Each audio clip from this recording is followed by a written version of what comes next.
Do you want to know the secret to winning over investors, clients, or partners in less than 5 minutes? Well, the short answer is preparation. You have to be prepared to sell your ideas and solutions in the fastest way possible. Because let's face it, people's attention span is getting shorter. They need to know quickly if your ideas and solutions are worth their time and money. And that's why many successful startups and established organizations use pitch decks. Now, pitch deck is a fancy name for an action-oriented presentation. So whether you're looking for financing to fund your project, or if you want to sell your ideas and solutions, you're going to find that the pitch deck framework can help you tell your story faster. So in this pitch deck masterclass, I'm going to walk you through the main components of a pitch deck and how you can adjust the content and slide order to fit different audiences and scenarios. So if you're a project, a sales, or business leader that needs more funding or sales, then this pitch deck masterclass is for you. Now, the good news is that you can use many of the strategies from this masterclass as prompts for AI, because AI can only help you if you are asking the right questions. Plus, you're the one that has to deliver the presentation, not AI. So you need to be prepared and understand the strategy behind the pitch deck framework so you can adjust your presentation to fit different audiences and scenarios. For example, what you share with a cold audience that has never heard of you before will be different from what you share with a warm or hot audience when you're ready to close the sale. And what you share in the idea and startup phase will be different from what you share in the growth or mature phase of your project journey. Your pitch deck slides can open many doors for you, but you're the one that has to convince your audience to take action, and you're the one that has to close the sale. So really knowing how to create, analyze, and update a pitch deck is one of the most important skills you can learn as a business, sales, or project leader. Now, if we've never met before, my name is Huwaida Carter, and I've been working with pitch decks since 2003. I've also helped my clients generate over $500 million in funding and sales. And over the years, I learned a lot about pitch decks. I also found myself answering the same questions over and over again. And that's when I decided to record the answers to the most frequently asked questions into video format. So in this video, we'll dive into key strategies for structuring your pitch deck. Plus, I'll share some great content and design tips that can fit various scenarios. Now, originally, this video series was cut into 45 segments, but to make it easier for you, I have combined all the segments into one simplified video. So if you've never created an investor or sales presentation before, I recommend you watch the video in chronological order. But if you're watching to get an answer on one specific component, like your business model or your go-to-market strategy, you can check the timestamps below this video and go directly to the segment that applies to you. And if at any point you need a little extra help or a second opinion, you can book a strategy call with me. We can get on a video call and go over your files together. You'll find the link to my personal calendar right below this video. So are you ready? Let's get started. So let's start with the pitch deck framework. Now, if you do an online search, you're going to find that there are many books and articles about pitch decks. That's because pitch decks are not new, but they are becoming more popular. Most projects, sales, or business leaders that need more leads, sales, or financing use some variation of this presentation framework. That's why I get a lot of questions about the number of slides and the slide order for a pitch deck. That's because many organizations, brokers, and investment firms have their own priorities based on their industries and areas of focus. Some of them might prefer a one-page summary to assess if they want to engage with you. Others might ask you to share a 4 to 10 slide presentation. And if you're dealing with government, healthcare, or complex projects, you'll have to submit a much more detailed pitch deck. That's why you need to be prepared to create variations of your pitch deck presentations. Some will be shorter and some will be longer, but in general, they all answer the same questions. Now, I have studied them all and I've simplified them into a format that's easier to understand. And I recommend you start by creating all the essential slides, and then you can adjust the slide order and number of slides based on the context of your presentation. So part 1 helps you explain the need for your ideas and solutions. You'll help your audience understand what problem you can solve for them and how you propose to solve it. Your objective here is to help your audience self-identify if what you have is relevant to their needs. Part 2 helps you validate your ideas and solutions. This is your chance to establish credibility and prove that you can get the job done. So instead of wasting time wondering what to write or share, you'll focus on answering the most common questions and objections people have before they even ask. And part 3 helps you explain your goals and guide your audience to take a clear call to action. Because before you ask people to join you on your project or business journey, you need to let them know where you're going. And this is where you share your goals and invite your audience to take the next step. Now, the next step can be any action like book a call or interview, register now, buy now, invest now, join our team, or become a sponsor or affiliate, or really any other action that can help you build that relationship with your audience. Now, the good news is that you can repurpose the same slides for other presentations that can help you build more credibility, because your pitch deck sets the tone and foundation for your marketing communication, business proposals, sales presentation, and website content. So before you invest any time and money in marketing or advertising, you'll need to get your pitch deck done. You'll also need to create slide variations to fit different audiences. That's because your pitch deck story needs to make sense to 3 different audiences, not one.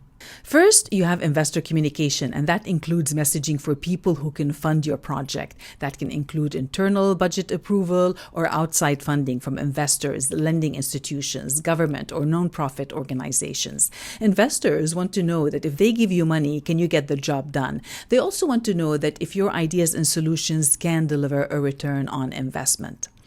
Next, you have market communication, and that includes messaging for potential clients, customers, affiliates, sponsors, vendors, and suppliers. Your market wants to know if your solutions are worth their time and money. And last but not least, you have internal communication, and that includes messaging for full-time or part-time teams. Now, your teams need to know your vision and your goals so that they can help you bring your vision into reality. And many people get stuck on creating the investor or market conversation, but the reality is you need all 3 because they're all connected. You need funding, you need sales, and you need a team to help you get the job done. So if you're still watching, then you understand the benefits of a pitch deck, and you already know that creating a sales-oriented presentation is not easy.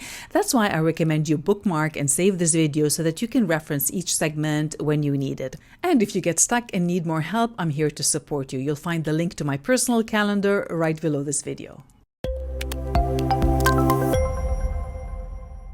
Now, just like any other document or file, we always start with the cover section, and that's where you communicate the purpose and the value of your presentation to your audience. Now, you might have heard the saying before that says, don't judge the book by its cover, but we all know that that's what most people do. People would be judging your website by its cover, your books, your reports, and even your presentations by the cover slide. Now, this is especially important when you're mailing the presentation, and that's what people see right away, and also when you're in a meeting and the presentation is on the projection screen right there behind you or on the monitor. So people are looking at that cover slide before you even open your mouth and start speaking, and they're trying to come up with a quick decision. They want to know, should I be paying attention to you or not? Is this information relevant? And they want to make a quick answer, yes, no, or maybe, because they want to give themselves permission. Should I zone out or just zone out and start thinking of something else, or do I need to be paying attention to this? Is this important? So hopefully your cover slide will convey how important it is, so at least they can start listening to your introduction. So in this section, you're going to learn more about creating your cover slide section and the strategy behind it. So we're going to cover cover slide strategies for effective pitch decks, also what is an executive summary and when to use one, and what are value and purpose statements and how to create them and when to use them, plus some tips on how to keep your slides clean and easy to scan. So your target goal for this section really is to select the elements for your cover section based on your presentation objective and target audience. Now, cover slides are important, and that's why many people struggle with them. So if you're not sure what to put on your cover slide right away, my recommendation would be is wait until you've watched all the videos on the cover slide section, and also watch the problem and opportunity and solution section, because really your cover slide is a summary of what you're going to be saying in the problem and solution section. So that would be my tip here for you. So for now, in these first introductory videos, I'm going to walk you through the strategy and foundation. So in the future, anytime you have this presentation come up, you'll be able to make a quick decision of what you need to add, and then you get to decide when and how to use them. So let's start by the most common cover slide that you will see on the market. Now, many templates on the market have this framework. Anytime you present a presentation, you're going to have a place for a logo. You've got a title and a subtitle. And usually a subtitle is a value statement that supports the title that you've just talked about. Now, value statements are very important, especially for pitch decks. So that's why I created separate videos about them. Now, there are multiple videos about value statements and how to create them, and purpose statements. So please do watch them all before you attempt to write your cover slide. Now, this is important as well, and a good news as well, because the same hierarchy applies to your website. So if you want to mimic the same content and put it on a website, if you want to put it on any future report or document, the same hierarchy and strategy applies. And you're going to find it much easier now to come up with quick titles and subtitles. So now in most cases, really, you would start with a template like this, and the title would be the name of the product or a service. So if you're presenting a project, a company, or a product or service, you can start with that. You can put the product or service name, and you have a value statement to support it. That's why you'll find many templates on the market that follow that hierarchy, where you have that title, so you get to describe what it is you're talking about. In this case, it's the logo is the company name, IT solutions and services, and then you have a value statement to convey what's in it for the audience, and a graphic to complement that message. So you'll find many of the templates like this one as well for a modeling agency, this one for a business agency. They follow that hierarchy where you have that story in one slide. So you're giving a snapshot of what it is that you're trying to say on the cover slide. Now, these are templates that are easy to edit. You can just replace the image and put your own content, and you'll be good to go if you understand the strategy behind the value statements. Now, I use the same framework on my website as well for my website, Magnus Media, the communication design agency, and I use the same framework when I'm doing pitch decks and sending out proposals. Now, in many cases, you might want to use the business or project name as the title, not necessarily the product or service. So in that case, you would put the logo, the business or project name, and a supporting value statement to convey the benefit to the audience. Now, the reason this would come in handy is especially if you have a logo that does not describe your company name or what you do. Now, this is a simulated example. Many people know what ESPN stands for. It stands for Entertainment and Sports Programming Network. But if this was a new company and no one knows what that logo stands for, then you're going to have to spell it out. So that's why I put the simulated example to show you that in this case, if you are pitching the entire company, you need to actually put the company name if it conveys what the service is, and then you add a value statement. This can work also internally for departments. For example, here's an IT department for a government organization. Now, the logo on its own might be known internally for people who've already been there, but if that presentation is being presented to different departments that might not be connected to this new department, they might not know what the logo stands for. So you can see here, that's why they have that in the footer. They put the full name of the department right there in the footer. So keep that in mind. If your logo does not make sense on its own, you might have to put the name of your company or project somewhere on the presentation title as well. Now, in some cases, you might only need a logo and a value statement. Now, this format would work well if your logo is recognizable. For example, if you work for a brand like Nike or IKEA, most people know what these brands are. Or if your logo contains a company name or a service name that you provide. So for example, here's a commercial template for a company called Loose Fabrics. So right away, the logo is very intuitive. We know what the company does, and the logo is the company name. So it's fabrics. There's no need to add any extra clutter. And the value statement is organic and ethically sourced fabrics. So right away, we can remove that clutter, and the presentation title speaks for itself. Now, you might be wondering, well, what if I don't have a logo? What if I don't have any branding yet? What if I'm just starting out a company and I don't even know what it's called? Well, that's a good question, because there are many startups in that situation as well. So you might not know, you might not have registered a trademark. You probably don't even have the budget to create a logo or branding. You're still working on the solution. And that's okay, because you're going to find many templates that allow you to just put any title you want. So here's the pitch deck sample from Canva as well, another commercial template, where you can see they just called it Sista. So it's text, so it's not even a logo. You can type anything you want. I've had some clients call it Project XYZ or whatever, something to just get started so that they can start brainstorming the solution, and then they can worry about the branding and the name of the business later. Whereas some people get so stuck on the branding and the name that they forget to work on their sales presentation first. So focus on the pitch deck story first, and then you can always come up with the branding later. So in this particular case, you can just put the name, put any graphic, and a value statement. The main thing is that value statement. This is really what's important on the cover slide. So you can see here another simulated example. You can make it look very presentable and help the audience understand what's in it for them, even if you don't have a logo or any branding yet. Meta stores and a value statement with a supporting graphic. This strategy can also work well if you're just starting out as a freelancer. Maybe you don't have a logo, you're just operating under your own name, you don't even have a website. That's okay. You can create a pitch deck and start sending out proposals and bidding on projects. You can just put the name of your services, the value statement, and just make it presentable. If you follow that hierarchy, you're going to make it easier for people to know exactly what you do. So look for templates like this one here, like this. You can see here, even though there's no logo, with the design you can make it appear as if there's a logo. You can see here these circles, give it that format where even if you don't have a logo, it's fine. You just replace the images, put the title and the supporting value statement, and that will get you started to start pitching that idea or solution to your audience. Same thing, you'll find templates like this where there is no logo. Just put whatever the title is, call it project for now if you have no name, add the value statement, and start moving fast. Now, some of the common questions I get are, should I add contact details? Should I add my website? Should I add the presenter name, the date or version number? Now, these are all good questions because you're going to find many templates on the market that have these, so it can get confusing. You can see this one here. We've got the logo, we've got all the contact details, the name of the presenter, and her title and pitch deck.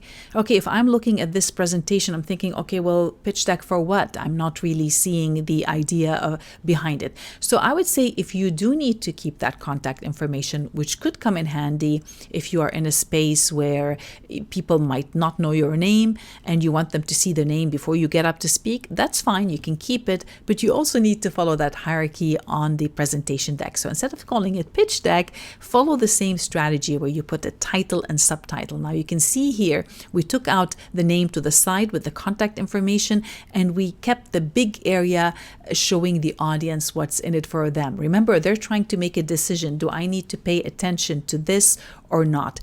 So now you can see here the two slides side by side. Now the first one, which says pitch deck, do you really find that intriguing, or do you want to listen to what this is about if you don't even know what it is they're pitching? Or on the other side, right away, you know what is the content and you know the value statement. So the big difference here is that the first one, if you just call it pitch deck, it's going to look like a school project. Whereas the one on the right, it looks more that you're ready for business. You're ready to talk business, and let's start get to business with this presentation. What about the version number? Now, they could come in handy if you are talking internal presentations, or if you're talking to repeat investors. You've got version 1, version 2, or internally within your team. It is common to put that, but that would be more for internal communication. You might put the version number.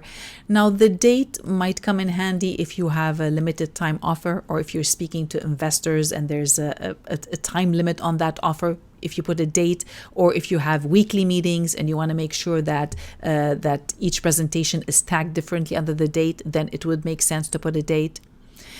So your cover slide really needs to convey the purpose of your presentation to your target audience. Add any details that are relevant to your audience for each particular circumstance.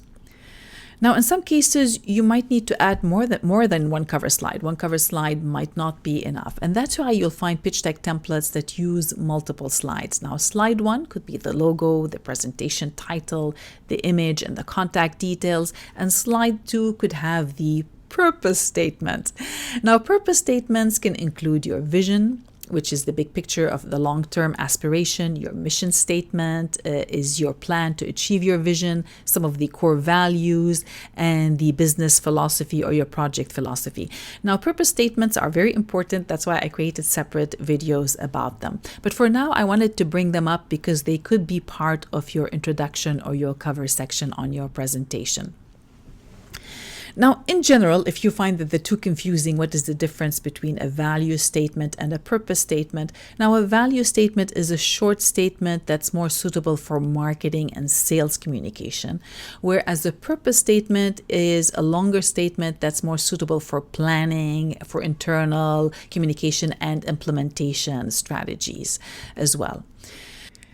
Now, that's why you might find templates like this one here from pitch.com that has this two-cover slide format. Now, this format would work well for new companies that don't have a finalized logo or a short value statement yet.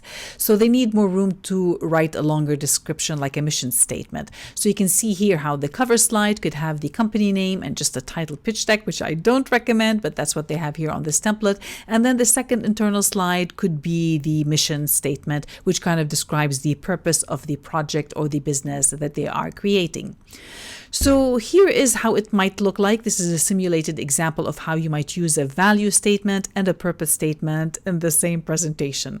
So the cover slide, you can see here we've got the title, subtitle, and we have the value statement.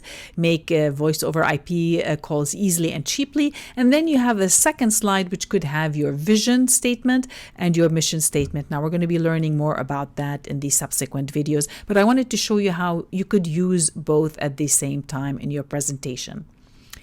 Value slides could look something like this. Many companies they say these are the values and our guiding principles, and you can list them if needed in your presentation. Some companies like to add the philosophy as well. There's no wrong or right way, depending on how you like to describe your solutions. And the reason I'm bringing this up is because you're going to be seeing many templates on the market that look like this one. Now, this presentation looks beautiful. It looks very stylish, but we've got so many slides. We've got an introduction, vision, mission, value, and the title, and we still really don't know exactly what problem this company is solving. Now, this kind of pitch deck template could work well if you are talking to your internal teams or you're creating a style guide, but it's not going to be the kind of presentation you would use to close the sale or if you're trying to get financing from a company. So anytime you're building a pitch deck, always remember the audience. There's no wrong or right way. It all depends on who you're talking to and what slides you would share with them, whether you're talking to the investors, your market, or the internal communications. So if you see a lot of slides, now you know that you get to decide when to use them as well. Now, if you're not sure, because the first pitch deck is always the hardest to create, start by talking to the market. Now, the market are the people who have to buy your solutions, people who have to invest their time and money. So start by conveying your message to them, and then you can start elaborating more of how you might talk to investors and how you might explain that to your teams as well. And of course, always remember the temperature of the audience. Cold audiences don't want to know the details. They just want to preview. As you convey that conversation and build that relationship, you can start adding more details with the statements. All right, let's talk about executive summaries and decide if you need one. Now, in some situation, you might need to start your presentation with an executive summary slide. An executive summary slide has the top highlights of your presentation on one slide. And that's why some investment firms and business gurus suggest that you add an executive summary. You can either add an extra slide or you can use it as the cover itself. Now, at a very high level, an executive summary slide would have some of these points on it. You're going to have highlights of the purpose of your presentation. It's going to summarize some of the key points. It's going to describe some of the results and also provide clear recommendations and a call to action, all on one slide. So at the very simple level, you're going to find many people or templates that have almost like a laundry list, kind of saying, this is a summary, this is what we plan to speak about. So in this simulated example, you can see here there are 5 main points talking about a big opportunity. So you can tell it's almost like a pitch deck, an investment pitch deck or a project pitch deck. A strong team, saying that they already have a team. So right away you can scan it. Advantage, that they're positioned to profit from new regulations. So you can see the advantage, why now listen to this presentation. traction, what are some of the results to show that, okay, they've already started, and what they're seeking, and what, for what. So you can see here on one slide, they've almost told the entire presentation to give a highlight. And in some cases, some investors might ask for one slide only, so that's what you would do. Now, I always recommend you put a bit of extra effort and not send a laundry list like this. Try to make it a bit more scannable and more visually appealing to show that you are organized. So going back to the simulated example that I showed you earlier for the telecom presentation, you can see here you can still create that cover slide, have it in your main storyboard, have that cover slide ready at all times, and if needed you can create an extra executive summary. So here's a simulated example. You can see here how the colors and the font and the layouts match the main template of the presentation, so in case you need to plug it in, everything matches and works well together. Or you can even add it as a secondary slide if you're sending it out as a PDF. Help readers know what you plan to talk about. So you can see here it's got a snapshot of the company, some of their vision, the mission, the targets, the achievements, a competitive advantage, their revenue and their goals, what they're planning to raise. So you can see here how they've told the entire story on one particular slide. So really that is the kind of an executive summary slide you would add. Of course, the details might be changed, you could change the details depending on what is relevant to your story, to your project and your business. The main thing here is you need to show competence and you need to show credibility all on one slide. Only add information that can add credibility. Otherwise, you don't need to add it to your executive summary. So let's talk about value statements and how you can write one for your presentations. Now, a value statement is a short sentence or phrase that explains the value of your solutions to your target audience. It's like the subheading that adds context to your presentation title. Now, the good news is there are many templates and frameworks that you can follow. But before you use any of these frameworks, you'll need to get clear on the purpose of your statement. Are you creating a statement for branding or for marketing purposes?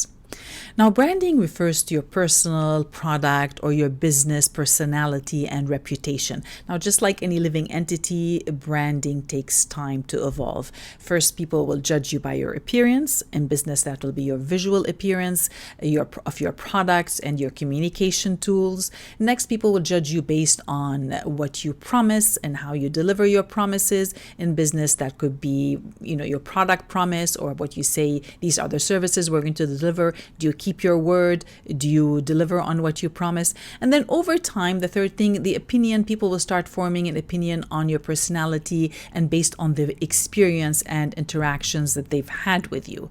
That's how you start building a brand and reputation. So it's something that takes time. So really, brand is your personal product or business reputation, and branding is your attempt to influence that reputation. So to influence that reputation, you can start focusing on creating a logo. You can have your colors, your fonts. You can create that consistency. It's almost kind of like your outfit when you're presenting yourself. You can work on your marketing communication tools, how you communicate your solutions as well. So really here, the goal is to tell the market, this is who we are, this is what we stand for, and this is what we promise to deliver. That is what you would do with the branding statements about branding. So branding exercises can help you build a brand personality and choose words that will help you communicate your solutions to your market. Now, marketing activities are activities that drive sales. So it's not about your reputation, it's about getting that business transaction and getting someone to do business with you. That can include your advertising or creating special offers, lead magnets, or any content that is meant to drive sales.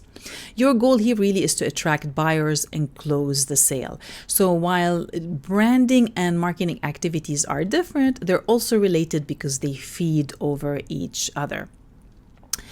So that's why many people find value statements confusing, because first you've got two different applications. You've got the branding and you've got the marketing side of things. And to make it even more complicated, there's different words for different statements. So let's start with the tagline and slogan. Now, many people use these words interchangeably, but there is a difference between the two.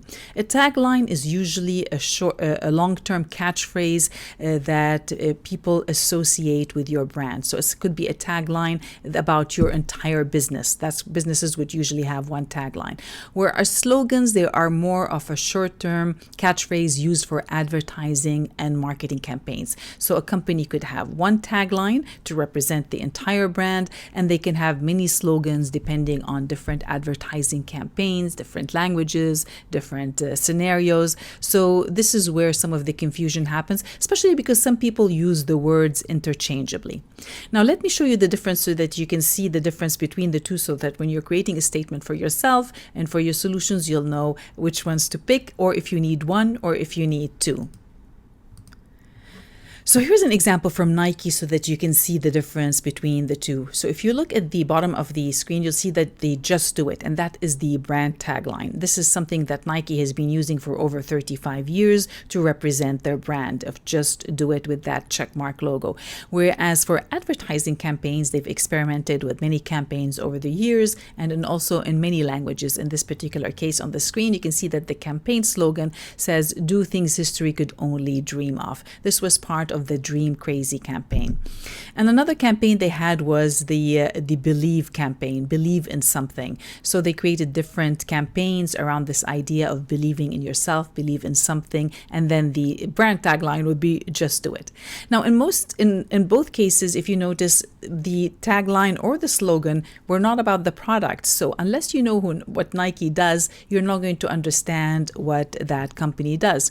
So this could work for a big company that has a big marketing budget, but if you're a small company and you still have no marketing budget and no one knows who you are, this could be confusing. Now, the reason Nike can get away with this is because Nike has a huge advertising and promotional budget. So you can see here, based on some statistics from 2022, they spent $3.5 billion.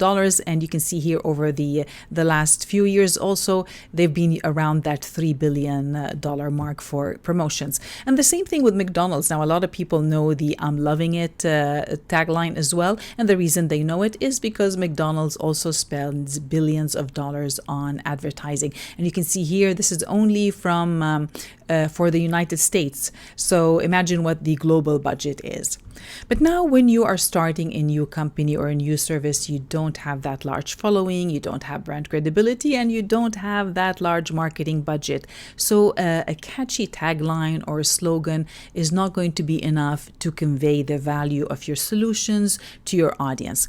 Now, the reason I'm bringing this up is because I've seen this happen so many times over the years when you've got the marketing team and you've got the sales team. The marketing team wants to be creative. They want to come up with these catchy taglines and slogans because that's what marketing is all about being different and unique. Whereas salespeople are more concerned about getting the message across so that they can get the sale.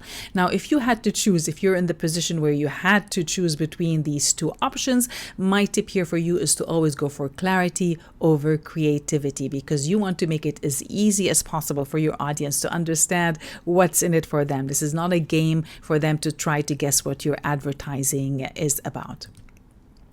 Now, here's a good example of a tagline that also has been used as a slogan because it's so well done that many people use this example as, this is how it should be done. And that's from BMW. And their tagline is the ultimate driving machine. And they've also used it in many ads as well. Now, the reason it works both ways is because it's so self-explanatory. 3 words that describe so much. Ultimate, which says how they're better, and driving machine. And it can translate well for in many languages. Now, of course, this is a very unique case. Most companies do struggle with their tagline and slogan, and I wanted to bring it up so that if you're not able to come up with one right away, you'll know you're not alone. Many companies struggle with that, and that's why many companies don't even have a tagline or slogan. They just revert to a value statement, which I'll show you shortly. Now, just to recap before we see the other options, is a tagline is a long-term catchphrase to help audience associate a brand with an idea. So it might not necessarily describe what you do. And a slogan is a short catchphrase used for advertising and marketing purposes to drive sales for different ads. So you can have as many slogans as you want, but usually a company would only have one tagline. Well, now, what about if you cannot come up with a short phrase, catchphrase, and that's the case for most people. That's why most companies and businesses resort to something called a unique value proposition statement and a unique selling proposition statement. Now, once again, there's a confusion because a lot of people use these two statements interchangeably, even though they are different.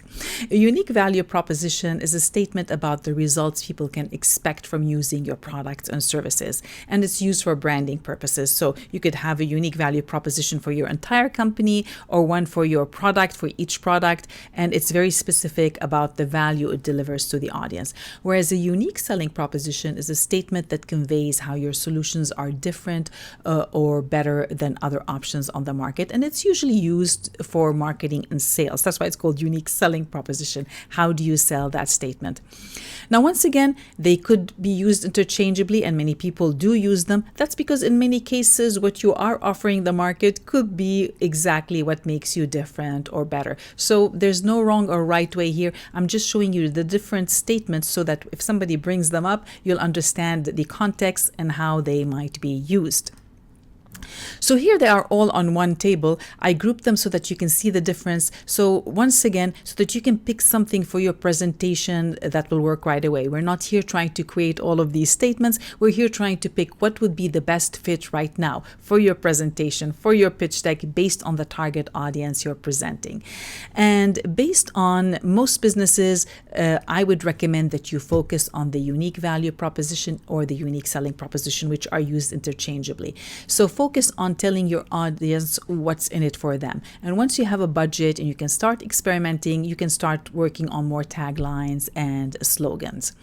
And if you know the difference between these as well, whether you're writing it yourself or you're guiding your team to help you, I'm going to show you some frameworks so that you can do it yourself. But if you still feel that this is something you don't want to do, you don't have to do it. You can hire someone to help you with these value statements. Some marketing experts can do that. And even now you can use artificial intelligence. You can use AI tools like ChatGPT and so many other options on the market right now. And if you put a prompt, you can say, come up with a tagline, come up with a slogan. So you can now prompt the AI, but you'll know exactly what you are asking for. So that's why I wanted to tell you the difference between these statements. But either way, I highly recommend you learn how to do them or you understand the logic behind it. That way you can be a better leader and guide your teams to come up with better statements as well.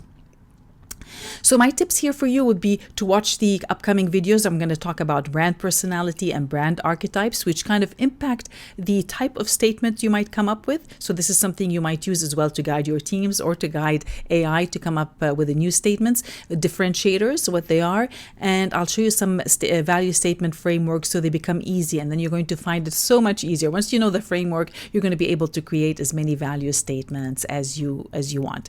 Now, the goal really here is to come up with that short statement to put on the cover of your pitch deck to help your audience understand the value of what's in it for them. Remember, they're trying to think, should I be listening to you or not? And you want to give them that statement to help them say, yes, I want to listen to see what this person has to say.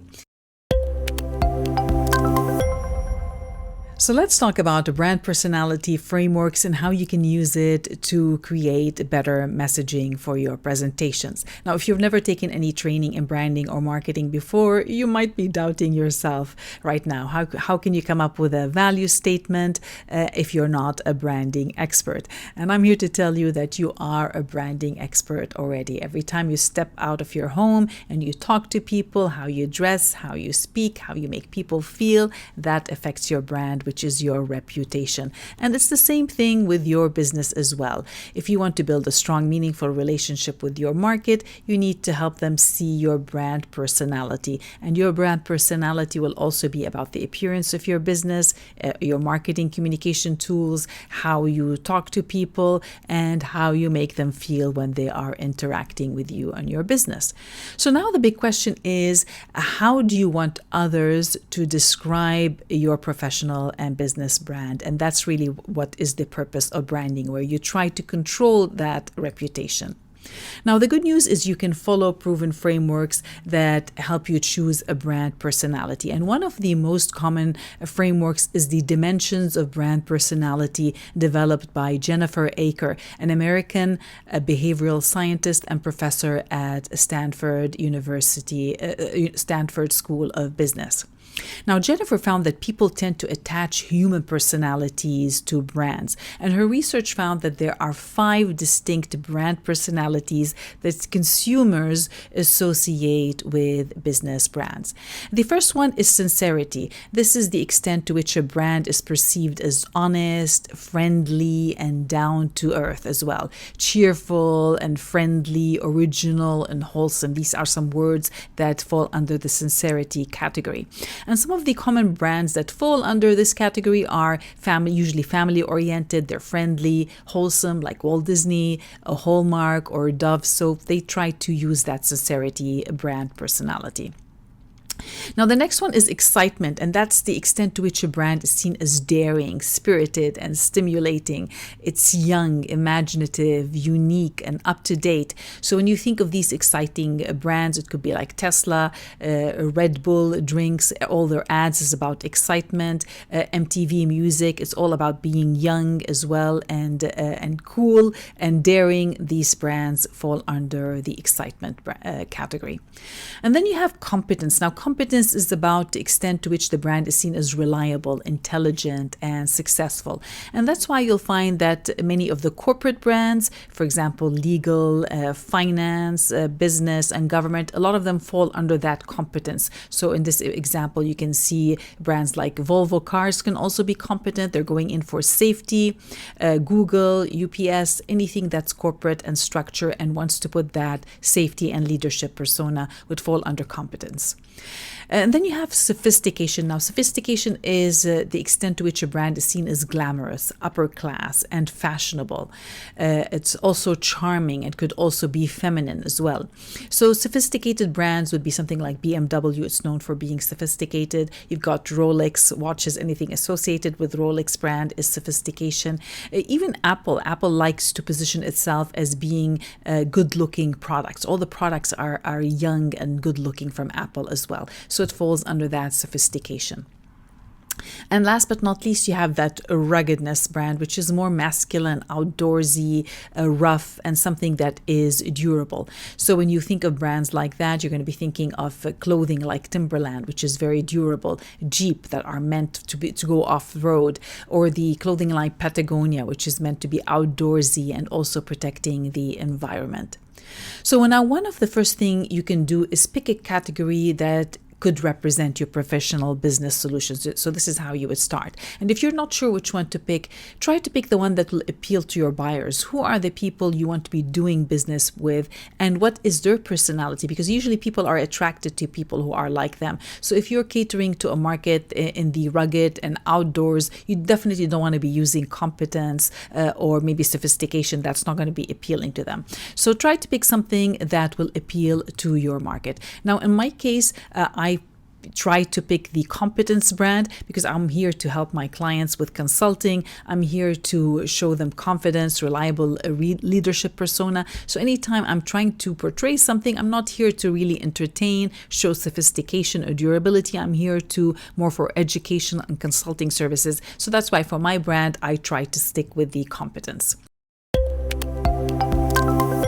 So let's dive a little bit deeper and look at another tool that can help you communicate your message more clearly. And we're going to take a look at the brand archetype framework. Now, the brand archetype framework is a framework used by many marketers to define and build brand identities. Now, these are different from the dimensions of brand personalities that we looked at earlier in the other video, because the dimensions of brand personalities are more based on how consumers described brands that they were interacting with. And in general, during that study that Jennifer Aker did for the Stanford School of Business, she found out that consumers in general categorize brands under 5 different categories: sincerity, excitement, competence, sophistication, and ruggedness. So that's one way to look at it. Now, another way to look at it is using the archetypes, which are different. Now, these archetypes focus on a common pool of characters that are used in ancient literature and entertainment. And they are also used today in the entertainment industry, in books. So these are kind of more like personalities that interact together to create that story. So chances are, if you're watching a movie or if you're reading a book, some of the characters in the book and the movies are based on these archetypes. And brands use this to their advantage, because when you pick one kind of personality or archetype that you want to represent in the marketplace, you'll find it much easier to communicate, because then you know what kind of personality you stand for and how you want to communicate your message. So the main reasons you would pick an archetype really is for a brand identity. It's going to help you pick a core values and a purpose for your message. So if you know what your character you're playing in the marketplace, that'll help you come up with better values and a purpose for your business and solutions. And it'll also help you tell better stories, because if you know what kind of personality you're coming from, it's going to help you communicate a better problem and opportunity story and create other narratives for your advertising campaign or any other kind of messaging. As well, it's going to help you with your customer relationship. It's going to help you attract the customers that share the same purpose and value as yourself and your business. And of course, it's going to give you that consistency, because if you pick a particular voice, you're going to say, this is the voice that represents my brand or our company. You're going to find it much easier to come up with messaging when you start creating all of these value statements, purpose statements, or any other kind of messaging as well. So really now the big question is, how do your ideas and solutions fit into other people's stories? So another reason why you would pick a brand archetype, because now most of your consumers, they have their own stories. They have their own archetype of where they stand in the business. And now they're looking for people who can come and support them into their own stories. So the reason you would pick an archetype as well is so that you can see how you fit into your customer's story, and so that they can see if they need you. Are you there as the hero? Are you there as the guide? Are you there as any other type of character into their story? So what I'm going to do right now is I'm going to take you on a quick tour of the 12 different archetypes. So this is not going to be an in-depth look. It's more of a general look so that you can pick one for now and use it as a guide. Of course, you can always change your mind later. Right now, we're just going for speed. We're trying to pick something that's going to help you build that foundation. So as you build your pitch deck, at least you know what kind of position you stand when you're talking to your different audiences. Now, there are 12 different archetypes, and they fall under 4 different categories. The first category is the journey. Now, the journey, these are the archetypes that enjoy the journey to freedom, knowledge, and wisdom. So they're all about the journey, not the end, necessarily the end result or the beginning. It's how do you go through to that journey.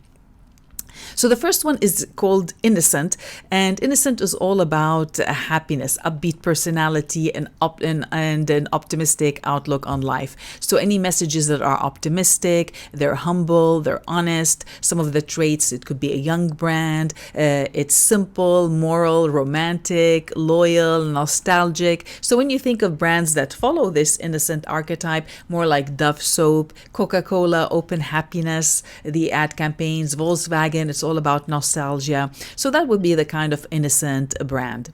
Now, the next one is the Sage, and this is the Sage archetype is committed to helping the world gain deeper insight and wisdom. So they're all about the truth will set you free, knowledge, assuredness, guiding. So that's why you'd find many brands that are consultant advisors or gurus or teaching or anything to do with knowledge would usually follow that Sage archetype. So you can think of brands like PBS, the Discovery Channel, or even Google is all about sharing knowledge as well. Now, the third archetype in this category is the Explorer, and the Explorer brands are driven by the desire to freedom and independence, and they're not about no restrictions and no boundaries. It's more about exploring rather than sharing knowledge. So it's about discovery, excitement, fulfillment, fearlessness, being daring to just go beyond the boundaries.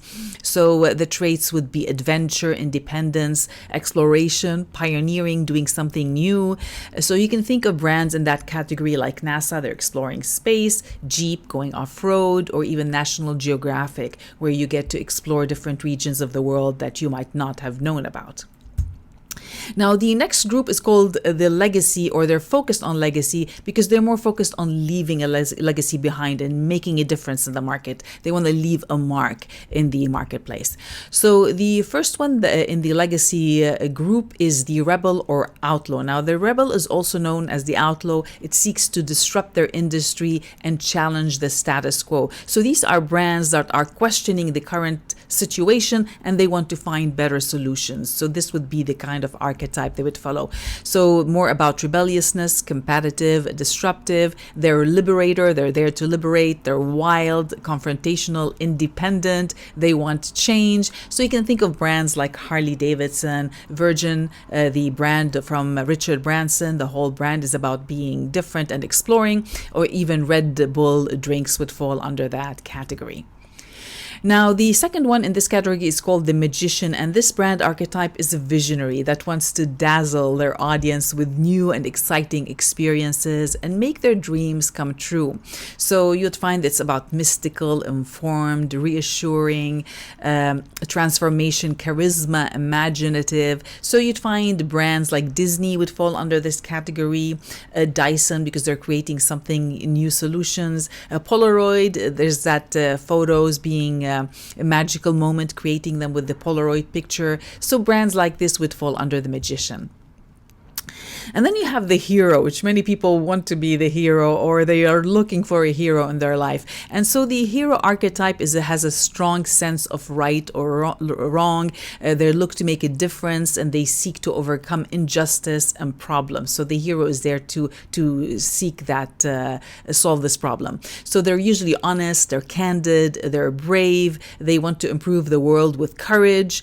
So you'd find the brands that are courageous, bold, honorable, strong, confident, and inspirational.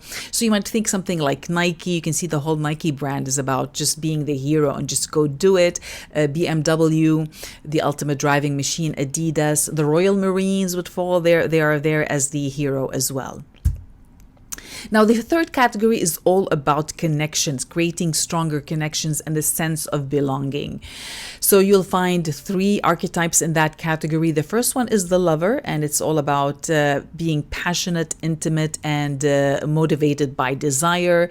So it's sensual, empathetic, it's soothing as well. Some of the traits are they're passionate, committed, romantic, affectionate, indulgent, idealistic as well. So you might find brands like Victoria's Secret, Godiva chocolate, or Chanel, the clothing line. It's all about that sensual and indulgence as well. Now, the second archetype in this category is the jester, and this one is more about making people laugh and being lighthearted. So if you're not having fun, you're doing it wrong. So it's all about having fun, being loving, playful, and optimistic. So the positivity, funny, mischievous. So these would be the traits. So you can think of maybe ads for food would go well into that category. Budweiser beer, Skittles, the candy, they're all about being colorful and fun. Old Spice, the perfume and the soap ads are fun as well. M&M ads, if you see them with the chocolates, they're always funny and bring humor to the ads. So that would be that kind of category. Now, the third one in the connection is the everyman, and everyone is brand is about being unpretentious, reliable, and approachable at the same time. So it's about being friendly, humble, and authentic. They're down to earth, faithful, dependable, realistic, pragmatic, inclusive, and all about equality. So you might find brands that fall into that category more about the home improvements. You'll see it like IKEA, Target, or Home Depot. It's like the being the handy everyman. Now, the last category is about structure, and these three archetypes are more about providing structure and guidance. So you'll find that the first one is the caregiver, and that's driven more by compassion and a desire to help others. So it's all about caring, warm, reassuring, being compassionate, nurturing, warm, generous, and it's all about providing structure but in a warm environment. So you might find UNICEF falls under that, Johnson and Johnson, all of the products for the family, creating that caregiving structure. Tom's Shoes as well would fall under that category. So usually you'd find many charities would fall under that caregiving archetype. Now, the second archetype in this in the structure category is the ruler, and the ruler is dominant personality that desires power and control. They love rules, especially when they are able to set them and adhere to them, expecting others to follow suit. So, if your brand is more about creating structure, about creating rules, more about security, more about technology in that category, then the ruler could be a good fit. So, their brand voice is commanding, refined, articulate. They are leaders, responsible, organized, power. It's about status, wealth, and success. So you might find brands in that category would be Microsoft, Rolls-Royce, the cars, Rolex, Hugo Boss, Mercedes, or Louis Vuitton. They're all leaders in their space, and they're all creating that structure, and they set the tone for how others follow suit. And last but not least is the creator. Now, the creator has a vision and a desire to create an enduring product or experience which realizes their vision. So they're more about creating solutions. So structure through solutions. And the campaign could be Think Different. They're inspiring, they're daring, they're provocative. They're all about originality and expression. Their vision being individualistic and artistic. So you can think of brands like Apple, Lego, Adobe, and Crayola would fall under these categories. Now that you can see the full spectrum of the archetypes and all the 12 different archetypes and the 4 different categories they fit in, can you pick 1, 2, or 3 archetypes that can help you resonate more with your customers? Because really the whole objective of picking an archetype is so that you can see how you can fit into your customer's stories or your client's story.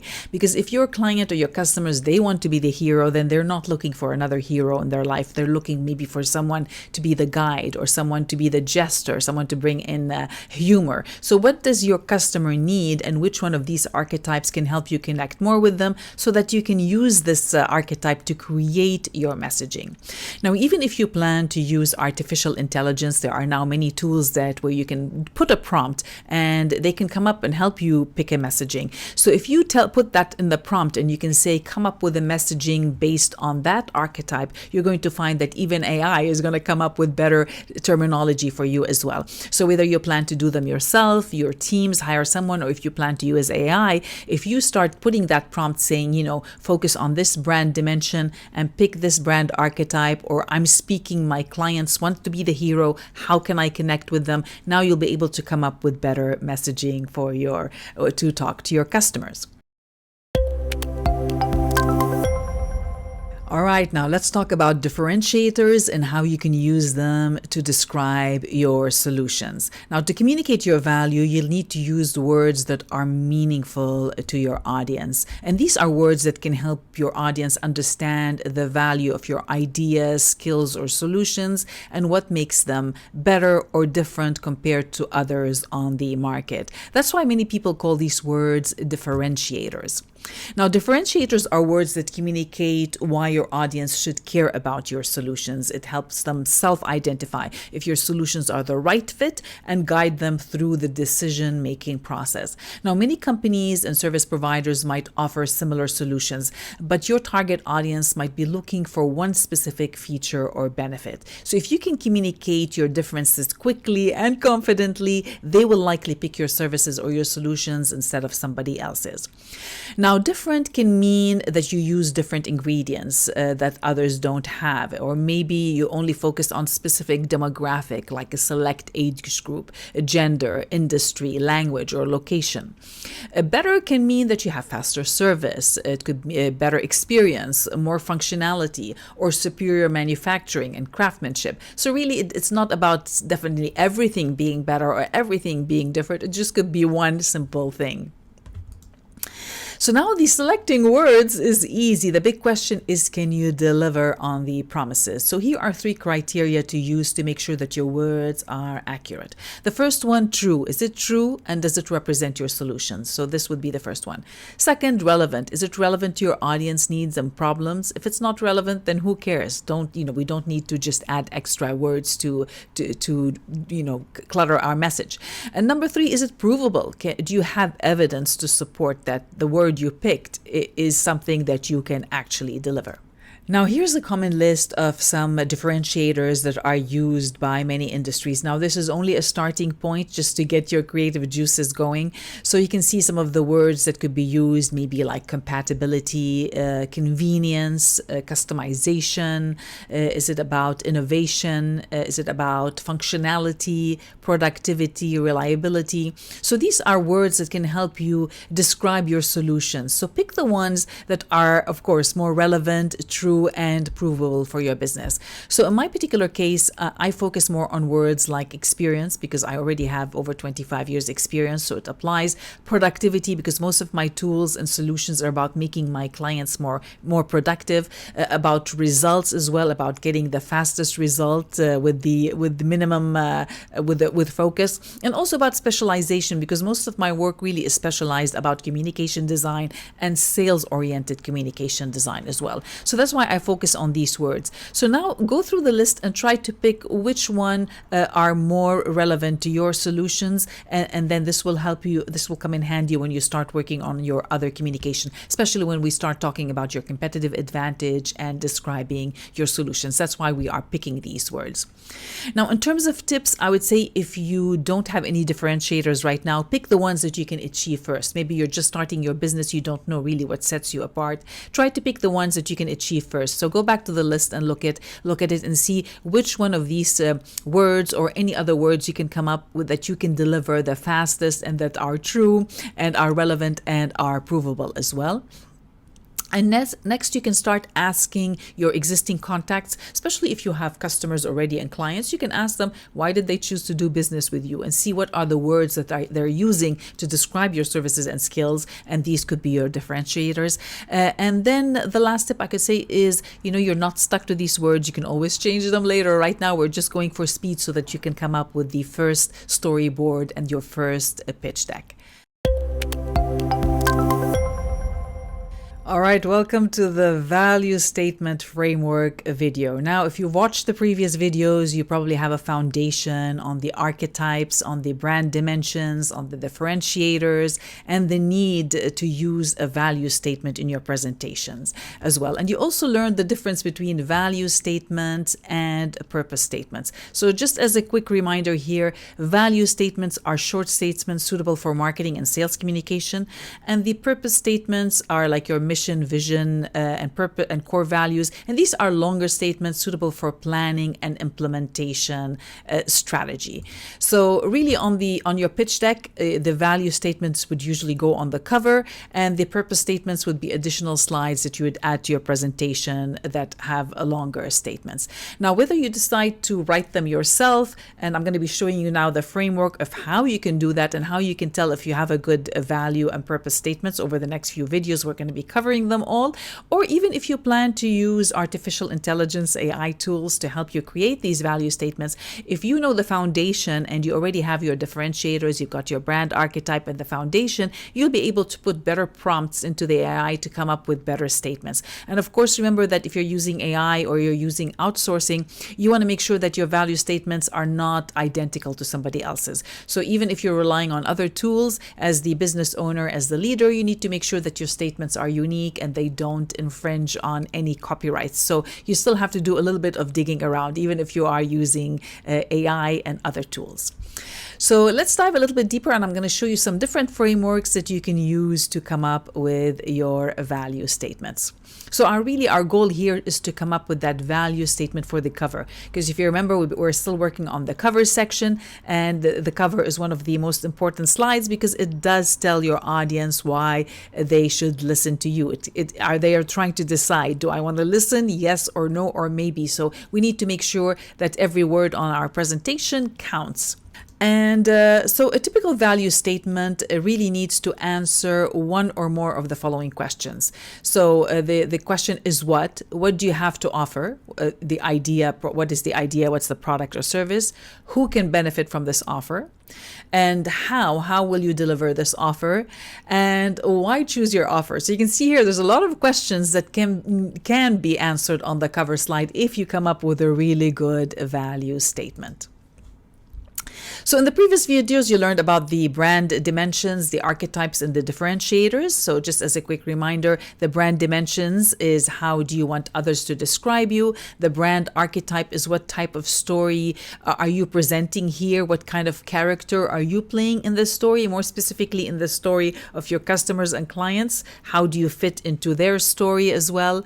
And differentiators really are the words that describe what makes you different and better. So now you have the foundation, and it's time to present them all into the framework.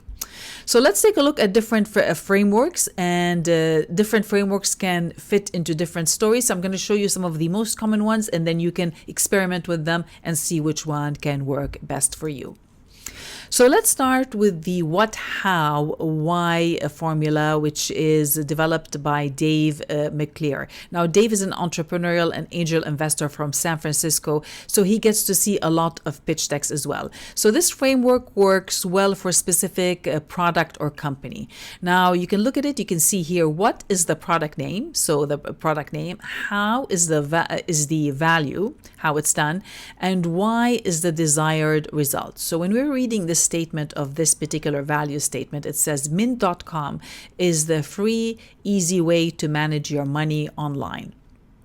So in one statement, we know what the company does. It helps manage your money online. And what makes it unique is that it's free and it's easy. And the value, so the value here are the differentiators would be the price and ease of use. So if you're trying to see what is that's different, is the price is attractive and because it's easy to use. So if we plot that on a pitch deck, now you can see how you might plot that. You've got the image, you've got the logo, the Mint, you've got the description. It's a budget tracker and planner, so that would be the title. And now the value statement, the free and easy way to manage your money online. So this is where you can start experimenting, changing that meaning to make it fit into your pitch deck. Now, another common formula is the Steve Blank's XYZ statement. Now, Steve Blank is also an entrepreneur. He's an author and educator. And his formula is we help X do Y by doing Z. So let's read this kind of example here. We help new startups book more investor meetings by creating compelling pitch decks. So you can see here, if we take a closer look, the X is really answering the question of who, new startups.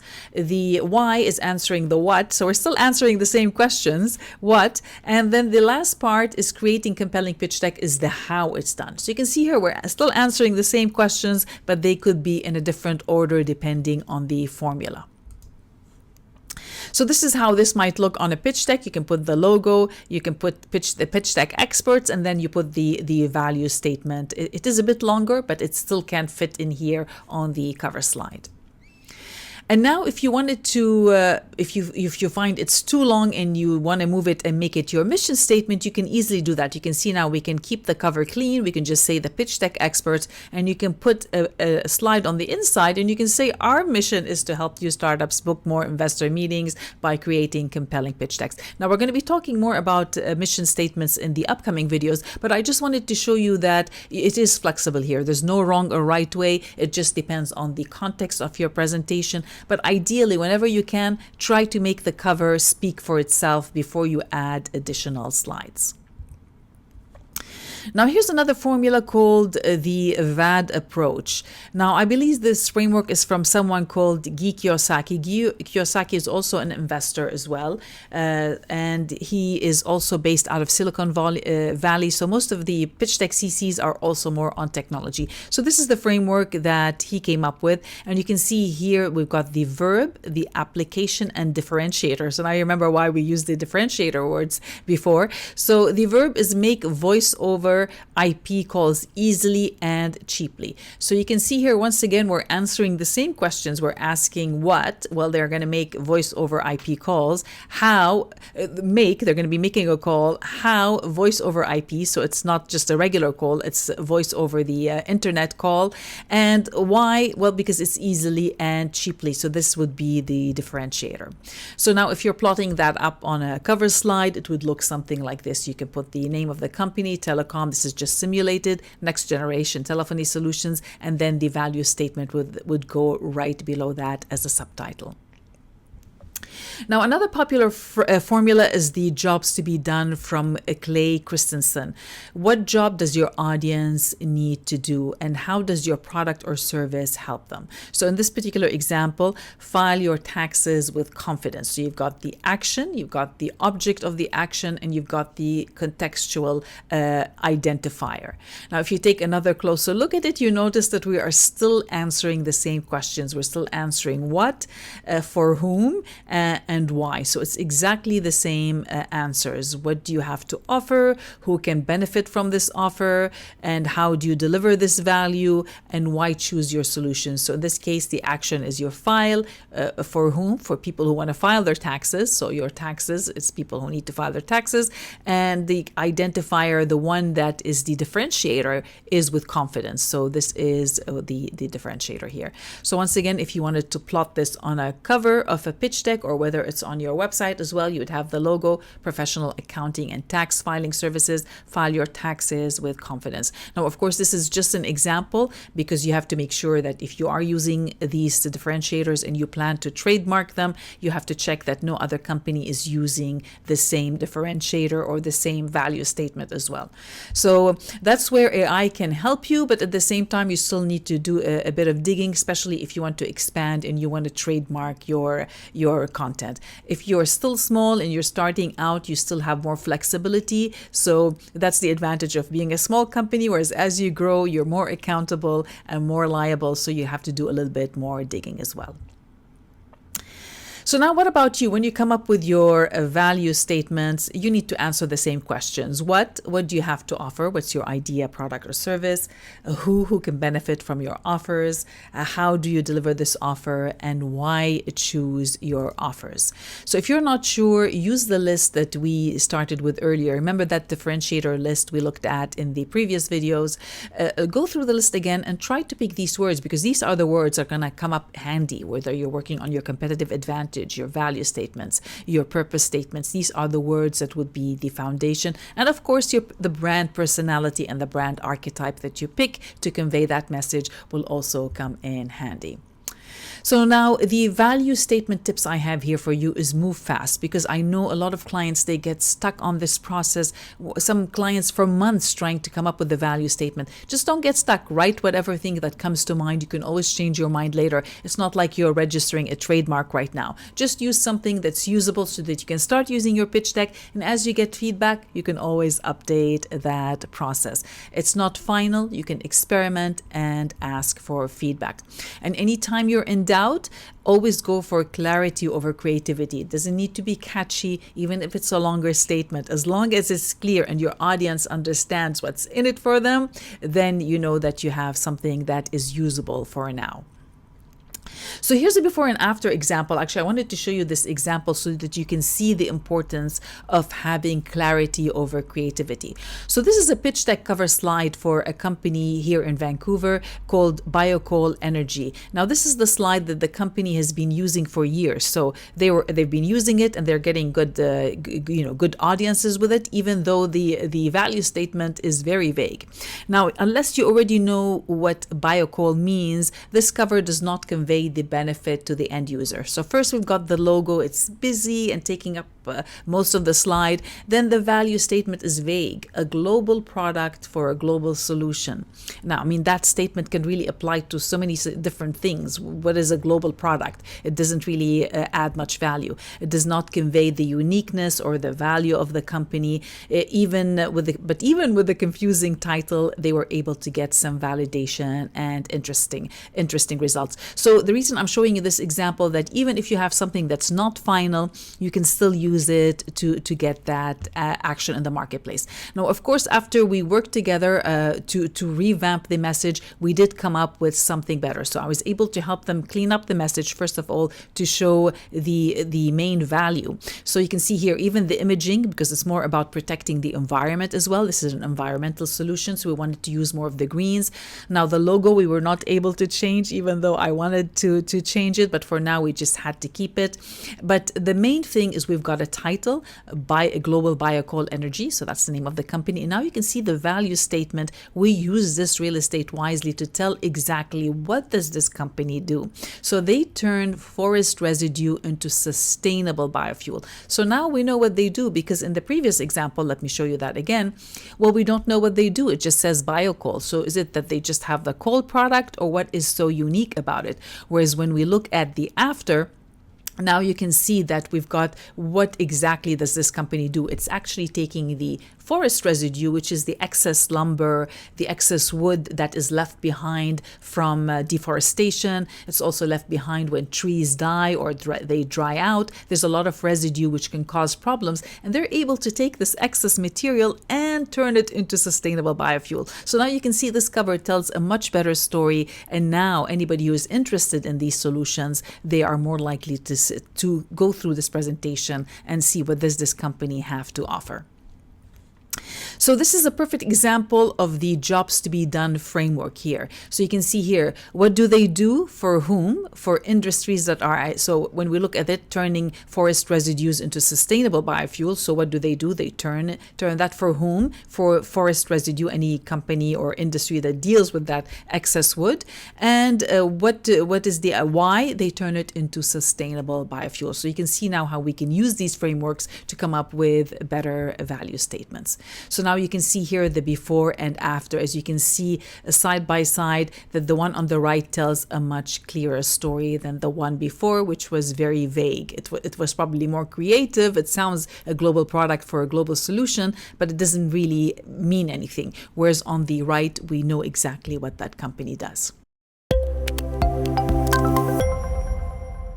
All right, now let's talk about purpose statements, how to write them and how to use them in your presentations.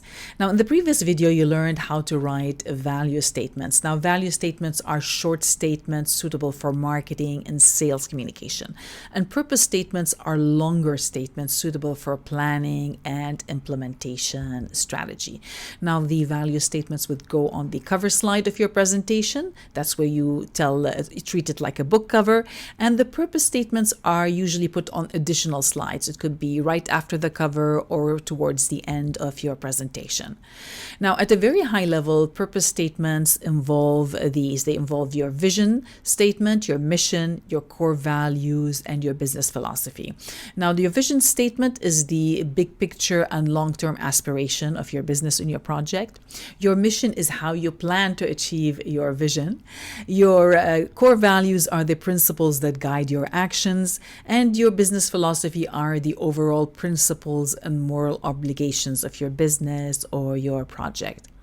Now, many people find it easier to work backwards, to work from the foundation, from the philosophy up. And so really, when you think of it that way, you're answering these questions. So the business philosophy is, why do you do what you do? So what is the reason behind why did you start your business? Is there a reason behind it? That could be the philosophy behind your business or the project. The core values are, what are your values and beliefs? So what are the ones that will set your guiding principles of how you get that job done? Your mission is, what do you want to accomplish? So what is your mission for doing that? And then your vision really is answering the big picture. What does the world look like after you accomplish your mission? So when everything is done, what is the ideal situation? Now, it's very hard to reach your vision, but that's something that you aspire to reach. Now, you might have noticed that many businesses don't have these purpose statements, so then why should you be creating any of them? Well, many people start a business out of a need and not necessarily out of a passion. So some people might start because, well, they lost their job, so there's no other reason for it. That's not the business philosophy. Whereas in many cases, there are many businesses that are built on a philosophy. Maybe it's built on solving an environmental problem. It's built on solving a social problem or a business problem. So in this this particular case, these companies would find it much easier to come up with these statements. So that's why you'd find many small businesses don't take the time to create these messages until they need to hire more staff, or they're working with a business partner, or they need to look for investors. That's when they start thinking, oh, do I need these statements? I didn't even know I need them. So if you don't have these statements, well, you are not alone. Now, if you take the time to create them, they can help you stay more focused on your vision and goals, and they can set the tone for the quality of the products and services you deliver. Now, even if you don't plan to share them with the market, they will guide you and your teams. Especially as you start growing your teams, you will need these principles to guide them and fine-tune your message. Now, if you're not sure if you need to include these statements in your presentation, you can look at this slide again. Now, just because you created them doesn't mean you need to add them to your pitch deck. You can always add them to your internal presentations. Now, the tagline and value statements help you show the tagline, slogan, value proposition, and unique selling proposition, which we talked about in the earlier videos. They're really more about what's in it for them, what's in it for your audience. Whereas your purpose statements, your vision, mission, and core values and philosophy are more about you and how you conduct your business. So really, if you're trying to decide if you should add them or not, try to think of how you speak when you are talking to your teams, when you are describing your solutions to your market. Are you the type of person to speak, oh, our vision is to do this, or our mission is to do that? So try to pick to the personality that you are choosing. And that's why having that brand archetype would come in handy. For example, the jester archetype is not going to go around saying, hey, this is my mission, this is my vision, because the jester is more about having fun and about spreading joy and happiness. So depending on the brand archetype, whereas more if you are the archetype of structure, if you are the ruler archetype, then you'll definitely need to have these statements to set that tone for your leadership status. Now, as you work on your presentation storyboard, you get to decide what statements can work best. And in many situations, sharing the purpose statement at the end in the goals section can work better than putting that up front, because most people don't really care about what, the purpose of your business, but maybe towards the end that can work. So really, there's no wrong or right way. You can change things around during the editing phase. Right now, what we're trying to do is create your storyboard and the building blocks, and then in the end, you get to decide based on the audience what type of content you can share. Now, that's why when you're looking at big corporations, you're going to notice that usually they are the ones that share these vision and mission statements. For example, if you go to LinkedIn, you're going to notice on their website, they have the vision and mission statements. So their vision is to create economic opportunity for every member of the global workforce. This is a big vision. It doesn't necessarily mean they're going to reach it, but that's their vision for creating it. And their mission really is, LinkedIn is simple: connect the world's professionals to make them more productive and successful. So they're putting that on their website. Now, if you go to another company like Lululemon, which is a sporting outerwear company based here out of Vancouver, Canada as well, they don't talk about mission and vision. They talk more about their philosophy. So really, there's no wrong or right way. This is just the personality that they want to present their values to the market.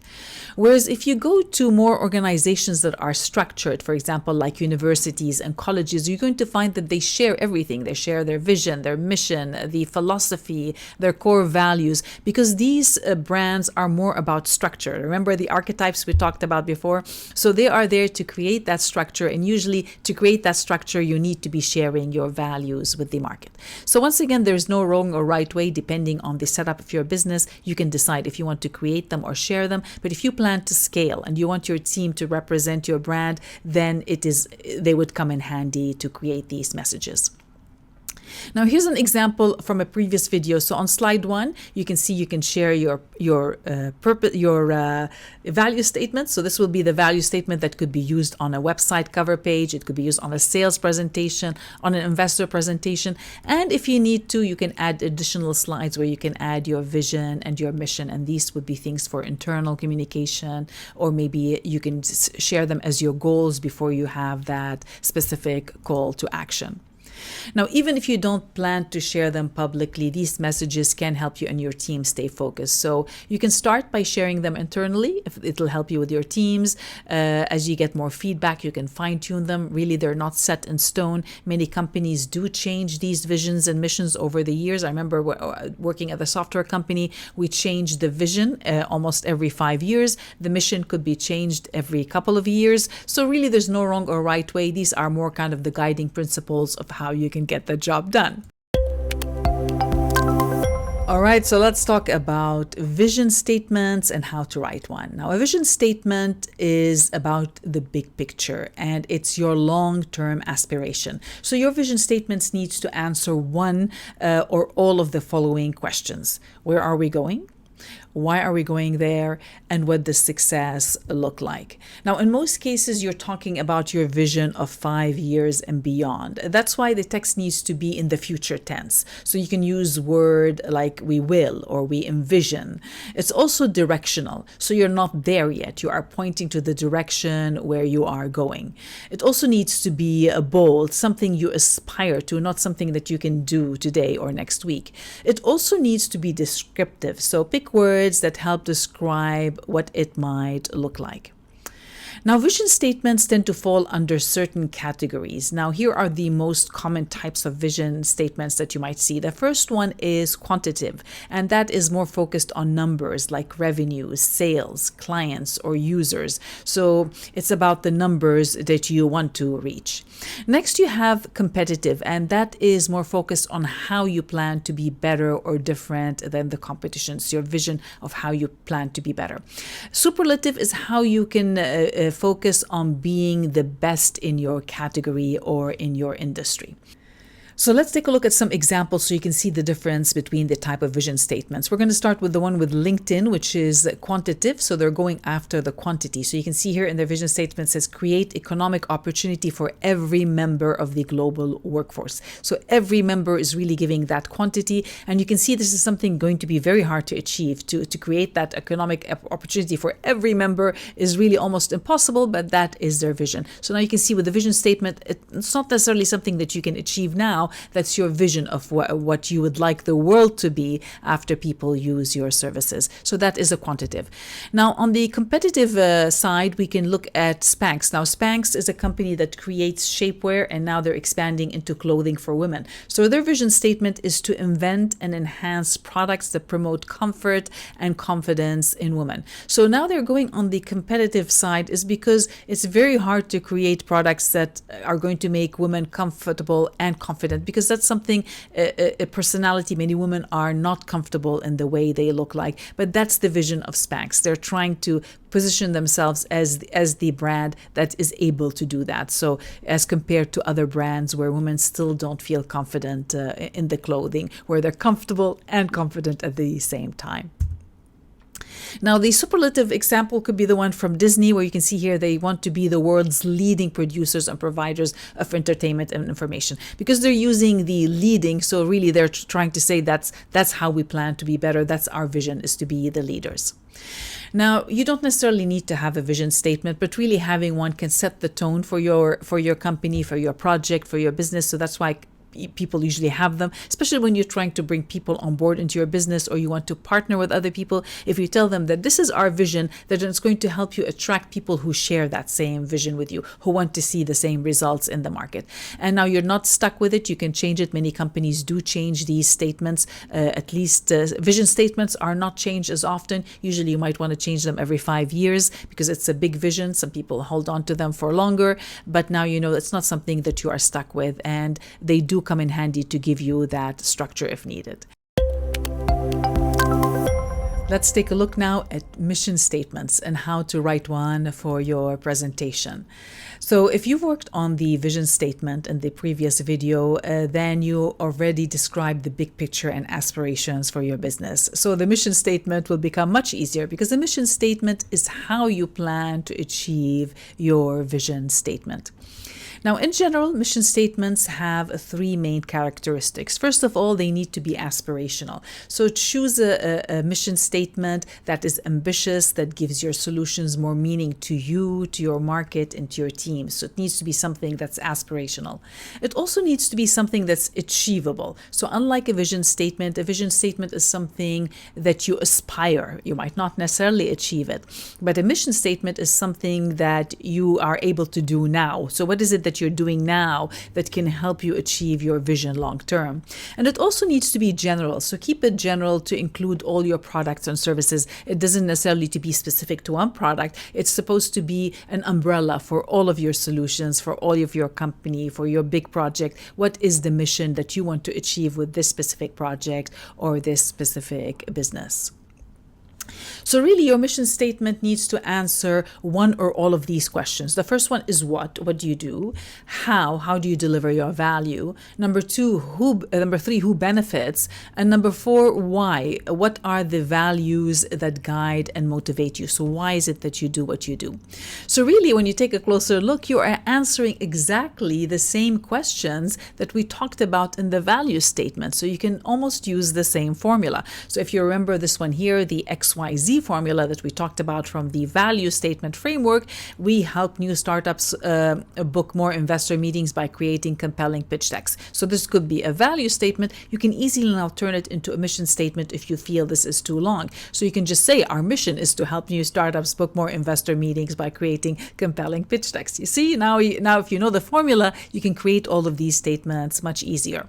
The same thing with the one we did with the what, how, and why formula. So mint.com is the free, easy way to manage your money online. You can easily turn that into a mission statement. Our mission is to provide a free, easy way to manage money online.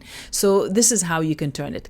Now, as you write your statement, if you're not really sure, you can just go visit some of the big players because they've invested sometimes millions of dollars on big agencies to create all of these vision and mission statements. So for example, you can go to Google and see what they have done and try to model some of the lingo that they're using to create your mission statements.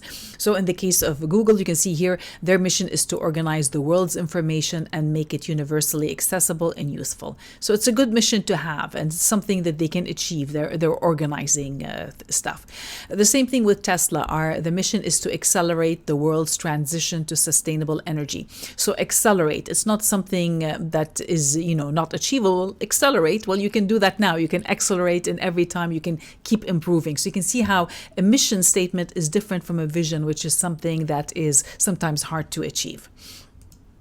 Another example is from Sony. Their mission is to fill the world with emotion through the power of creativity. So it could be something as simple as that, something that describes what is it that you do and why you do it. Now, if you're not sure, once again, you can go back to that list. Remember that differentiator list? That's why I showed it to you. Now, these are some of the common words. You can pick any other words. So pick some of these words that can help you describe your mission. What is it, for example, if it's productivity, you can say our mission is to help our clients be more productive. Or if it's variety, our mission is to create more variety. So things like this, where you can see that the differentiators can also be connected to all of these value and purpose statements that you want to write. All right, so let's talk about your core values and how they can impact your statements, and they can also impact any kind of messaging, whether you have it in your presentation, your website, or any other communication tools. Now, core values are guiding principles and fundamental beliefs that help a group of people function together as a team and work towards a common goal. So values and principles form the basis of your moral compass of how you plan to deliver your project and your business to the marketplace. Now, there's no golden rules when it comes to picking a list of your core values for your company, because that would really depend on what it is that you want to achieve in the marketplace, or what is your area of focus for your project or for your business. So for example, are you talking about your business relationships with your business partners, with the affiliates, with vendors, with the production? Are you talking about customer relationship values? Is it about new hires and staff? Is it about how you plan to grow your company? Is it about new product development and innovation?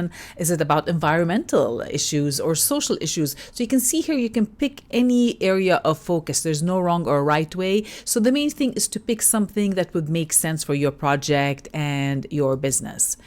Now, in terms of characteristics, when you're picking your core values, you need to pick something that is aligned with your vision and mission statement. So that's why we start working on these vision and mission statement first. So if you already know what is your vision, what's the ideal situation for the world after they've used your solutions, what are the steps you need to take to reach to this vision. So now that you know that, then what are the guiding principles that would help you deliver on your mission statement?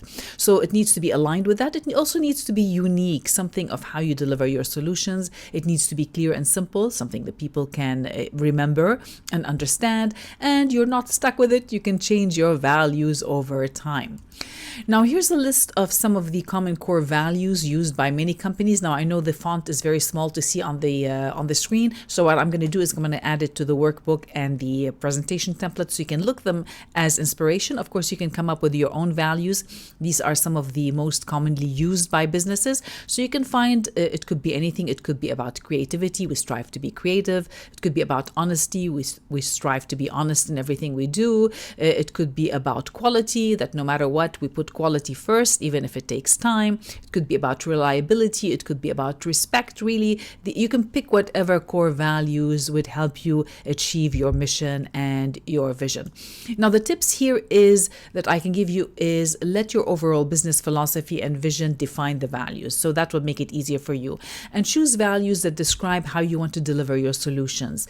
And be specific so your team knows how to act when you're not there. So for example, if you say one of our core values is quality, and sometimes they're in a rush, then they have to decide, do they go for quality or speed? So if quality is the value, then they know that sometimes they might have to compromise or do something so that they deliver a better quality.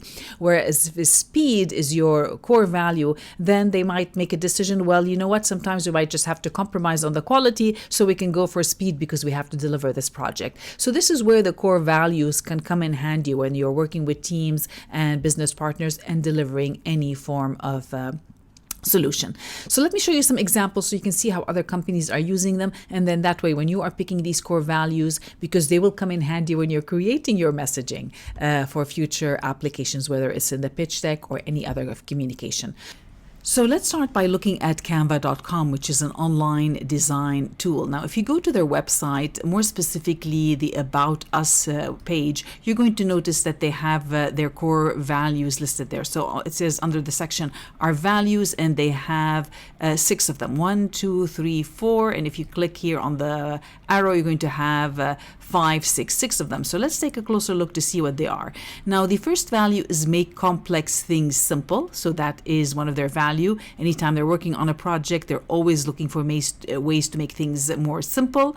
The next one is set crazy big goals and make them happen. So they're all about big goals, not small goals. Be a force for the good. So they want to be making the world a better place through positive actions, inclusion, and diversity. They also have empower others. So empowering others to achieve their goals, both globally and within Canva. So it's within the team and also all their client. Now, the next one is pursue excellence, maintain a high bar for ourselves and the people we work with. And the last one is be a good human, valuing good communication, being open, honest, and constructive. Now the employees or anyone working with them knows that this is what Canva stands for, and this is how they plan to deliver their solutions. Now, if we go to Amazon, you can see they have leadership principles. So once again, rather than core values, they're calling it leadership principles. Customer obsession, putting the customer first. Ownership, leaders are owners. Invent and simplify.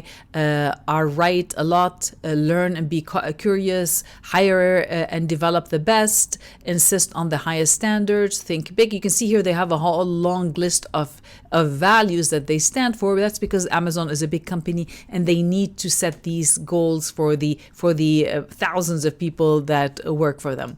Now, the same thing here, we've got Uber. They call it our values, go get it, trip obsessed, build with heart, stand for safety, see the forest and the trees. So all of these core values, now you can see because they've spent the time to write them, it's going to help them create any other kind of communication tools and come up with better messaging. So they're not essential for some when you're still small, but they are definitely valuable as your company grows. And here's another example, 10 things we know to be true from Google. You can see that rather than calling it values, they're just showing that these are the 10 things that we focus on when we are delivering our solutions. So now you can see how many companies use these statements interchangeably. So you can see some call them values, some people combine them. So in a way, business philosophy and core values are really what you are standing for. So there's no wrong or right way. You can call it anything you like. And a lot of it has to do with the brand personality. So that's where having that brand personality can help you. So do you want your market to see you as somebody sincere, exciting, competent, sophisticated, or rugged? So based on these personalities of how they might describe you, then you might choose core values that would fit within these personalities so people can categorize you and they know where you stand in their story. And the same thing with the brand archetype. So for example, if you pick that you are the gesture, then maybe your core values could be that, hey, our value is to have fun and to enjoy the process. It's going to be different from someone who's the sage architect, because then the core values for the sage may be to share accurate information. So that's where having the archetype and the brand personality can help you come up with a better messaging for your presentations or any other communication tool. Well, congratulations, because now you know more about cover slides than most people do. So if you've watched the previous videos, you'll know exactly what to write on your cover slides, because your cover slide is a summary that conveys the purpose of your presentation and the benefits to your target audience. Because your audience is trying to decide right away, should they be paying attention to you? Is your information relevant to them? So they're trying to make a snap decision within a few seconds if they should listen to you. Yes, no, or maybe. So we're trying to create a cover slide that tells them, yes, give me a few more seconds. I've got something here important to tell you. So as you're building your cover slide, I created this checklist for you so that you can assess what you need to add. Because as we covered in all the previous videos, you can see now there are many components, and that's why many people find the cover slide challenging. It's like, how are you going to tell all of this information on one cover slide? And now you know you don't necessarily need one cover. You might need to add additional slides like your vision, mission, and core values, but these have their own applications. At a very high level, you need to keep it simple and treat it like a book cover. So it needs to have the title, which could be the project or company name. It needs to have a description of the solution, whether that's a product or a service. It needs to have a value statement. So now you know the difference between the value statement, tagline, slogan, a value proposition, a unique selling proposition. So really, when in doubt, keep it simple. Just focus on that value statement, unique value statement, which is the overall project, your title and subtitle, and a supporting image. And if need be, you can add the website and contact details under certain circumstances. And then you can add an executive summary if you are talking to repeat or investors or repeat internal meetings as well. Now, at a high level, always keep in mind the audience. So investors are really looking for content that demonstrate the financial potential of your solutions. So is it really a viable solution? So if you can focus on that. For the market, it's more about content that explains the purpose and the benefits to them, the end user. And of course, internal communication is how do you want your team to bring your vision into reality. Now, in terms of the cover slide, really you can keep it more focused on the end user, because the investors would be interested in something that the buyer would buy, and your team needs to understand the message. So if you're not sure what to put on the cover slide, focus that message on the market. What is the benefit to the end user? Because if you have that message, then you'll be able to create variations for different internal meetings when you start getting to implementation, or whether you're raising funds from investors, you can create differentiators. But the main cover slide needs to be focused on the end user, which is really your market communication. So in terms of tips, I would say keep the cover slide simple. Now you can watch all of these videos. You have the templates, you know what components to add, remove any clutter, anything that should not be there, remove that. Just keep it simple and easy to scan so people can tell within a few seconds what is the presentation about. And if you're still not sure what to write, I would say complete the rest of the presentation and then come back to the cover slide. You might find it easier to come up with the cover slide once you know what other content you have on the other slides. So your action item for this section really is to make a list of what you need to put on your cover slide. So if you already know, go ahead. If you have a logo, add it. If you have a title already, add that. The value proposition statement, if you have one, add it, and any other additional content. Otherwise, I recommend you watch the next videos, the problem and opportunity section and the solution section, because once you see the full picture, you're going to find the cover slides will come more naturally to you. Now, before we continue, I want to remind you that I'm here to support you. So if you feel stuck and you need some help, go ahead and book a strategy call with me and we can go over your files together. Now let's talk about the most important segment of your presentation, and that is the problem and opportunity segment. Now this is your chance to demonstrate the necessity of your ideas and solutions to your audience. Now here's why this is important, because the number one reason most businesses fail is because they're not satisfying a market need, which means not a lot of people need their solution. Now the same principle applies if you're pitching a solution within your organization. So even if you have the best business or project plan, finance, resources and teams, if people don't need your solutions, they're not going to use them, which also means that they're not going to pay for them, because the only reason people are willing to give you their money is if they want something that you have in exchange. Now, the same principles apply to their time. People are not willing to book a meeting or an interview with you unless they know that it's going to be a good use of their time. Because once again, your audience is trying to make a quick decision and decide if they should be paying attention to you or your presentation. So in their head, they're asking, is this information relevant to me? And they're trying to come up with this quick answer, yes, no, or maybe. So in this segment, you'll learn how to show your audience that you have what they want. And you'll do that by telling them what problem you can solve for them, or how that what you have is a good opportunity for them. Now, that's why in some cases, you might need to add urgency to your story. So you'll have to let them know why this is the right time to address this problem, or why this is a good time to invest in this opportunity. Now, if you want to tell a good story, you need to know who you're talking to. And that's why you also need to know your target market. Now, your target market are people who can benefit from your solutions. They are the people who will buy or use your solutions. Now, the three elements here that form the foundation of your story, they are the what, why, and who. So what is the problem? Why is this urgent now? And who is facing this problem? Now, even if you're talking to investors, you need to let them know that there are people who are willing to pay for your solutions and ideas. Otherwise, why would they want to invest in this idea or in this business? So your target goal in this section really is to identify how your ideas and solutions are filling a market need, and also identify the best way to share your story with your audience. Now, remember that most people don't care about your ideas, skills, products, or services. They want to know what you can do for them. So whether you want to present yourself or your products or service as a viable solution, or if you want to present your entire company to investors as a whole, you need to let your audience know that you have what they want, or that you have the information, connections, or resources that can help them achieve what they want. But instead of talking about you and your solutions right away, you'll need to tell that story from your audience's perspective. So before you start telling them about how you can help them, you need to get clear on what they want. So you need to prepare the foundation and the building blocks for your problem story. And the building blocks include their current state. So what is their current situation? What are their current challenges and obstacles that they're facing? The second part is their desired outcome. What do they want to achieve? And the third part, of course, is what products, services, informations, or connections do they need to go from point A, which is their current state, to point B, which is their desired state. And that middle section here is the problem that you need to solve. That's why many in the sales industry call this process selling the problem, because no one cares about your solutions unless they know why they need them.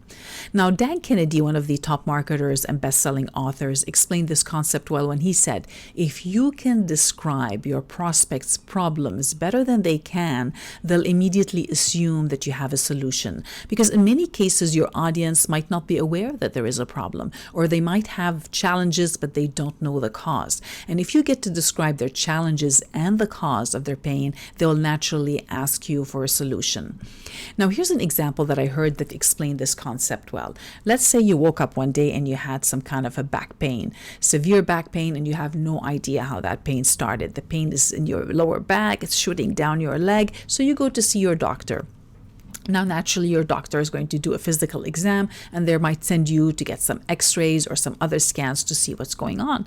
So you wait a few more weeks to get the scan, and the scans come back, and their doctor said, you know what, everything's fine. I don't see what the problem is. So you start digging a bit more. You start going to see a massage therapist, a chiropractor, acupuncturist. You try everything to stop that back pain, but nothing is working. And just as about you to give up, you say, you know what, let me just call one more clinic and get their opinion. And as you're describing your problem to the receptionist so she can connect you with the right specialist, she interrupts you and she starts describing exact symptoms that you're facing. She says, does the pain feel like this? Does it feel like that? Is it shooting down your leg? And you're thinking like, oh my God, yes, that is exactly how I feel.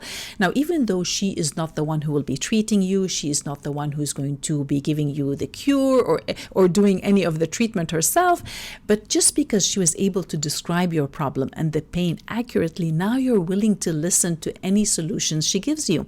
Because she was able to describe it, you're thinking, you know what, maybe she has seen other clients and patients who have that similar pain, so she will know exactly who to refer me to. And now you're willing to listen to anything she says, even no matter who she tells you to go to see, no matter how much they cost, you're willing to take her recommendation. And that is the power of listening and having the ability to articulate a problem with clarity. Sell the problem, and if people want to solve this problem, they will naturally ask you for a solution. Now, the same formula was used globally not too long ago. Now, you might remember during the pandemic, all the news outlets and the media were selling the fear of getting sick and the fear of dying. That's why many people lined up for hours to get something that most people hate, needles. Now, most people hate needles, but when you sell the problem, people will naturally ask you for a solution. Now, as you build your brand story, ask yourself, what does your audience want to achieve? What is their desired state? Do they have a critical problem, challenges or obstacles they need to solve immediately? They need to stop the pain right now. Now, on a personal level, that would be challenges related to personal health, finances, family, or lifestyle. From a business perspective, pain can be anything related to manufacturing, operations, cash flow, or productivity.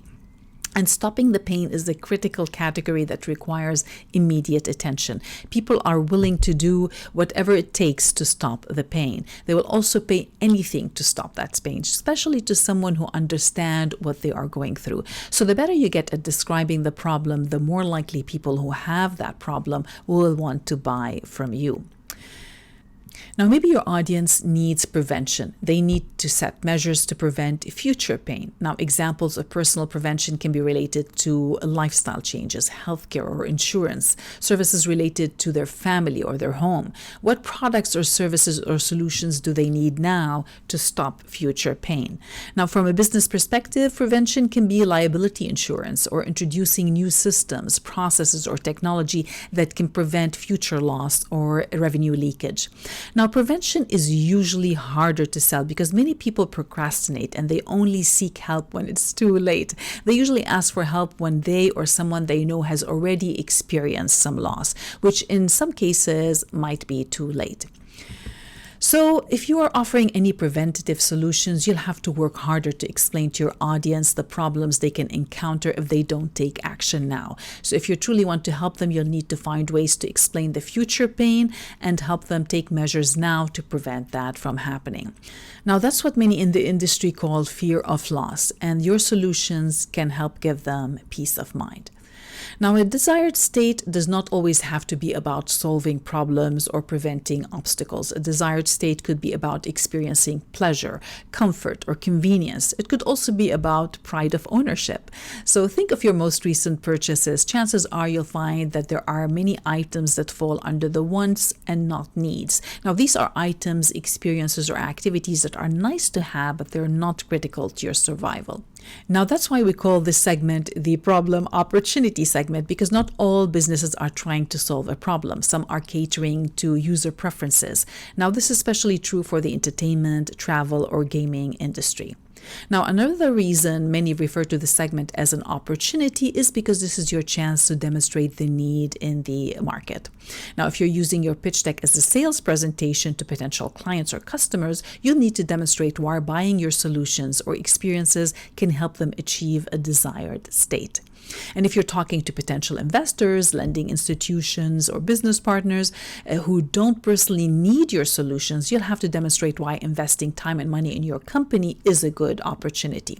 Now, you'll need to demonstrate that you have done some serious research and you really understand your market. They want proof that if they give you their money, there's a big chance that they're going to get it back, plus interest and a huge profit.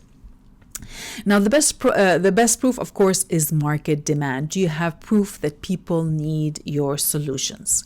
So get clear on what your audience wants to achieve. The more you know about what they want, the better you can help them. Now, let's look into some problem story frameworks, how to convey the problem story to your target audience. Now, in the previous video, you learned about the 3 primary market needs. First is stop the pain, second is prevention, and third is pleasure. So by now you might have an idea about which story might resonate more with your market. So the big question is, how do you tell that story on one slide?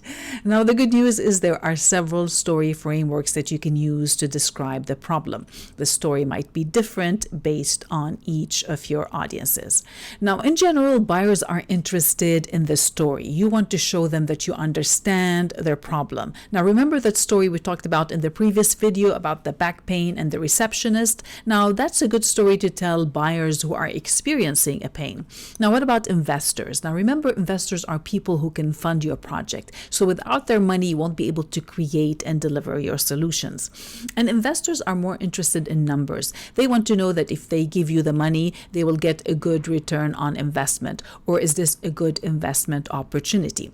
Now, a consulting company called Story Pitch Deck did a survey asking 30 pitch deck experts to share their tips on creating effective problem slides. Now, there were several points that came up from the survey, but the top 3 that they all agreed on were: Number 1, empathy.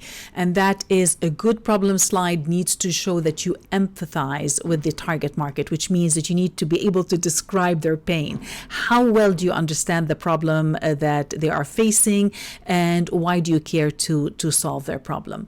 Now, number 2 is provide data, facts to support your story. And number 3 is to use short and powerful writing. The problem slides needs to be easy to scan. Now, if you'll notice that in the empathize the story, it was the consultants who thought the story was more important. Whereas if you look at the numbers, you'll notice that the investors were more interested in data and facts. As for the powerful and short writings, they were almost very close. So now you know that when you're talking to the market as a sales presentation, you need to focus more on the story. And when you're talking to investors, you need to be focusing more on data and facts and numbers to show them why as well. Now, if you recall this image from the previous videos, when you're talking about any solutions, you always start by describing the current state, which is the part A on this diagram. So here's a common framework that you can use for your problem slide. Number 1, you describe the pain the customer is facing. What is their current state? And number 2 is, how do they address the issue today? So we're still talking about the same thing.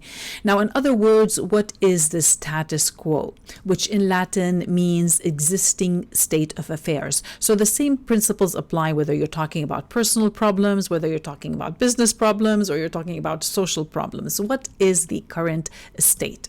Now, here's an example of how you might use that framework on a problem slide. So you've got two statements. The first statement is women have less savings and assets to support an adequate standard of living in older age.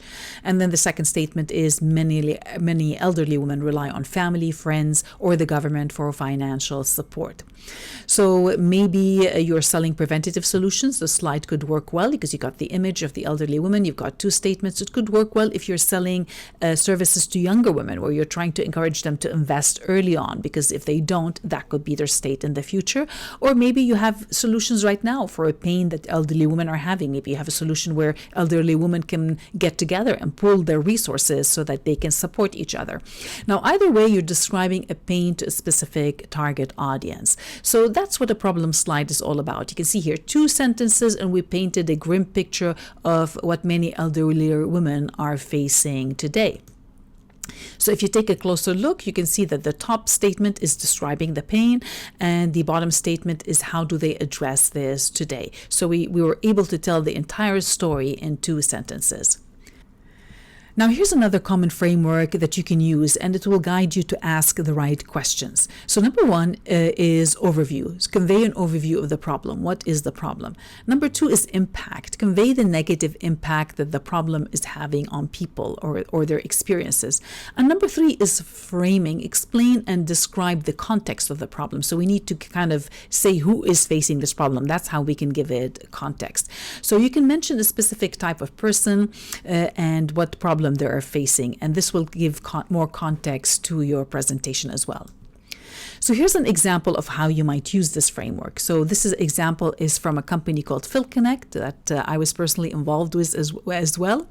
So you can see here the title slide sets the tone. So instead of saying problem, we are using the problem slide title. We're putting it to good use. So we're saying moving dirt is costly and harmful to the environment. So right away we set the context of the conversation. Next is heavy reliance on commercial dump sites and mining of new material is costly and exhausting land resources. So it cost in the environment. Once again, we're reaffirming that story. Limited industrial and team collaboration make it challenging to find, reuse, and repurpose fill material. So the current status quo is making it difficult to collaborate and save costs and the environment. A third statement to kind of give it even more context: rising land costs, increased trucking fees, and lack of nearby options make it challenging to meet industry sustainable goals. So you can see here in 4 statements on a slide with a supporting image, which my partner and friend took at the time to set the tone of the slide. We were able to convey the status quo and the consequences on one slide. So you can see the top is the overview, the title is the overview, and the bottom is the framework. We've got the impact, and we also have the framing, so that we've got all of these components on one slide. Now, here's another common framework that can also help you answer some of the questions. First, you've got problem. Identify the big problem that is causing a lot of little problems. What are the challenges? So pinpoint the challenges faced as a result of this problem, and the impact. Highlight how the problem negatively impacts users and the company, and what's at stake if the problem is not addressed now. So using a similar this framework, you can see this is another slide that has been changed a little bit. It was also based on a client project. So you can see here at the top it says energy powers the world, yet many still lack reliable and affordable access. So right away we set the tone of what's the story. We're talking about power. Then you have 3 statements to support that story. Rising energy costs and intermittent power outages impact residential, commercial, agricultural, and industrial locations. So we're talking about the problem and the impact. Next, outdated wired infrastructure delay the scaling process and adoption of new technologies. Another problem and the impact. Corporate monopolies and lack of Wall Street funding slow the migration to safe, green, and affordable energy. So if we take a closer look again at this problem slide, you can see here that we've got the problem at the top, and the bottom 3 statements are talking about the challenges and the impact. Now, here's another framework that you can use as well to tell the same story. Now, you'll notice they're all very similar. It's just that the order of the story might change and the context might change. So in this particular case, we've got what? Define what problem is faced by the target buyer. How painful? Explain how painful the problem is by going deeper on the impact of the business and who is experiencing, and at what scale. So can you give any estimate on how widespread is this problem? So here's another example from a company that I helped with a client, Global Biocoal Energy. And what they do is they turn forest residue into sustainable biofuel. Sustainable, which is it's more environmentally friendly as well. So in this particular case, we needed 2 problem slides, because once you'll see in the next videos when we talk about the solutions, you'll see how the 2 problems actually solve each other. Now, in problem 1, we talked about woody biomass, which is the wood that is left in a forest region. Now, if you live anywhere near a forested area like I do, I live in Vancouver, British Columbia, and during the summer, throughout the West Coast in North America, there's a lot of forest fires. If you live in California, Oregon, Washington State, or even here in British Columbia province, during the summer, we are seeing a lot of forest fires. Now, a lot of it has to do as well because of climate change. Has been drier, so trees are not getting enough water. There's also the pine beetle, which has been eating at trees, so it rots them, and then they end up drying from the inside out. So that leaves a lot of dried trees that could burn. But one of the biggest problems, which a lot of people don't really know about, is that of logging. Now, 70% of the tree is left behind to rot during logging, because the logging industry is really only interested in the bark of the tree. They're in the trunk. That's all they need. The trunk is used for paper, it's used for building, it's used for many resources. But the rest of the tree, which is the leaves and some of the small bark, well, that's not really used much. So in many cases, it's left on the ground to burn. Now, I was surprised with the statistics. About 70% of it is left on the ground to rot, and that eventually rots. It creates methane gas, and then it becomes a fire hazard as well. So this is a big problem that we need to solve. Now, the second problem is the CO2 reduction goals. Now, the world is going against all industries, trying to push towards reducing any environmentally hazardous manufacturing industries and energy producing plants. So, but this is also creating another problem, because right now we've got about 8,500, which is about a third of the world electricity, is still relying on coal. So, of course, that is mined coal. So that's when miners go under the ground and dig for it. So now, what is the solution for them? Well, what if we can give them something that's called biocoal? So it's not something that's going to harm the environment. And this is what this company is doing. They can turn that forest residue, which is left to burn, they can turn it into coal that can now be used in power stations and can be used in other manufacturing stations. So you can see why in some cases, to convey the status quo, you might need to use more than one slide. And that's why we did that in this particular case. And we also used numbers, because if you remember in these statistics, investors are always looking for data and numbers. Now, this was a very general case. I cannot be sharing other client presentations with you, but this one I had permission to share.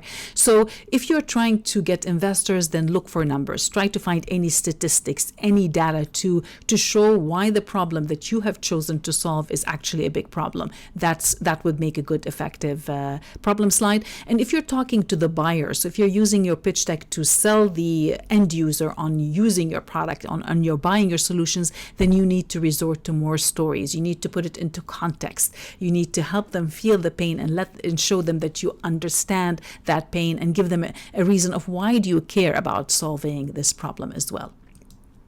So that's why in the case of the Global Biocoal, it was an investor presentation. Now, we did create different variations for them, so depending on the different types of investors. And as you work on your pitch deck, you're going to realize that you might need more than one problem slide. So you might have to create different ones based on different investors that you're talking to. Now, this was one of the more generic ones that we created. So you can see here we've got a little bit of the story. We're giving it context. We're giving the statistics on the logging. And in the next slide, we're also also talking about the power plant 8,500. We're giving it also a context by using numbers.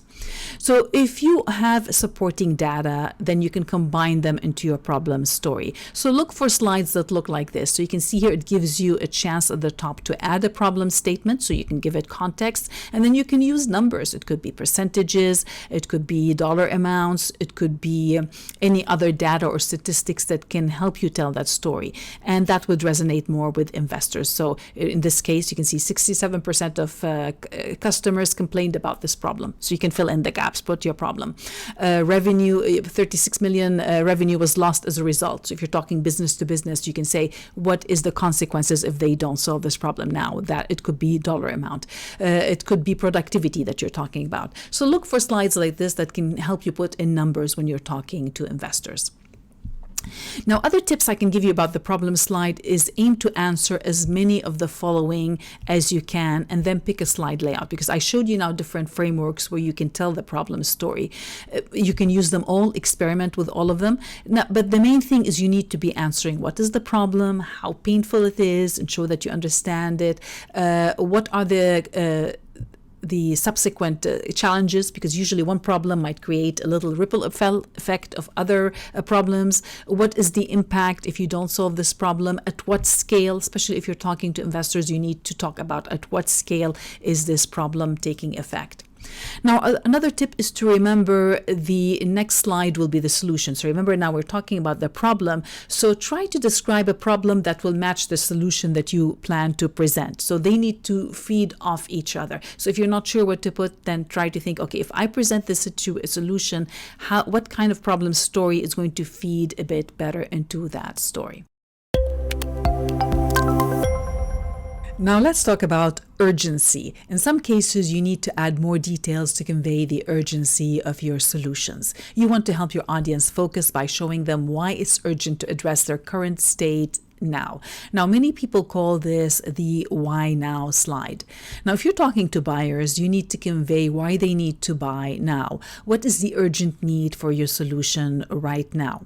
And if you're talking to investors or lending institutions, you need to let them know why this is a good time to invest in your solutions. What are the market trends that demonstrate the need for your solutions? And of course, that can also work if you're getting internal funding. Why is it a good time to fund your particular project right now? Now, you'll find many templates on the market that have this layout. It's called the Why Now slide, and you can add 1, 2, or more reasons. So you can see they're already giving you the framework. You can call it reason, or you can give it a title. I always say use the real estate more wisely. Try to use every sentence, every word more strategically rather than just labels. The same thing with this one. It could be sometimes called timing, not necessarily why now. So you can see here you've got the framework where you have room to write a title, and you have room to write 2 extra supporting details. You might also find slides like this one here where it gives you 3 placeholders. So you get to decide how many statements you need. In some cases like this one, you can see here they're using it as a question. Now, these are all commercial templates, so they're more like placeholders. You don't necessarily have to put the questions, because I don't think a slide like this would be needed. Why do we need modern communication company? You can see it's just more like a placeholder, because ideally you can add that to your problem slide. But I just wanted to show you the different options, because you will be seeing these templates on the market, and now you know how to use them. So use them as a guide, not necessarily from a content perspective, more from a layout perspective. Now, of course, you don't need 2 slides to convey the urgency. You can say that on the same slide. So you can find that some frameworks do prompt you to answer both questions on one slide, like this one here. So you've got the problem on the left and the why now on the right. So you can just keep it simple for now when you're starting. You don't have to make it too fancy. Just jot down the first details that come to mind, and you can jazz it up later as you start fine-tuning your slides. Now, another common framework you can use is like this one here, where you get to answer the questions: what, describe the problem you are solving, why is it important to solve this problem, which is what we talked about in the previous video. And now you see the third section is why now. So rather than the framing, they're kind of using the urgency on the same slide. So let's see how that might look. This is a simulated slide. So let's take a look of how you might use that. You can see here the top. So rather than calling it problem, we're using the real estate wisely. You can use it to statement to set the tone for your slide. So new businesses need help communicating their value. And then the second statement, poor communication skills leads to missed sales and business opportunities. So this is kind of the context if they don't act now. And then, so why is this urgent now? Well, more people are embracing the entrepreneurial path, making it more challenging to stand out. So as more people become now entrepreneurs and having businesses, you need to be a little bit louder to get attention in the marketplace. So if you take a closer look at the slide, you'll notice that we're answering the three questions. What? So that the statement at the top, why is this a problem? And why do you need to address that now? Now, going back to this example that we looked at from the previous video on the Fill Connect, and moving dirt is costly and harmful to the environment. So in this particular case, this company is trying to solve two things, the issue of cost and also the environment. So if you take a closer look at the slide, you'll notice that the top heading is talking about the what, and the three statements below are answering why is this important to solve this problem. But in this particular case, there was another reason that created an urgency of why we need to solve this problem. And that is that most construction companies now are legally, under new environmental rules, they have to be more transparent and they need to show that they are being environmentally friendly. So when they are bidding on any project, so you can see here some people call it RFQ, request for a quote, or request for a proposal, RFP. Many of the construction jobs are asking, show us ways that you're being more environmentally friendly. So if the construction company can say, you know what, we are reusing material, we're not wasting, rather than getting new material or blowing up mountains to get new material, we're actually reusing existing material, then this could work in their favor. So we use that as a why now slide. Now, here's another example as well that you saw from the earlier video about the energy plant. Now, this was changed a little bit. It was a client project, but I did change some of the details so that it doesn't reveal everything from their project. And so you can see here, if we take a closer look, you can see that at the top, we used the title wisely. We did not just call it problem. We set the tone. What is the problem? And then these three statements below are the why. Really, it's the impact. What are the consequences? Why? Now, in this particular case, we could add a bit more details. That's why we added an extra slide. And this is more of the why now slide. Now, you don't necessarily have to use it in all cases, but I did recommend that we create it because in some circumstances, for some audiences, this could set the tone for the context as well. So the context of why now is because of the global goals set by the United Nations. So now I'm not sure if you're familiar, but the United Nations set some global goals for all countries to meet in terms of hunger, in terms of poverty, in terms of environmental and other social solutions. And so now we were showing that, well, why now? Why do we need to address energy now? Because we're showing that without energy, we cannot meet the other goals. So if we are to meet the other goals, we need to address the energy crisis first. So that's how we use this as a why now slide. And then they get to decide if they want to use it for particular cases. If they have room, they can share. If not, they can take it out. Because in some cases, when you're dealing with investors, they might tell you, just send me your top 5 slides or your top 3 slides, or you might only have a minute. So you might not be able to dive into all these details. In other cases, you might have more time to tell your story. So have them as a backup. If you have more time, you can throw these backup slides into your story. So now you get to decide if you want to use one slide or if you want to use more slides. You can see here I added them 3 on the same timeline. Of course, you can combine them all, but if needed, now you understand when you can have them on one slide and when you can have them on more. Now let's talk about who cares, and that is your target market.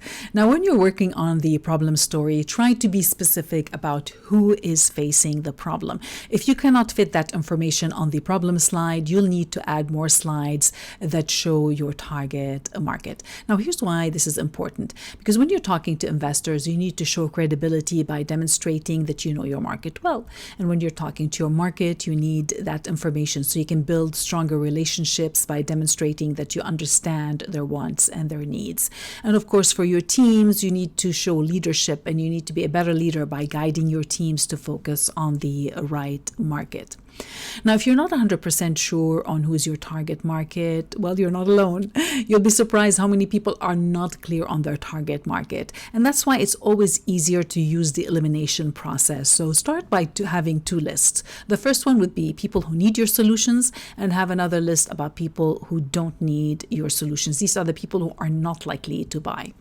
Now, many in the industry call that negative buyer persona. So you get to describe the people who are not likely to buy, so you don't waste your time and money marketing to them. So, for example, a retired couple is not likely to be interested in a career advancement bootcamp. So why would you want to be marketing to them? So if you take them out of the picture, then you'll be able to focus more, or you'll be able to identify more people who are more likely to need your solutions. Now you can dive deeper and create something called a user persona. Now a user persona slide is used for internal communications. That's something you would share with your team, and that's something you would do yourself as well first. So before you talk to investors in your market, you need to do that foundational work and some digging. So you'll find many slides like this where they give you a prompt to add a picture. Having a picture, it doesn't have to be a real person, it could be a stock picture. It just helps you visualize who you're talking to, and you can give them a name. And I do remember in my marketing days, we used to have about, maybe 5 to 10 personas. Sometimes we'd narrow it down for each industry, and we'd give them names. So we're saying, we're creating this campaign for Cody, we're creating this campaign for so-and-so, because then once you personalize them, you'll be able to create better stories to fit their needs. So you can see here on the slides, you're guided to fill in some details. For example, what's their age, their occupation, location, and income, just to humanize them. What's their goals, their interests, and motivations? This will help you come up with better stories that will resonate with them. What are their fears and frustrations? So it could be also pains. So add anything on the slide that can help you identify what could be a good story for them. Now, my tip here would be is start with 3. If you just have 3, kind of as a perspective, having 3 can help you narrow down the common denominator between these 3. If you start doing too many to start, it could become complex. If you start with 1, it could be a good start, but if you have 3, try to create 3 of these, then it helps you kind of find the common denominator and come up with a better story that resonates with all of them. And then, of course, with your marketing campaigns and messages, you can create multiple stories to fit each persona. Now, you might also find slides like this one here. And of course, this is another one for internal use. This is not something you would share with the investors or with your market. This is something that helps you ask the right questions. So you've got demographic, buying roles. This is important because the person who could be making the purchasing decision is not the person who could be your market. So if you have baby products, it's not the baby who's going to decide if they need them, it's the parent. So this is where you kind of see, even in a company, it's not usually the end user, might not be the person who would be the buying person. So this is where you need to get clear on who you're talking to. Is it the end user or the person who has the buying role? Usually if it's the buying role, because they have to make that buying decisions. So once again, you have different questions about channels where you could reach them. What's the buyer journey? How many times do they need to see your story? So you will find some of these slides that will help you answer the right questions. And really the main purpose is that you can narrow it down. And once you narrow down that story, you can now add it into your investor presentation. So on an investor presentation, you might identify or tell your investors, you know what, we've identified we have 2 target markets. So we have market number 1 and market number 2. Now, you don't have to give them all the details, but you just want to show why you pick this market so they see that you've done your homework. So that could be a very high level. This is something that you would share with investors. Another thing that you might share with investors could be your target market, where you're showing we've picked 2 markets, and then is there anything in common between them? So you can tell them we've identified that's who they are, that's their use case, that's what they're interested in, and maybe in the center there's something that's common to both of them, and we can solve that problem for both of them. That could be a good story to share. So you'll find many templates that have this layout. So you get to pick and choose based on the context. Now here's another one that is a bit more specific. So you can see here, this is focusing on 1 target market only, not 2. So you can see they've called it target market. Now I'm not a big fan of these slides that just call target market, but I just wanted to show you an example of what could be on a commercial template. So you can see in this case, they pick technology leaders, and they're more specifically, they're going for small and medium business leaders. So they're not going after enterprise. So, and they're going for companies that have 200 people or less. So they're being specific on the target buyer. Now, once again, you can combine all of this on one slide. So that's why you might find problem slide frameworks that look like this one. So you can see here, rather than a problem, they're called a target audience. Now, once again, you can use this real estate more wisely and put a statement there, but then you're answering the same questions. Who is most likely to need your solution? Why are they more likely to need your solution? And number 3, what is the main problem they need to solve? Now, this kind of slide is, of course, more geared towards investors. It's not something you would share with your market, because you don't tell your market, who are you like that, because you'll be telling them a story that resonates with them. So this type of slide might work better for investment stories. So let me show you how it can translate. So rather than just call it target audience, you can use that top part to have a statement. Coding skills are in high demand. It's a statement. I always recommend you use that top title wisely and put a statement. So we're setting the context for the story. So who is that more females are looking to get into the tech industry. Why? They want to transition into higher paying careers with better prospects. And what is the problem? Well, they don't have the right skills or experience for the job they want. So more females are looking to transition from a general secretarial job to now something more technical, more artificial intelligence. That's where the need is, and that's where the money is. And so this would be the target audience. Now, in the previous example, we covered all 3 points on one slide. So I just show you the one with the coding school, how you can really combine all 3 elements in the outline, the problem opportunity, the why now, and the target market all on one slide.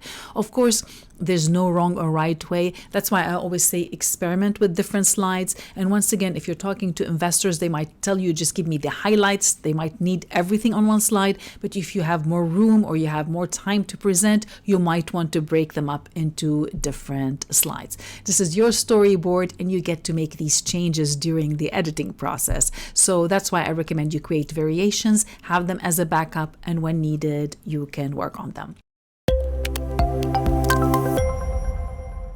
Now let's talk about money and investment opportunities. So if you need funding for your project or your business, then you'll need to tell an investment opportunity story. Now, I wish I could tell you there's a one-size-fits-all, but there isn't. That's because most projects and businesses have different phases, and each phase of your journey will attract a different type of business funding. Now, remember, investor communication is any communication about funding your project or your business. So they want to know if your story adds up. Is there a market need for your solution? Are you and your team reliable? And can they trust you with their money? If yes, when can they expect a return on investment? Now, return on investment is not always about money. There could be other return on investment. So first of all, in the workplace, how does your project impact the entire company profitabilities? If you're talking to lending institutions, it could be about repayment. The return on investment could be that you repay it and plus timely interest on the payments. If you're talking to angel investors, it's more about cash flow. Does your business keep generating cash flow? Is it cash flow positive? If you're talking to venture capitalists, now they're more interested in a massive exit strategy, which is and a huge return on investment. So that is more about the investment. If you are applying for a grant or awards, then you need to demonstrate that you have support for social causes and job creation. If you are talking, it could be about the stock market, about increasing the stock price or dividend payments. It could also be return on investment, could be about intellectual properties. Now, in many cases, companies invest in others purely to get access to patents, copyrights, trademarks, or other trade secrets. Or it could be about teams or partnership. The return on investment could be that by investing in that company, they could get access to exclusive teams and partners. Or sometimes it's a combination of reasons as well. Now, another factor that could impact your story is on the type of business that you are starting. Do you have a startup or are you starting a traditional business? Now, a startup is a young company creating innovative solutions with a massive opportunity for future income and growth. And the goal of a startup is usually massive growth and an exit strategy. An exit strategy is when someone buys you out, or it could be that you go on the stock market, or maybe some other kind of exit, or somebody somebody, you get a partnership with another company. Now, a traditional business is one that generates revenue by selling common products and services. So there's nothing really innovative about it. Now, a startup is usually dealing with innovative solutions, whereas a traditional business is just common goods and services. And the goal of many traditional businesses really is to stay in business. So they're not necessarily looking to sell right away. Now, another factor that can impact your story is the industry sector. Now, if you are a technology company, you're going to have more opportunities for funding, especially if you have something innovative. And the funding could come at every phase of your journey. For non-tech companies, the opportunities are limited until they have a proven sales and a business model with consistent income. So that's where there could be another difference. So once you have sales, then you might be able to qualify for more funding and investment from a non-tech company. Now, in general, businesses go through 4 different phases. Now, this here is adopted from another source that deals with technology companies, but I thought it also applies well for non-tech companies. So most businesses start with the idea phase. That's when you're just starting out. So if you have an innovation, the idea phase could be a phase where you're doing some research. So there's no income. A lot of the money is going purely on income. Then you have the startup phase. That's when you start going to market. Then you have the growth, and when you break even, and then you have the mature phase. Now, during the idea phase, you'll be spending a lot of money but still don't have any income. So unless you figure out a quick way to get sales, your business will be heading into what they call the valley of death. That's where many businesses run out of money and they fizzle out. That's why you'll find limited investment resources at its stage. It's very risky. This stage is usually funded by the founders, so usually the business owners, the friends or family, or other close network.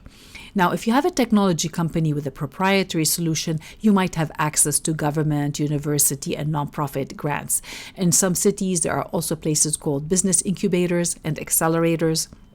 And these are companies, government, or nonprofit organizations that provide business setup and growth assistance at reduced pricing. They also provide legal, financial, and business advice, so they can save you money on legal and other business fees. Now, some of them have grants, they have awards, or they can even provide you with a loan. Now, during the idea phase, you're trying to prove if there is a market need. Now, at this stage, people are investing in you and not necessarily in your business, because you still don't have one. You have no sales, so your story needs to show that you and your team are the right people to explore this opportunity. So your pitch deck story will be about you, what problem you want to solve, and why do you care to solve it. Now, if you have a personal story related to the problem and why you want to solve it, it'll make you more credible. Like, why do you particularly want to solve this problem? So at this stage, it's easier to approach people who already know you or people who care about the problem that you want to solve.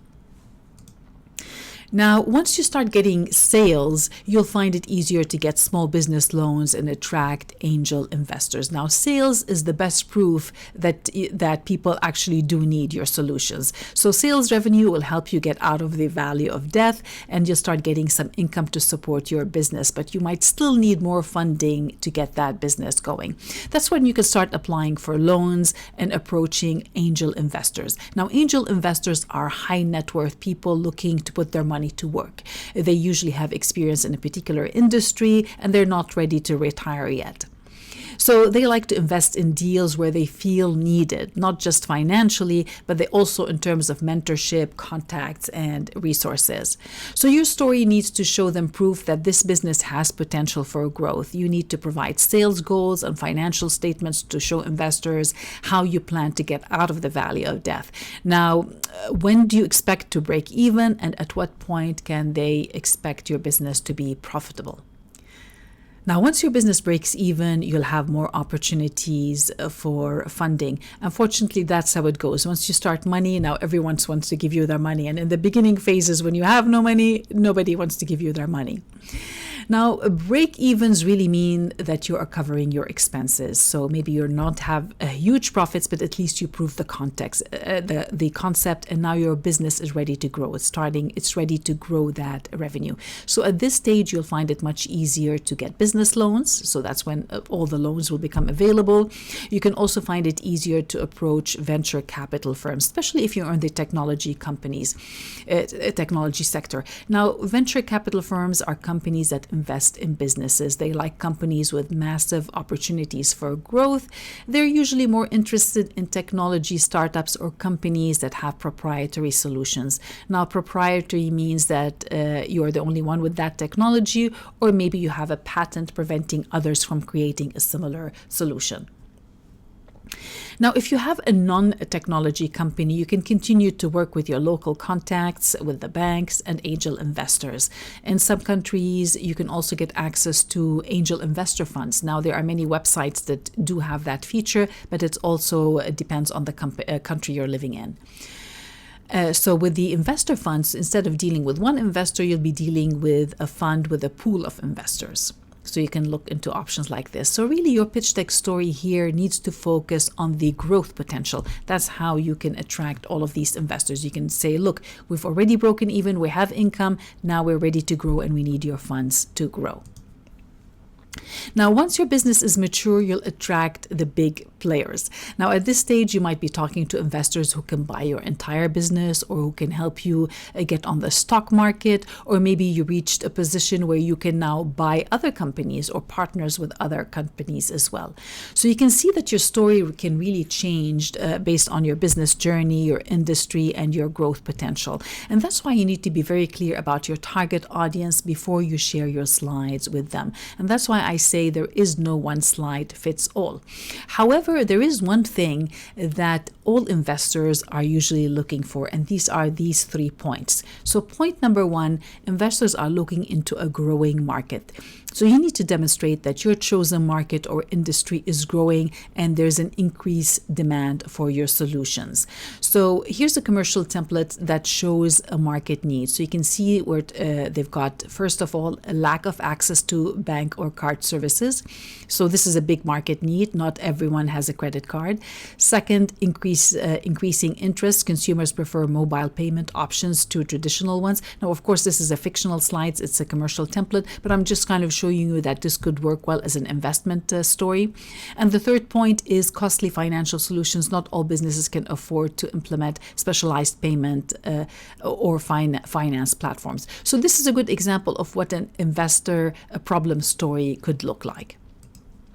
Now, point number 2, investors are also looking for a market gap. So you need to demonstrate that the segment of your market that you have chosen to serve is right now not being addressed. So maybe there's a specific location that is not currently being serviced, or maybe a particular demographic of people that don't have a solution. So that's what's a market gap look like. Now, here's an example of what a market gap slide could look like. Now, this is the one from Canva.com. Now, Canva.com is an online design tool that allows you to create many designs for marketing, sales, and other applications as well. So this was their actual investor presentation. So it's not a sales presentation. This is the slide they showed investors. And that's why the market slide works here well. Now, if you take a closer look, they showed how other tools and services on the market are either too pricey or they're too restrictive.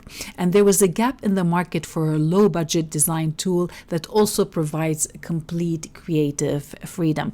And I have to say they have achieved it. Now, I signed up with Canva when they started many years ago during the early stages, and they have continued to provide more value for a low price. Now, I remember when I first started, their business model was simple. It was a free tool, and you only paid $1 if you're using a design asset. So for example, you can design for free and you can download anything that you put yourself. But if you used any of their stock images, then you pay $1 per download. And I still have over $90 credits with them. That's because they changed their business model. Now it's a membership fee. So I pay an annual membership fee and I get unlimited access to all their templates, their photos, and their graphics. So they've changed it. So truly they have met that gap. It's low price, and they're giving us a powerful and non-restrictive design tool. And they continue to innovate. They've started to add videos, animation, video, and now they have even social media scheduling. That's why I recommend Canva to all my clients. Now, the number three item that investors look for is an ambiguous market. Now, ambiguous market means new category that's not clearly defined or a solution that lacks clarity and categorization. Now, an example of an ambiguous market would be Web3, could be AI, artificial technology. It could also be blockchain technology. Now, there are a lot of opportunities because many industries still don't know how they fit into this changing market. They need solutions to get the old data to talk to the new data. They would also need services about all of these changes. And anytime there's a market shift, some businesses die and others grow. Now, we saw these changes in the past historically. First of all, when the steam engine came in place, when steam came into the market, it changed industries. We got textile and manufacturing. We started seeing big innovation in this kind of industry. Then when we had electricity, that also changed many of the markets. We started having faster steel production, automotive production, and other advancement in electricity. Then we had the change during the computer revolution, the digital revolution with the semiconductor mainframe. Many industries died and others got bigger. And now we're facing this new ambiguous market, which is the age of intelligence. So now this is the age where we're bringing together digital, physical, and biological systems together. So many of these growing industries include artificial intelligence. It includes machine learning. You've got blockchain. You've got fintech, which is financial technology, virtual reality, augmented reality, robotics, Internet of Things, nanotechnology, biotechnology, 3D printing. Now, these are some of the growing industries. So anything around that area is still ambiguous and not everyone has adopted just yet. So there's a lot of companies that still need to pay for services to address all these new changes. And it's not also only about industries, it's also about areas of focus. So the new areas of focus now are all about sustainability, diversity, social impact, biodiversity, stewardship, ethics, circular economy, and climate change. These are all new areas of focus that many of the businesses now have to adopt and show how they are also focusing on these solutions. Now, the good news is even if you don't have any of these proprietary technologies, you're going to find that there is always opportunities. Anytime you have these changing markets, it opens an opportunity for everyone, because every time you introduce new technology, you're going to have this cause and effect thing happen on the market. First of all, you're going to have fear of change. Some people are going to be afraid. They don't want to see these changes. Some people have fear of loss. Well, what happens if the market changes? Am I going to lose my job? And then they have obsolete technology. Some technology is going to be obsolete and some people are going to be upset about it. And then you have obsolete skills, which means some people now have to reskill. Job loss, which leads to stress. Then it leads to low self-esteem, addiction, relationships, health, and finances. And then people reach a stage where they have to do more training to adapt to the new technology. Then they need motivation, distraction, entertainment, and which opens for new needs and a new market solution. So really, there are endless problems that need to be solved, even if you are not necessarily into these new industries. So if you can find one of these gaps in the cause and effect, you can definitely find opportunities in the market that can help you stand out. So when you're presenting your investment opportunity stories, look for ways to highlight these three areas. Show that there's a market need, prove that you are filling a market gap, or explain how a changing market is really going to be working in your favor. Now remember that investors need you too. You're not begging for money, you are presenting them with an opportunity to get a return on investment. So to increase your chances of funding, you need to look for the right people. So get clear on who is more likely to fund your project. So number one, look for investors who are familiar with your industry. Most investors like to invest in something they understand or believe in. Now, if they are already connected to your industry, they can also provide you with support and contacts, not just money. Now, number two, investors also invest in people. So look for people who are more likely to believe in you. Start with people who know you or people who care about solving the problem you want to solve.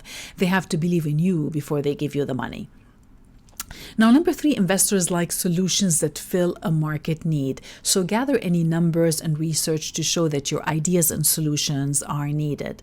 And number 4, they also like to know that you have something unique, a secret sauce. So make sure to check out the videos on competition where you learn how to stand out. So even if you don't have a patent or you don't have anything proprietary, there are still some ways that can help you show your competitive advantage. So make sure to check out that video.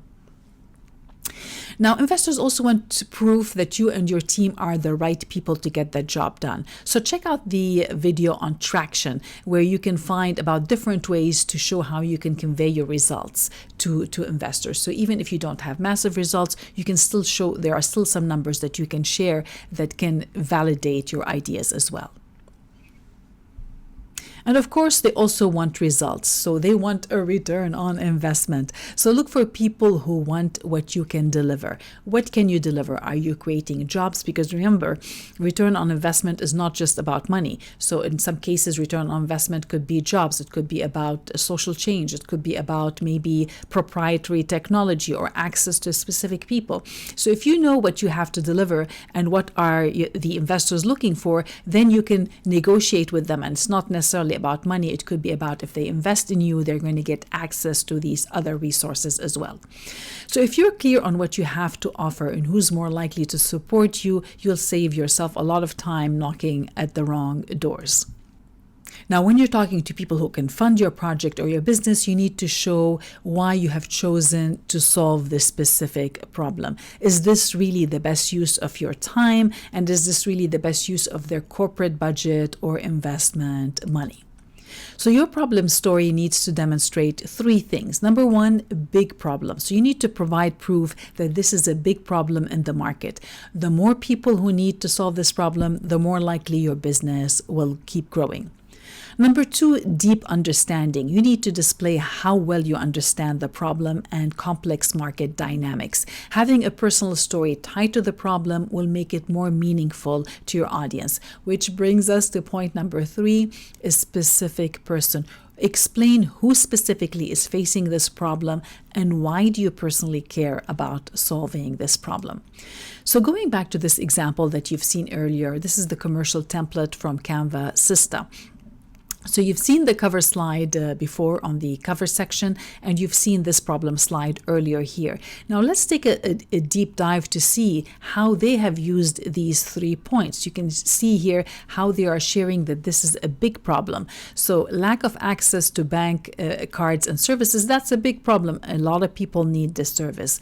Show understanding of the market. So they're showing that they've talked in the second point about increasing interest. So they're showing that they've done their research. There's an increasing interest and consumers prefer mobile payment options to traditional ones. Now, obviously, they might need different numbers and statistics to support that. So this is something that you would put in the appendix in case it does come up. How do you know that this is the case? You need to have these numbers as a backup. You might not put them on your problem slide just yet, but you have them as a backup when that conversation comes, your market research. And number 3 is the target, who specifically is facing that problem.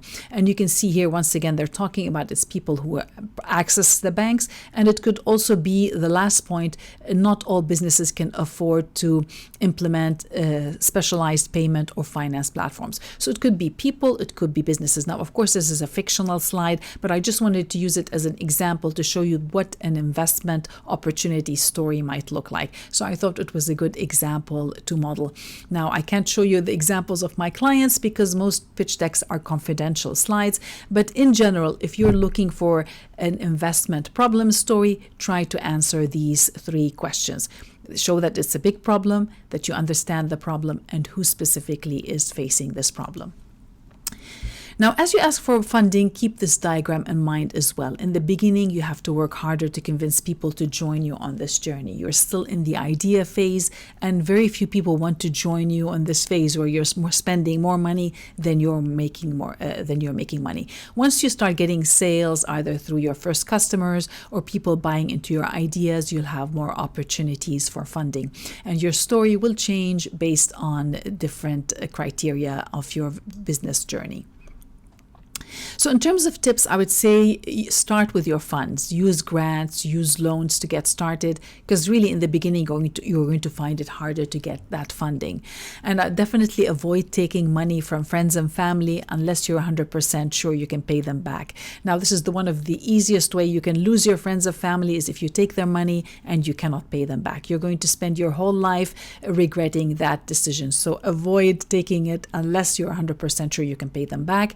And number 3 is check your local government resources for funding and mentorship opportunities. You might find that there are many government resources that can give you a lot of services at reduced costs, which can help you get started faster.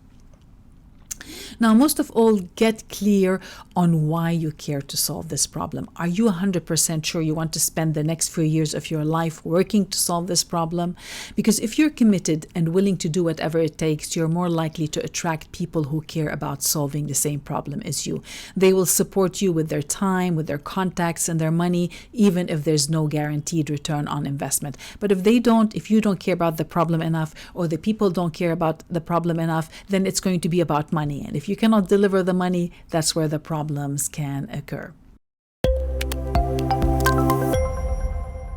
All right, now let's talk about putting all the pieces together. Now, if you watched the previous videos, then you already know how to approach the problem and opportunity story. You know how to convey the urgency and how to customize your message to fit a different target market. Now, depending on your audience and context, you get to decide if you want 1 slide, 2 slides, or 3 slides. Really, there's no wrong or right way. You get to adjust the content based on the context of the conversation. Now, in terms of tips, I would say focus on describing the problem. This is very important. Learn how to convey the problem that you are solving. And the better you get at that story, the easier you'll find to convey that story to others in all different scenarios, and the easier it'll be for people who need your solutions to come to you. Now, if you're not sure how to describe that story, I would say ask existing clients for feedback. So if you already have people who bought from you, then ask them what is the problem they're facing and use the words that they use to describe the problem.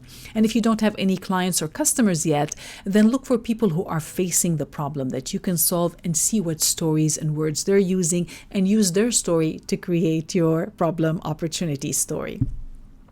And the last tip here I would share is be prepared to change your target market, because you might think when you're starting that this is your market, and then you might find out that there's actually other people who need your solutions more. And this is something I faced with in my own business and also for many of my client businesses when we're working on their slides. So be prepared to make changes. This is right now your starter pitch deck, your starter storyboard. That story can evolve as you get more market feedback.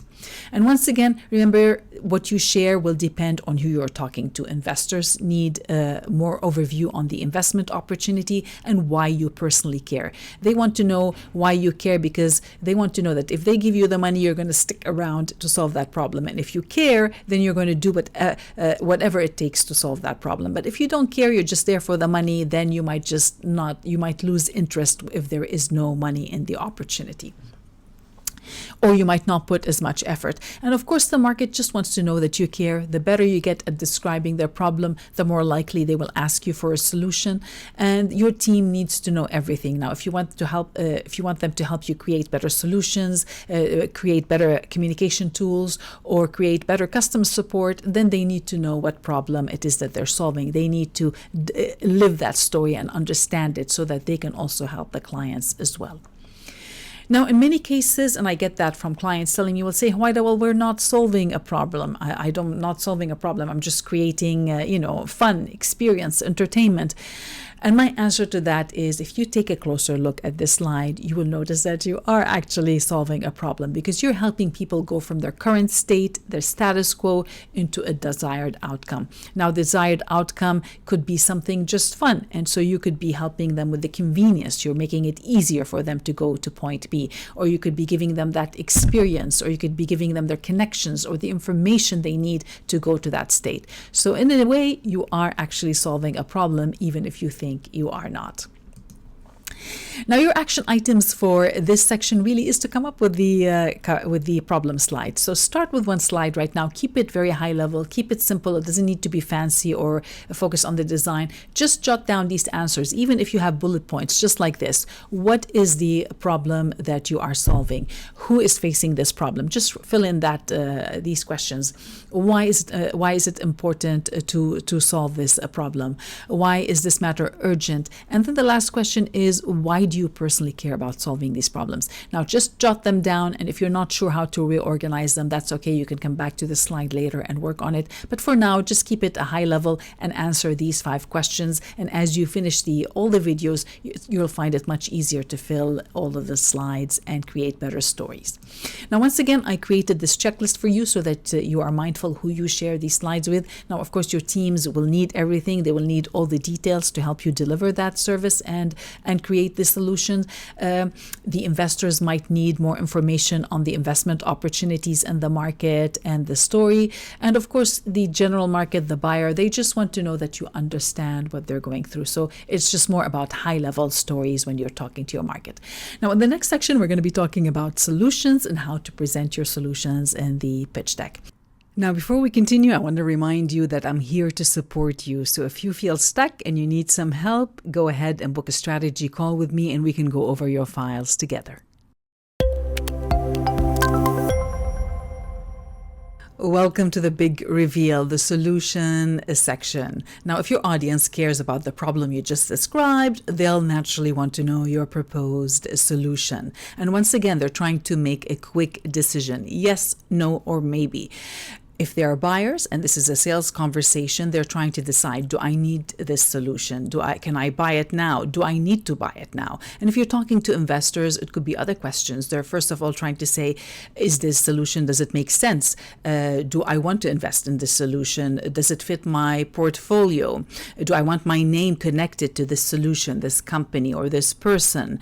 Now, there are many factors that can impact what they might answer on this slide. It could be a logical decision. It could be an emotional. It could be something based on past experiences with similar providers and similar services. Or maybe it could be you as a person, if you remind them of someone they love or if you remind them of someone they hate. So really, there are many components that can affect how people will feel about your presentation and your message. That's why we want to keep the slide as simple and as focused as possible. We want to keep them focused on the message, the solution, and the benefits, and make it a combination of everything, logical, emotional, and try to combine everything. And that's why many people find the solution slide challenging and they get stuck. Well, how do I reveal my solutions? So really, your target goal for this section is to describe how your products or services solve the problem that your market is facing. And remember, once again, here we are talking in the solution, we're talking to the buyer, the end user. Who are the people who will be paying for it? Because investors are interested in investing in solutions that have a market need. So this is where we want to show how your solution fits that market need. So that's why the slides will be catering primarily to people who will be paying for your solutions. So in this section, you're going to learn more about how to reveal your solutions, how to communicate the benefits of your solutions, and how to deal with multiple solution scenarios. Well, what if you have multiple solutions? Where I'm going to show you some ways that you can tackle this situation. Now, when we look at the storyboard timeline, you're going to notice that I grouped 3 sections under one. That's because your solution storyboard will generally have 3 components. The first one is your solution. What is your general solution? The second is the benefits. What are the benefits of your solutions? And the third is your secret sauce. Is there anything unique or special about your solution? Now, investors in the technology space call the secret sauce, they also call it underlying magic. So if you hear the words underlying magic or secret sauce, it's really talking about the same thing. It's referring to anything that is unique, patented, or exclusive about your solution. They want to make sure, because investors want to make sure that others cannot copy your solutions quickly. They like companies that have unique intellectual property that they can license, or they like patents that prevent others from copying you for a specific period of time. And they also like traditional companies that have exclusive partnerships or exclusive access to information and suppliers that make it harder for others to copy them right away. So really, it doesn't have to be about a patent. It could be something within exclusive partnerships. So if you're talking to investors and you have something special about your solutions, now you can refer to it as your secret sauce or your underlying magic. Now, some people like to mention their secret sauce or unique advantage in the competition section. Now, once again, there's no wrong or right way. You get to decide how to tell your story. I'm showing you the different pieces, the building blocks of your presentation, and during the editing, you can decide where you plug in that information. And remember, you can always change the amount of slides and the content based on the audience temperature. Now, if you're talking as a teaser conversation, this is a starter pitch deck that you're just doing an introduction. You don't want to dump everything on your audience. You just want to give them a bit of a teaser, a hint of what it could be so that they can ask you. And then once they ask you more questions, you can start providing more details as you build that relationship with the warm audience who knows you.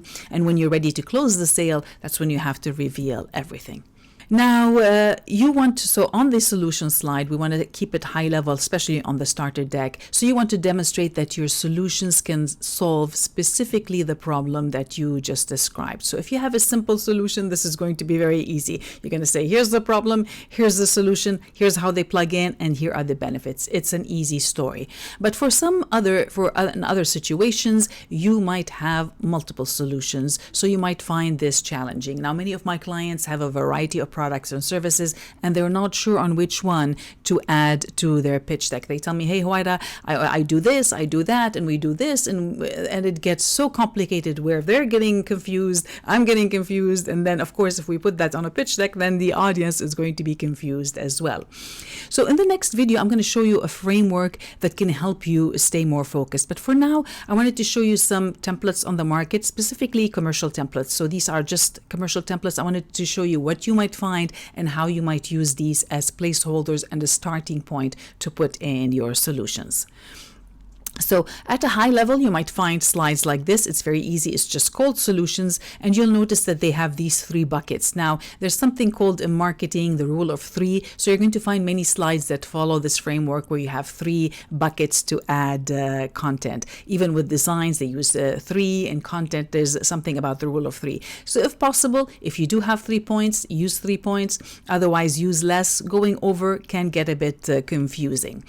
So this is a good slide where it's just simple. Even if you don't have graphics, you can just plug in text for now. Right now, you're just trying to get your storyboard going. You can always jazz up the slides later. So here's what that framework could look like. You can see you've got the solution title. Now, once again, you can put a solution, or you can use that real estate wisely. You can put some other content is there and declutter the slide. But I wanted to show you that's what the commercial templates look like. And you can see here we've got 3 placeholders on the right where you can plug in elements about your solution. And this would be another example where you've got the title. It doesn't even have to be bullet points. You can just use 3 statements, kind of like what we did with the problem slide. As long as they're matching and you're combining that this is the exact solution to the problem I'm talking to you about, then it will work. Now, in some cases, you might find slides called the utopia. Now, utopia really means ideal situation. So this is common if you're still in the idea phase. You haven't developed the solution yet, and you're looking for investors, or you're recruiting teams to come and help you with this presentation. So you might call it the utopia, that in the ideal situation, this would be the solution, and this is what we're trying to create. So that's what it really means. It's another fancy word for solution. Now, another slide you might find is the value proposition. So once again, you've got the title, value proposition, and you've got a placeholder to plug in the 3 points about your solution. So really, value proposition, you might remember that word because we talked about it earlier in the cover section. So you'll remember here it was called unique value proposition, which is really another fancy name for a statement that describes your solution.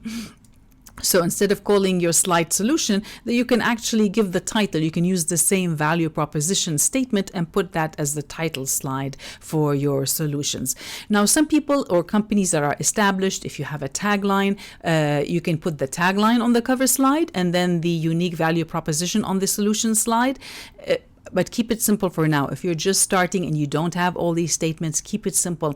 That's why my tip here is always create that unique value proposition statement first, and you can worry about all of the other statements and the purpose statements and the taglines and the slogans later on. For now, you just need that one sentence, the one statement that describes what is your solution.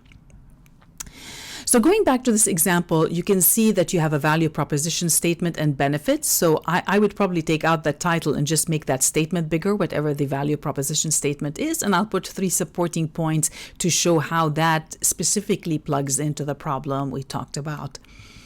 Now, you might also find templates like this one here where it just says product or service. So this is a prompt where you can put the product name. You're just revealing, well, here's our solution, and you can put a picture of your product and a statement, either 1, 2, or 3. Really, there's no rule here, as long as it's decluttered and it makes sense and it's clear. We're going for clarity over creativity. That's what we're going with all these slides. So this could be a good example. Now, another one, if you have services. So some people, the services slide is actually your solution. Now, I'm going to show you a better tip in the next video on how to deal with the services, but this was one from a commercial template where it's giving you 4 placeholders to put the 4 different services that could tie into the solution. Now, even if you're a freelancer or a new contractor, you still don't have a company, you don't have a logo, you can just call it what I can do for you. Really, it's another way of saying this is my solution, these are the services I can provide for you. All right, so let's take a closer look at some examples. In this section, I'm going to show you some pitch deck storyboards for inspiration, so you can see how the solution slide can fit in the overall pitch deck, a storyboard, and how it fits into the big picture. Now, I'm going to show you some different scenarios for different companies at different stages with different solutions, and then you can see which one could probably be closer to what you are trying to offer. Now, the first example is something you've seen earlier in the other videos we showed. You've seen this in the problem slide. Now, you can see here on the storyboard, we've got 4 different slides. We've got the problem slide, which you're already familiar with. Moving dirt is costly and harmful to the environment.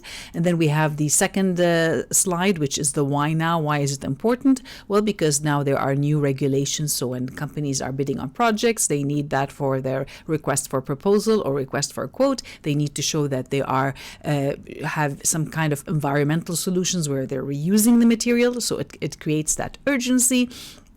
And then you have the next slide, which is the general solution. Now, the general solution is a dirt exchange platform that will make it easier for construction sites to collaborate so they can recycle existing soil. Now, recycling will help save them time, save money, and also protect the environment. So on this slide, we have a combination of different things. We've got the general solutions and we've got the general benefits. So we're not saying the benefits of the exact program, but the benefits in general. If companies collaborate and they start reusing material together on a recycling program, these are the general 3 benefits. So this is what a general solution might look like. Now, the next slide is the specific solution. So that's when you reveal your specific product or services. Now, many people call this the product slide or the service slide, or you can call it whatever you want, but really it's more about what is the exact thing that you are offering. So in this particular case, you can see here we use that title again, the dirt exchange platform, because that's what it is. It kind of helps explain what it is. And then with a combination of points on the slides, we're explaining different things. So first of all, the image, right away, we don't need to explain it. They can see that it could work on desktop and it could work on mobile. And then with the 3 points that we have, we're following the rule of 3. We've got the 3 top benefits of the platform. So the first one is that they can view nearby projects. So really the map helps them see who else is in the area that has the material they need. And by collaborating with nearby project sites, they're saving a lot of money on trucking fees. And this is where a lot of the construction companies end up wasting a lot of money where they have to ship that dirt over sometimes 3 hours. In some cases here in Vancouver, I've heard of companies that have spent 7 hours shipping it over to the next province because they couldn't find where to send it. So by collaborating with nearby sites, they are saving a lot of time and money and also protecting the environment. Now, the second benefit is filter. So they can filter based on the type of material, because in construction there are different materials. It could be rocks, it could be boulders, it could be sand, it could be clay. So there are many different criteria. And the last one is the important one, which is they can download and upload photos and supporting permits. Now this is very important, especially now with the construction industry, where they need to be more transparent. So rather than calling around saying, send me these files, now they can go on the platform, they can upload these files, and anyone who wants to ask can look at the files without wasting time calling everyone around. So you can see here how in 4 slides we were able to tell the whole story. Now, even if you're not there to explain it, if somebody is looking at these 4 slides, they've already understood what is the problem, the urgency, what is the solution, and what is the benefits of these solutions. So in this particular case, 2 slides were enough. We were able to combine the solution and the benefits, but there was no secret sauce, because this is a very simple solution. Now anyone can go in there and copy this company. They can just open the same platform, they can start getting people to use the system. But the real advantage here could take place once the number of users is larger. So this is a play where the first company that is able to get the most users in a specific location is the company that could have that advantage. So once PhilConnect, now they are getting a lot of users. It's one of the prominent players in British Columbia, and as more people use it, but it could become more valuable to investors if the government says, you know what, you have to use this system. Then it becomes like, okay, this is the only solution right now, that most of the users are there, that's where everyone is going to go. So that's how it might become later on, but for now, solutions and benefits is all there is on this slide. Now here's the other example that has a patented solution. So this particular slide has the secret sauce, it has the underlying magic, but you're going to notice now we did not have one specific slide for it. I'm going to show you how we added that into the story. So you're familiar with the cover slide, turning forest residue into sustainable biofuel.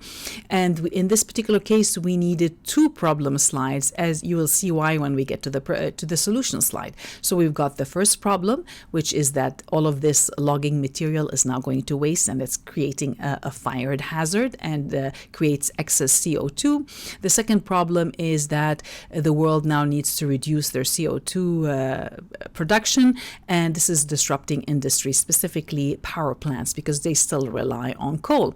So now is the big reveal, ta-da, and here's the solution. Now the solution is the patented technology from Global Biocoal. Now a patent is a type of intellectual property that gives the owner legal rights to exclude others from making or using or selling a similar solution for a specific period of time.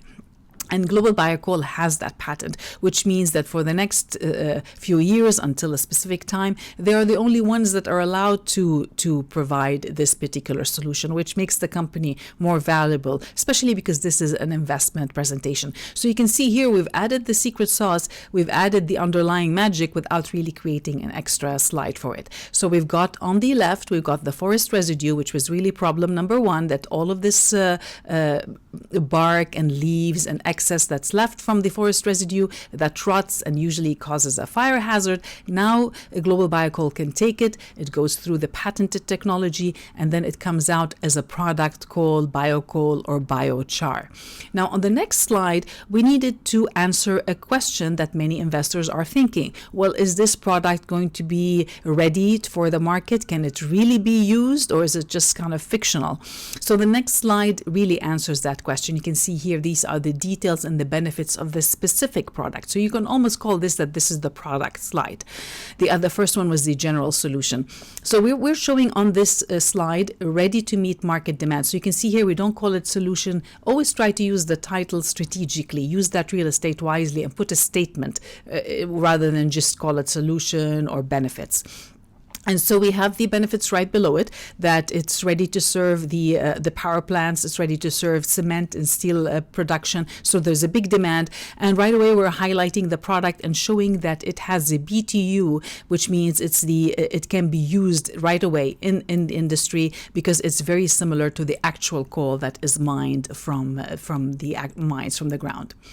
So you can see here, in this particular case, we used 2 slides, but we were able to answer all of the 3 questions. So let's going back to the storyboard. You can see here we've got 2 problem slides and we've got 2 solution slides. But even though it's only 2 slides, we were able to answer the entire 3 questions. So I'm showing you this example so that you don't get stuck thinking that you need 3 slides. If they fit on 1 slide, then by all means add them. If you need 2 slides, it's really flexible here, and you get to adjust that based on your story. Now I'm going to show you now, well, what about services? What if you have a services? How would you introduce that?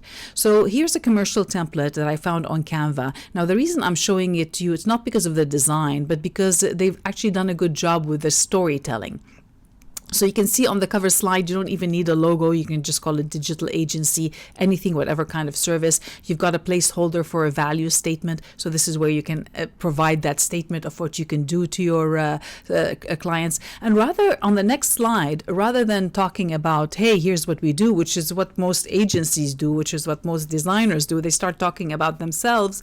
In this case, they are talking about the problem. So rather than calling it problem, they just gave the title, a very good title, 4 major digital marketing issues. Now, I do like that. It could be 3, it could be 4. Try to limit it, try not to make it too many. 4 in this case works because it fits well on the slide, but if it's 3, it would be better. And they're talking about what are the major digital marketing issues. Now, of course, this is fictional, it's a template, but it's a good example of what you might do for services. Now, the next slide really still doesn't talk about the services. You can see here, the next slide is the general solution. So they're giving 3 tips of what could be the general solution to these problems they talked about. Now, if I was working on this, I would try to make it 3 problems with 3 solutions, try to match it. But this is, of course, a template with placeholders. So I'm just showing you examples that in some cases, it's okay to break the rules a little bit, but you have the solution. Now, the next slide is, well, what is our general solution? And in this case, well, they're saying, ta-da, here's the big reveal. This is our solution. So now you have a place where you can repeat a little bit of what was on the slide, on the cover slide. So you can see here, they also use that opportunity to put some badges, some numbers. So they're showing something that we're going to talk about later, which is traction on this slide. So once we cover the traction section, you can see here that it's flexible. You can also show proof right away when you're showing your solutions. So this is their general solutions. And now the next slide, we're diving a little bit deeper. So what are the details or the benefits of the solutions? Well, then this is when they revealed, here are the 3 services that we work on. Now, if you wanted to expand this even more, you might create a different slide for each service. That would be for something on if you're talking to a warm audience, or if you're trying to close the sale. Now, going back to that outline, you'll notice we've got the cover, we've got the problem, solution, our solution, the details. You'll notice this can work very well for a website as well. So if you get that pitch deck done, it's a good hierarchy and it sets the tone of what you might put on your website. Now, let's look at one last example for companies that might be in the idea stage. Well, what if you just have an idea? You haven't even built your company yet. And this can work internally as well. If you're proposing a solution in your company and you want them to bring a budget for a specific project that you want to work on, this can work as well because you haven't developed it yet. You don't have the solution. You haven't started the project yet. You just need funding to get started. So this would be a good example. Now, you've seen this before because I showed it to you. It was a good example with the cover slide with Sista, because you can see here, you don't even need to have a logo yet. You don't even need branding. You could start selling while you're on the idea phase. So you've got the cover slide, which you've seen before. You've got the problem slide, which you've seen before in the other video. And now let's see, how did they introduce the solutions? Now, if you'll notice that on the problem slide, there were 3 specific points. And on the solution slides, they have 3 specific points as well. Now, the reason I chose to show you this specific example, because I feel they've done a good job with matching the solution to the problem. Now, let's go back to the problem slide. You'll notice that the first problem was lack of access to bank and credit services. Not everyone has a credit card or account. So it was talking about lack of access. Now, let's go to the solution slide. You'll notice that the first solution, they're talking about accessibility. Anyone with a device can use our mobile payment app. And the same thing now with the second and third point. If you read what is the second problem and the third problem, you're going to find that they match very well. Now looking at the solution slide, they've got accessibility, convenience, and cost effective. Now, do these three words remind you of anything? Well, they might remind you of the common differentiators that we talked about earlier on the cover section.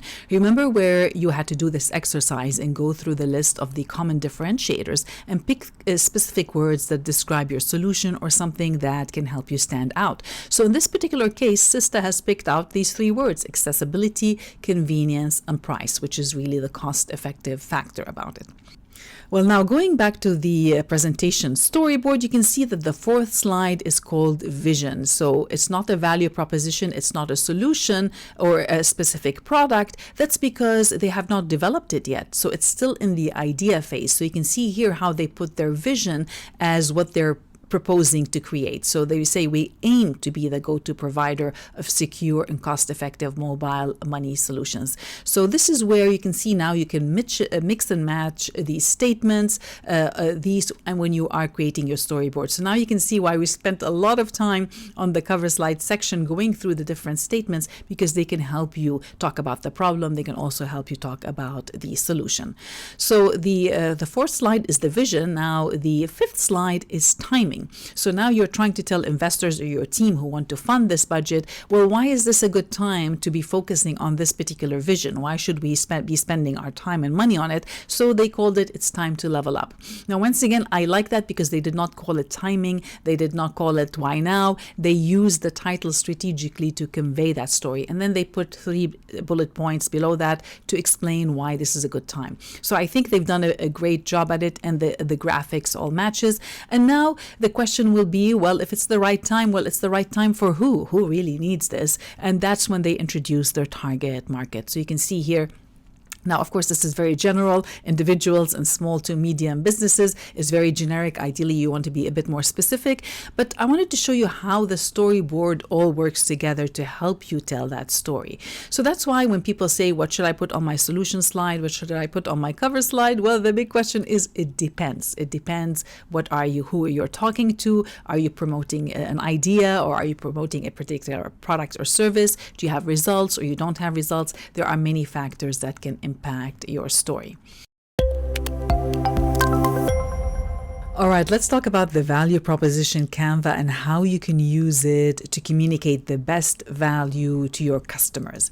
Now, value proposition, if you remember, is really another word to describe your solutions. So what value do your products or services provide to your customers? So many people use that term value proposition to say, what's your solution? And in some cases, the value proposition statement is really a statement that describes your solution. So now you can see why they mean the same thing, but if you're just saying statement, it means one statement. But if someone says, what's your value proposition, they're really telling you, what's your general solution? What is your solution to the market? Now, you need that information so that you can tell a clear story. You want to position your products and services as the direct solution to the problem you just described. Now, if you have a simple solution, this is going to be easy because you're going to say, well, here's the problem and here's our solution plugs in to that problem. Here's how we can solve it.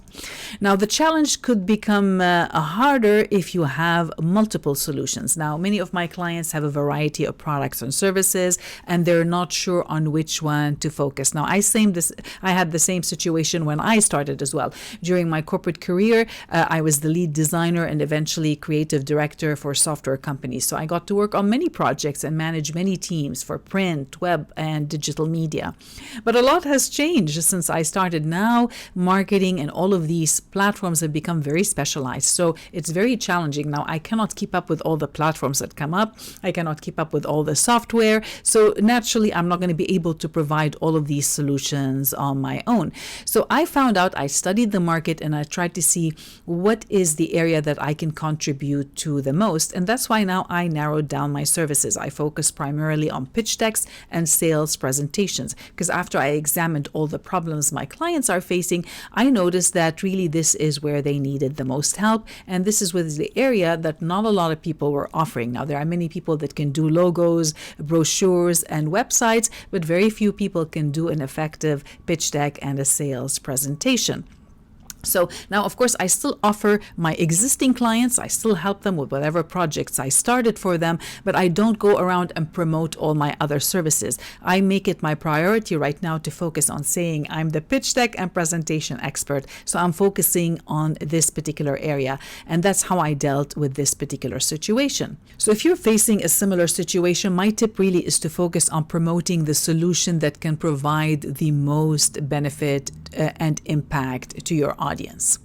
Now, I sometimes see this a big challenge with my clients, because then they come to me and they say, well, Hawaida, well, I don't solve one problem, I solve many problems, and I have many solutions for all of these things. So the story could become confusing. It becomes confusing to them because they're not sure what to put on the slide. It becomes confusing to me because I'm thinking, well, how are we going to create a pitch deck if you're solving multiple problems and you have multiple solutions? And then, of course, it's going to be very confusing to the audience if you send this as a pitch deck, which does not usually work well. Really, our goal here today is to try to narrow down. How can we narrow down your story so you can say, here's the problem and here's the solutions, because that's the best way to present your initial pitch deck.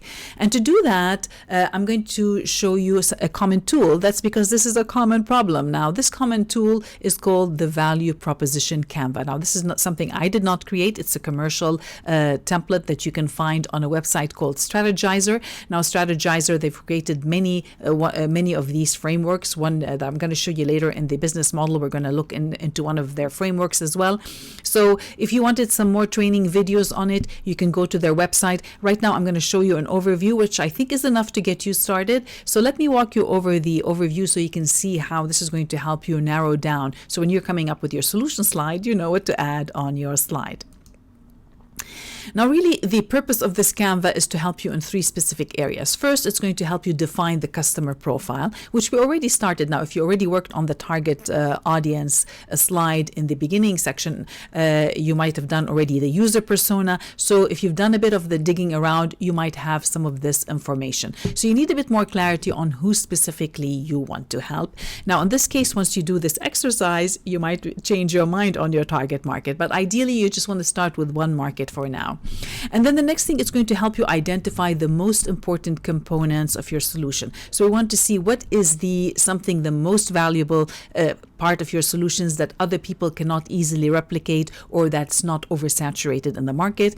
And the last part is going to help you achieve a product market fit. So you want to adjust your solutions and your message to create a better market fit for the people who need your solutions. So that's the purpose of this exercise.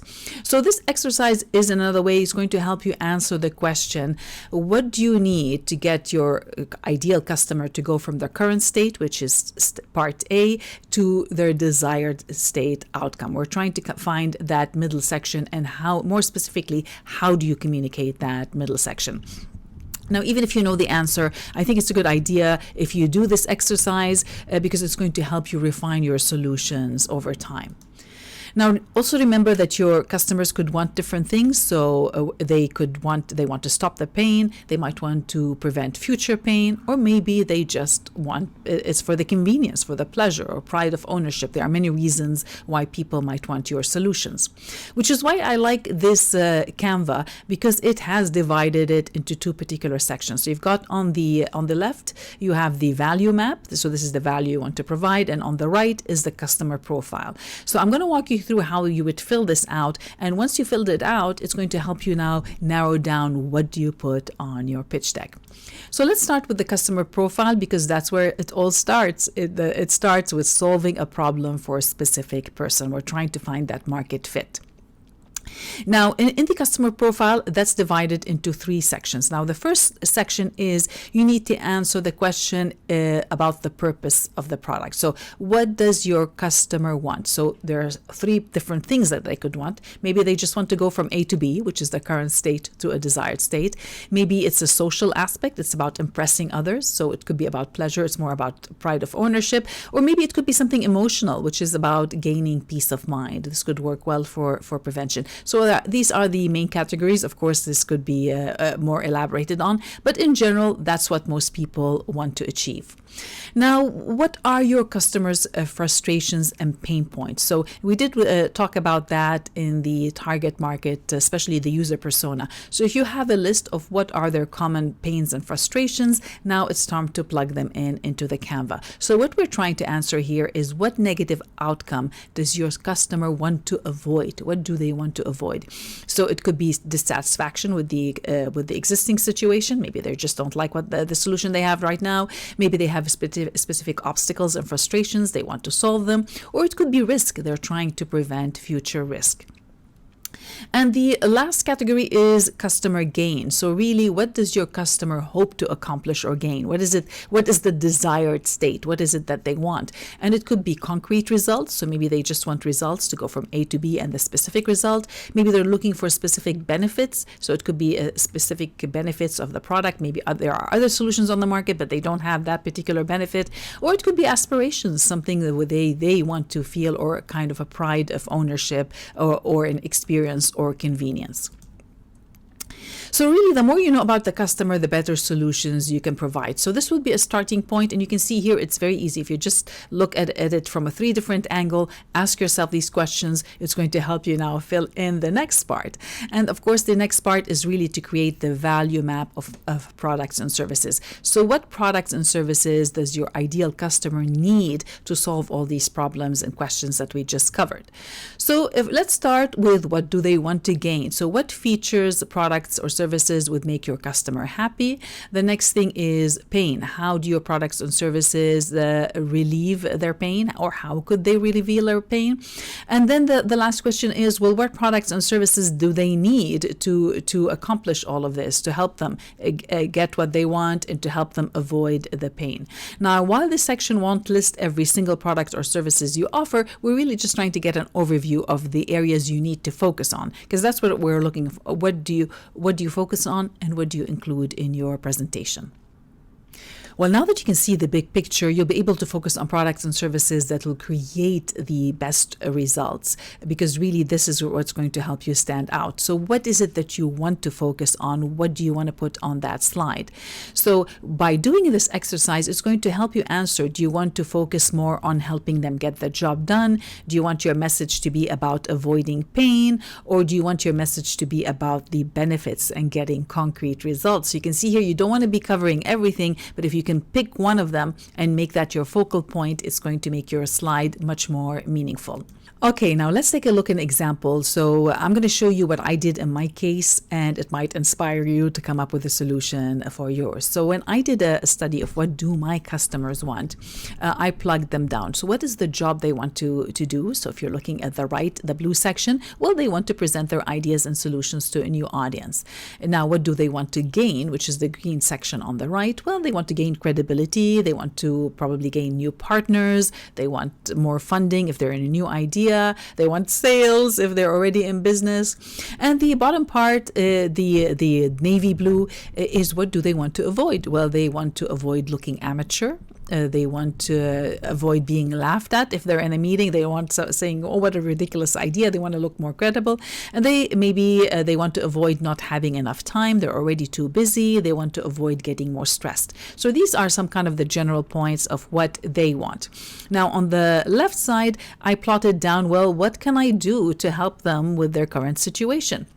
So with what do they want? So they want credibility. Well, what if I give them a step-by-step process? What if I give them live support so they can get this done faster? What if I give them feedback and comments so that they can fine-tune their messaging?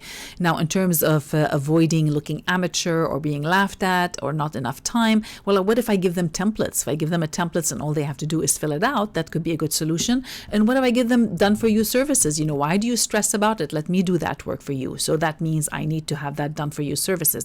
So when I looked and I combined them, then I put on the left in the light blue section, well, what type of services can I offer to provide these? Well, I can offer coaching, I can offer courses to show them how, I can do workshops to help them get things done faster, and of course services where I get to do the service on their own.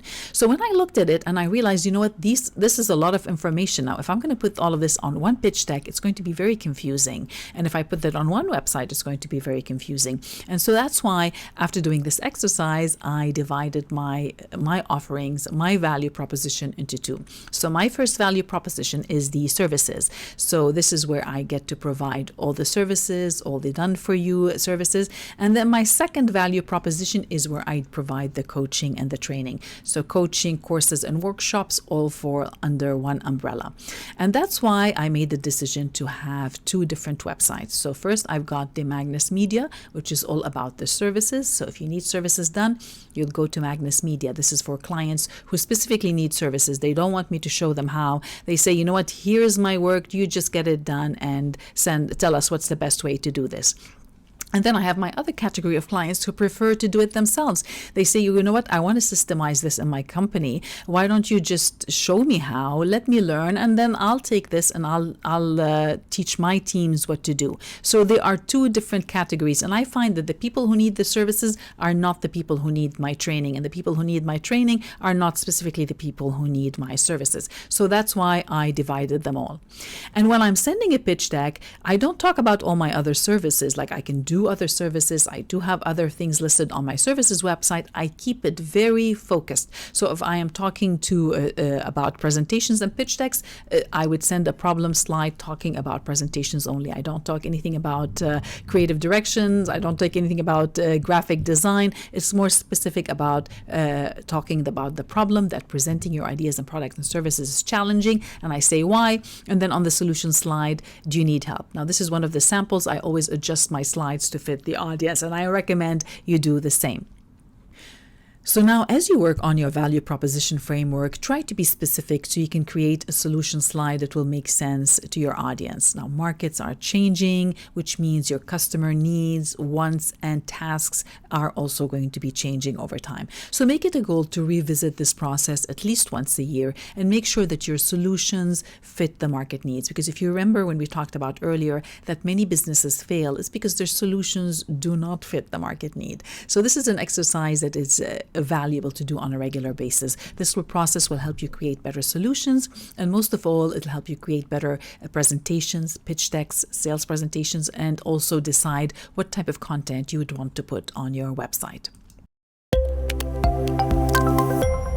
Well, congratulations. Now you know how to introduce your solutions into your pitch deck better than most people do. And now you know how the three components work together to tell your story. You've got your solution, you've got the benefits, and the secret sauce. And together they form the part of your solution story. So you get to decide if you want to put them on one slide, two, or three slides. Now, my tip here for you would be to prepare as many slides as possible, and then you can adjust the number of slides based on the context and the audience. If you're talking to a new audience, you want to keep it very general, and if you're talking to repeat audience, you might elaborate more. So this is where the number of slides might change, and the order of slides might also change. Another tip would be to avoid giving titles like solution, utopia, and value proposition. A lot of templates on the market have these titles, but I would say use that real estate wisely and focus on the message. You don't need that clutter. So whenever possible, replace these titles with something more meaningful. And when you're presenting your solutions, it doesn't have to be bullet points and lists. You can use diagrams and infographics. Now, I showed you that example for the global biocoal. Instead of putting notes, we created a diagram to show how the forest residues goes into their patented solution and comes out as the product. So this is much more meaningful from a visual perspective than just describing it as bullet points. And of course, if you have photos of the products or screenshots, you can share them as well. And we did that for Phil Connect, where you saw we had a mock-up of the mobile device, and we also showed that it works on a desktop. So instead of saying it, we're showing it visually. And if you can do that for your solutions, that would work better. Now, once again, I created this checklist here for you so that you can mix and match slide based on the audience. Now, your teams need to know everything because they're going to help you deliver that solution or even create that solution. And they're going to help you create the communication tools. And they're also going to be helping you with the product support. So they need to know every detail of your solution. When you're talking to your market, they just want to know the general solution, the benefits, and if you have a demo, then that could help them make a purchasing decision. And of course, for investors, really what they're interested in, what is the general solution? Does it fit their portfolio? Is this something they want to be connected to personally? Do you have any secret sauce that makes you different, unique, or proprietary? That's what they're looking for. So now you know how to adjust your message to fit different audiences. And you also completed the first part of your presentation, which is how to explain your solution, how to explain how your solutions can satisfy a market need. So now you can see how the purpose, the cover, the problem, and the solution all fit together. Now, in the next section, we're going to be talking more about how you can explain your strategy and how you can validate your solutions and provide proof that you can get the job done. But before that, here's your action item for this video. So go ahead and get started on your solution slide. Just jot down anything that comes to mind right now, make it a list, and then you can fine tune it later. Put notes if you want to make it a diagram or photos, but for now, just jot down the first points so that you can keep moving faster. Create either 1, 2, or 3 slides to cover these sections. So go ahead, get started, and I'll see you in the next video. Now, before we continue, I want to remind you that I'm here to support you. So if you feel stuck and you need some help, go ahead and book a strategy call with me and we can go over your files together. All right, congratulations on reaching this far. You have completed part 1, which means you have identified a market need and you have a solution to offer. Now, many people call that desirability. So there are people who desire your solutions and people who are willing to pay for them. Now, the next 2 questions are feasibility and viability. Now, feasibility refers to ease of use. Is it possible to do easily or conveniently? And viability refers to finance. Does it make financial sense to you, to your teams, to the people who are funding your projects, or people who will be doing business from you and buying from you? So once again, your audience is trying to make a quick decision. The question here they're trying to answer is, does this solution make financial sense? And the quick answer they need is yes, no, or maybe. So your slide needs to answer that question quickly.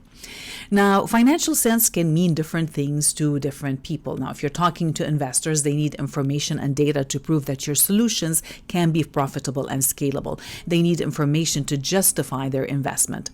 Now, your market wants to know how they can do business with you. What type of business transaction are you proposing for your buyers or for potential affiliates and partners? And you and your team needs to know your business model so you can set budgets and tracking systems. So your goal for this section really is to demonstrate that your ideas and solutions are feasible and viable. So you're going to attempt to answer one or more of these questions: how your business or solutions make money, or how buyers can do business with you, or what details do you and your team need to measure and justify costs. So you don't have to include everything. Now it all depends on your audience, and you get to decide what elements you add to your slide. Now, more specifically, I'm going to show you how to communicate your business model to different audiences. I'll show you a business model framework and how to use it, factors that can impact what you end up putting on your business slide model, and business slide model examples for companies, products, and services, so you can see what other people are doing and how you can model them.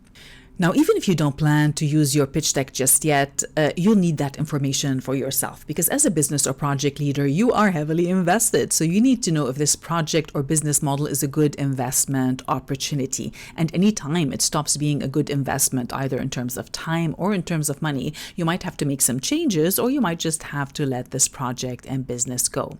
Now, many people try to skip this part because there are many questions. As you'll see in the following videos, this section is going to be probably longer than than the rest of the segments, and there are quite a lot of exercises because this is important part of your business journey and the project. It's all about the money and the delivery, because if that part doesn't work really, then you don't have any business.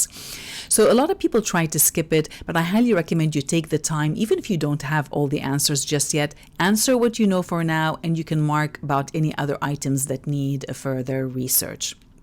Because the number two reason why many businesses fail, that can include projects, is because of bad planning. And in many cases, people don't even have a plan at all. So it's very important to have a plan. Now, at the same time, there are some people who over-plan, and they have a plan and they're inflexible. They just don't want to make any changes. They don't want to listen to the market. They don't want to listen to anyone, any comments and suggestions. They're being inflexible. And that is the fifth most common reason why businesses fail. So we need to find that balance where you're actually planning, you're listening to the market, and you're being flexible and making some adjustments. And that's why the best strategy is to have an evolving business model, which means you listen to your market and you make adjustments. Now, successful businesses evaluate their business model on a regular basis. So this is an exercise that you might have to do at least once a year to make sure that your business is still healthy. And the goal really is to answer the following questions. How do you create, deliver, and capture value? Now, many of these principles can apply to projects as well. So really knowing the foundation of the business model can help you in many aspects of your business or project leadership. Now, the first part of an evolving business model is to create. Now, create refers to your solutions, like your products and services. So the question here is, what products and services do you create, and how much time and effort and money does it cost you to create them? Now, the next step is delivery. How do you deliver your solutions to people who need them? And how much time, effort, and money will it cost you to deliver your solutions?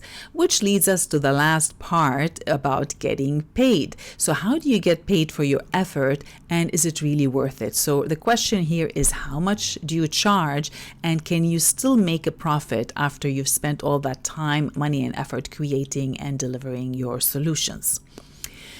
Because the big question here is, can you capture enough money to repeat this process again? Because to stay in business, you need to repeat and refine that process. Or you might have to create, or you might have to update your products and services and delivery system and fine-tune it until you find that balance where you're getting enough money coming into your business to justify the cost of operating that business. So your business model is really all about implementation and how you plan to get paid. And that's why many people also call it the revenue model. So if you hear anyone saying, what's your revenue model? Really, they're talking about your business model as well. Now, from an investment perspective, you need to show if your business is scalable. First, you need to know when you can break even, which means at what point can your income cover your expenses. And next is profit. At what point can you make a profit? Now, profit is the amount of income that remains after you've paid all your expenses, your debts, and operating costs. Now, many business owners forget to include their salary. So if you're taking a salary, you need to include that in the cost. That's not a profit. Your salary is not a profit. So after you've paid yourself, you've paid all the expenses, debts, and operating costs, how much money is left behind? Now, this will help you determine if your project or business is scalable. Scalable means that you can repeat the same process at a larger scale in multiple locations, so you can serve more people and make more money. Now, you need this information to determine if your business is investable. Can you make enough profits to support outside investors, or are you building a lifestyle business that can support you? Now, it's called a lifestyle business because it fits your lifestyle. It can support you and your family, and it gives you pride of ownership and flexibility of time. But if it does not make enough money to support outside investors, then really you don't have a business that is scalable or investable. You have a lifestyle business, which is good for you. And investors are not interested in that kind of business. They're looking for a business that's scalable and investable. So in the upcoming videos, I'm going to show you some factors that can impact what you would include on your business model. So when you're creating the pitch deck slide, and it's called the business model, you don't want to put too much information, but there are some factors that will impact what you decide to put on that slide. And some of these factors include the revenue source, product category, type of income, transaction type, lifetime value, customer acquisition cost. There's quite a few elements. So I'm going to show you all of these in the upcoming videos so that you can decide what is more relevant for you and your circumstance. Now, explaining your business model on one slide can be challenging. That's because there are many factors that will influence your decision of what you put on that slide. So in this video, I'm going to walk you through some of the elements that can impact that decision, because by seeing the big picture, you'll be able to decide what elements are relevant to you and what are not. So in the next few videos after this one, I'm also going to show you a business model slides as examples. So in this section, there are no examples. It's more about these factors that will impact what you will put on your slides. So let's start with the revenue model. How can your business or project make money? Now here's a diagram I created to explain this visually and make it simple. The outer circle shows your revenue sources and the inner circle shows the income type. Because it doesn't matter what type of business you're in, it doesn't matter what industry you're in. You could be in the services, you could be in the consumer goods, you could be in the energy, utilities, insurance, or materials. When you take a closer look at every business income or every revenue model and revenue source, you're going to notice that most of these revenue streams fall under one, two or more of these categories. They're either making money by selling services, they're selling products, an affiliate program, or using a licensing model.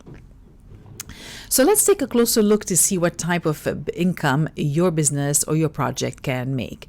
So let's start with services. Now, services is one of the most common forms of business income. You can make money by providing a service or multiple services. So to scale a services business, you'll need to hire other people to help you deliver that services. This is how cleaning companies, constructions, accountants, lawyers, doctors, marketing agencies, and similar companies make their money, by offering services. Now, usually the company or the founders, it might start out with one person and eventually it grows to hundreds or sometimes thousands of service providers in multiple locations. Now, the owners create the company and they hire other people who are willing to get paid less to do the job, and they end up pocketing the difference. Now, the good news is that services will always be in demand, but it also means that you have to keep a lot of people on the payroll. So anytime there's a disruption in the market, like a pandemic or economic crisis, the business ends up with more money going out than money coming in. So you'll need to find ways to supplement your services business with more revenue channels. And that's why many services companies also sell products. Now, when done right, selling products can drastically increase your income, because products can help you break that barrier of the services business, because services are limited by the number of hours and the number of people who can deliver that service. But when you sell products, there are no limits. The more products you have, the more you can sell. Now, the products you decide to sell and how you sell them will also impact your business model. They will have a massive difference on your income potential. Now, in general, there are three different categories of products. So first, you have physical products. They're like clothing, supplies, electronics, food or gadgets, really anything that is tangible. Now, physical products will always be in demand, but the downside is that every time you sell a product, you have to make a new one to sell it.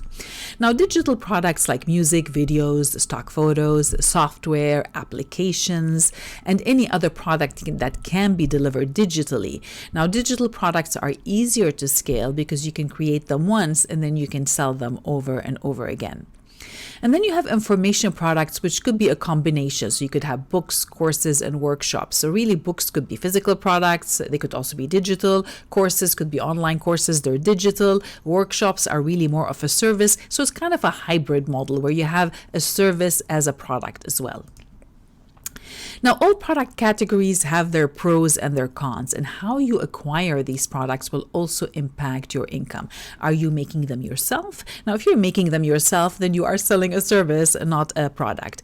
But if you use a wholesaler or a manufacturer or a drop shipping supplier, then you have more opportunities to scale. Now, there are many factors that will impact your pricing and how much you get to keep in your pocket in the end. In some cases, products can make you a lot of money. money. In some cases, products, manufacturing, and supply chain issues can end up costing you more and could get your business in trouble.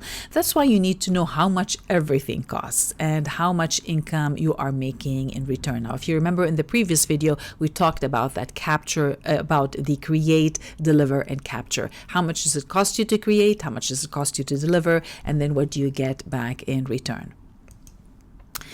Now, another way is to sell products is by being an affiliate. Now, the word affiliate can have meanings depending on the context. It can have many meanings depending on the context. In some cases, it can mean a complex business agreement or a business structure between two companies. But in the general sense, for the average population, affiliate really is referring to affiliate marketing. Now, affiliates make money by promoting other people's products and services, which means they don't get involved in the making or in the delivery. They profit by making a sales commission. Now, some sponsorship and advertising programs can also fall under the affiliate, especially if the income you make depends on the number of views or interactions. So it's a conditional commission. So if you're making a commission based on a certain criteria, that would be a form of affiliate marketing. And that's how many social media influencers make their money. Affiliate marketing is a good way to increase your business income with minimal effort, especially if you already have a long list of followers, if you have a long email list or client list, or if you have a big social media following, you can make income by recommending other people's products and services. Now, the other type of income is licensing. That's when you make money from royalties or licensing fees. Now, unlike affiliate marketing, which can be canceled at any time, licensing agreements are more legally binding. So first, you have royalties, which are ongoing payments based on usage and sales. That's how many artists, musicians, and authors make money. Every time one of their creations or inventions are sold or streamed on a digital platform, they get a percentage of the sale. Now, licensing fees are usually a fixed amount, so they're different from the royalties. They're more fixed amounts. So if you have any proprietary invention or creation or patented technology, you can charge a fee every time someone uses it or integrates it as part of their business solution. Now, many membership fees that you pay for software, telecommunication, for your internet, for your entertainment as well, they are all in a way licensing fees because you are paying a fee to access a product or service. So for example, a software as a service, it's called SaaS, is a form of licensing. Now, another form of licensing could be a franchise or a dealership. So to get a franchise or a car dealership, you have to pay a licensing fee for the rights to represent that brand in a particular location. So really, most successful and scalable businesses would usually have multiple streams of income. They rarely rely on one stream of income only. They can also create a hybrid with a mix of products and licensing, service and licensing, or service as part of a product. So really, your solution mix and how you operate your business will also impact the type of income you can get. And now let's talk about income. Now, the most common type of income is active income. Active income refers to income for which services have been performed. That could include wages, tips, salaries, commissions, and income from business activities that involves your time and effort. So unless you're working, you won't get paid. Now, all services, consulting, and coaching programs would fall under active income.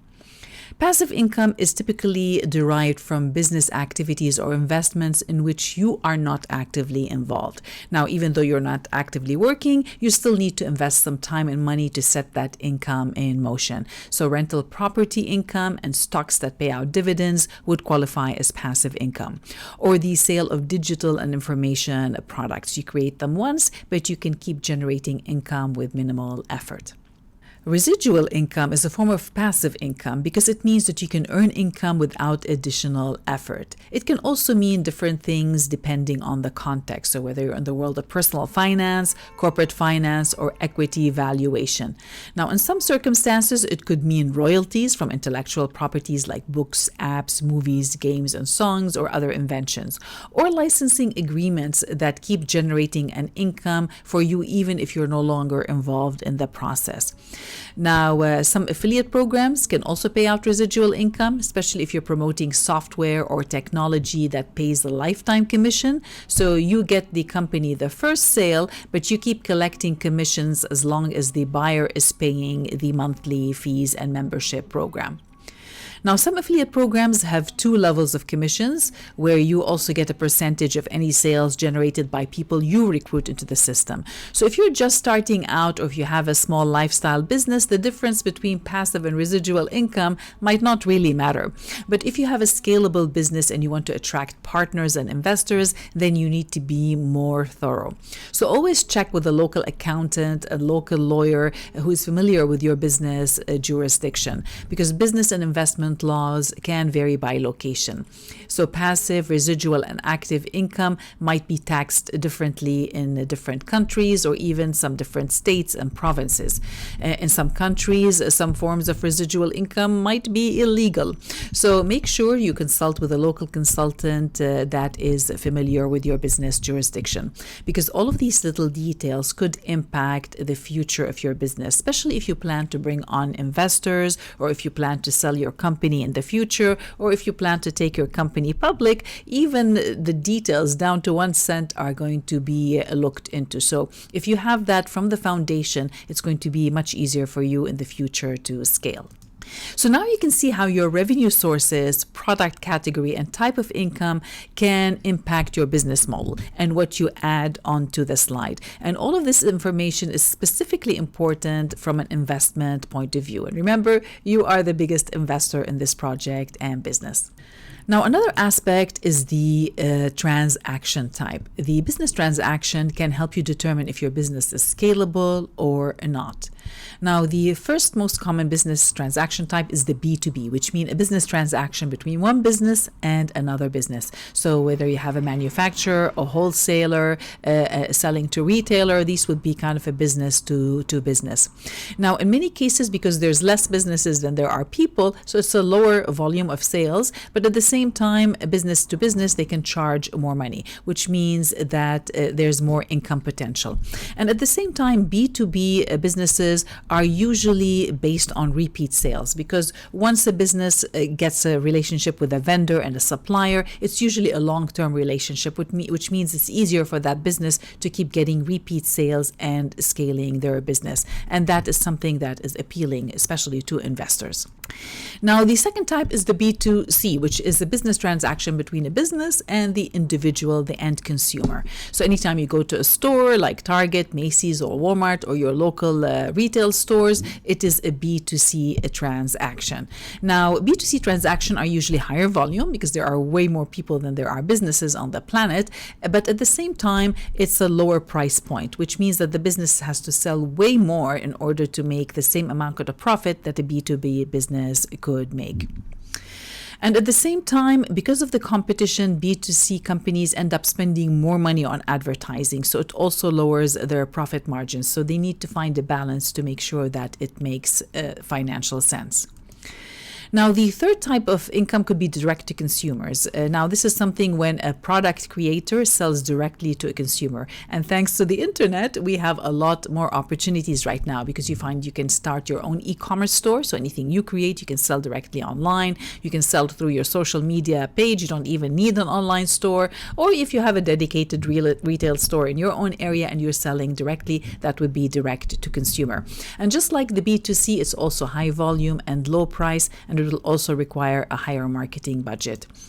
Now, I put together this diagram so you can see the difference and what can impact your business model, because these are questions you need to be answering for yourself and anyone that could be a business partner or in potential investors. So a traditional business to consumer model has many more steps in between. So first it goes from the manufacturer to the wholesaler to the distributor to the retailer, and each one of them wants a cut of money. So by the time it reaches the consumer, the profit margin that the retailer can make is not always as high as the money that they can make if they went direct to consumer. So direct to consumer could be the manufacturing, or if you're doing the product yourself, or you put it on your website and you do a bit of advertising and it goes to the consumer. So it allows for a much higher profit margin. So these are the things that you might want to mention on your pitch deck.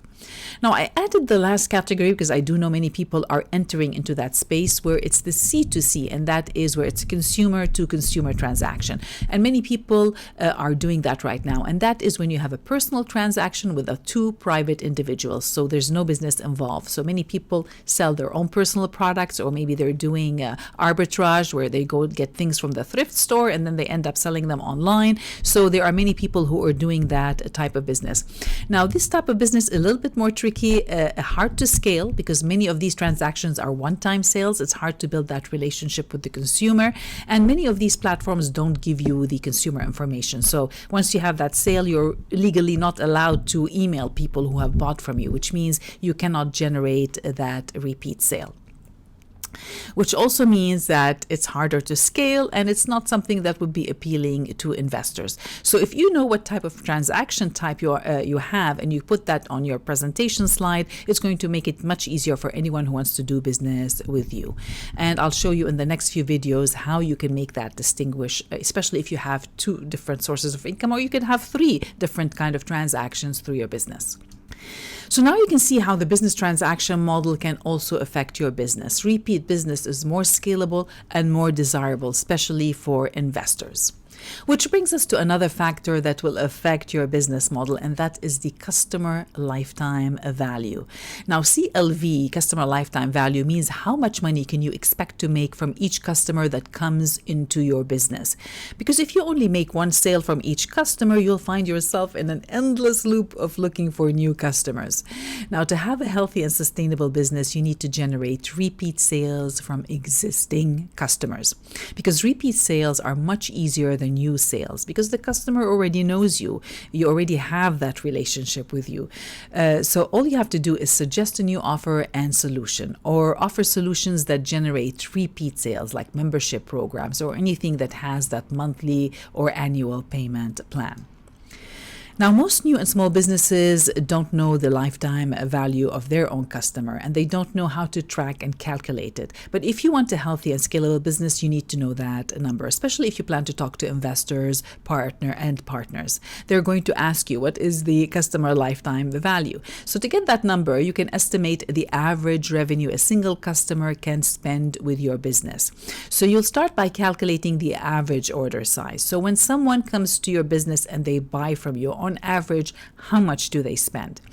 Next is the purchase frequency rate. On average, how many times do they come back to buy more from you? And the third step is lifetime. On average, how long does a customer stays within your business? So when you multiply these numbers, you'll get the customer lifetime value. So here's an example of how this might look like. So let's say the average order size in your business is around $100 for each sale, and your customer comes back on a monthly basis. Maybe you have a membership program or some kind of payment that they have to do monthly, and so there's 12 payments a year, and the average time they spend with your business before they decide they don't need that service, or maybe they found another service, is around 3.5 years. So when you multiply all of these numbers, you're going to get the customer lifetime value of around $4,200.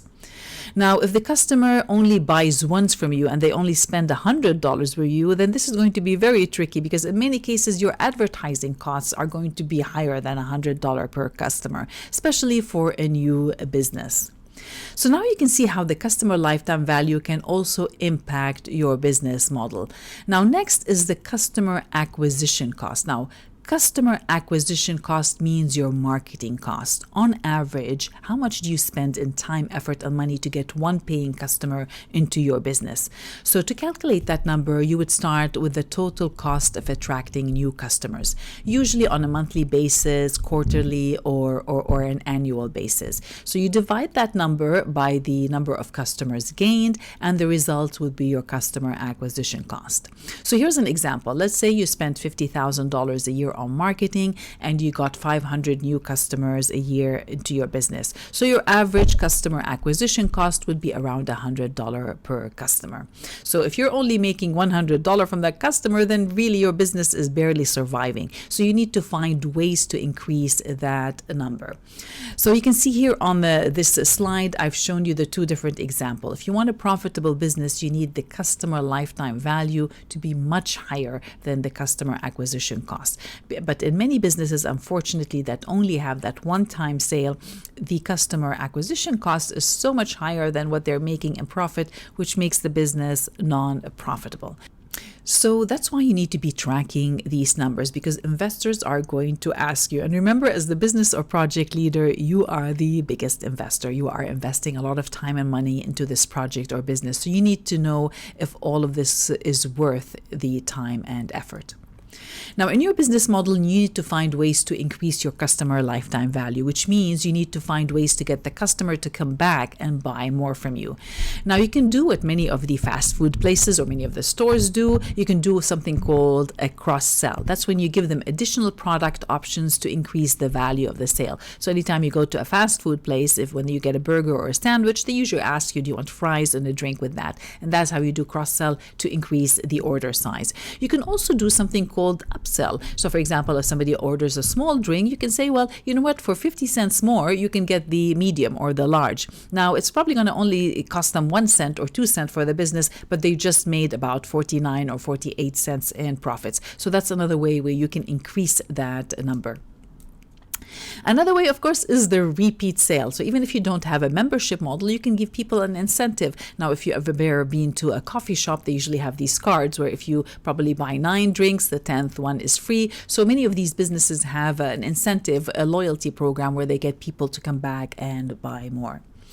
Another common way is to have a wider selection of products where you give the customer more options and more opportunities to buy from you.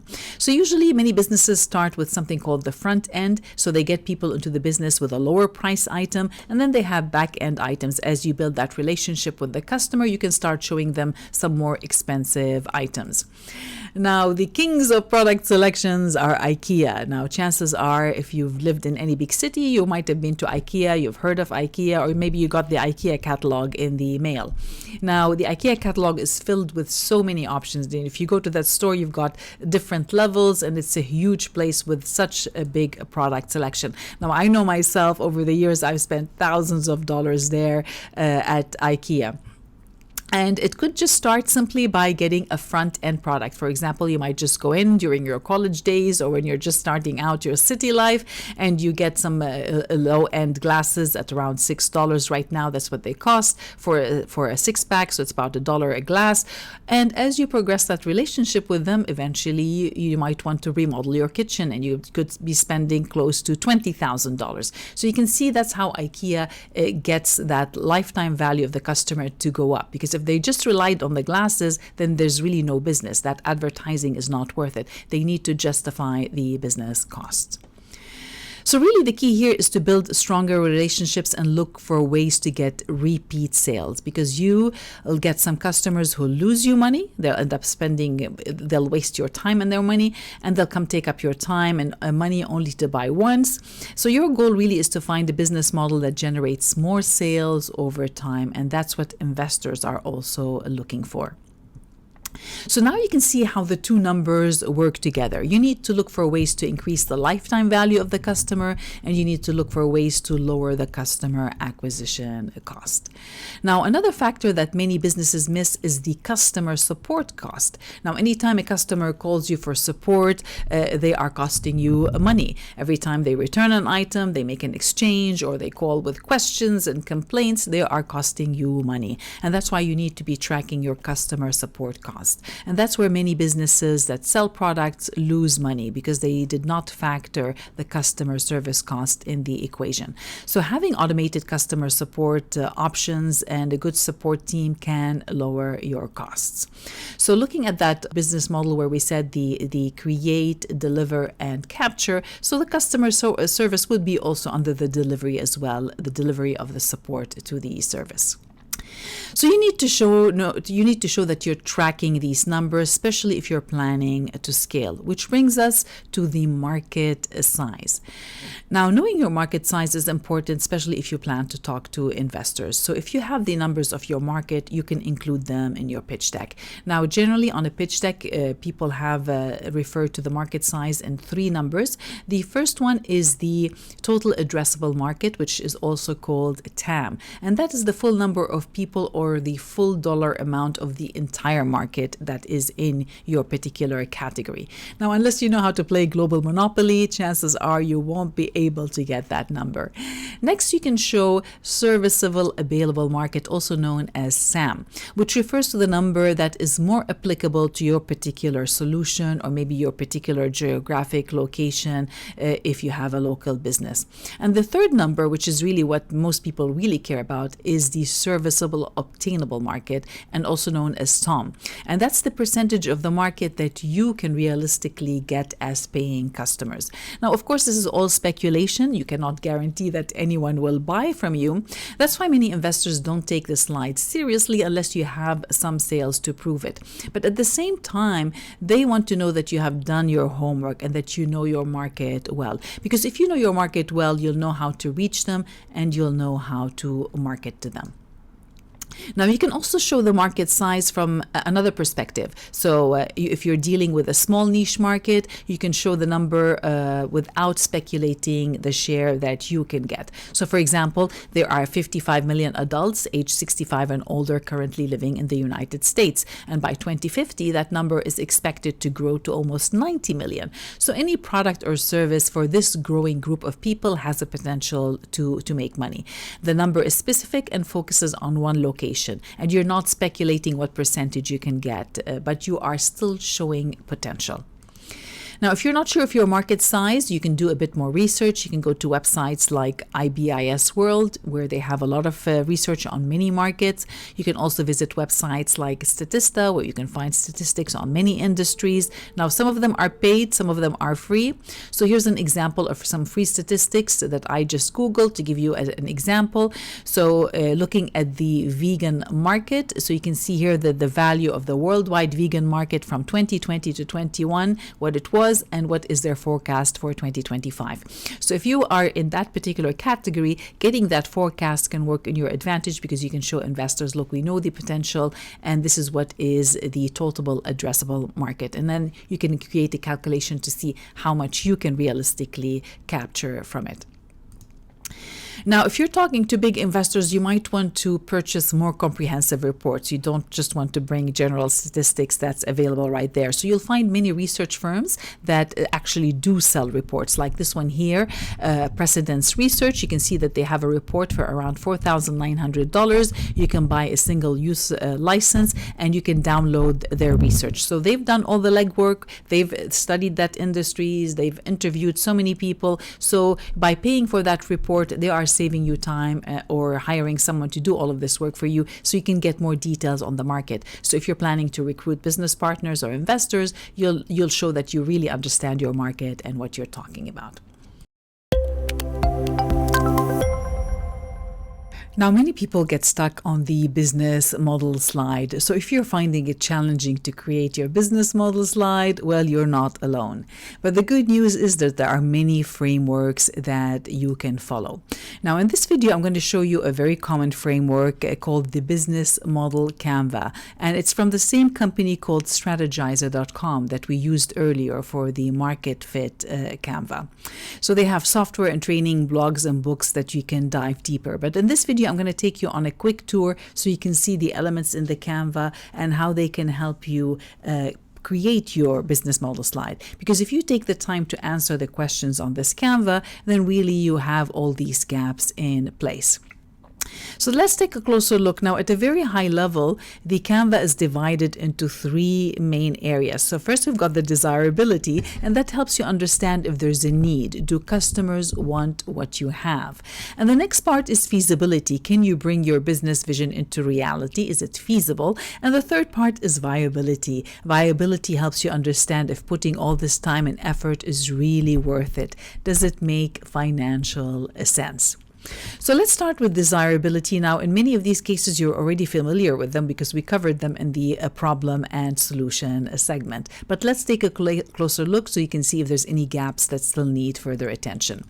So the first part is really a customer segmentation, which is really your target market. So who is your target market? Now, remember, we covered that in your target market section from the problem slide. So dive deeper and keep those user persona. Remember that slide with the user persona where you plug in the different details about the buyers. Keep these alive and keep them up to date and keep updating them so you're always aware who is your target market. Because the more you know your target market, you're going to be able to create better solutions for them.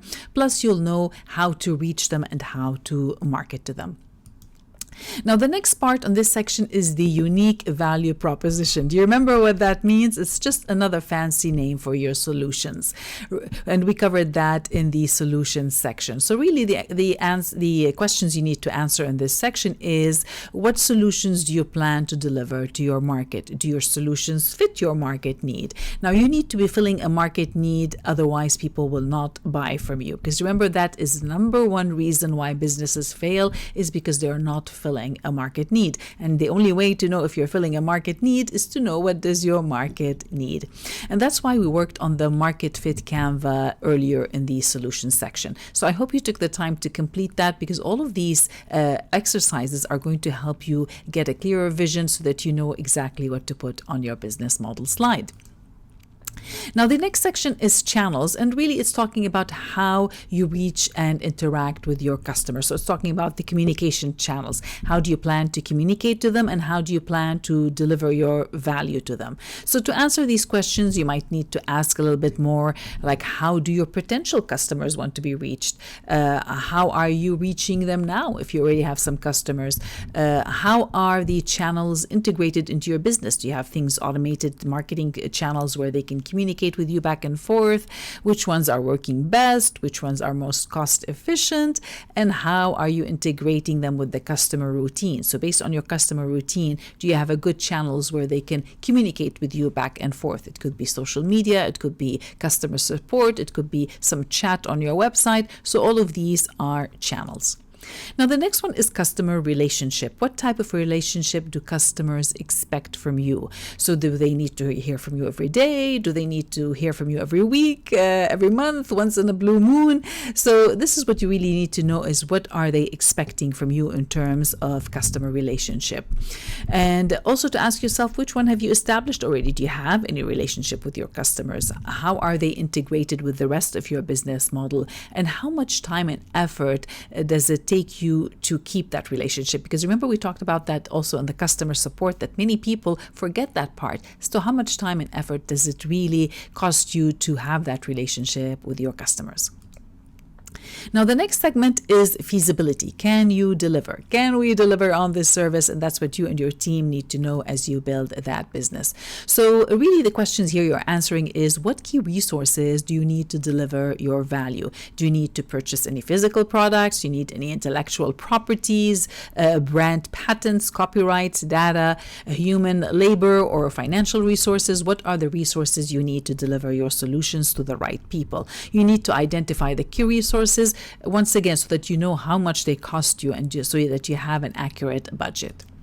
Now, the next step is key activities. What activities do you need to do to deliver your value? The objective here is to identify the most important activities that can help you operate your business. How much will these activities cost you in time, effort, and money? So we're always trying to get that. How much effort are we putting in, and what are we getting in return? And the other part is key partners. Who are the partners, suppliers, or service providers that you need to deliver your solution? Who do you need to make your business work? Because you cannot build a business on your own and perform all the key activities yourself. So for example, if you take an all-inclusive travel package, it's a partnership between the airline, between the hotel, and in some cases it could be the local taxis. They all combine together to create that package. So it's a team effort. It's a key partnership. Even when you go to the grocery store, it's a key partnership between many suppliers, vendors, farmers that are all working together to make this business work. So list who you need, and then make an estimate how much will that relationship with these people and the key partners going to cost you, so that you can make that best decision. And now, once you know the desirability and the feasibility, you can now start working on the viability. Is all this work and effort really worth it?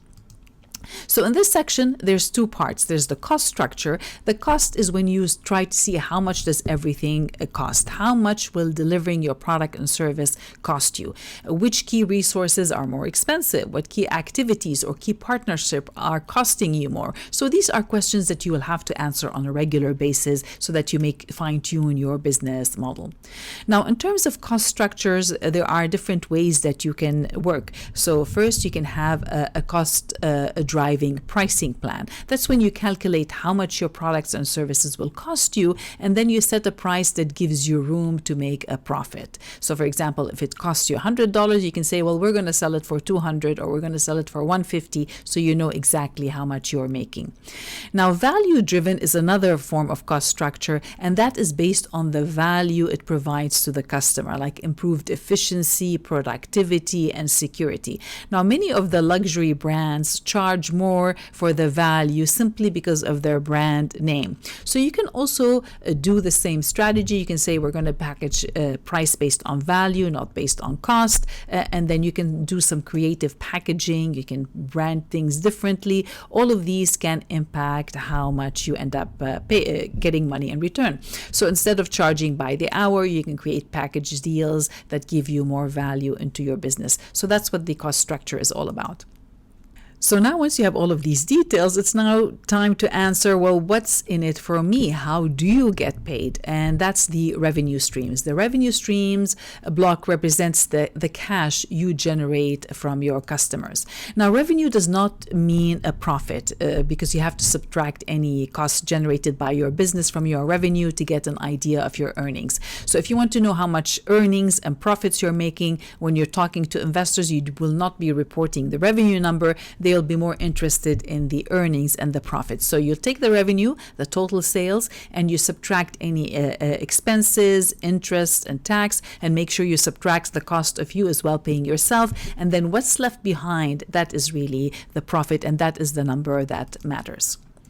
So really you need to get more clarity. So on the Canva, you're going to have some questions asking you that you can fill out. And the more questions you answer, the more clarity you'll get. So some of the questions are how much are customers willing to pay? Well, if you want to charge them $1,000, but they're only willing to pay $100, well, then really that's not a good business model. So you need to find, first of all, how much they're willing to pay. And another question is how much are they paying now? What are competitors on the market charging for similar services?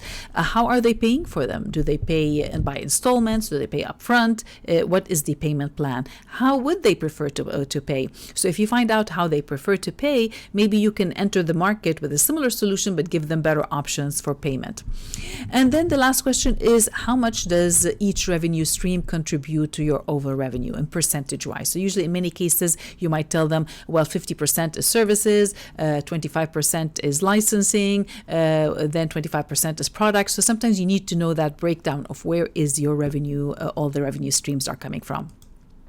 Now, on the Canva model, they have a longer list. Now, on the diagram I created, it was a bit more simplistic. There was like 4 types of revenue streams. On the Canva, they've listed a longer list. But if you really take a closer look, subscription fees and usage fees, many of them are fees, brokerage fees. A lot of them fall under the commission, or they fall under subscription or some form of licensing. So really, there's no wrong or right way. The main thing is try to see in your industry, in your local area, how do they refer to these revenue streams, so that you can make it clear for your customers when you're saying, well, we're charging licensing, we're charging brokerage. They know exactly what they're paying for. Some of these terms might be different in different locations. And if you're talking to investors, well, you want to find out what type of terms they use for all these revenue streams. So there's no wrong or right way. The best thing is to listen to your market, see what they're talking about, and use the same terminology that they have for these services. So then you get to identify what type of revenue streams can your business make. Now, another question that falls under revenue is related to fixed pricing and dynamic pricing. So fixed pricing is a list price based on the product, feature, customer segment, and volume, whereas dynamic pricing could be variable based on negotiation, market demand, resources, and customer behavior. So if you've ever been to a supermarket where you find that some of the costs are going up, maybe because it's a variable price, some commodities are variable based on the price of the commodity at that particular time, time. So these are questions, if you can answer them, you might not know it right now, but make it a goal to be able to answer. Do we price our products and services as a fixed price? Are we more dynamic? Can it change? If it's dynamic, how will you communicate that to your customers? So all of these are questions that will impact how you convey your business model. So as you can see, there are a lot of factors that can impact your income potential. So really being flexible and listening to your market is the best strategy. Listen to your market and focus on the revenue streams that can help you generate the most profits as well. And in terms of the entire Canva, now there are a lot of questions here. So if you're not sure what to answer all of them, or maybe you might not have the details just yet, that's okay. Just put what you know for now and keep it on your radar. That is something that you need to revisit on a regular basis. And as you get more input from your business numbers, from your teams, and from your market, you can plug them into the equation here on the Canva. Because really the main purpose of this exercise is so that you can get more clarity, more specifically for yourself. This is an exercise that you need yourself so that when people ask you, you'll be able to explain your business model more thoroughly. And the biggest questions, if you're talking to investors, what they need to know is how many sources of income can you generate, which one is more scalable, and which one is more profitable. So at a very high level, this is really what the business model is all about from an investment point of view. So in terms of tips for the Canva, I would say keep it simple, move fast, put the first answer that comes to mind. You can always fine tune later when you get more feedback. And especially with your income sources, I know many people get stuck on the multiple streams of income. Just focus on the first income stream you can get the money coming in, and then you can experiment and add other revenue sources to your business. And always, if you're not sure, consult a local accountant and lawyer familiar with your business and industry jurisdiction, because business laws varies by location. So it's very important that you deal with people who know your jurisdiction so that you are legally covered and you have the best plan in place.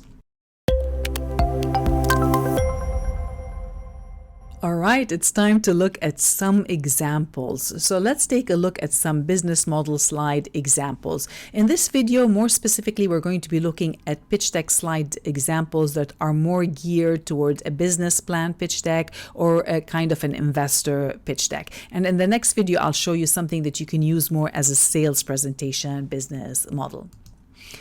Now, as you can see from the previous videos, there are many elements that impact your business model. So the big question is, how do you put all this information on one slide? Because from a pitch deck perspective, you need to explain the big picture. So the question your slide needs to convey is, where will the money come from and what type of income can you generate? So you need to show your model on one slide, preferably in a visual format. So you need this information from a planning perspective as well. And if you want to apply for a loan, grant, or investment funding, you will need all this information. So here's an example of how you might represent your business model on a pitch deck. Now remember this pitch deck from the previous videos. It's the biocoal company with the patented technology, and they're able to turn forest residue into sustainable biofuel. Now the big question is, how do they make money? Can you guess? Well, you might be thinking that they make money by selling biocoal, and you would be correct. Biocoal is one of the products. However, when you take a look at their business model slide, you're going to see that they actually can generate different types of revenue. So they can create 4 product types out of this biomass. They can create biocoal. They can create something called activated biochar, which is used for other use cases. Wonder Terra Prata also has another use cases. Oil extraction. So when the trees are heated up and they're turning them into coal, there's an oil that's extracted that can be used for pharmaceutical and the beauty industry as well. They've got that. And they also have a 5th revenue stream, technology licensing. That's because they own the patent, which means if any other company wants to model them, they have to pay them a fee so that they can create a similar solution. So when you add everything up, they have 5 possible income streams, 4 physical products and 1 licensing solutions. And at the top, you can see other important details. They can get free access to material, which is important, and that is the key resources. Remember, we were asking that question in the business model Canva. What are the key resources you need to get that job done?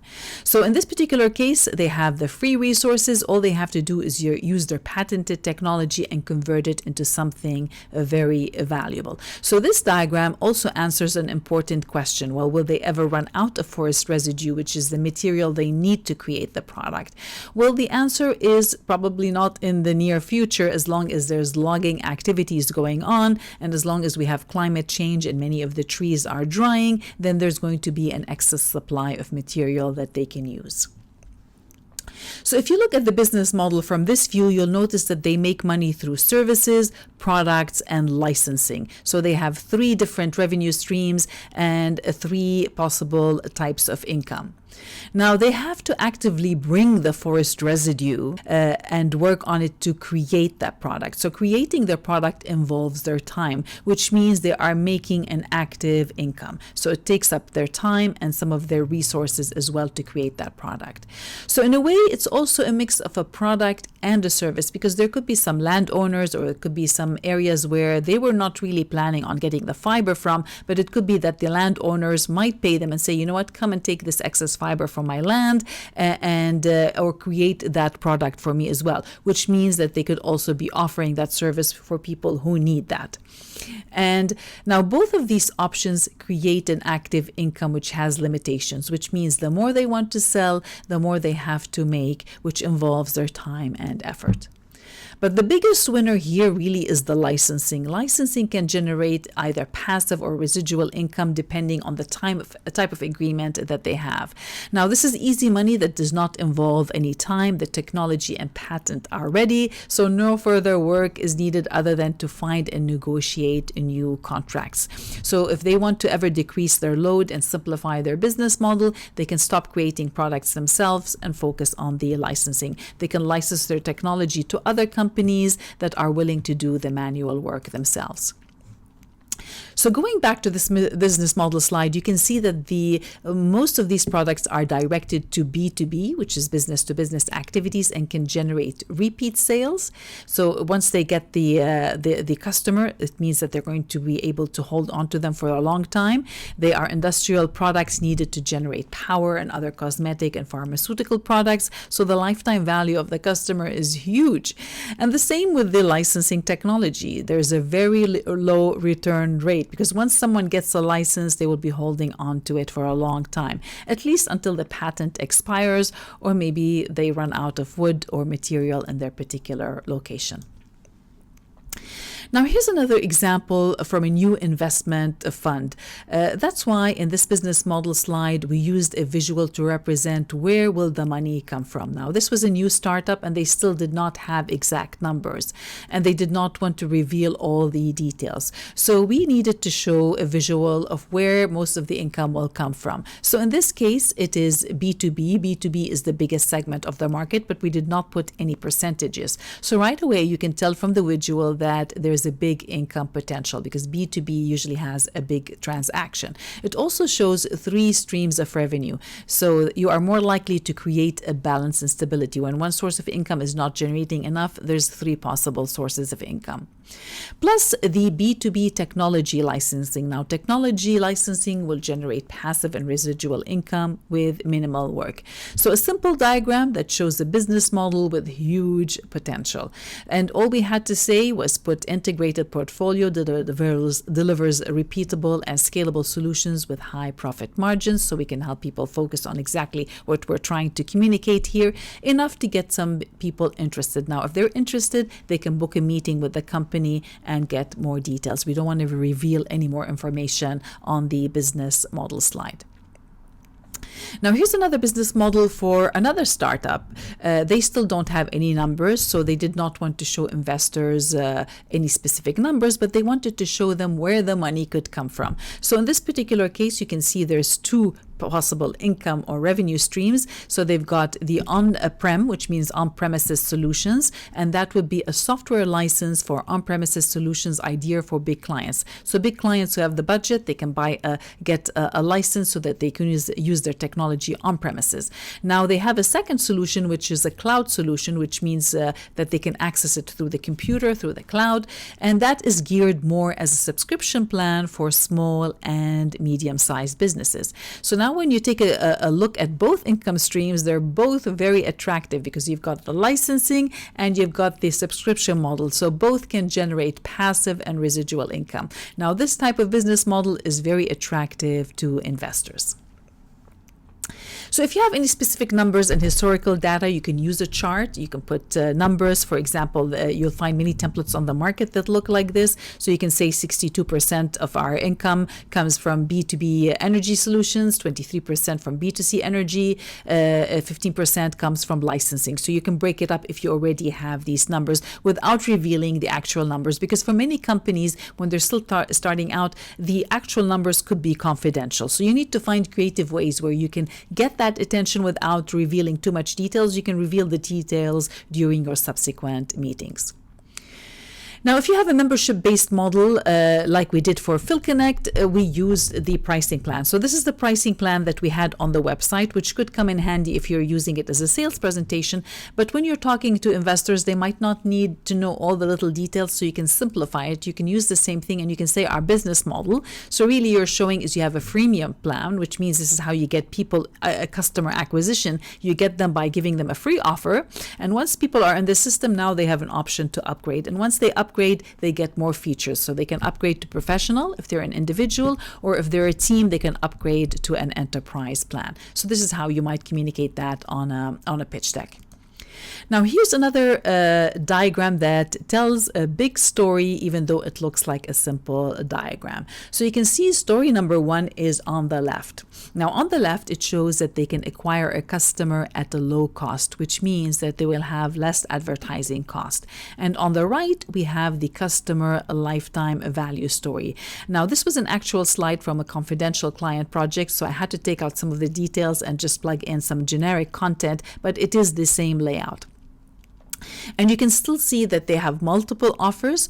So they have an opportunity for upsell, they have an opportunity for cross-sell, they have ongoing income with membership fees. So there are many options to increase the lifetime value of the customer.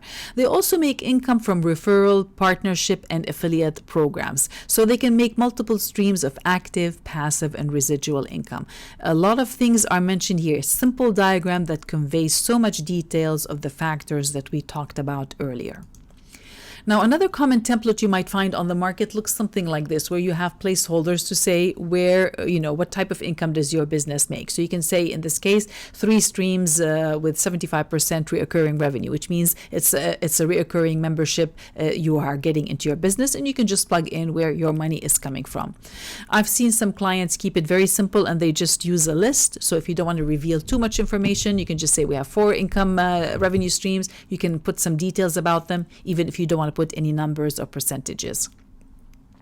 I've also seen some services company use slides like this one. This was changed a little bit, but a client of mine used something similar to say key revenue streams. Advisory fees would be one of them, which is a service. Intellectual property, which can generate passive or residual income. And they have speaking engagements, which is another service and active income.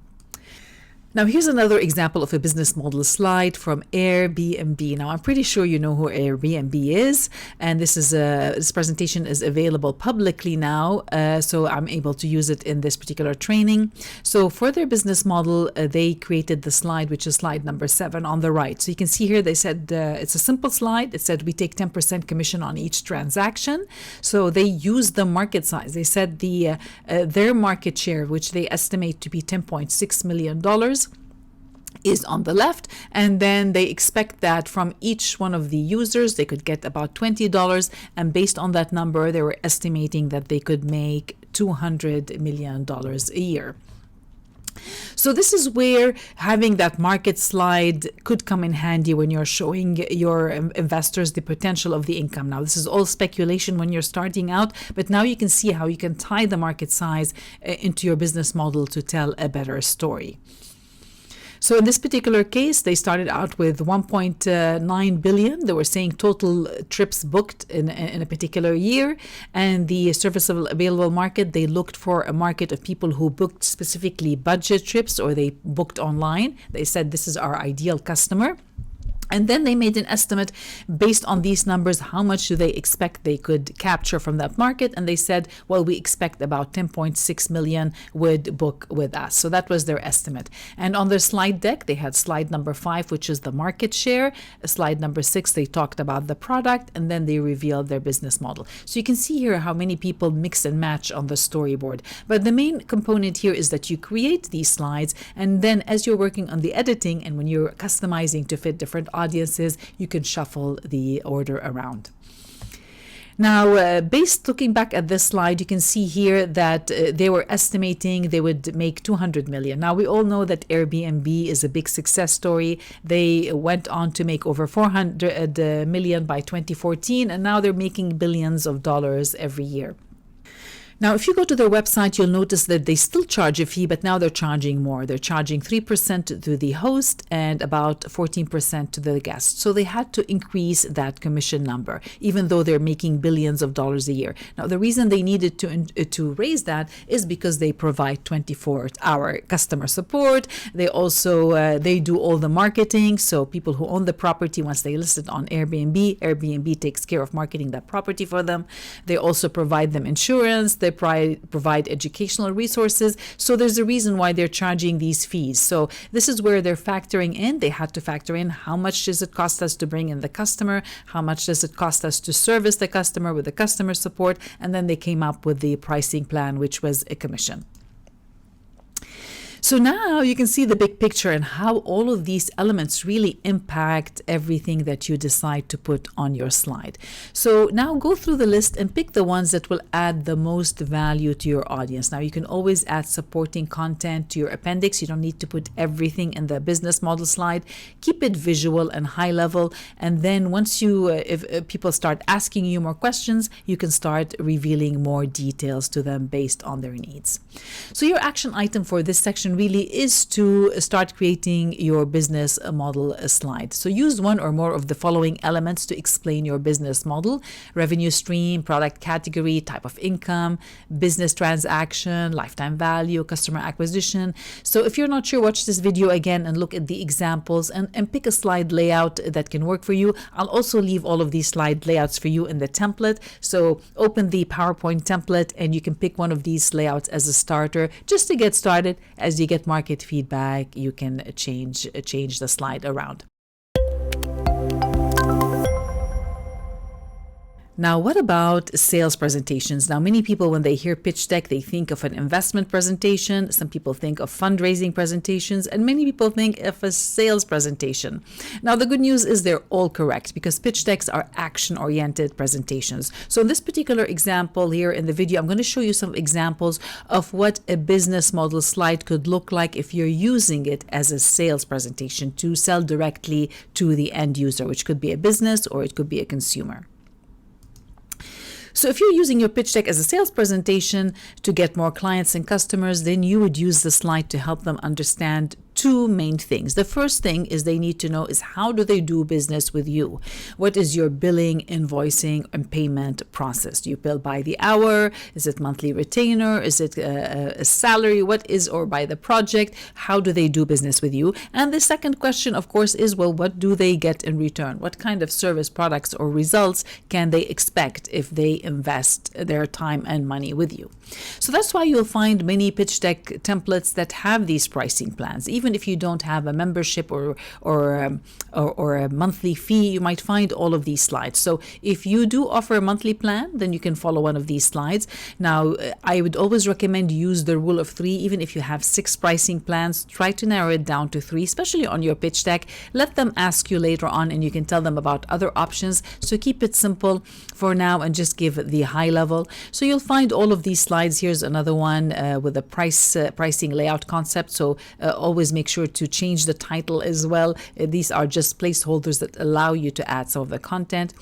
If you're not sure, you can just keep it simple. Use a table for now to do the pricing plan. You can always fine-tune the design later once you lock in the prices. You can have them in any order. You can have them horizontally or vertically. It doesn't really matter. So you can see here there are many templates on the market that you can model.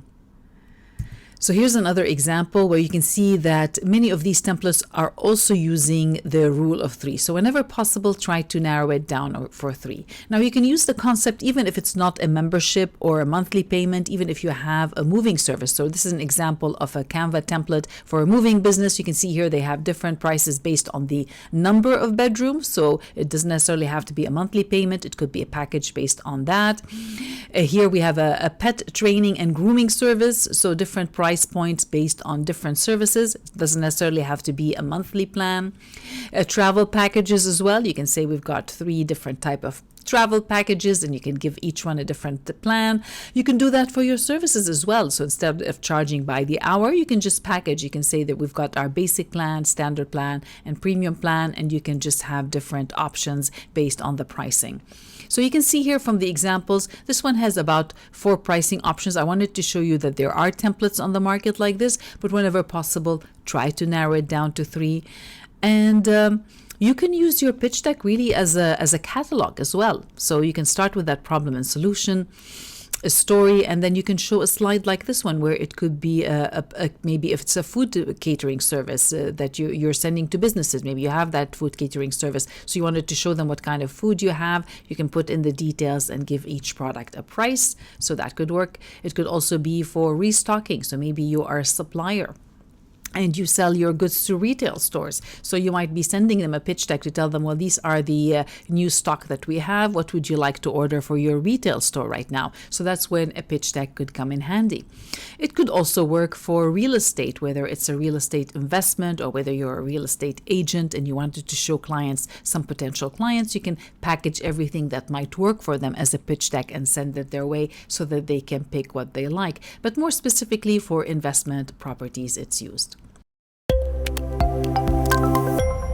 Well, congratulations, because now you know how the business model slide can fit into your pitch deck story. And more specifically, you know how to adjust the slide to fit different audiences, because the business model is going to have a different meaning depending on who you're talking to. If you're talking to investor, the business model is more about the financial viability and scalability of your business. They want to know, is your business scalable? Does it make financial sense to invest with you? Because they're trying to justify the cost should they be investing with you.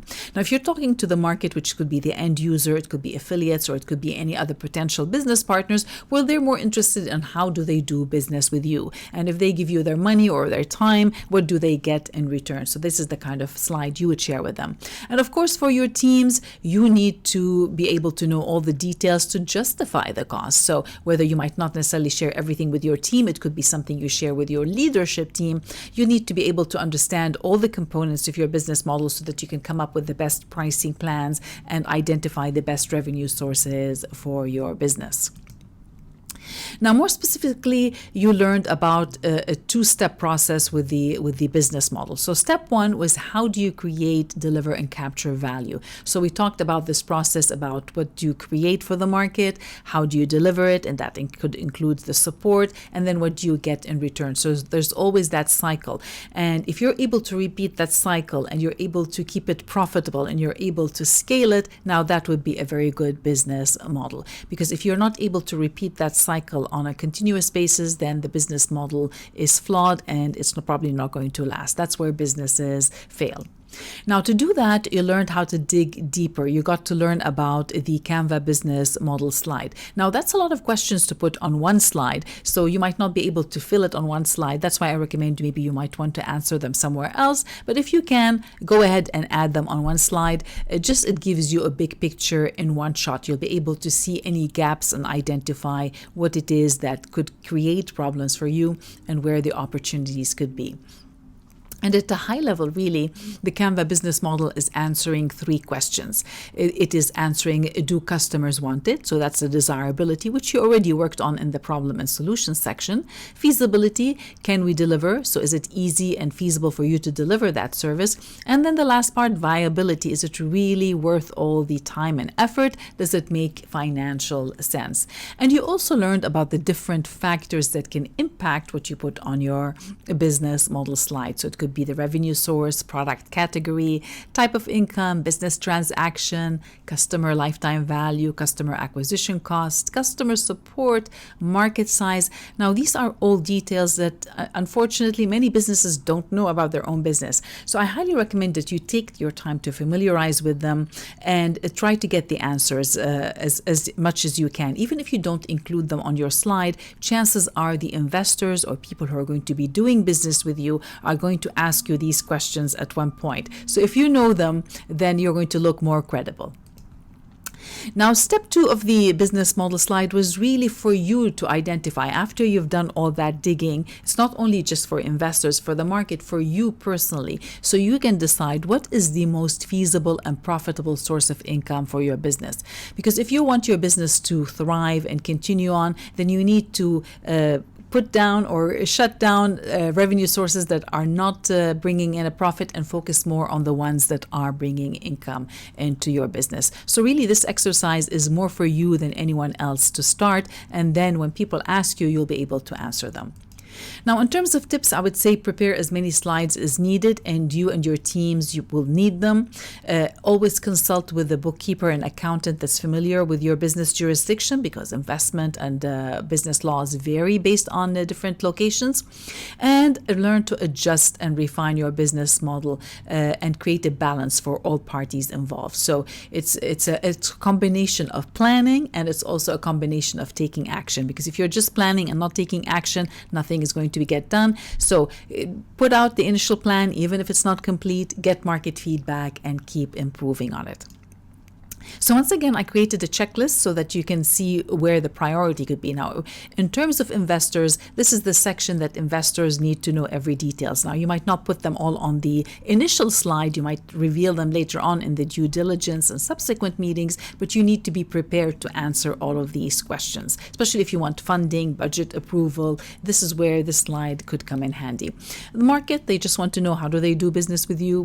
How much do they pay, and what do they get in return? And your teams might just want the high level. Now, some teams, you don't want to necessarily share it with all the teams. You don't want to tell your entire company about your revenue and expenses. This is something that you might share with your leadership only.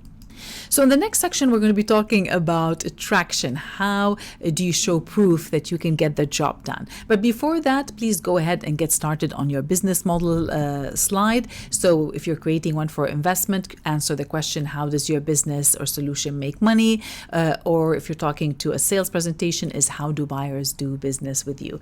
Now, before we continue, I want to remind you that I'm here to support you. So if you feel stuck and you need some help, go ahead and book a strategy call with me and we can go over your files together. Well, now that you started to talk about money, you'll need to reduce the risk factor and build trust, which means you need to show traction. Now, traction means to show progress or momentum, or anything that shows validation that you can get the job done. Because once again, your audience is trying to make a quick decision of yes, no, or maybe. They want to know, can I trust this person? Can I trust this team, this business to get the job done? Or can I trust this product and service to be the right fit for me? So you'll need to find ways to answer that question for them before they even ask. So in this particular section, you're going to learn more about traction, more specifically about how to select and share the best data that can validate your ideas and solutions, and how to prove that you can get the job done. So your target goal for this section really is to select the best data that can fit your particular story. What kind of data can you share to convince your audience that you can get the job done?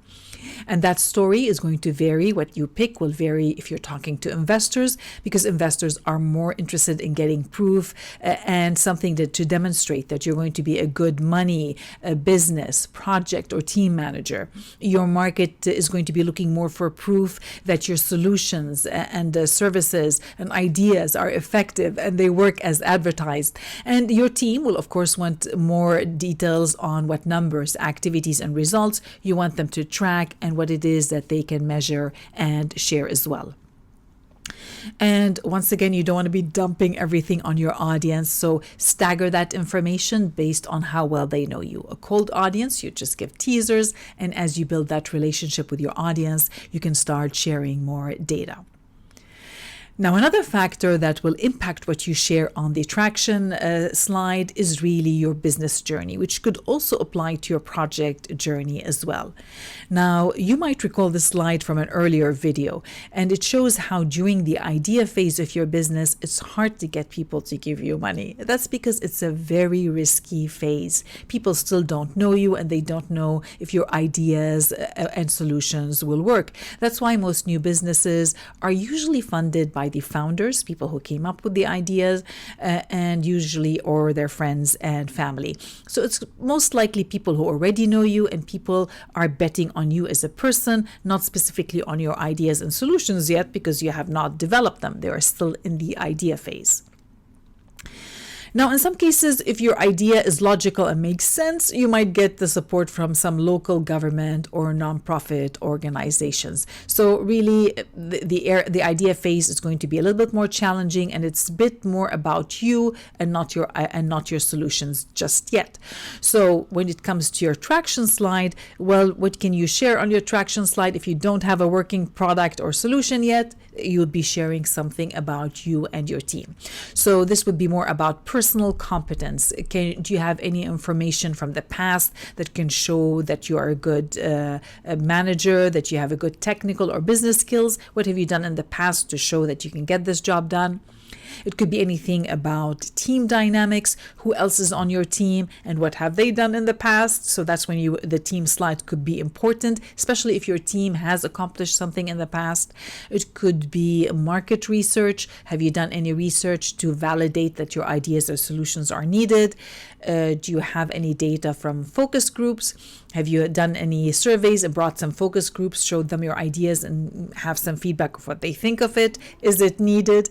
Do you have feedback from advisors? Now, it could be people not necessarily in your business, but you might have connections with some industry advisors who have done something significant in their career, and they're reviewing your idea, and they think it's a good idea. You might share that as attraction during the idea phase. It could also be set up milestones. What have you done so far to show that you are getting this idea to phase? So you can probably show that you're doing research. It could be that you have data, you have a patent, you're doing some setup to get the foundation happening. Anything to show that you are on track to get this idea moving forward.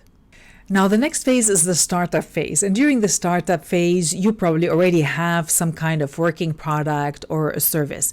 So in terms of a product, you might have something called an MVP, which is a minimal viable product. So you might want to share results about that minimal viable product. Now, a minimal viable product means it's like a prototype or a product that has the bare minimum. So you haven't developed the full product yet, but you're starting to get feedback on if this product or solution is going in the right direction. So in this phase, you might be sharing specifics about that MVP, the product, or how your service is developing.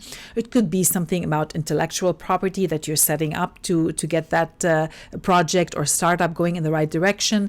It could be any milestones regarding the product or service and how it's going so far as you're developing it. It could be data about beta testers and early adopters. Now, beta testers are people who are outside your organization, who are using your product specifically as testers and to give you feedback. Alpha testers would be you and your team internally. So you might have done some testing initially, but beta testers would be outside independent people who have no vested interest. They're just giving you their unbiased opinion. So that's why beta testers' results would be important to share. It could also be early adopters, which are really people who are the first buyers. So they're not testers, they are your first customers. They took a bet on you and your solutions, and they bought even though there are no previous results. So that's where sharing market feedback and validation could come in handy. What have people said about your services and products so far? It could also be data about customer retention. So for example, if you have beta and early testers and early adopters, did they stick around after they used your products and services? If not, why not? Because maybe sometimes people might be polite and tell you something into your face, but when you're not around, they might just go around and use somebody else's solutions. So if they stick around, it means that you're doing something right and they see something valuable. If they don't stick around, then it means there's something wrong here. So try to find out what is going on, and if they stick around, that would be good data to share. Now, something else during that phase would be also something related to funding and financing. So by now you might have proof to show how you're managing your money so far. How did you bring your idea into the startup phase? Have you managed your money well? These would be numbers that you can share to show that you are a good manager, you're optimizing, and you're using your money wisely.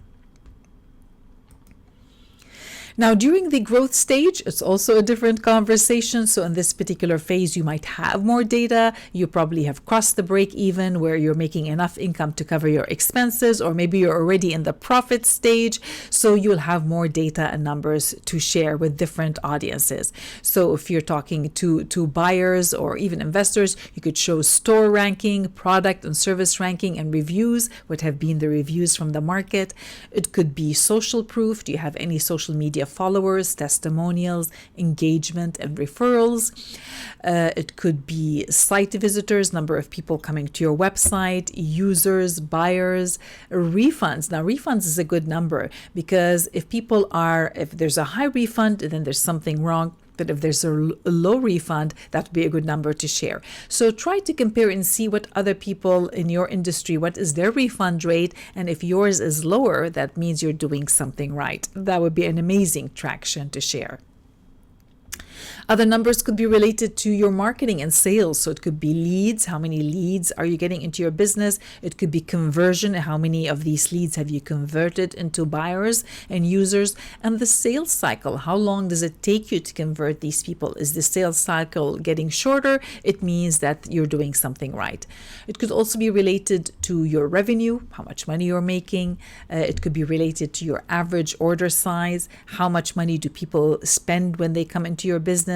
It could be the lifetime value of the customer. How much are they spending with you in over time? Remember these numbers, the lifetime value of the customer and the customer acquisition cost. We talked about that in your business model conversation. So the lifetime value of the customer, ideally, we want that number to go up. So we want them to be coming back and buying more. And the customer acquisition cost, we want that number to keep going down, which means that your marketing is better optimized. Which brings us to the second to the last point, optimization and systemization. Do you have any data to show that you are optimizing your finances, optimizing your sales and marketing, your production, anything to show that you are keeping on track of that management, and anything to systemize that process so it's not manual? And also the last thing could be anything about your teams. Are you able to attract and hire the right teams and maintain them, or are they just sticking around and leaving quickly? Because that would reflect on you as well as the project, sales, or business leader. Now, during the mature stage, of course, it's also a different conversation, because during the mature stage, chances are you're setting up your business to grow even more, or you're setting it up to diversify, to introduce new markets. It could be that you're looking to buy out new companies. Maybe you want to sell your company. There are many different directions that you can do during the mature conversation. So that's why in this particular case, what you share here would also vary. So you might share detailed financials. By now, you might have all these details, especially if you plan an exit strategy, or if you want to go public, then you need to account for every cent in your company, because you're going to get a lot of public and legal scrutiny at that stage. So make sure you have all the details and that you're sharing how they're being improved. It could also be details about key partnerships, suppliers, and affiliates. Are you creating a larger pool of these partnerships, and you have better optimized channels as well? It could be something about your business and growth milestones that you can share. It could be your top testimonials and case studies. Now, case studies take a bit longer to create, and you need the approval of your audience in all cases, whether it's testimonials or case studies. So you need their permission. You can start asking what were the results before using your solutions, what are the results after using your solutions. So these things you could share at the mature stage. It could also be internal and external net promoter score. Now, a net promoter score is something used by large organizations where they put out a survey with a specific question and they ask a large pool of people so that they can get an unbiased result. So you can do that with your market. Usually you would get an outside agency to do that on your behalf, so it's anonymous. And you might also do that internally with your teams so that you can get a better idea of how your top management team is doing. So if you have a big organization, the people at the lower levels can give you as a feedback would also impact. Are you doing a good job as a leader, and have you picked the right leadership team? That would be a good traction for the mature stage of your company. So as you can see here, there is no one size fits all. So depending on the project and business journey and who you are talking to, you get to decide how you want to steer that conversation. So whether if you're in the early stages of conversation, you might want to steer it towards your personal and team results. What have you done in the past? And to show that if you take on a new project, you can deliver good results.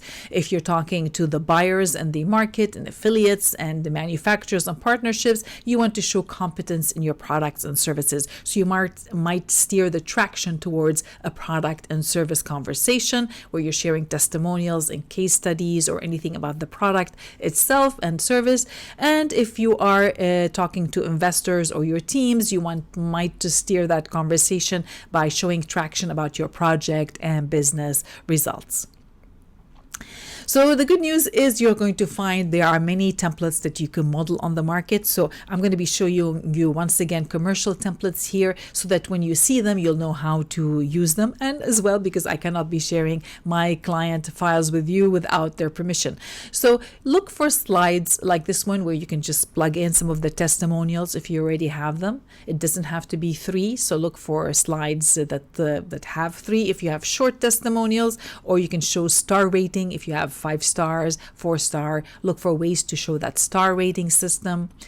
It could be 2 testimonials on a slide. It could be 1 testimonial on a slide. So really there's no wrong or right way. Just make it easy for people to scan. You don't want to be cluttering the slide too much. Really, you want to be guiding them to scan it and get that answer quickly. Yes, no, or maybe in a few seconds. So design your slide with that in mind.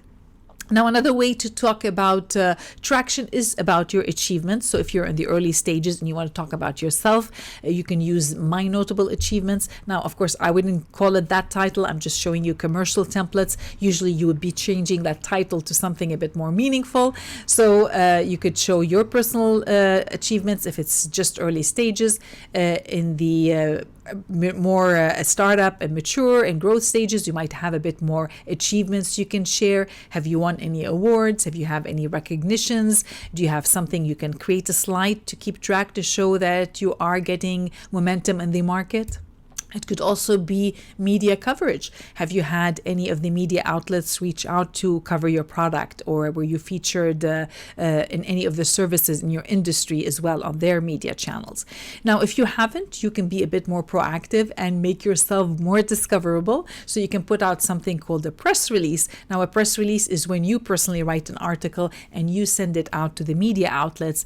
And the way to know if your press release is meaningful is if some of the media outlets pick up on it. So if it's an interesting story, usually you'll find that the big channels will feature it. And if it's not really meaningful, it's just a blah story, then it might get buried with some of the smaller media outlets. So that's why when you sometimes go to websites and they say we were featured on Fox, we're featured on CNN, or we're featured on some of the other big media outlets, they're showing, look, we put out a press release and it was worthy that these channels picked up on it. Even though it wasn't on a TV, they used it as part of their news feed as well. So sometimes people use that to show traction. Now, another way is if you have the early adopters.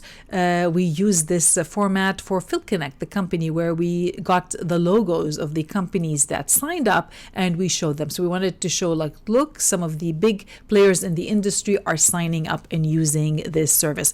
Now, because it was during the early stage, we still did not have testimonials, but by showing that these companies are signing up for their service, we're showing proof that there is a need for this solution in the market. So if you have some logos of people you've done business with or who have signed up to your services, you could use that to show traction. Another simple ways really is to just pick any two numbers, whatever numbers are relevant to your conversation, and show a before and after. So in this simulated example, you can see we've got just a random number, active users 150,000, paying users 110,000. But what's really important is the number below. So you can see the number below on the left. It says 15% from last month. So it's showing it's going up. Remember, traction is showing that momentum. And on the right, we have 20% from last month. Now, of course, this is simulated, but I just wanted to show you that when you are sharing numbers, you need to share two different numbers to show that it's actually improving. Because if you just give one number, then people don't know what to make up of it, what to make of that number. So they need to know, is it improving? So that's why sometimes using a chart could work out well, especially if you have data over time. So in this simulated example, you can see data over a year. You've got Q1, which is quarter one, Q2, quarter two. So many businesses divide their numbers by months. The first 3 months is the first quarter, second 3 months is the second quarter. So some businesses like to refer to it monthly, weekly, annually, quarterly. You get to decide, as long as you're picking numbers to show that the numbers are improving. So you can use charts, you can pick other numbers. And this simulated example, you can see here, we've chosen numbers related to sales and marketing. So there's the conversion rate. So it's showing how the conversion is going up from the previous month. The lifetime value of the customer is also going up, which is a good news. It means the customers are coming and buying more again. And the customer acquisition cost is going down. So if the customer acquisition cost is going up, then you definitely don't want to be sharing that number. So pick the numbers that are meaningful to your conversation and will mean something to your audience. And once again, you can pick them as showing month over month, or you can create charts to show annually what your results are. And try whenever possible to select a title to give meaning to the slide, because you want to guide your audience. What am I looking at on this slide? So guide them. So rather than just saying traction for the title, you can just put a more meaningful summary. So in this simulated example, I just put achieving higher conversion and retention with reduced costs. So people know what exactly they're looking at. In a few seconds, you're able to show that traction. Now, in terms of numbers, there's really no wrong or right way. You can pick percentages, you can pick a ratio, you can pick a dollar amount. So you get to pick. As long as you're consistent with how you're reporting these numbers, then there is no wrong way. And in this simulated example, based on a commercial template, you can see here they've mixed different numbers to give a story. This would be more of an investor conversation, not a sales conversation. But I wanted to show you how you can mix and match numbers on the same slide. Now, here's another example called achievements, and you can see there's numbers. This is based also on a commercial template. We just picked the revenue amount, certification. So if you're dealing with anything about how many students have come through your business, how many certifications have you issued. It could be a number regarding downloads, how many people have downloaded your product or your app. It could be about number of projects. If you're a service provider, how many projects have you delivered to date? Now, on my particular website, I usually put the number of slides we have created. Sometimes I keep this number to show how over the years this number is going up and up, and this can also show traction. Now, getting to one of my favorite ways to show traction is the timeline. Now, I really use this slide in many cases for two different reasons. First of all, to show what we have done in the past, and also to show what we plan to do in the future. Now, in this particular slide, you're seeing the past and the future on one particular slide. So you can see the dots in blue are showing what has been completed. So this is creating a validation that we've had these goals and we've achieved them. And the ones on the right, which are in white, are the planned.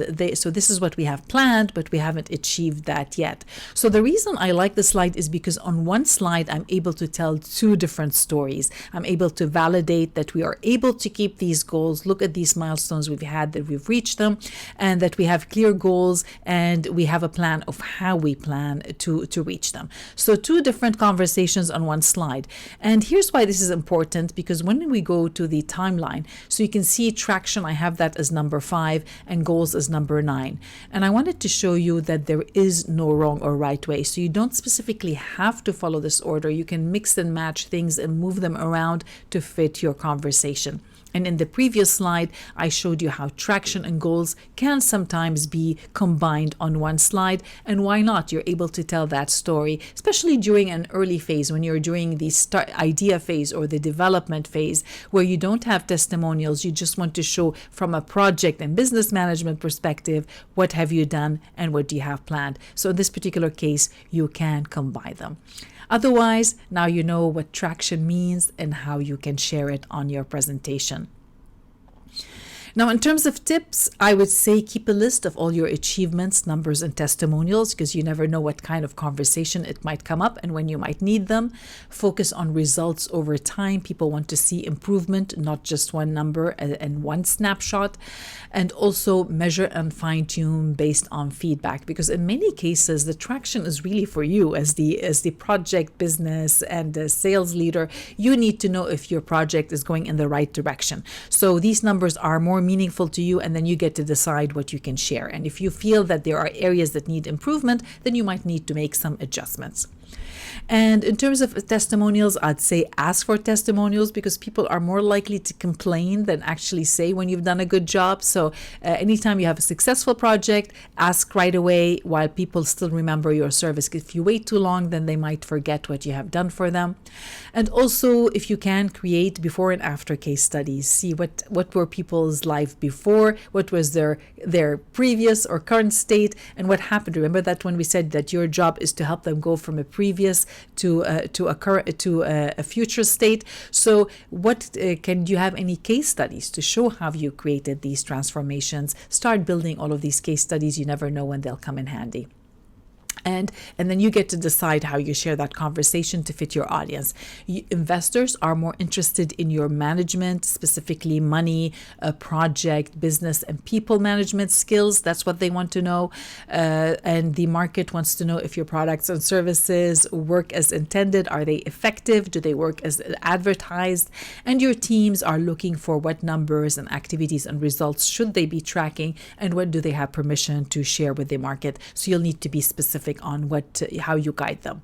So once again, I created a checklist for you as a starting point so that you can keep things on your radar, but you get to decide how to share them.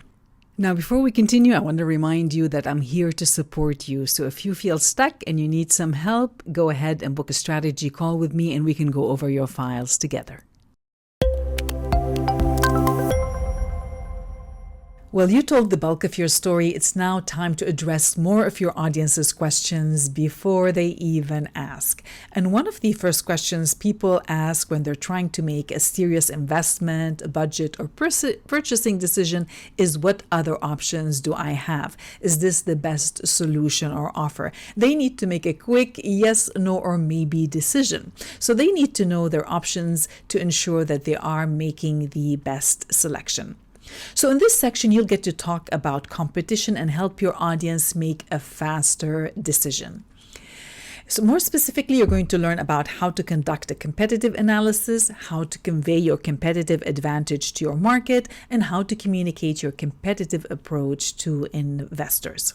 So your target goal really for this section is to get more clarity on the competitive landscape and identify what makes you different or better so you can relate that information to your audience.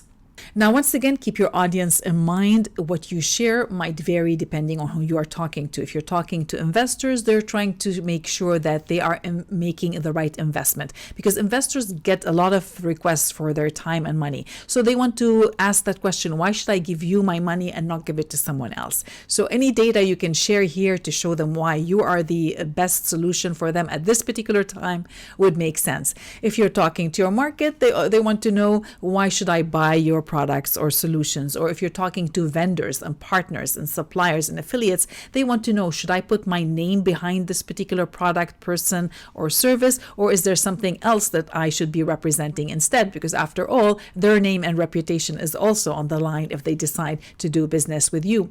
And for your teams, it's also about numbers. What do you want them to track, and what numbers should they be sharing? Now, to answer these questions, you need to dive a little bit deeper and divide the competition conversations into 3 main points. The first thing you need to answer is the competitive analysis, and that's something you need to know for yourself, which is who is offering similar solutions on the market. So you need that analysis for yourself and your team so you can start comparing yourself to others. The next step is the competitive advantage. Well, now that you know who else is offering a similar solution, now you need to convey the question of what makes your solutions different or better, and you want to help your audience know that right away. And next is the competitive approach, because markets are always changing, and chances are if you're successful, someone is going to come in and want to play in your space. So how do you stay competitive in a market that's always changing and where you have people coming in to play into your space? So these are the 3 main questions we need to be answering, and they all vary depending on who you are talking to. Now, before we dive a bit deeper, I want to bring up the big elephant in the room, and that is the uncomfortable feeling many people have about the word competition. Now, some careers and businesses are naturally competitive. For example, if you're in sports, if you're in politics or in corporate politics, chances are that competition mentality is always on the radar, because in circumstances like this, you only have one winner, and usually you might have the second and third place recognized, like gold, silver, and bronze medal kind of in the sports situation, or the one winning team who gets the sports cup, or in politics there's only one president that ends up winning. So these career options are very competitive. Now, on the extreme side, you have other career options which are very passive. You might find many people, they just go to their job, they do what they're told, they don't feel that they have to compete with other employees. You're just there. If you're serving burger, you're serving burgers. That's what it is. And then you have all the levels in between of people who feel less competitive and more competitive, but it is usually a tricky situation. And many people, you might find, don't like to talk about competition.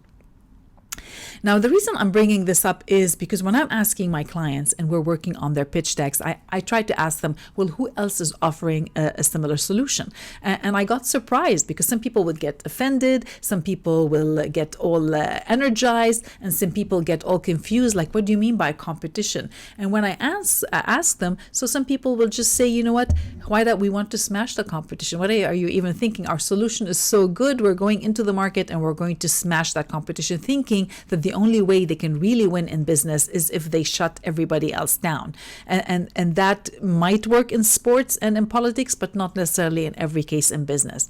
And in other cases, I might have clients that say, Huwaida, you know what? No one has done this before. This is so unique. It's so new, and no one has done this. And meanwhile, I start doing research as I'm talking to them, and I'm already seeing many people in the same space. And that's when I recognize that maybe they have not done the research, or they don't know what competition really means.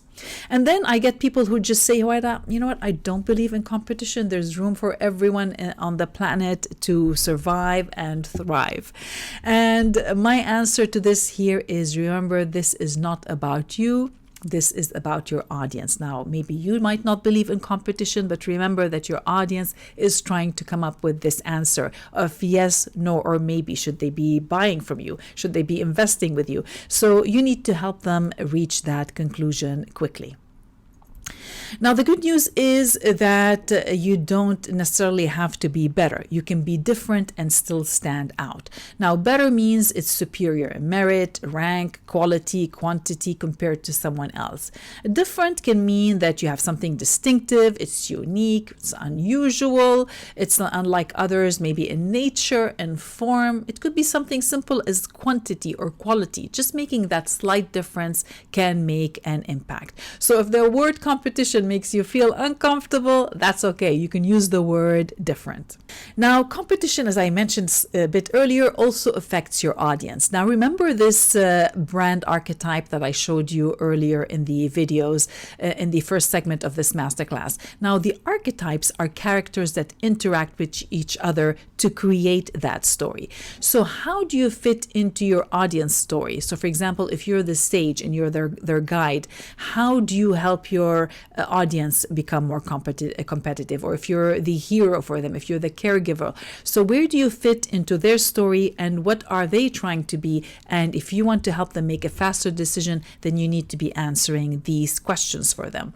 More specifically, you need to be answering the hard question of how can my audience become more competitive by implementing my solutions, by using my products, by using my services, investing in my company, taking my courses, or any other thing that you are offering. So how can they be more competitive? Now, if you're thinking of it that way, then really it's not about you anymore, and you might find that competition conversation a bit more engaging and more meaningful. So now, as we dive into this competition story, there are four main competition categories that you need to be aware of. First, we've got the perfect competition, then a monopolistic competition, oligopoly, and monopoly. Now, I know these are fancy words, but I promise you, once you see the big picture, it's going to make it much easier for you when you're addressing competition.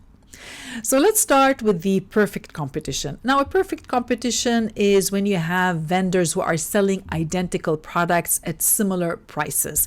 So the market share does not really influence the price. So if, for example, if you go to the farmer's market or the supermarket, chances are you're going to see similar vendors or similar products and solutions on the market, and they're usually priced equally. So everyone has an equal chance. So let's stick to the farmer's market. Let's say you go to a farmer's market and everyone is selling local apples or whatever the produce is in your area. And chances are many of the products look the same because the farmers are probably in a similar location. So it's going to be a very similar product.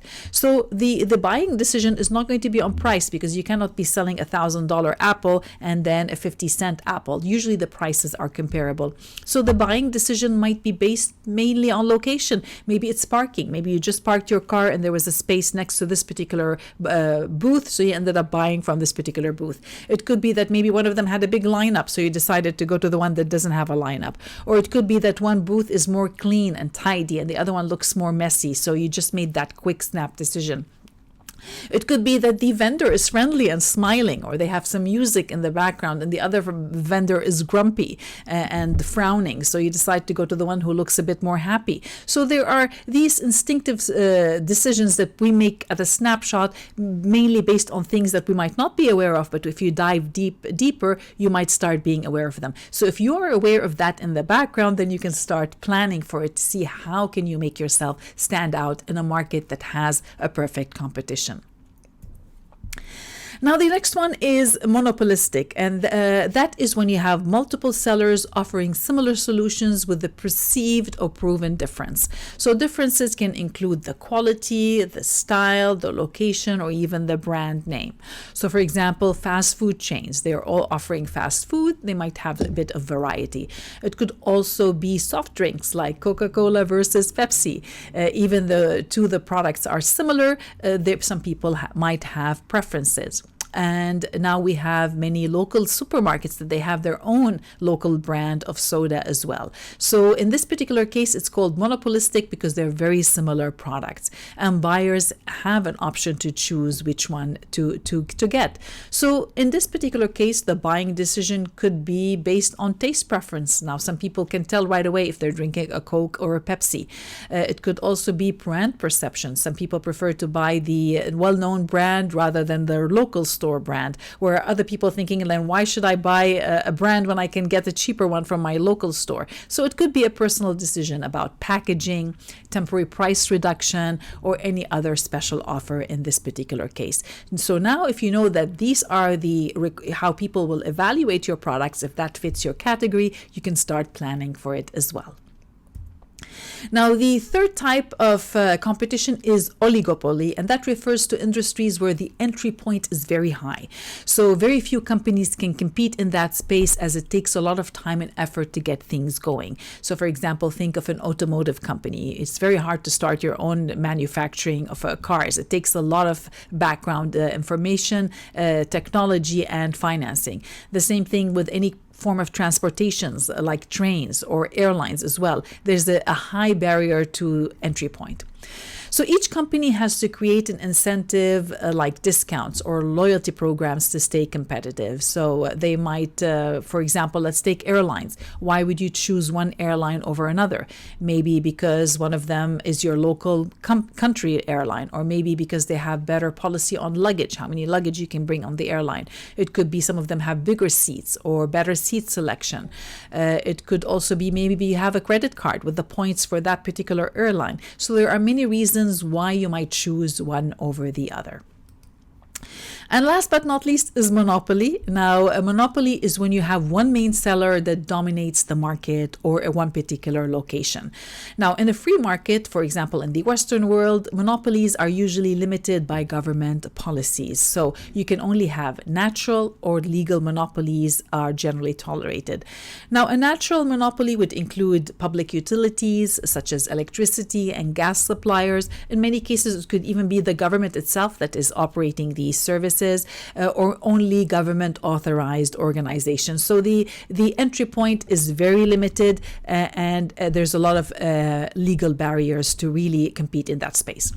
Now, the other one is the legal monopoly, where a company might receive a patent, giving it exclusive use of an invention or a product for a limited period of time. Usually a patent might last around 20 years. So if you have a patent for a specific product, for a specific process, for a specific element in your process in your company or your product, you can inhibit others from entering into your space and giving you a monopoly to play in that space, and that could be your competitive advantage.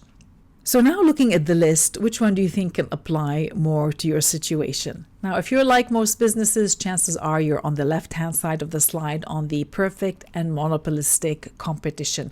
Oligopoly and monopoly are more exclusive unless you have a patent or exclusive agreement with the government or certain location. Chances are you're going to be on the perfect and monopolistic space. So now that you know that these are where you're playing, you can start planning ahead of how do you plan to stay competitive, because chances are if you're successful, someone is going to come in and wanting to play in the same space so that they can also get a piece of the pie.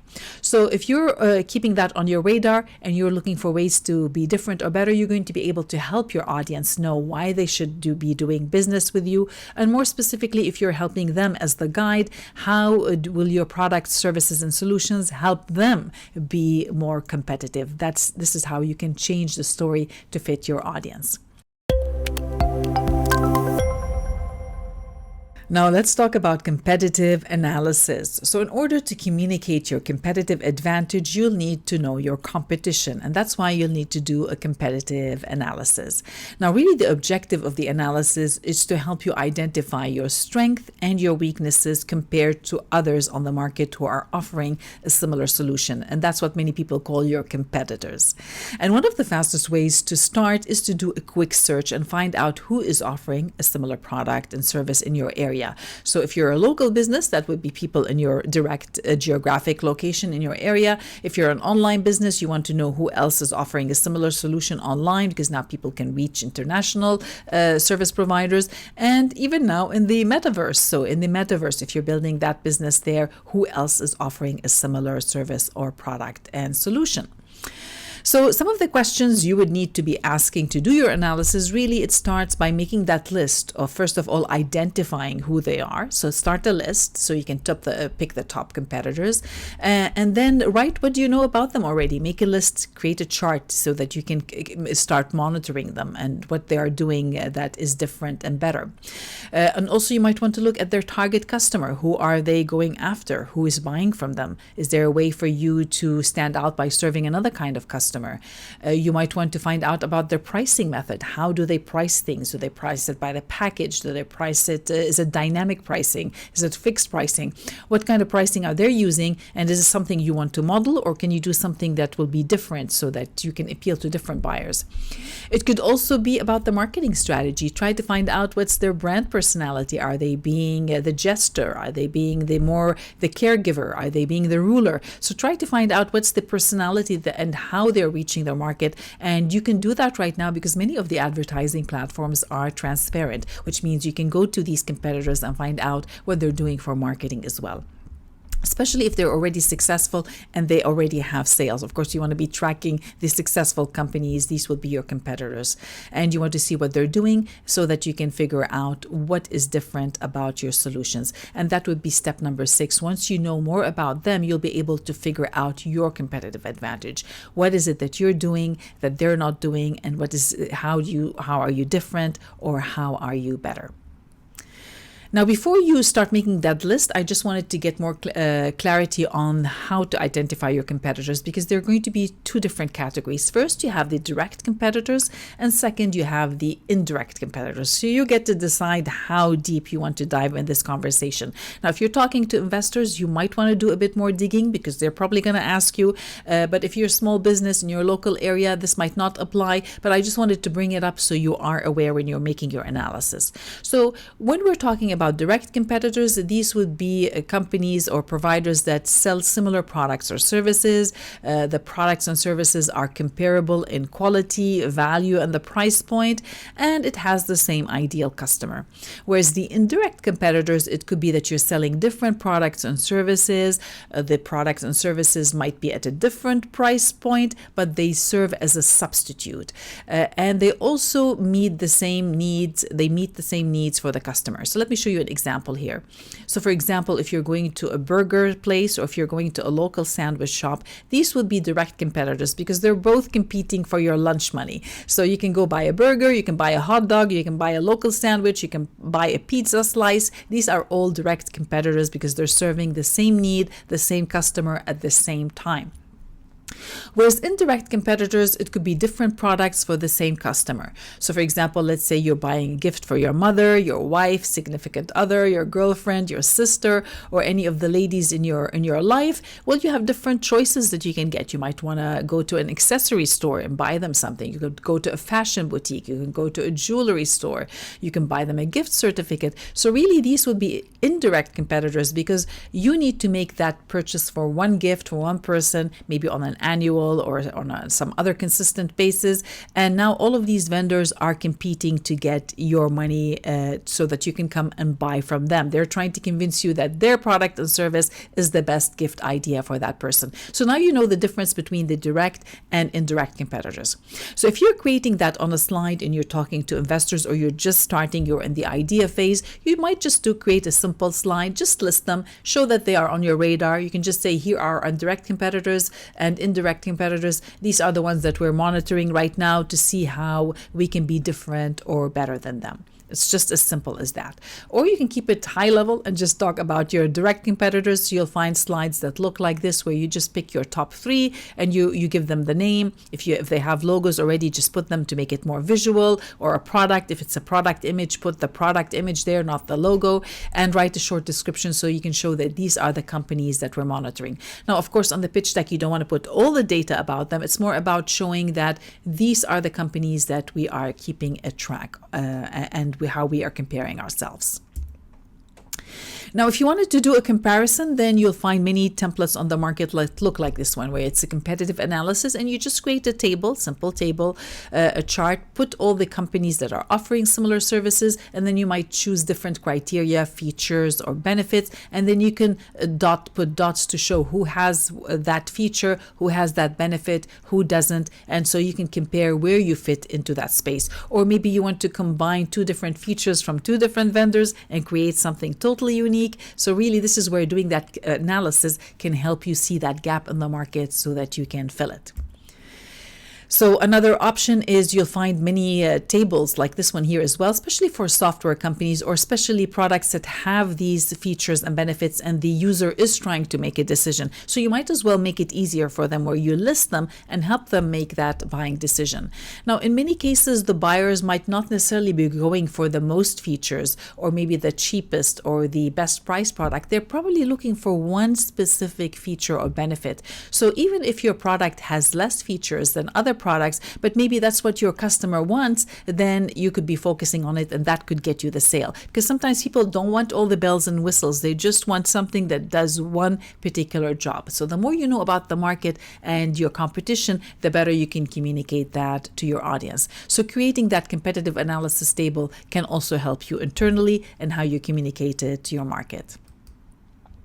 Now, another common slide is that matrix slide. Now, that might take you back to your high school math lessons where you had the matrix with the X and Y axis, and you get to decide what the criteria is for the X and the Y axis, and then you get to map where the competition fits on this particular slide. So you'll find many slides on the market that prompt you to do that.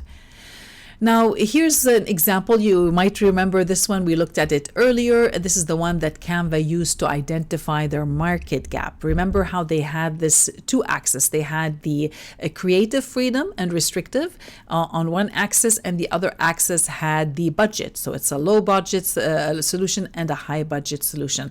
So they were using this same matrix diagram to show that there is a gap in the market for programs that provide more creative freedom, that are also low budget. And that's the gap they wanted to fill. And that's really now their competitive advantage because they're able to empower many people at a low annual fee to create things that might have required thousands of dollars of software to do before. So that's a way to really communicate the market gap and also your competitive analysis and advantage. Now, if you're not sure where you stand in the market, you might want to try doing something called a SWOT analysis. Now, this is very common in the corporate world, especially for project management and as well as corporation when they're evaluating their business and their competition. So SWOT analysis stands for strength, weaknesses, opportunities, and threats. Now, in many cases, you might start doing that yourself, but some companies like to hire an outside consultant or an agency to do that on them because sometimes when you're looking at things from inside, you might not be able to see a full picture, but if you have an independent organization or consultant helping you, they'll be able to see things that you might not be aware of. Now, at a high level, really what you're answering here is the first segment is strength. So in terms of strength, the questions you're answering is what advantages does your project, company, or product have?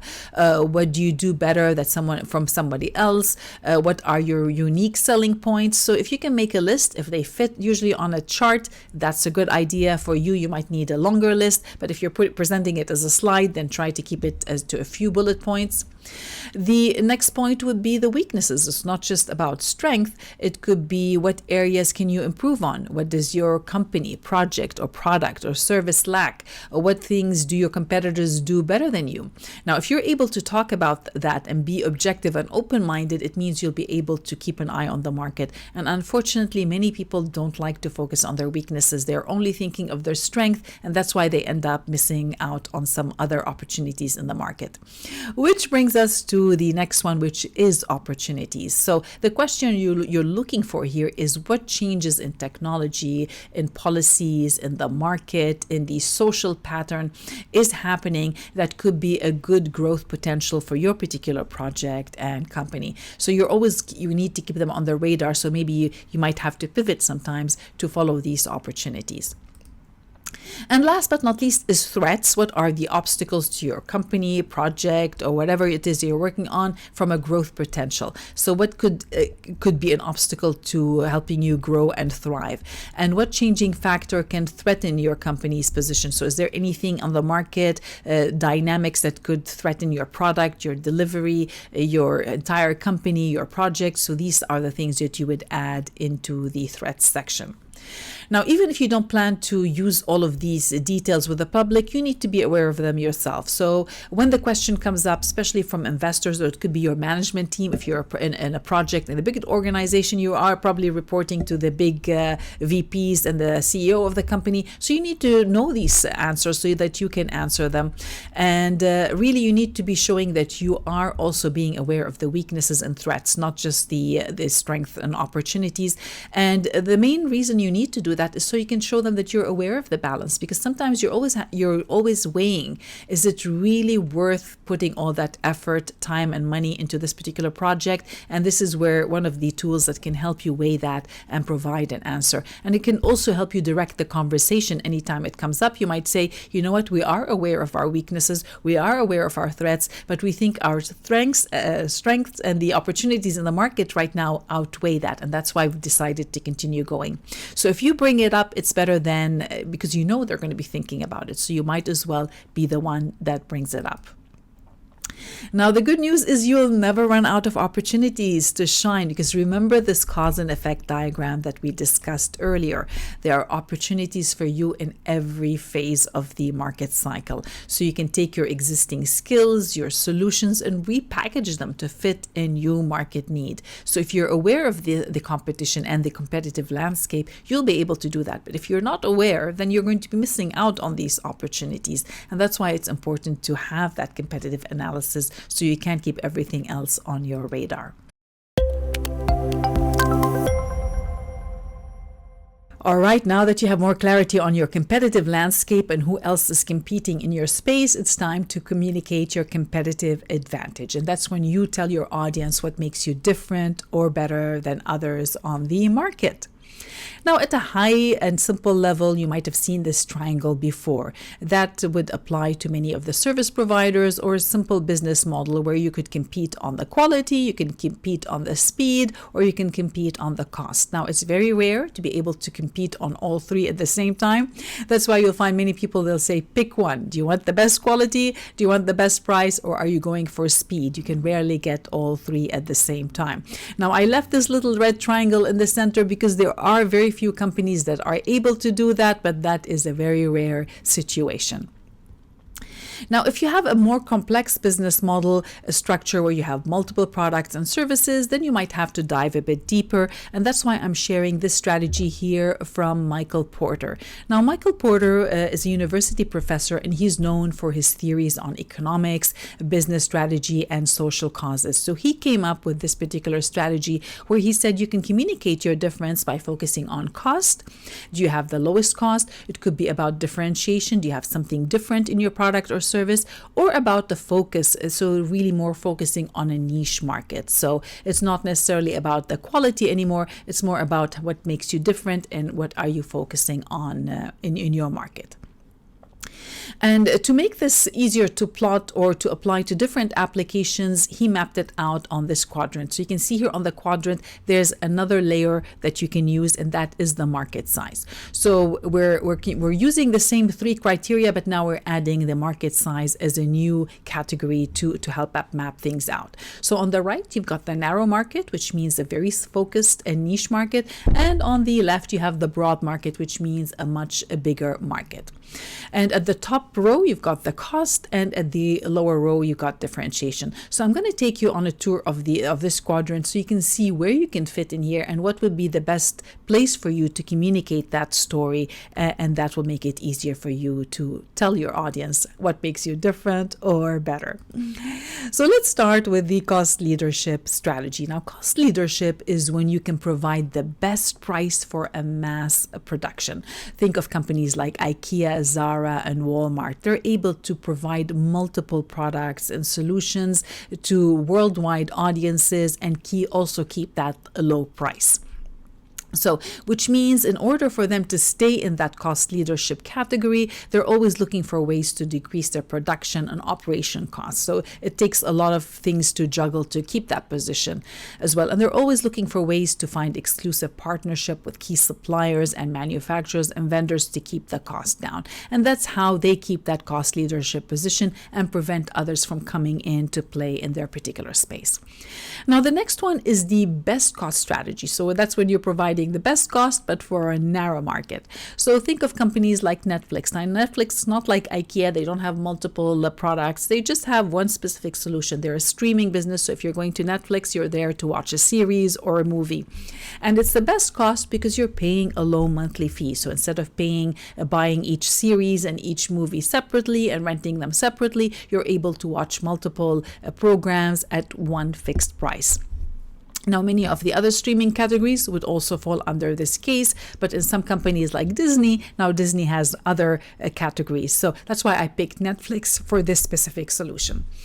Now, at the same time, what about physical products? So in this case, I wanted to show you the example of Lexus. Now, Lexus is a car company, which is the same company as Toyota. It's another division. They have a different head office, a different management team.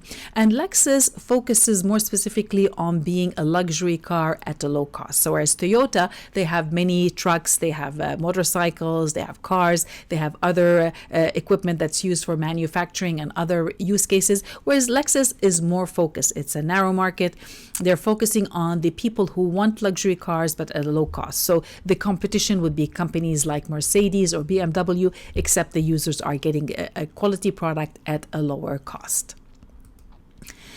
Now, the other area you can compete in is the differentiation strategy. Now, the differentiation strategy is when you're aiming to be different, but in a broad market. And one of the best examples in this case is a company called Samsung. Now, I'm sure you probably heard of them because Samsung has a lot of manufacturing and consumer products as well. So they have B2B, B2C in different categories. And they like to pride themselves on being different, more specifically when it comes to the consumer product. So one of the recent examples is the foldable phone. So it's debatable about if they came up with it or not, but right now I do believe they have a patent. So they are the ones that own the patent for that foldable phone, which means over the next few years, they're the only ones who are able to create that folding phone. So you're not going to find a folding phone from Apple or from the other suppliers. Samsung right now is dominating in that space. So they like to compete in the differentiation strategy in a broad market. Now, what about the focus strategy? The last one here on our example, that's when you're trying to be different for a narrow market. So you're not necessarily a broad market and a big area, it's more specific. So I wanted to show you this example, Patagonia. Now, Patagonia is a clothing company, and they do, I believe they have other equipments for anything outdoor activities, and they pride themselves on being environmentally friendly. So this screenshot you're seeing on the screen right now is from their website before they updated it. So initially, when you used to go to their website, the first thing you saw at the top was "We're in business to save our planet." Now, of course, they're always updating their website, so it's not there, but we can still take a look and see their core values. So for example, if we're clicking here on their core value page, you can see how they're using that being environmentally friendly to appeal to buyers who care about the environment. First of all, on their core values page, so you can see here they're going after quality, integrity, and then they mention environmentalism, so being environmentally friendly, justice, going after social causes, and then the last one, not bound by convention. So they're trying to invent and find new ways to do new things. So they're using their core messages to also convey how they are different as well. Now, another way they're conveying how they're different is through their materials. So if you go to their material page, you're going to notice that many of the materials on their website are recycled material, or it could be some kind of organic material. And also in the manufacturing process, they do mention how they are different and protecting the environment through their materials and manufacturing process. Now, another way they are showing that they're also focused is by creating this new category called worn wear. So if you've bought anything from Patagonia and it's still in good condition, now you can go to this particular segment of their website and you can sell your used material. So they're facilitating the recycling process and that circular economy of reusing material, even though it's their own product. So you can see here how they are a very good example of being very focused on using the focus strategy on being focused on a market that specifically wants to be outdoors and also likes to protect the environment at the same time.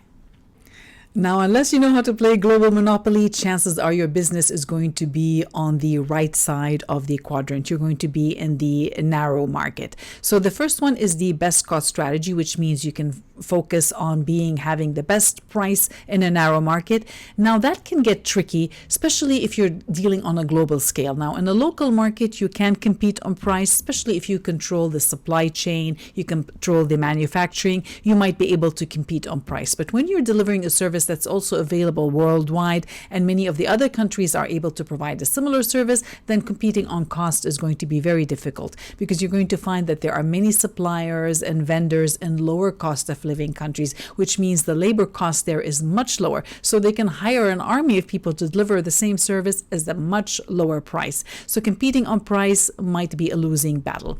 And that's why I find that the focus strategy works for almost most businesses. 99.9% of the businesses are going to find it much easier if they try to create that competitive advantage by using the focus strategy. So now one of the ways, or two ways, that you can communicate that competitive advantage is, first of all, through business innovation, and the second is customer differentiation. So let me show you what that means. Now, business innovation could be when you talk about what it is that you're doing that's unique or different, that's innovative, that other people are not doing. So usually startups are called startups because they are innovating, and a traditional business is just called a traditional business is because they're not innovating. They're creating something that other businesses have. So the question you need to answer is, what is unique and innovative about your business setup and operations? Because it doesn't necessarily have to be technology. You could be innovating in other ways. So you'll need to explain that, first of all, to yourself, to your teams, or to investors, or anyone who's doing business with you, is if your innovation is worth your time and money. So do you want to be talking about innovation, or do you want to be talking about customer differentiation? Now, even if you don't need investors, you need to get clarity on this conversation as well. So let me first of all show you the innovation conversation. Does any of these apply to your particular case? Because if they do, you might be maybe you want to talk about innovation. So let's start with your product. Is there anything about your product, about the material or the manufacturing process, that's innovative? If yes, you can talk about it. Is there anything proprietary about your technology? Do you have any innovative features that other people in a similar industry don't have? Then that would be your product innovation. Do you have innovation in your offering and your solution? Maybe you're creating a wider selection or a unique selection of products and services, or maybe you're narrowing down your products and offerings. That's how you plan to stay innovative. It could be about the experiences that the customers have with your business. So maybe you want to create a better onboarding experience, a better purchasing experience, a better support and sales experience. So innovation doesn't necessarily have to be technology. It could be about your business model, maybe the way you conduct your business, how you've structured your business. It could be about the niche market you picked. You could be innovating in that space. It could be that you're innovating in your distribution channels, or you're innovating in the networks that you have. Maybe you're having new networks that other people don't have. It could be, I saw one company that they found a new coffee supplier in a country that no one was tapping into before. So they're trying to innovate by showing that, hey, we're going to countries that no one is tapping into right now. It could be innovation about your operations and how you operate your business and what you're doing to streamline your income, your revenue, and your cost. What are you doing to get higher margins? So that could be innovative. Now, the innovative conversation would appeal a lot to investors or your leadership team if you're in a big project and you're getting that budget approval. More specifically, because investors and big leadership teams and big business, they're looking for solutions that are not easy to replicate. And that's why it's innovative. It's because you're not only because you're innovating, you're creating something new, it's because you have something that doesn't allow others to easily copy you. And that is what investors are usually looking for, because if a lot of people can copy you, then you're going to have to start to find different ways to communicate your competitive advantage. You're no longer innovating. It becomes like a common business that everyone has. Now, that competitive advantage and a way where you're able to compete in a format where others are not able to copy you very quickly is appealing to investors. And they even have a word for it. It's called economic moat, which means it's your business ability to maintain that competitive edge. Not that it means that you're not only competitive now, but you have something to help you stay competitive over at least the foreseeable future. And that's what they call it, economic moat. Now, you don't need to be a startup to be innovating. You can be successful business based on existing business models and solutions. In fact, most businesses are not even innovating. They're providing a similar product and service and solutions just like thousands and millions of other businesses in the same category. But you can still find ways to communicate how you're different or better. And that's what many call customer differentiation. So what can you offer to your customers that's different or better than other solutions on the market? Now, you might already have the answer to this question, especially if you completed this exercise. Now, do you remember this list? We worked on it earlier, and you had an exercise to pick 3 to 6 words, either from this list or from some other list. These are the words that help you communicate what your product can offer or your solution can offer the market. Now, the same words can be used or respun in a way to communicate your competitive advantage. So some of these words could be what it is that is unique about your business. So that's why you'll find many slides on the market. Now, this is a commercial template where you can see how they picked 4 words. So they're calling it competitive advantage, but they picked 4 words and they were giving it a little bit of a description. Now, of course, this is a commercial template, so the content is simulated, but I just wanted to show you why you would see slides that look like this, where you can pick these words to communicate what makes you different and better. Another similar slides, rather than word, they're using phrases, which is the same thing. Ease of use, which means easy, powered by tech and data. So this is again simulated, but you can see how you can use these placeholders to communicate how you're different if you're picking these words and categories. The same thing here, it could be a list. You don't even need to call your slide competition or competitive advantage. Just create a list with icons or something. Show what it is about your product. So it feels as if you're talking about the product, whereas in reality, you're communicating your competitive advantage. So it doesn't need to be that obvious. Or you can be obvious and use a table like we did with the analysis, where you can help your buyers. Just show them on a table where you stand in comparison to others, and that can help them make a buyer decision.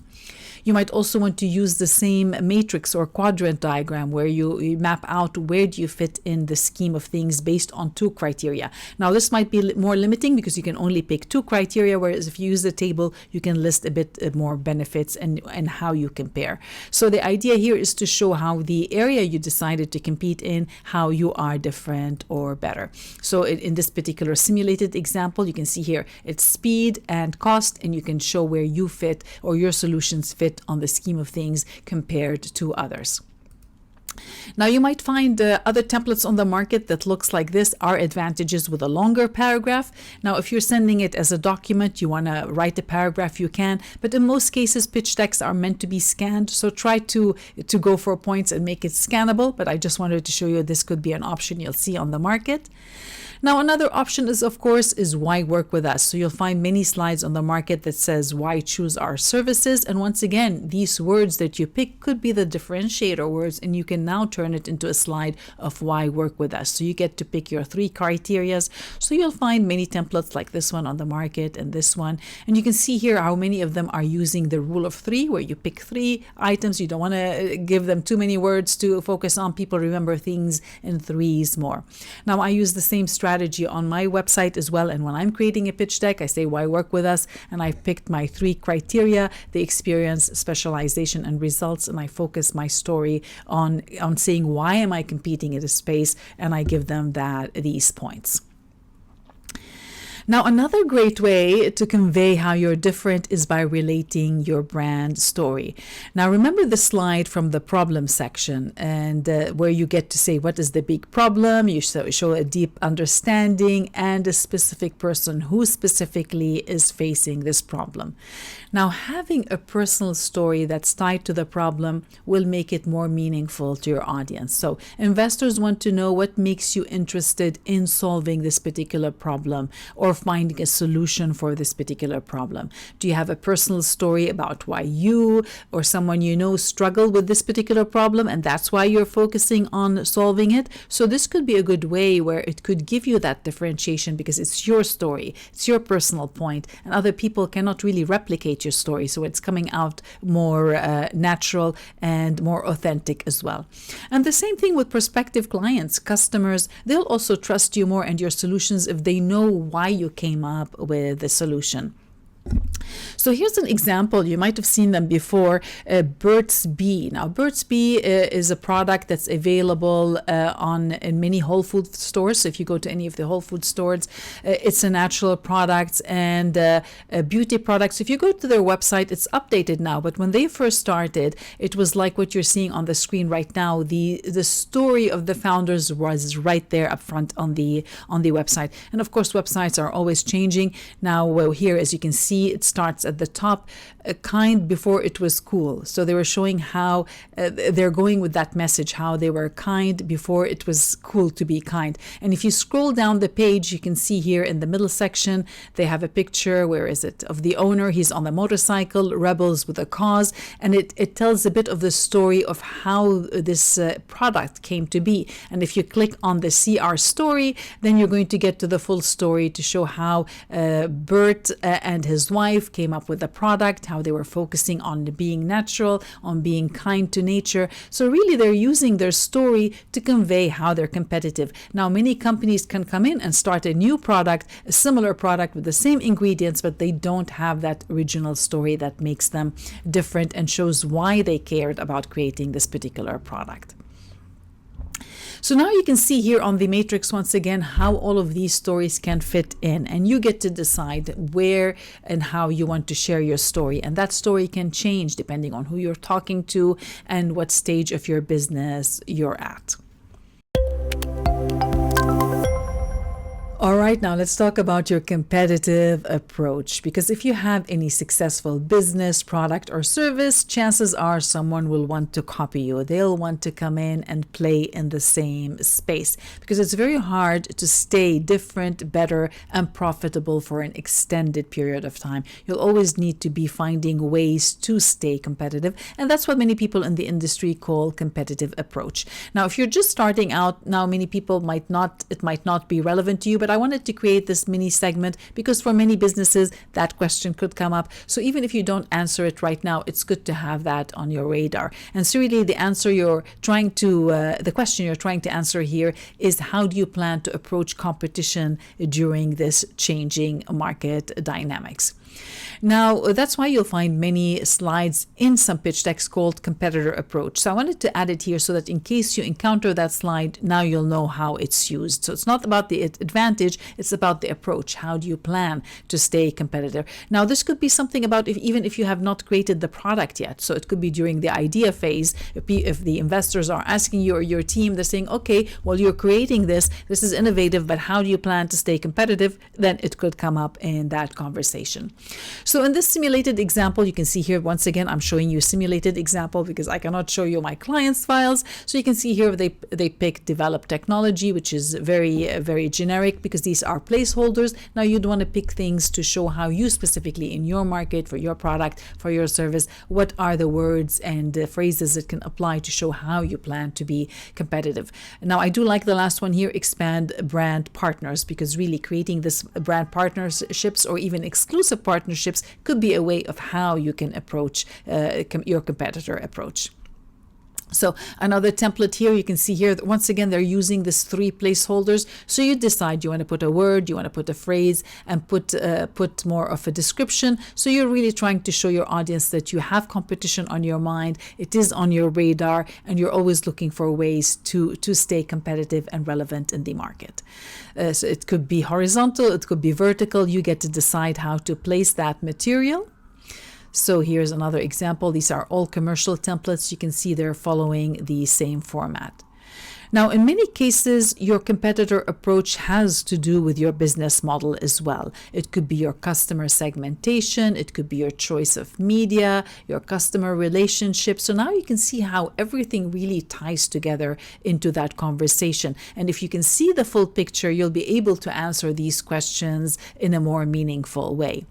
So maybe you plan to stay, your competitive approach is to create new solutions, new products or services. It could be that you plan to create better partnerships, better resources, or streamline your activities. That's how you plan to stay competitive. Or it simply could be your pricing strategy that helps you increase your revenue. Now, you don't necessarily have to do this right now, but it's something to keep on your radar.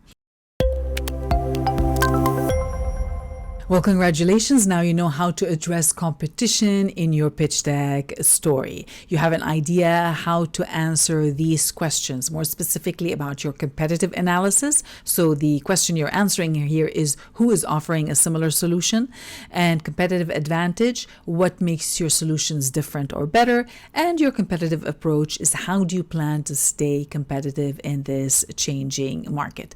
Now keep the target market or your target audience in mind. You might have to create different slides to fit different audiences. Really, investors want to know how you plan to stay profitable over time. So what can you tell them to prove that your business is competitive, and how can you show them that you are keeping competition on their radar? Because remember, they're trying to decide if they should be giving you this budget approval or this money to investing in your business, or if they should be dedicating that money somewhere else. So the more information and the faster you can answer their questions, the more likely they will be giving you that money. And for your market, well, you need to show why by doing business with you and buying with you help them make that quick decision. So what comparison can you show them to help make a faster buying or a partnership decision? And of course, for you and your team, you need all of these numbers so you know what it is that you're tracking, and you can use this material to create better marketing, sales, and support solutions.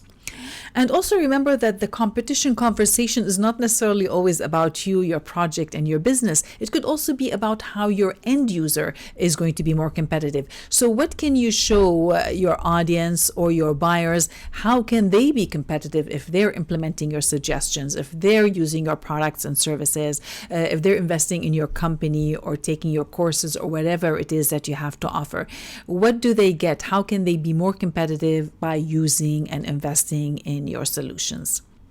So really my tip here is to examine your competition on a regular basis. And if you focus on a niche market, it's going to be much easier than trying to focus on a broad market. Now, the reason I bring this up is because I do have some clients and they're working on some pitch decks, and I see they have this such a big vision. They're aiming to dominate the world when they don't even have their first sale. So focus on a niche market, and slowly you can grow organically and then start working on your world domination plan. But focusing on a niche market is a much easier story and something much easier to accomplish, and also something that you can keep long term.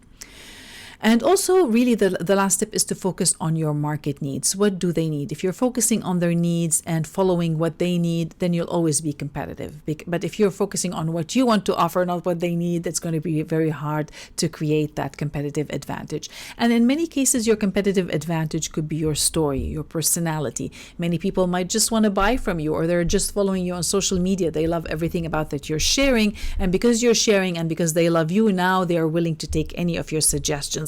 And that's how many of the influencers and the social media celebrities make an income.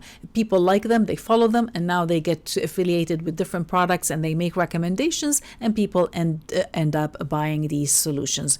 So really, you can make it as complex or as simple as you like. The main focus here is to help your clients make that decision.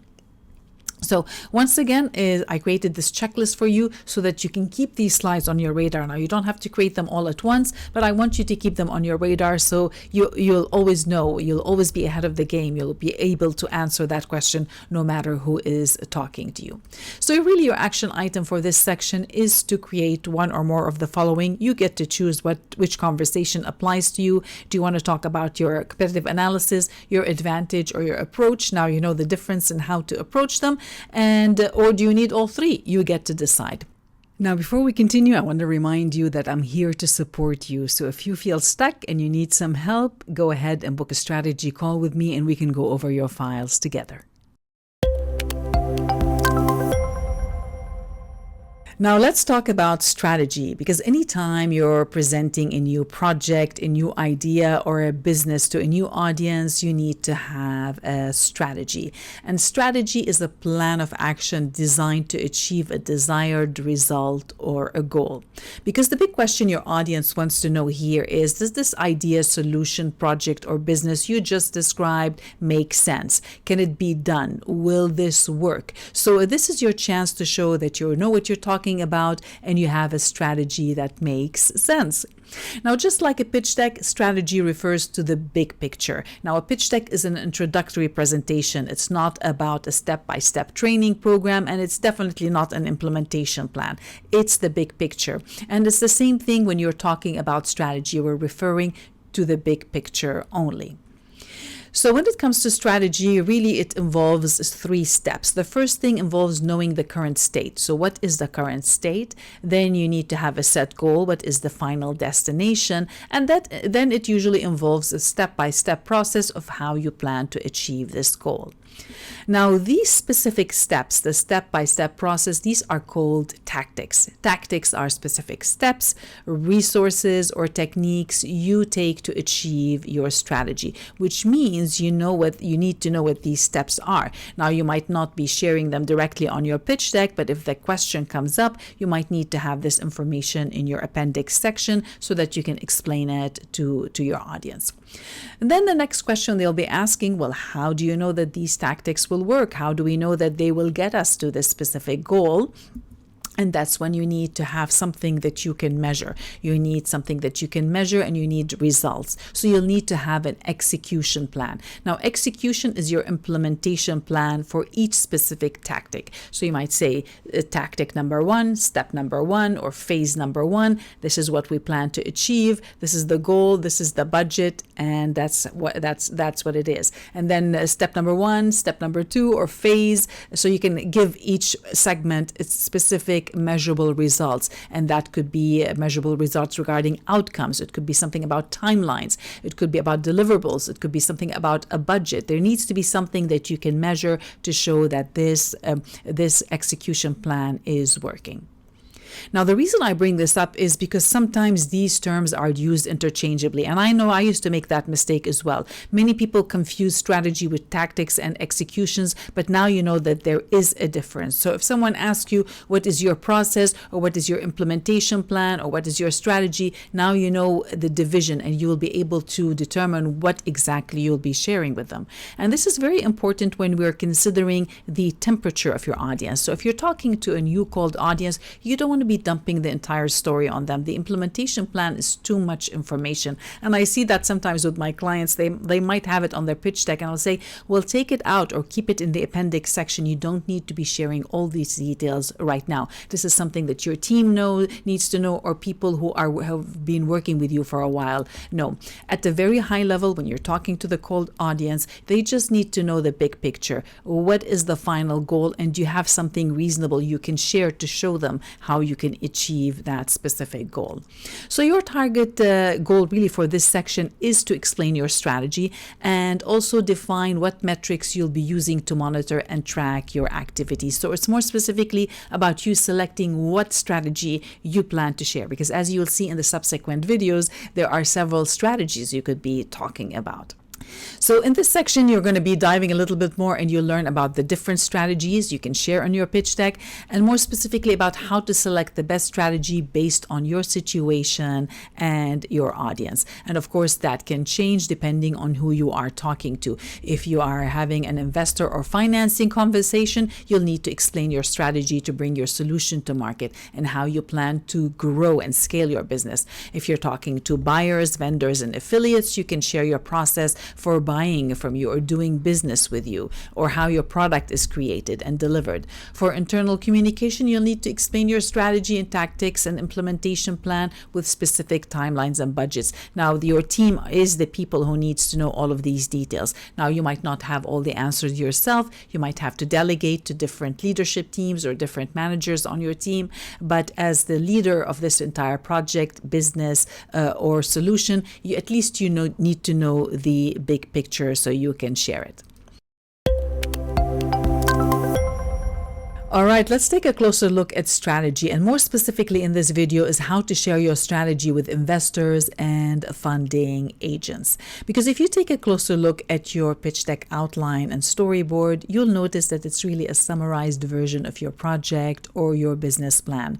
So if you're looking for budget approval, business loan, government grants, or investor funding, you'll need to treat your pitch deck like a mini project or business plan. So you need to be able to explain if your plan will make sense, which means you'll have to talk about strategy. Now, but here's the thing. In business, there are many strategies.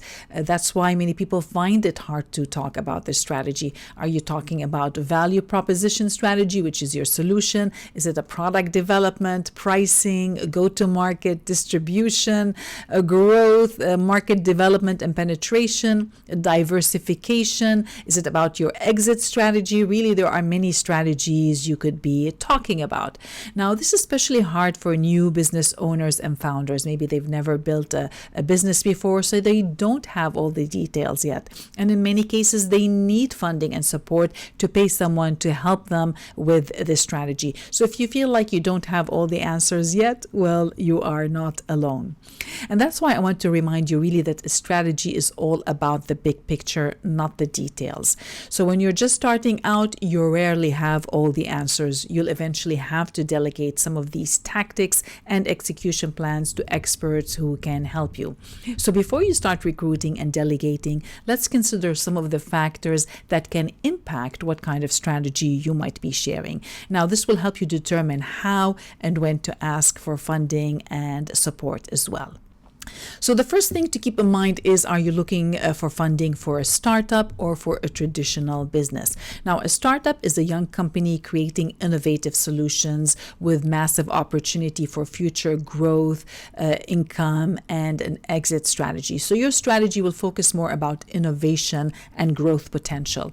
Now, a traditional business generates money by selling common products and services. So in most cases, there really is nothing innovative here to share. So your strategy could be about how you plan to stay in business and how you plan to grow your business using the traditional business model.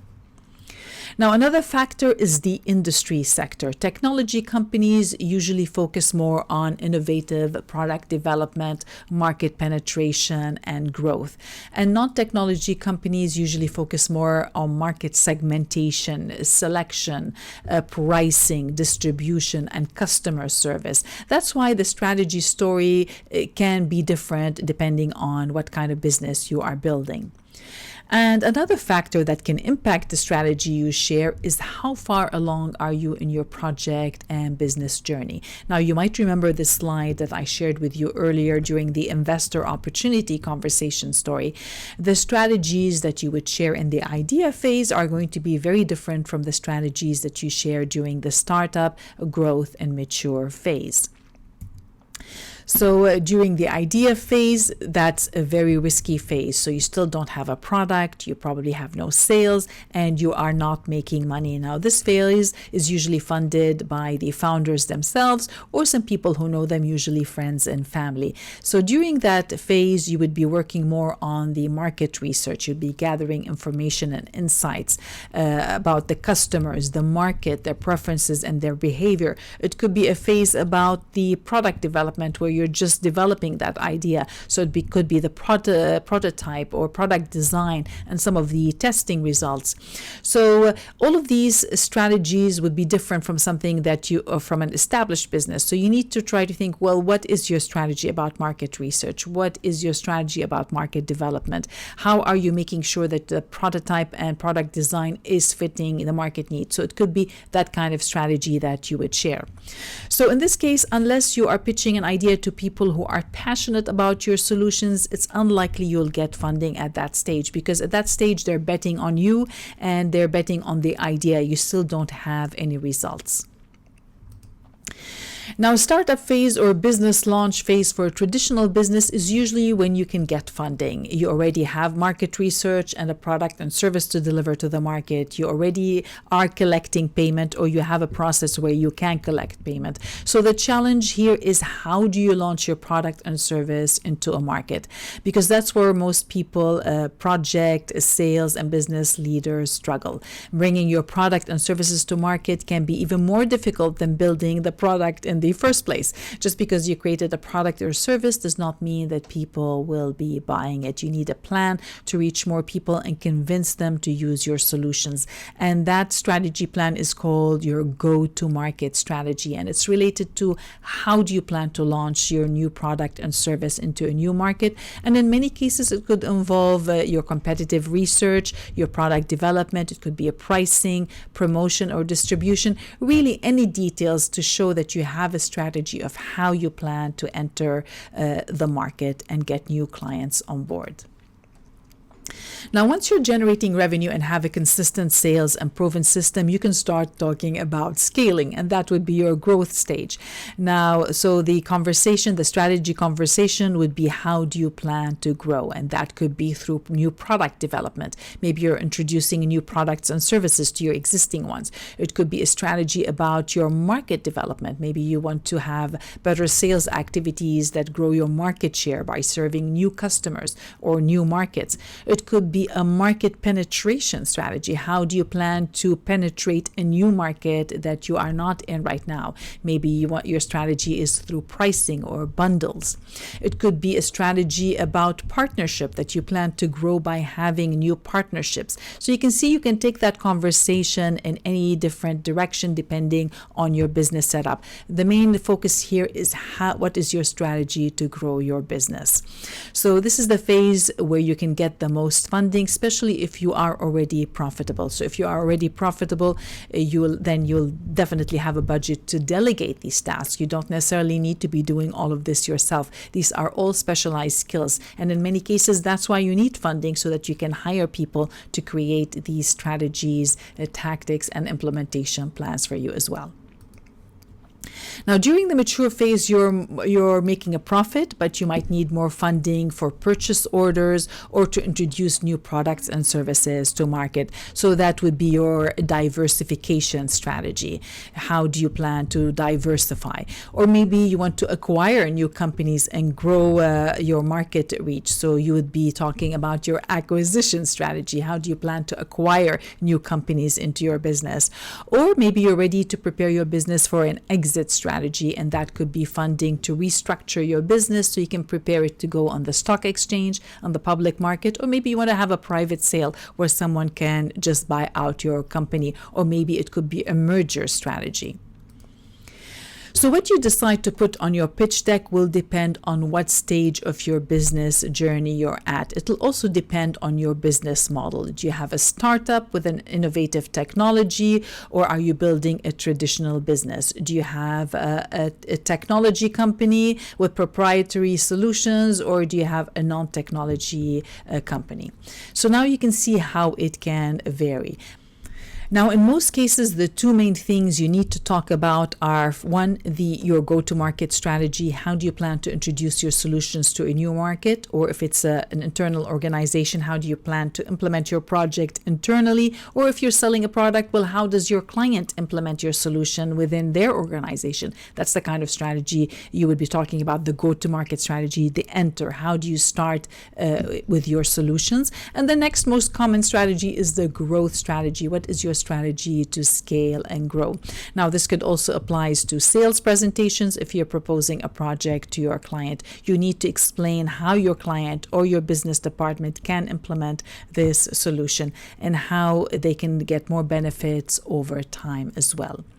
Now, the good news is that the answers to these questions lie in your business model. So if you already completed this business model, or you started working on it, then you probably have some of these answers already. So whether you're talking about a project, marketing, sales, or production, you'll notice that they are all connected, and you need to answer the same questions. And the more clarity you get on your business model, the better answers and solutions you can create. And as the business, sales, and project leader, you need to show that you understand the big picture. You might not have all the details just yet, but you understand how all the details work together. You know the gaps and you know the weak spots, which means that you can look for partners and people who can help you fill these gaps. All right, now let's talk about your go-to-market strategy, because anytime you're starting a new project or a business, the big question is who is most likely to implement your solutions first, or who is more likely to buy from you first, and how do you reach these people? So you need to have a strategy to introduce your solutions to the right audience. And that's what many people call your go-to-market strategy, or GTM for short. Now, in most cases, the first few buyers, users, or early adopters are going to be people who probably already know you, or they are people connected to your existing network. Now, there's another term that's also used for finding these people, and that is the low-hanging fruit. Now, it's called low-hanging fruit because when you're walking in an orchard, low-hanging fruit are fruits that you can pick up as you're walking with your hand. You don't need a ladder, you don't need machinery, they are easy to access. So really the GTM solution is for you to try to explain what is the low-hanging fruit in your particular situation. Who are the people that are the easiest to reach, and how do you reach them and get them to use your solutions? Now, the good news is you already started working on this exercise, because remember this business model Canva that we worked on in the business model segment, and you had to go through all of these questions and answer them. Now, you can do the same thing, is go through the same process, but instead of just answering all the questions, try to rephrase them. So for example, if you're looking at the customer segmentation, you can say, which customers are we focusing on first? So who are the first people we want to focus on? The next thing, when you come to your value proposition, which is your solution, is what products, services, or features do we want to launch first? What are the products and services that will get you the fastest results?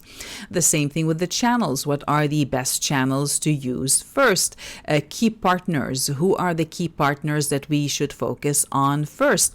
So you can go through the whole questions again and rephrase them. And the big answer you're looking really for here is, what is the fastest way to get results? What's the fastest way to implement your solutions? What's the fastest way to get buyers, or to help your customers implement your solutions within their organization? Now, once you have these answers, you can use some of the common go-to-market template slides that you'll find on the market. So in most cases, you might start with a table, because you might not have all the answers yet. So start with a table just so that you can plot down the answers. And once you have everything in place, then you can start looking for ways to make it look a little bit more jazzed up. So some of the questions that would implicate or would be applicable to the go-to-market strategy would be the what. So what are the first products and services you want to introduce? The who are you going to be introducing them to? How do you plan to reach this particular market, and where will you be doing that? So you can start by plotting them down on a table, and once you have some of these answers, you can start looking for different ways to make that visual. So that's why you might find some slides like this on the market where you are prompted to answer these questions with an infographic. So that could be a way you can represent that. You can also look for a circular diagram, whatever matches your template as well. So really they're trying to make it more visual and find ways to declutter the slide, because you don't want to write a whole essay on your slides. You want to make it scannable, so whoever is looking at your slide can get the quick answers by just scanning your slides. Now, in some cases, you might not have the 4 answers yet. Maybe you just have 3. And that's why you'll find some templates on the market that look like this one, where you have triangles and they prompt you to answer the same questions. In this particular case, it looks like a pyramid, and you're also prompted to answer the what, who, and how using a circle. Really, there's no wrong or right way. The strategy here is to find the answers you want to present and just plot them down on your slide.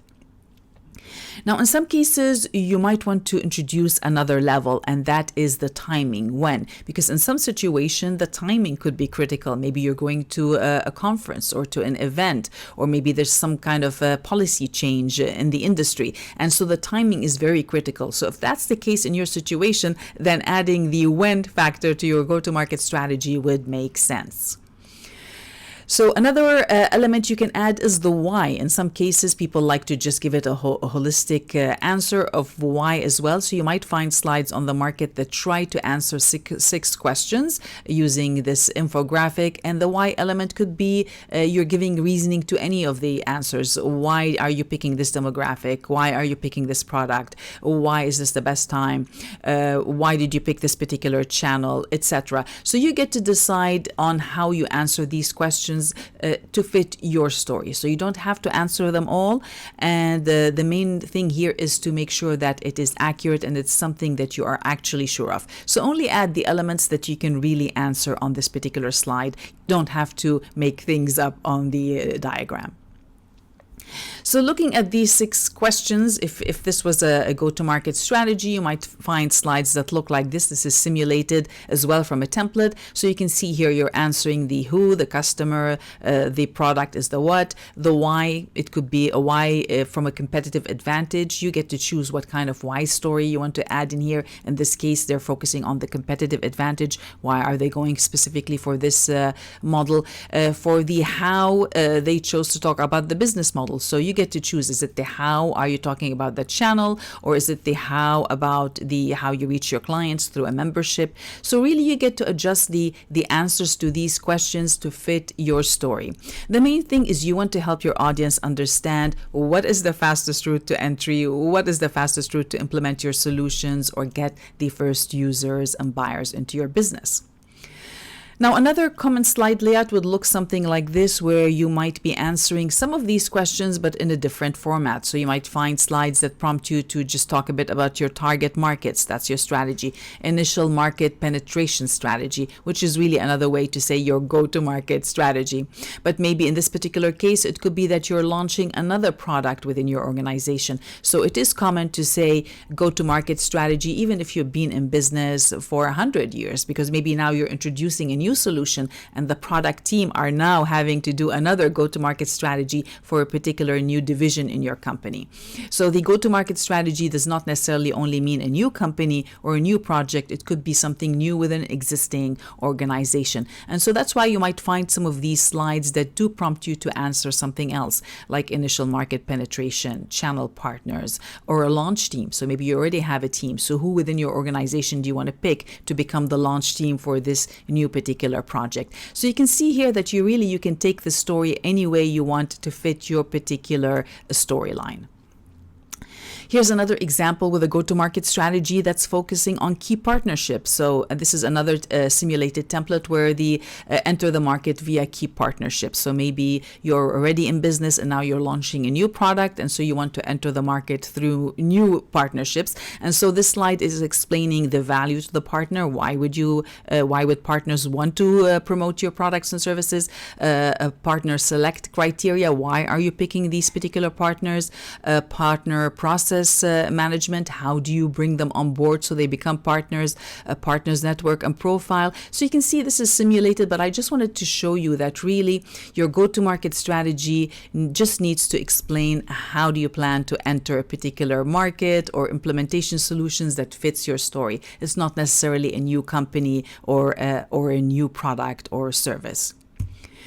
Now, another common go-to-market strategy slide that you will find in many templates is the one that looks like this one, where you have a bit of these steps. Now, remember, the action steps are your tactics, so you don't necessarily have to dive deeper, but in this particular case, it's showing the big picture of the strategy with a bit of the tactics. So it's showing the objective on the first row, then you have the action steps, so you get to pick what action steps will help you reach that objective, and then the last row is the key performance indicators. How will you measure your success to know that you are doing a good job or you're reaching your target? So for example, if you fill out the first column, you can just say our objective is to get market feedback. If you're just introducing a new product, our action steps is invite users from network. So maybe from your existing network, ask for referrals.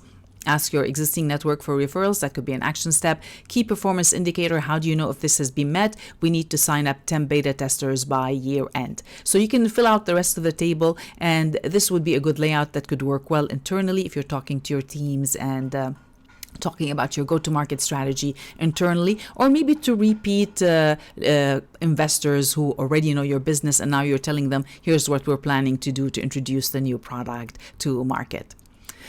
Now, others like to use a timeline to show the order of activities. Now, this layout is very common for project management. So how do you plan to introduce and implement your solutions? So you might find that some people like to implement that by stage 1, network outreach, stage 2, and then they give it a timeline. So this is very common when you're implementing a project within an organization or on behalf of your client for them as well.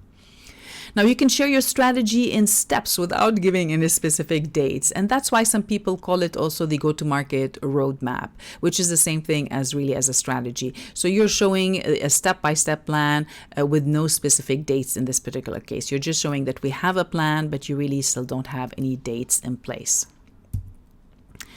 Now, you can also show more details on where you plan to start location-wise. So in this particular example, the client was launching an app. So this was from one of my clients, but I took out the city name and changed some of the numbers because it's confidential. So for their go-to-market strategy, they decided to focus on one specific location. They picked a city where they can find more of their ideal customer, and they call it a pilot launch, which usually refers to a test launch. So they're launching something to test the market.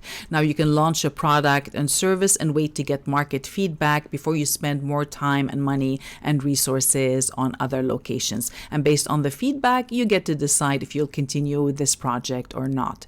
So this strategy is also common with TV shows. You might hear that many TV shows, they say this is the pilot. They usually record one episode to get market feedback to see should they continue with filming the series. They don't film the entire series and launch it because they don't want to be spending all this money if there's no feedback. And you can do the same thing with your project as well. You can have that pilot launch in a specific location with a specific market to get that feedback. And that could also be your go-to-market strategy. So looking at that slide again, you can see here that at the top they answered the where will they be launching it. You can put a city name, and the items below they're justifying the who, who is the customer, and they're saying why. So it's almost answering the who and the why at the same time. Why did they pick this location, and who would they be targeting on and why? Now, here's a go-to-market strategy slide that resembles the business model I showed you earlier. It's showing how they plan to introduce their solutions to academic users first. So they plan to offer their tools to universities for free so they can create case studies, gather data, and create market exposure. So in a way, this is their pilot as well, is to give exposure to the academia as well. And once they have proof of concept, they will use the academic data to attract commercial clients. And they plan to start with a membership software and then move on to custom solutions and licensing.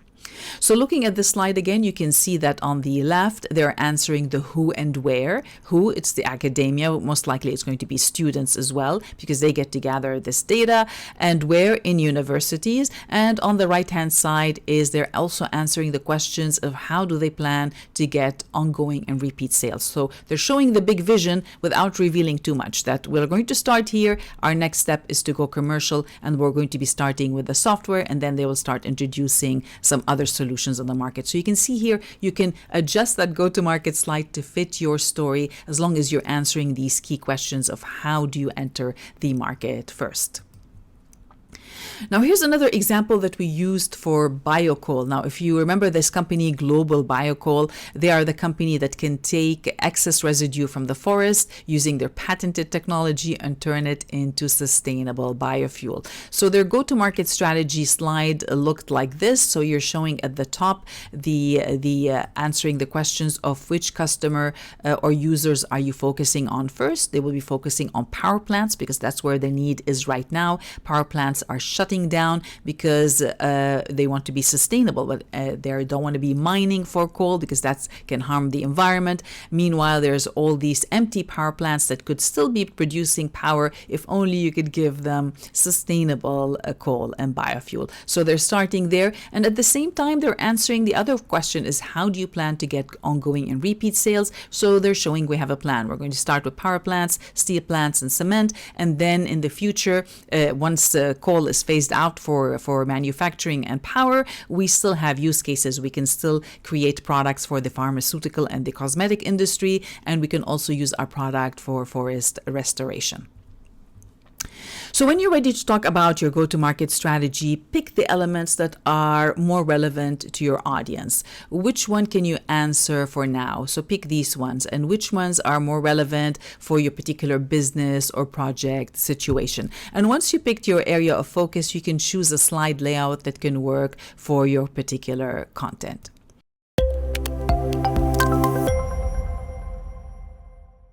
All right, now let's talk about some common go-to-market strategies and how you can use them. Now, of course, there are many project and business setups with different complexities, so I cannot be covering everything. However, there are some common strategies that you can model. So let's take a look to see if any of them can apply to you. Now, the first one really is to leverage existing leverage relationships within your current network, existing customers, partners, vendors, to get the word out.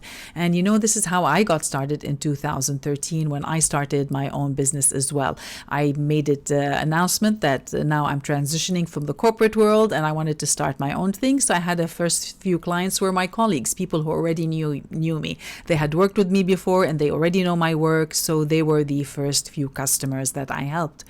And the first few clients that we had with the company Phil Connect, if you remember, that's the company that connects the construction industry with people who need dirt to people who have dirt, and it's a dirt exchange system. And some of the first users and early adopters were people also that we already knew. I did not know them personally, but they were friends and colleagues or through the network of my business partner at the time. So ask your existing network if they know anyone that is facing the problem that you're trying to solve. Remember, you're selling the problem, not the solution. Now, you might be surprised that if you just tell them what problem you're aiming to solve, that they themselves, their friends, their network, or some of their colleagues might be facing that problem as well. And so if you're selling the problem, they're going to be more inclined to refer you as someone having that solution. Now, tip number 2 would be to go for beta testers. Now, beta testers are people who are testing your products and services specifically to give you feedback. They're called beta testers because alpha testers would probably be you and your internal teams. You're testing your products and services, and now you invite people outside your organization to test your products so they can give you feedback. And more specifically, you're not just looking for feedback, you're looking to create case studies and success stories, and you want their testimonials as well, because then you can use this material to bring on more people. So this is a great go-to-market strategy. You might find many companies do that by giving out test products or maybe giving out free products, mainly so that they can get these case studies and success stories. So if you tell your network that you're looking for people to do beta testing for you, they're going to be more inclined than sending you clients, especially if they don't know if your products and services work yet. So if you tell them they're testing, then okay, sure, it's testing. And if it doesn't work, then they're not going to feel that they made a bad recommendation. Whereas if you tell them, send me buyers, this is going to be a little bit more tricky. So that's why starting with beta testers can be a great way to enter the market. Now, you might think that this would only work for small solutions, but I was surprised to see that one of my clients used it on a big project. He was developing a complex artificial intelligence solution, and he asked one of the global automotive companies to be his beta testers. I thought it was gutsy, but he did get them on board, and now they are one of his users and clients as well. So it's a great way to enter the market and get people to try your products as well. So you can also use this strategy on existing clients. More specifically, if you already have a product or service or a company and now you want to launch a new product, well, you can invite your existing customers and clients and say, hey, we're starting a new product or solution. Can you test it to give us your feedback? And that's a great way to launch a new product or service, or even pivot your business if you're trying to enter a new market and you find that your existing market is not necessarily profitable, or your current products are not really profitable. You might want to make a change, and so you'd invite your current customers to try something new that can be more of a win-win situation where they get what they want and you're also making a profit. Now, the third tip here would be to use online platforms and marketplaces. So get listed on multiple marketplaces and platforms where people can find you, because people go to these websites specifically because they're looking for something. So for example, on Amazon or Etsy, if we're looking here at the chart from Statista, you can see here that Amazon and eBay and Etsy are some of the top visited websites in the world, because people are going to these websites specifically looking to something for something to buy. So they know what they're going to buy and they're searching there for what it is that they're buying. So if you get listed there on these websites, you'll get a sense before you open a store or an online store and you start paying for advertising and branding. You can use these platforms to test your products and see if people are finding them. Now, if they're not finding them, there could be something wrong. Maybe it's the name of the product, maybe the description, or maybe the packaging. Something is wrong where people are not finding your products and wanting to use them. So using these online platforms can be a great way to enter the market, test it, and then see if you should continue and invest more in that particular product. Now, another way to enter the market using online platforms is through online crowdfunding sites like a Kickstarter or Indiegogo. So, for example, let's go here to Kickstarter. You're going to see that they have many products that people are launching that have not been created yet. So the advantage here is you list your product and you're almost getting a pre-sale. So people get to pre-order when you haven't even created the product yet. So you can do a commercial and you can describe what it is exactly that you're developing, and then you list it and you say how much money you need to get that product to market. So looking here at one of their recent success stories, you can see that they have a lifelong deodorant. Let's revolutionize how we deodorize. So I watched the video, and the video is more about how they created this aluminum package that you can refill with a powder and water, and you can have that lifelong deodorant. So you're not throwing plastic, so they're trying to be environmentally friendly. The ingredients in the powder are plant-based. There are no chemicals, so you know that you're using something that's natural and not synthetic as well, and you know that you're not harming the environment with the packaging as well. So now going back to the top of the page, you can see here what they pledged was $14,750. That's what they needed to get that product going. So maybe that's what they needed to fulfill the initial order. And because the commercial was so well done and the description, it's a product that the market needs. So they found a market fit for it and a demographic that needs this kind of product. You can see here that they already have over 3,000 backers, which mean people who have prepaid for the product before they have even received it, and they have raised close to $500,000 instead of the 14,000 that they needed. And they still have 38 more hours to go, so it's very likely that they will cross that $500,000 mark. So this shows that this product is needed. So they already have this money. Now they can take this money and go develop that product and deliver it. So rather than create the product and spend so much time on advertising, not knowing if anyone will buy it, this is a great way to enter the market, because you're on a website where people are specifically looking for something unique as well to find. Now, another strategy would be to develop an influencer strategy. That's when you reach out to online social media influencers in your target market so that they can help you spread the word. Now, influencers can be strategic partners. So pick influencers with followers that might be interested in your offer. So you might find influencers that do makeup, or they might be some influencers who are more vegan focused, or some influencers who like to travel. So depending on your products and whom your target market, you would want to pick influencers who have followers that would be your ideal customer as well. And the plan is that you would pay them so that they can post something on their social media platform to promote your products and services. Now, you can spend days trying to find them, or you can go to networks where they connect you with these influencers. So there are many websites online right now that introduce you to these influencers, where you can go and find out how many followers they have, what is the category of content that they post, and you can make a bid on having a post. Maybe you might want to send them a sample as well, or maybe you can just want to pay so that they do a shout out for your products and guide people to your store, or maybe guide people to your Kickstarter campaign if you are doing that Kickstarter campaign as well, or maybe to your Amazon store, just so that you can get that initial entry to the market. Remember, with the go-to-market strategy, you're trying to get the first few users so that you can build with case studies and success stories, because if you have these with testimonials, you'll have that traction. So you can get on board more investors, you can get on board more partners, and of course, more buyers. Now, another strategy would be the social media groups and forums. So join social media groups and forums where people who need your solutions might hang out. And that's how I got one of my big clients in 2014. I had already been in business for about a year, but I still needed a bit more clients. So I was in one of the marketing groups on Facebook, and one of the guys in the group posted that he needed someone with my services. So I messaged him and said, hey, you know what, I can do that. And I got him on board as a client, and we've been working together ever since. So he still sent me a bit of work here and there every once in a while, and he's also referred many people to me. So this has been a very profitable relationship working with this particular client, and it all started with one social media post on Facebook.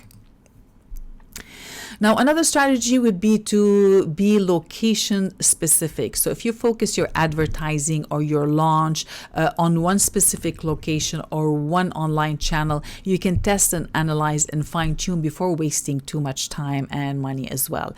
So you might want to choose a city that is where your ideal customer might hang out. So I remember one of my clients, they were launching an app for a specific application. So they looked for a city where most of the people that they're looking for were hanging out. So this made it an ideal city to launch that product as a pilot. And then if they get that success story, they can expand to different cities as well.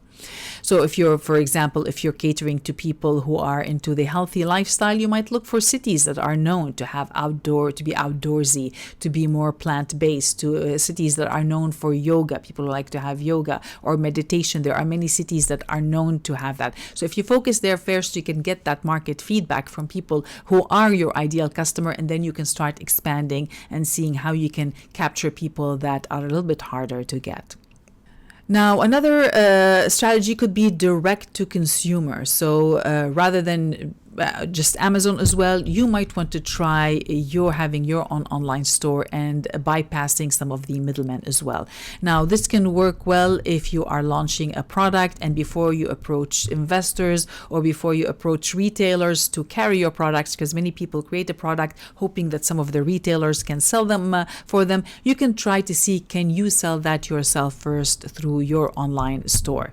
And this could be a good way if you know how to do a bit of advertising. Just get those few initial sales through your website. It could be also driven through some of the other networks as well, like the public networks from Amazon, then guide people to come to your website for a wider variety as well. So people will start looking for you to see what else do you have. And once you have that concept, you have that direct to consumer, then you can invest more in a physical product or approach investors and vendors as well. Now, this strategy works very well also for a restaurant. And I was very surprised actually when it did work for one here in Vancouver. Where I am located in Vancouver, there is a well-known restaurant for Middle Eastern food here called Yasma. And for a couple of years before they opened their physical location, they used to have a pop-up kitchen where they had delivery or takeout only. That's all that you could find. And usually you would find them through the delivery apps or on their Instagram account. They did not even have a major website at the time.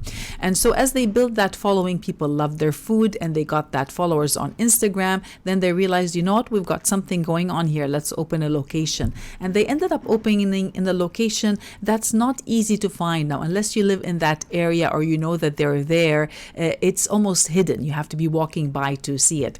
And I do know because I live close by, and many restaurants have attempted to open in that location, but they don't last long because people don't usually find them and it's a little bit out of the way. But in the case of Yasma, they are almost fully booked every night because they already have these followers, and they only open at night. They don't open at lunch. They still have that delivery and takeout throughout the day, but they only open for dinner. And so they're streamlining their process, and they're making it more efficient, because why spend money opening during lunch and having the staff on board when there might not be a lot of people during lunch in that location? They can still leverage the delivery and go to direct to consumer as well through their website as well. They have that order now, and at night they can cater in a dine out situation.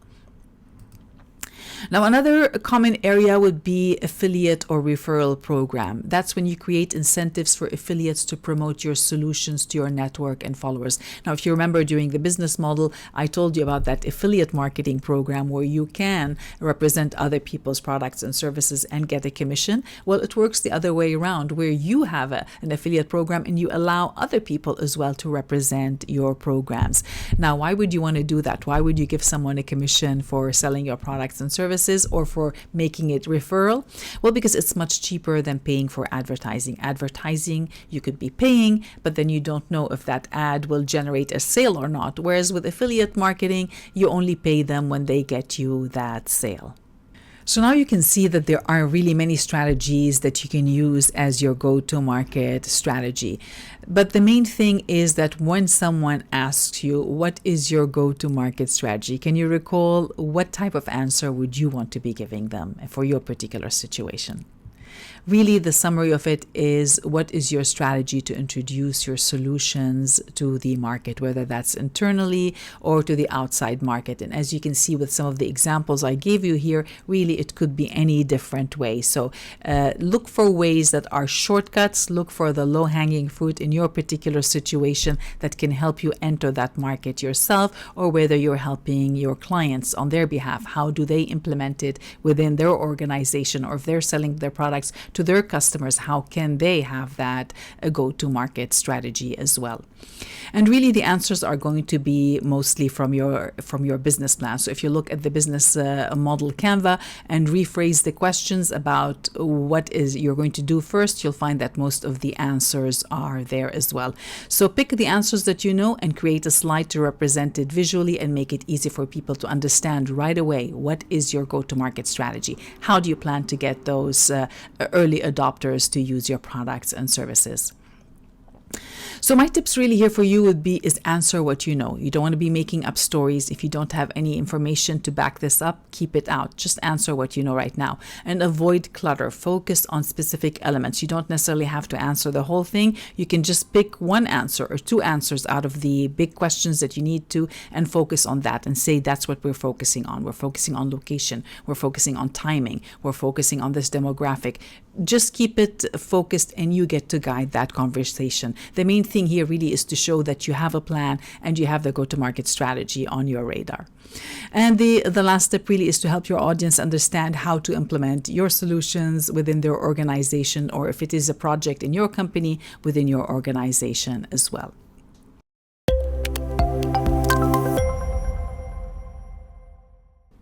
All right, let's talk now about your growth strategy. Now, in the previous section, you learned more about your go-to-market strategy. That's your strategy to introduce your solutions, product, and services to a new audience. Now, in order to scale, you need to have repeat and ongoing sales. So you'll need to explain your growth strategy. How do you plan to grow and scale your project or your business results?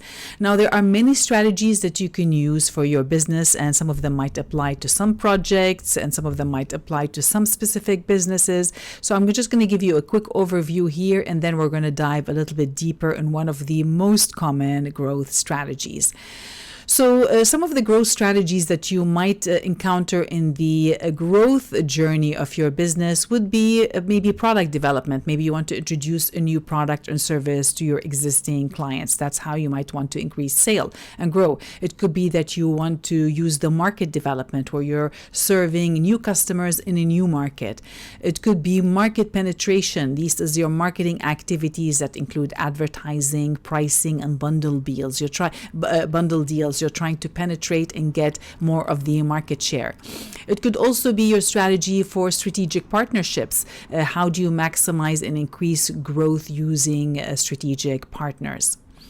Now, in the mature stage, the conversation might be slightly different. So you might be talking about diversification. Maybe you want to enter new markets with new products and service. So that would be your diversification strategy. It could be your merger and acquisition strategy, how you plan to acquire other companies and grow by acquiring them and taking them on. Or maybe you want to grow by merging with another companies, and that would be a merger and acquisition strategy. Or maybe it's an exit strategy strategy where you want to restructure the business to go on the public market. That could be a way where you can grow, or maybe you want to exit by just selling the business.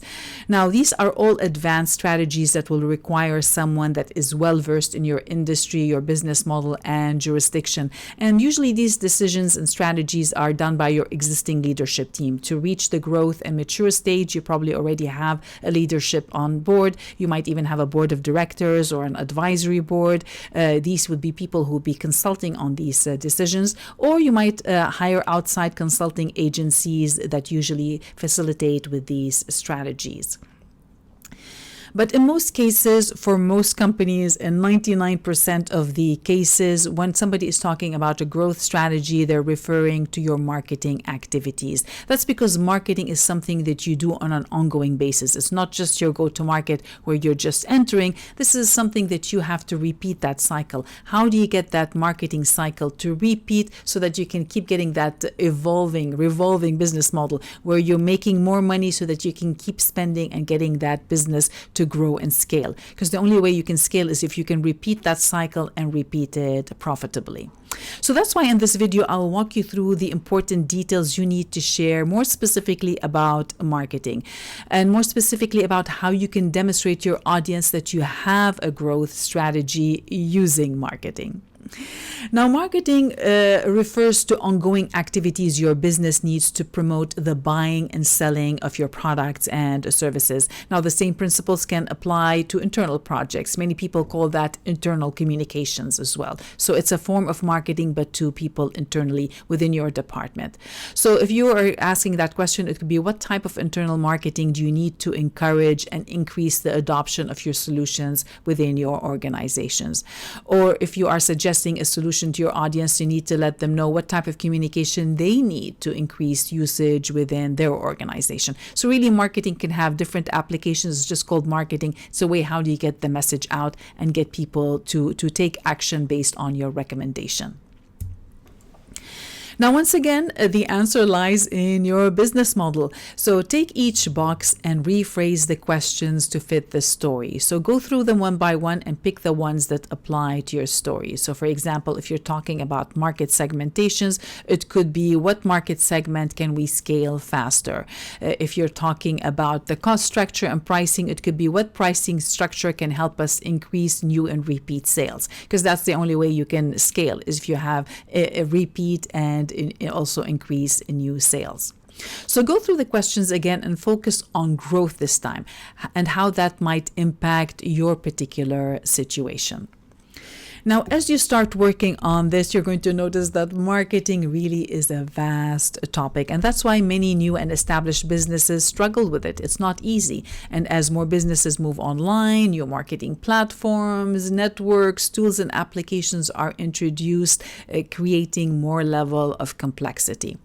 So marketing is becoming more of a specialized skill, just like medicine. Now, not too long ago, people used to go to see one doctor for everything. Now, I don't know about you, but growing up, I used to watch the show called Little House on the Prairie. And it was a little town where they had one doctor, and that doctor did everything, gave birth, fixed minor wounds. They also did some kind of a surgery. It used to be one doctor that did everything, and they usually used to have this one doctor bag, and it used to have all their tools in it. That's how medicine used to be. Of course, now medicine is a highly specialized industry. There are more advanced diagnostics, treatments, and surgical tools. And that's why your family doctor will now refer you to a specialist if you need further testing and advanced treatments. Your general practitioner can check your general health, but they cannot perform brain surgery or do any advanced procedures on you. They don't have the time and resources to become an expert in every area of medicine. Now, it's the same with marketing. Marketing involves many activities. It's almost impossible to learn and keep up with every new marketing platform, network, tools, and applications. Especially now as we have new artificial intelligence, when we have machine learning, it's really becoming more of a specialized and complex industry. So the market is switching more to a specialized environment. Some people specialize in content, some specialize in design, some specialize in coding, some now specialize in artificial artificial intelligence. There's also video marketing, augmented reality, virtual reality, the metaverse. There are so many components, so it's very hard to really to be a specialist in everything. So my tip here for you is to remember that the pitch deck is more about strategy. We're not diving into the tactics and execution. The goal here really is to explain that you have a strategy and that you have something on your radar. So you can consult with your team or your marketing experts for the details. You can delegate that. You don't necessarily have to do it yourself. From a leadership perspective, at a high level, you need to show that you understand the big picture and you know that you can consult expert to fill in the details for you. So now from a strategy perspective, I want to share a diagram from Dan Kennedy, one of the top marketers on the planet. This simple diagram shows how you can get the right message to the right people via the right media channels. Now, it seems very simple. It's just a triangle, but there's a caveat to this triangle, because to do that, you need to be able to do it effectively, efficiently, and profitably. So really the main focus here on how to do all of this effectively, efficiently, and profitably. And from a leadership perspective, this is really what matters: being effective, efficient, and profitable.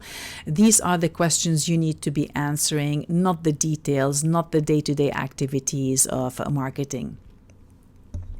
So let's take a quick tour of this diagram. The first step is the right message. So you need a message that you can relate about your products and services. Now, the good news is you already worked on that. Your problem opportunity narrative will set the tone for the future content. So by creating your pitch deck, you are setting the tone and foundation for that message. And that's why choosing the right message and the story really is a high-level activity. It's a leadership activity. So even if you hire writers or marketers to help you with this process, you need to approve the final decision. And the final decision, the responsibility lies on you as the leader to approve that message as well. So by working on your pitch deck, you have already started on that foundation.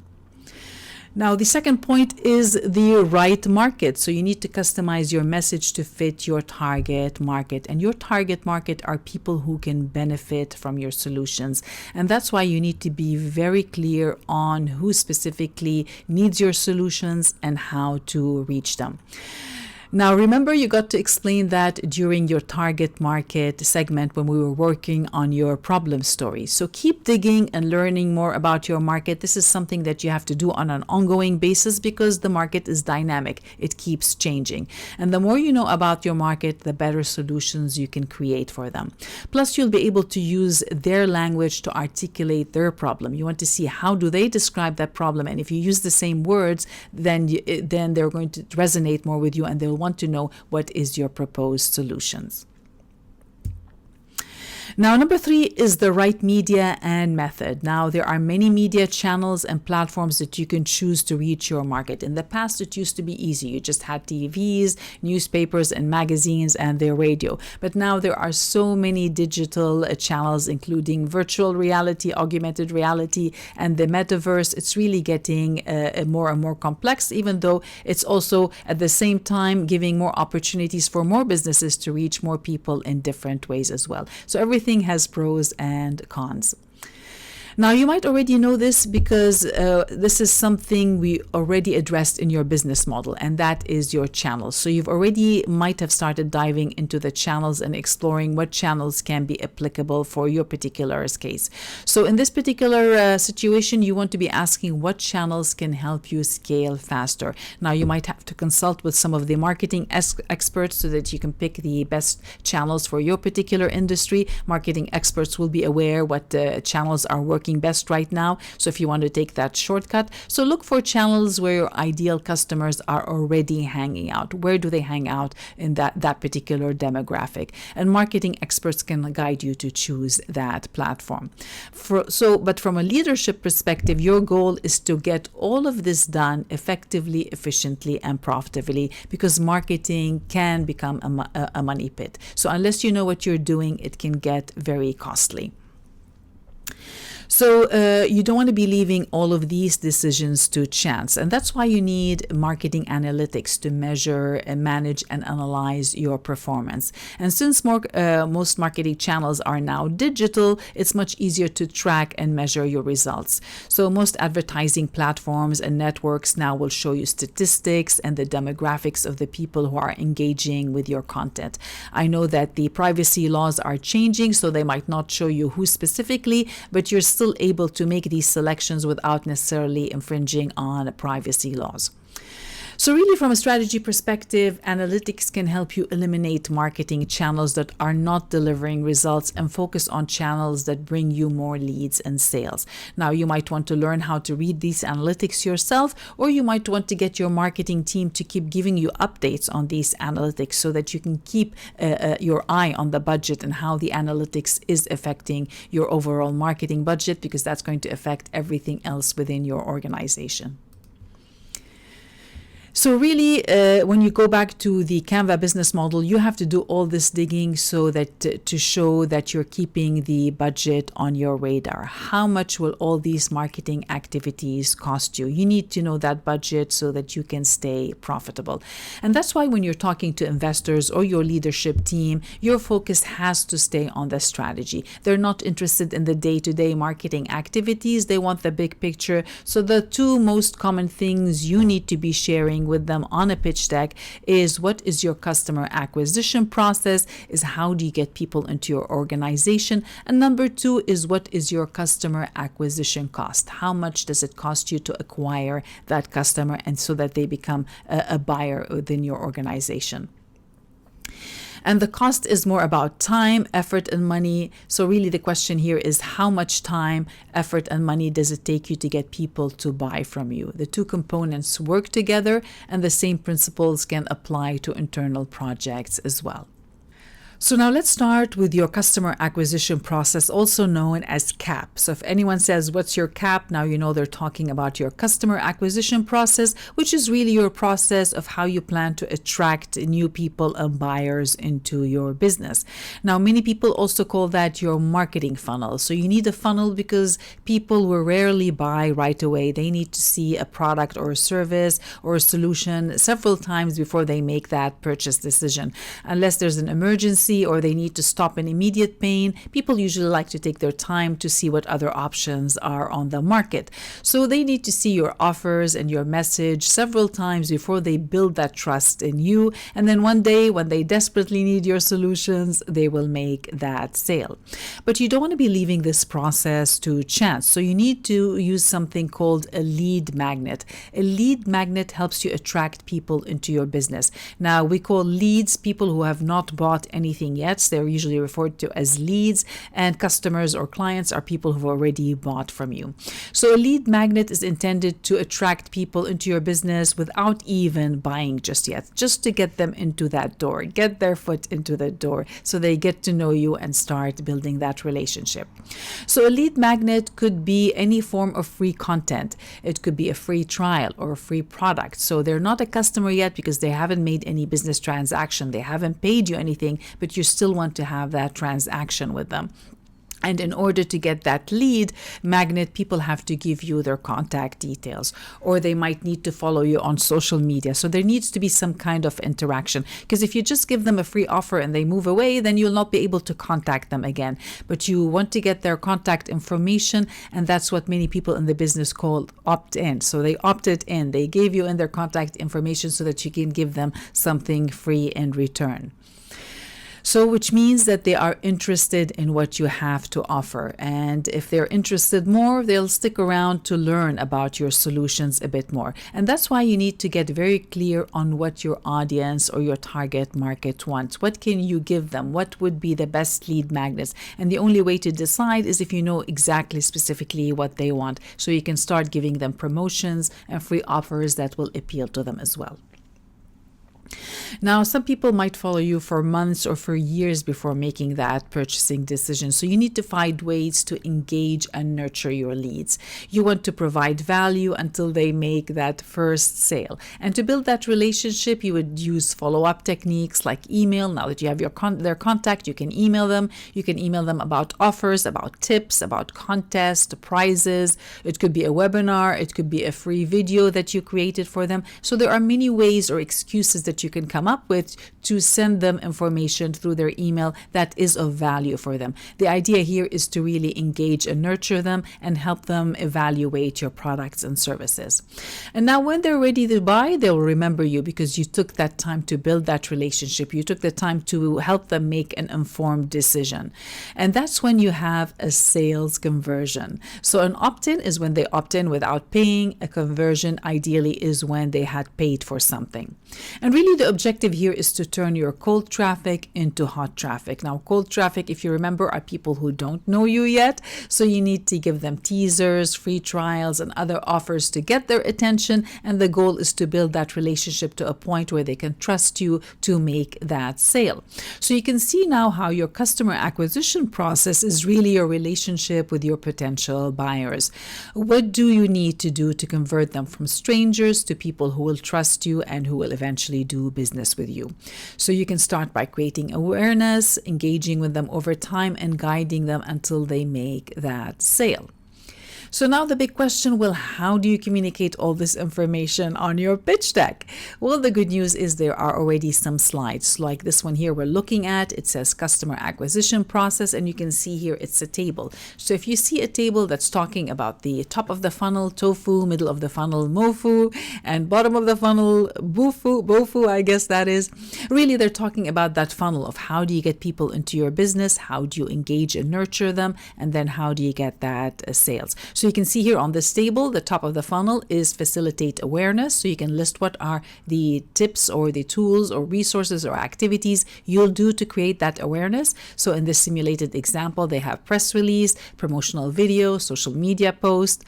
And then in the middle of the funnel, it's to help them facilitate evaluation. So you're helping your audience evaluate if your solution is the right fit for them. Because ideally, you want to make sure the right people buy your solutions and not force them to buy. Because if you force them to buy, you're not going to get case studies and testimonials. You want people who really need your solutions so they can give you the best testimonials and case studies. So maybe in that particular case, you might email them about a free trial or an event or an exclusive offer or discount that's only available to people who are following you. So it could be something that's a special offer for them to evaluate if your solutions are needed. And the bottom of the funnel is what can you do to help them make a informed sales decision. It could be that you show them an extra demo. Maybe you share one more success story. It could be that you show them a comparison sheet so that they can see what the competition has and what you have so that they can make that decision. So you can see how here in one slide you can convey all that story and show that, you know what, this is our strategy. Now, or you can use a simple strategy table where you map out your objectives. Now, you might remember this slide from the go-to-market strategy. You can use the same concept again where you have the objective. Here's our objective for our marketing, but you have to give it a specific date because this is not a go-to-market strategy. Now, go-to-market means that you're entering the market. Marketing means it's an ongoing activities, and that's something that you would monitor maybe on a monthly or a quarterly basis. So in this example, you can just say Q1, quarter one, which is the first 3 months of the year, for the year, whatever. Our objectives, here they are. These are the action steps we're going to get to reach these objectives. And key performance indicators, KPI, is how do we plan to measure this success. That's another way to show this on a slide. Or you can use a table to describe your company goals, your marketing objectives, and what activities you'll take and KPIs. So if there's only one set of activities, you can divide the table in a different layout. Another way is to talk about prioritization, because remember, our objective here is to do things effectively, efficiently, and profitably. So if you're using like this slide here where it says marketing prioritization, you're showing that you're picking the project that has the easy wins right now. So you're convincing your team or your audience why did you specifically pick this particular marketing strategy for this specific period in time. So if you're showing that you have that on your radar, because remember, we're just talking about the big picture and the strategy. We're not going into the details, and you want to show that you're doing everything efficiently, effectively, and profitably. Otherwise, there will be no business. So once you have your proposed process, it's now time to address the cost, because really that's what matters. We're looking at the process so that we can evaluate the cost. That's what business is all about. So that's when you start talking about your customer acquisition cost, what many people called CAC. So if you hear what's your CAC, what's your customer acquisition cost, it's really talking about the total cost of sales and marketing efforts needed to convince a buyer, to customer to buy your products and services. Now, many people calculate this differently. Some people just calculate it based on advertising cost. Other people calculate it as the total cost of sales and marketing. That includes labor. So if you hire people to do marketing or you hire salespeople, you have to factor in how much are you paying them as well to bring in these activities. So the question here you're answering is, how do you get people into your funnel? Now you know what a funnel means. So how do you get them into the funnel? And then how much will it cost you? So that is the strategy we need to convey.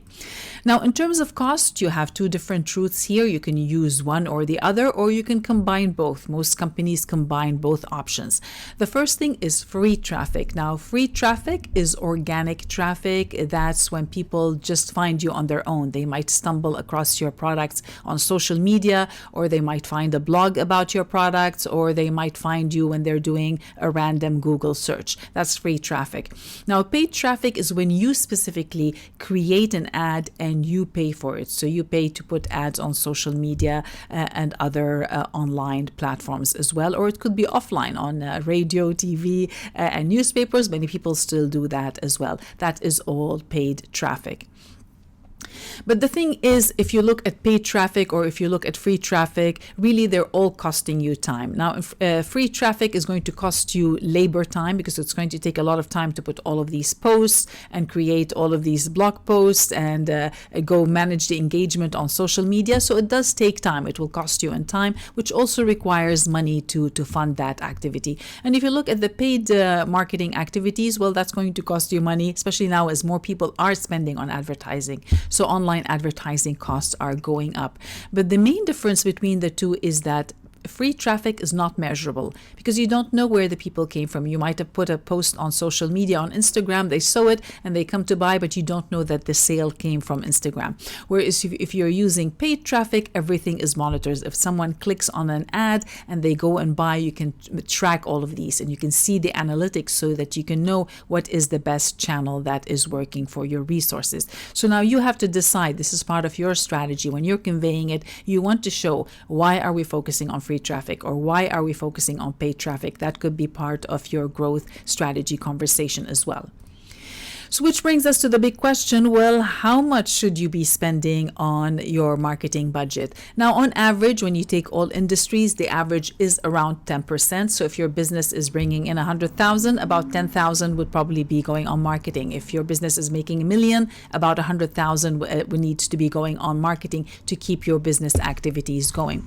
But as you can see here from the chart, that it could vary. Now, you can see here retail, it says 22%. That's because it's a very competitive space. A lot of people are selling retail to consumers, which means it's a B2C to retail to consumers. So there's a lot of activities and competition on the network, advertising networks to get that space. It's much more expensive. Whereas if you look at energy, it's only 1%. That's because most people need energy. They don't even need ads to choose that. And in many cases, it could be a government organization that's offering this energy. So it's much lower marketing budget.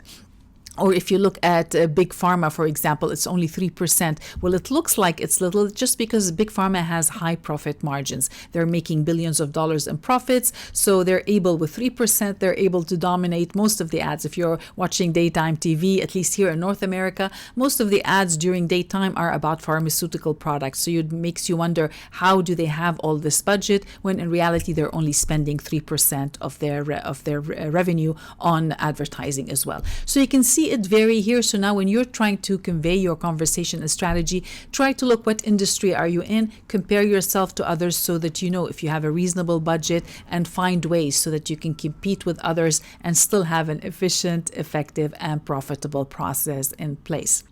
Now, if you want to give an accurate response, then you'll need to factor in the total cost. You need that number so that you know if your marketing efforts are working or not. Now, you might remember this slide about the customer lifetime value and the customer acquisition cost. We looked at it earlier. Now, the customer lifetime value means how much will the customer spend with you over time, and the customer acquisition cost is, of course, how much it is going to cost you in sales or marketing to get that customer on board. So you'll need to look for ways to cover your marketing and sales cost by extending the lifetime value of the customer. You'll need to find ways to get buyers to come back and buy more from you, because repeat customers will cost you much less than chasing after new customers all the time. So the big question is, how do you lower your customer acquisition cost? You do that by monitoring and optimizing your marketing activities. And that's why you need to use measurable marketing activities so you can track and find out which ones are working and which ones are not. Now, as more people are turning to social media and online marketing, the cost of advertising is going up. So you'll need to find ways to balance that budget and keep your business healthy, effective, efficient, and profitable. Which means you'll have to find ways to increase the lifetime value of the customer. So the big question is, how do you get existing customers to come back and buy more from you? Now, you might remember we did cover this earlier in the earlier segment. You can do that by giving them more options through cross-sell, where if they're buying something, you can offer them to buy something else at the point of purchase, or you can offer them to upgrade and upsell to something a little bit more expensive, which is a lower cost for you, but then they end up paying a bit more.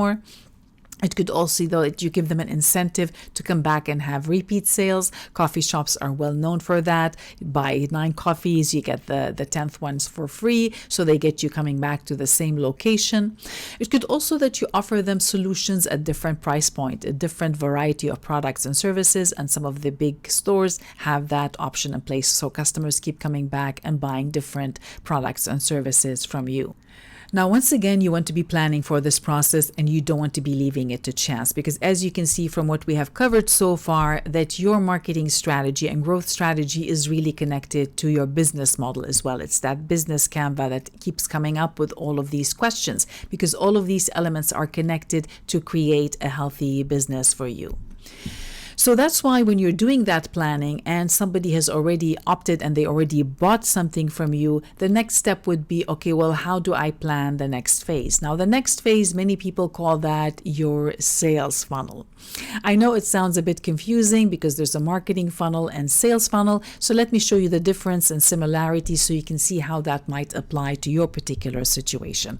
Now, our marketing funnel is an automated process designed to create awareness and attract new leads into your business. So the goal really is to create more leads and get them to opt in, give you that contact information so that you can build that relationship with them and then eventually make that first sale.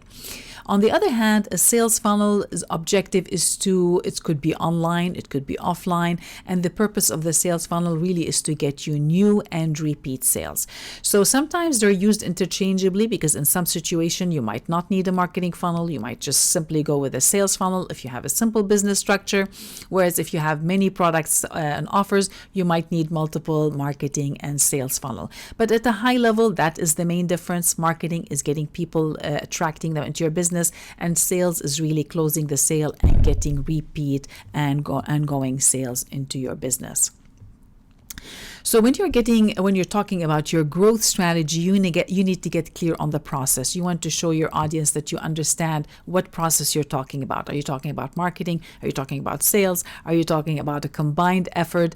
And if so, if it's a combined effort and you need a sales team, well, how much is that sales team going to cost you? Is that going to be part of your customer acquisition cost? So now you see why you need to know the details so that when you're relating it, you have these accurate numbers. Now, in many cases, you might not have the answers. Most new businesses still don't have the answer, and that's okay. The main thing here is to show that you know what you're talking about, you're aware of the process and the difference, and that you have a plan, you have a team, you've identified the gap, and you're working on a process and a system to get that growth strategy in place. So let's take a tour now of what could be on a sales funnel. Of course, things could vary based from business to business, but in general, a sales funnel would be when someone has just come into your business and they bought something from you, and that would be the front end product. It could be an entry point, a low item product, and in many cases, for some businesses, that could be called a loss leader. They call it a loss leader because you could be losing money on that sale. Now, that strategy is used a lot in supermarkets. Sometimes you might get a coupon and something at such discounted price, even the supermarket could be losing money on that product. But the reason they do that is because they want to get you into the door. Because once you're into that supermarket, you're not going to only be buying that discounted product. Chances are you're going to be buying other items, and that's how they keep getting you to come back more and buying from the same location as well. So ask yourself, can you offer a low-cost item to get people into your business? Does this apply to your situation? If yes, try to think of ways that you can offer that. Because once they buy something from you, even if it's $1, even if it's a few cents, now they've showed that they trust you. They already have that transaction and you have their data. Now you can introduce new offers and solutions to them. Now, in many cases, there could be some other offers. So you can structure that sales funnel any way you want. That is a customized process. I'm showing you here a high level what it might work in many cases. So after the loss leader, in some cases, there could be something called a tripwire. A tripwire is also another special deal. Now, some people call it a tripwire. It's almost like when you're walking and you trip and you see something and you go, wow, this is such a great deal. And you stop to see what you just found. And that's what the intention of the tripwire is, that you sometimes send these special offers and deals to get people back into your business, to get them to buy more from you so that they continue to build that relationship with you. And really the goal here is to get them to your core products. So you want them to keep coming back, buying more core products, you have more high profit products, and hopefully more repeat sales. It could be the same program or a membership, or it could be the same price item, but you want to find ways to keep letting them come back through your sales funnel and buying more and more from you. So from a leadership perspective, the growth strategy, specifically in terms of marketing and sale, involves the explanation of how you plan to attract people into your business, which is your marketing funnel that helps you attract, engage, and nurture people to the point where they make a sale, and also a sales perspective of once people get into your business, what are the steps in terms of sales? Do you have different products and services for them that they can buy, or is it only one? If you only have one product or service, then the business does not have a chance to grow. So you need to find ways where you can get people to come back into your business and buy more. And that is something that you have to plan for, and it is called your sales funnel. And the objective of all of this really is to create that balance. You need to find a balance where the lifetime value of the customer with how much they spend money with you over time is much higher than the cost of you attracting them into your business and servicing them as well. And that's how you get to grow a business. Now, the same principles can also apply to a project, or if you're helping clients implement your solutions within their organization.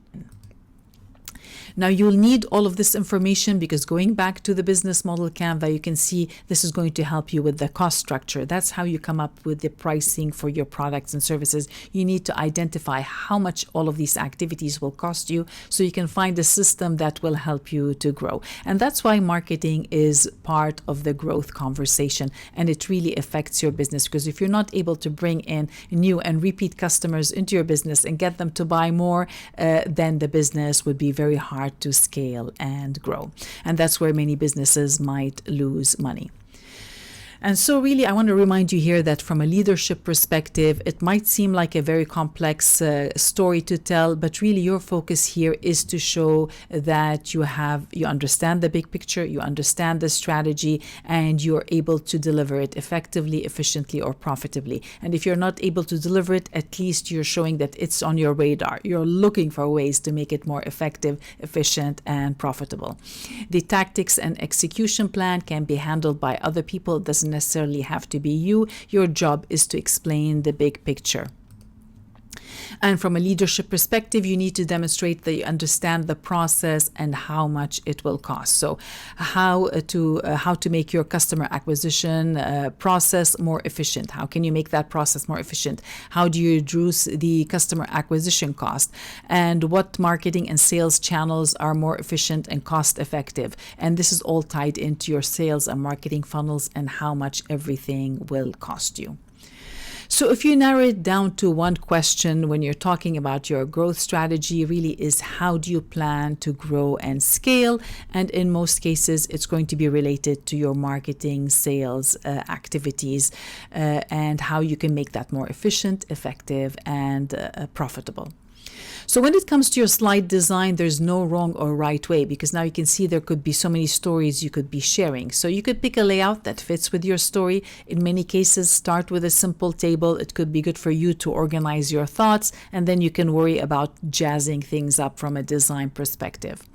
Or you can keep it high level and mention the top 3 areas of focus. So in this Canva example, it just says social channels, a loss leader plan, a loyalty program. So you can say we're focusing on these 3 areas. It could be simple slide showing your upcoming promotions. These we plan to introduce a referral program, social media campaign, frequent user rewards. You can take it any direction you want. You can divide it by months. You can say for the next quarter, here's our strategy for growth. We are focusing on these activities.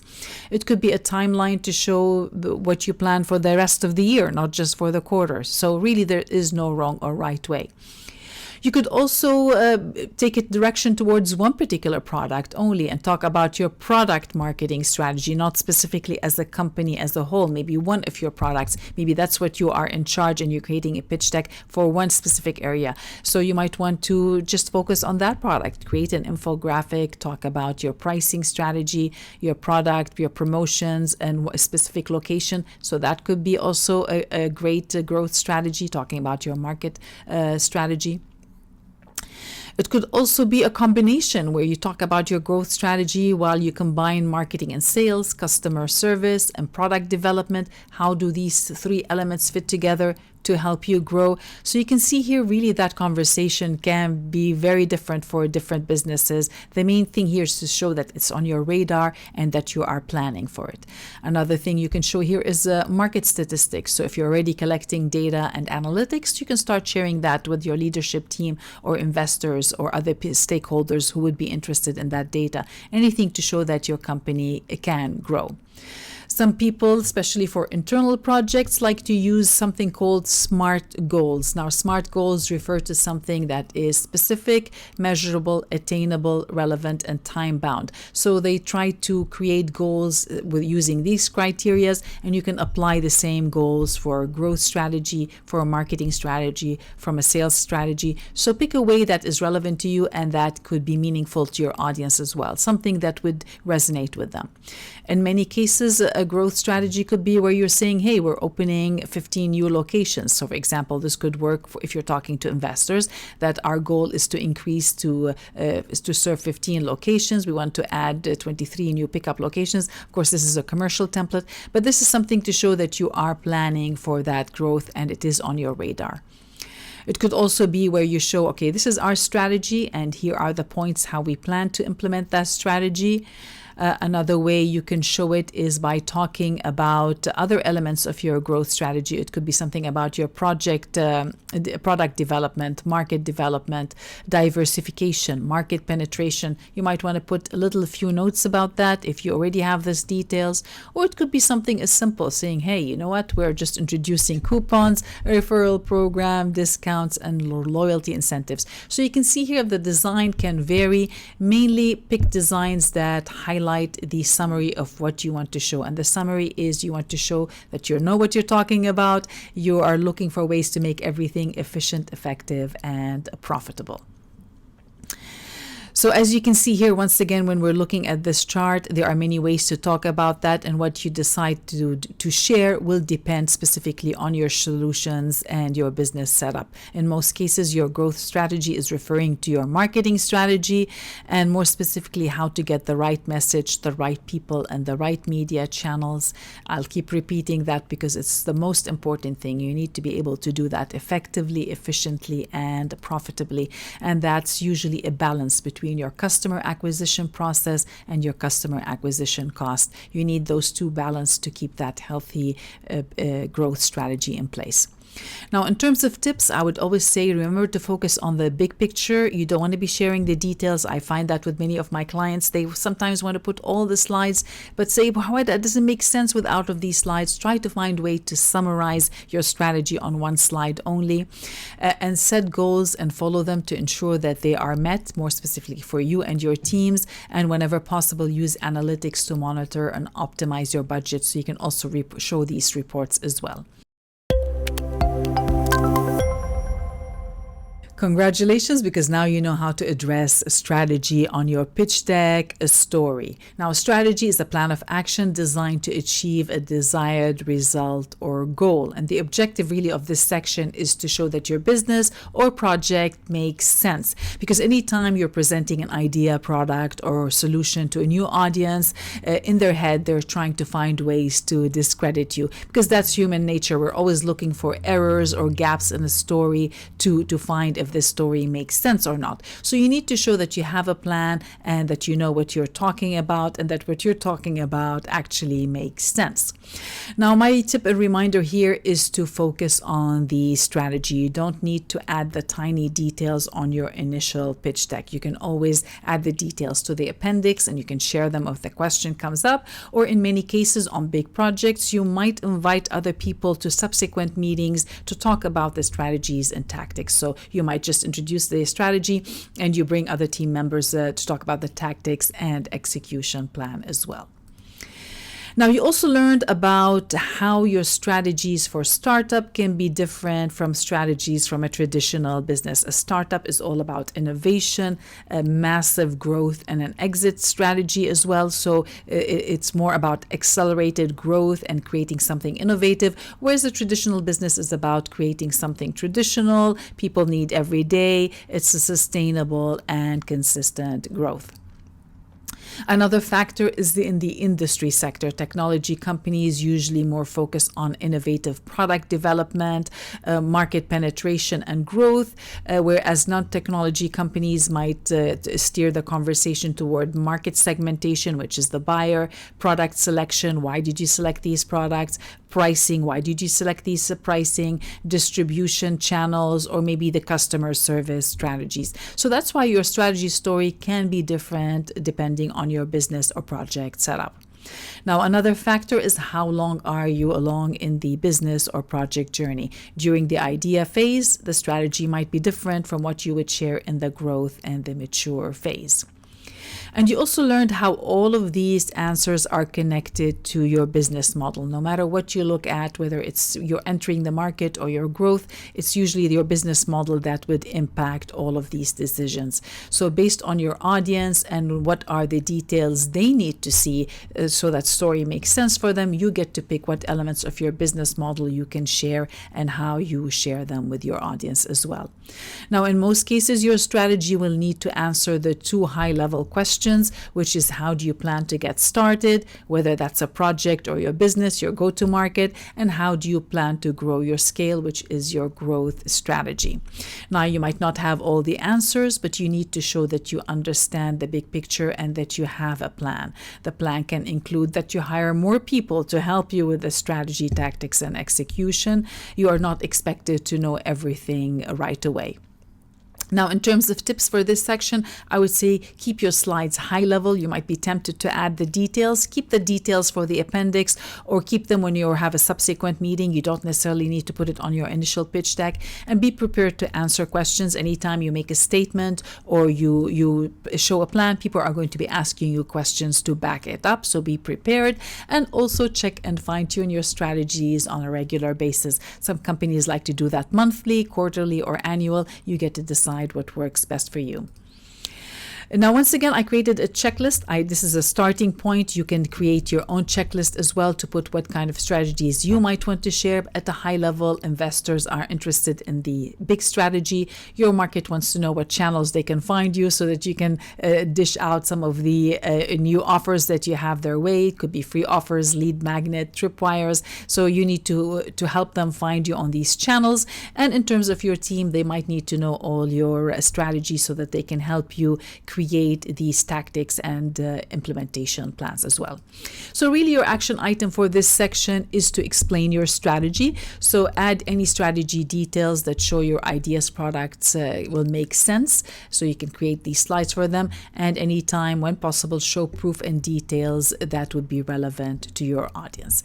Now, before we continue, I want to remind you that I'm here to support you. So if you feel stuck and you need some help, go ahead and book a strategy call with me and we can go over your files together. All right, so let's talk about teams, because anytime you're delivering a solution, you're starting a new project, or you have a new business, it usually involves a team. You rarely find one person who can deliver the whole solution on their own. And in many cases, also when you're asking people to give you their money, well, in their head, they're thinking, who is asking for my money? So in this section, you get to describe the key players on your project or your business. And on a pitch deck story, that would be your team. Teams can include any decision maker or advisors. So really it's more about your leadership team.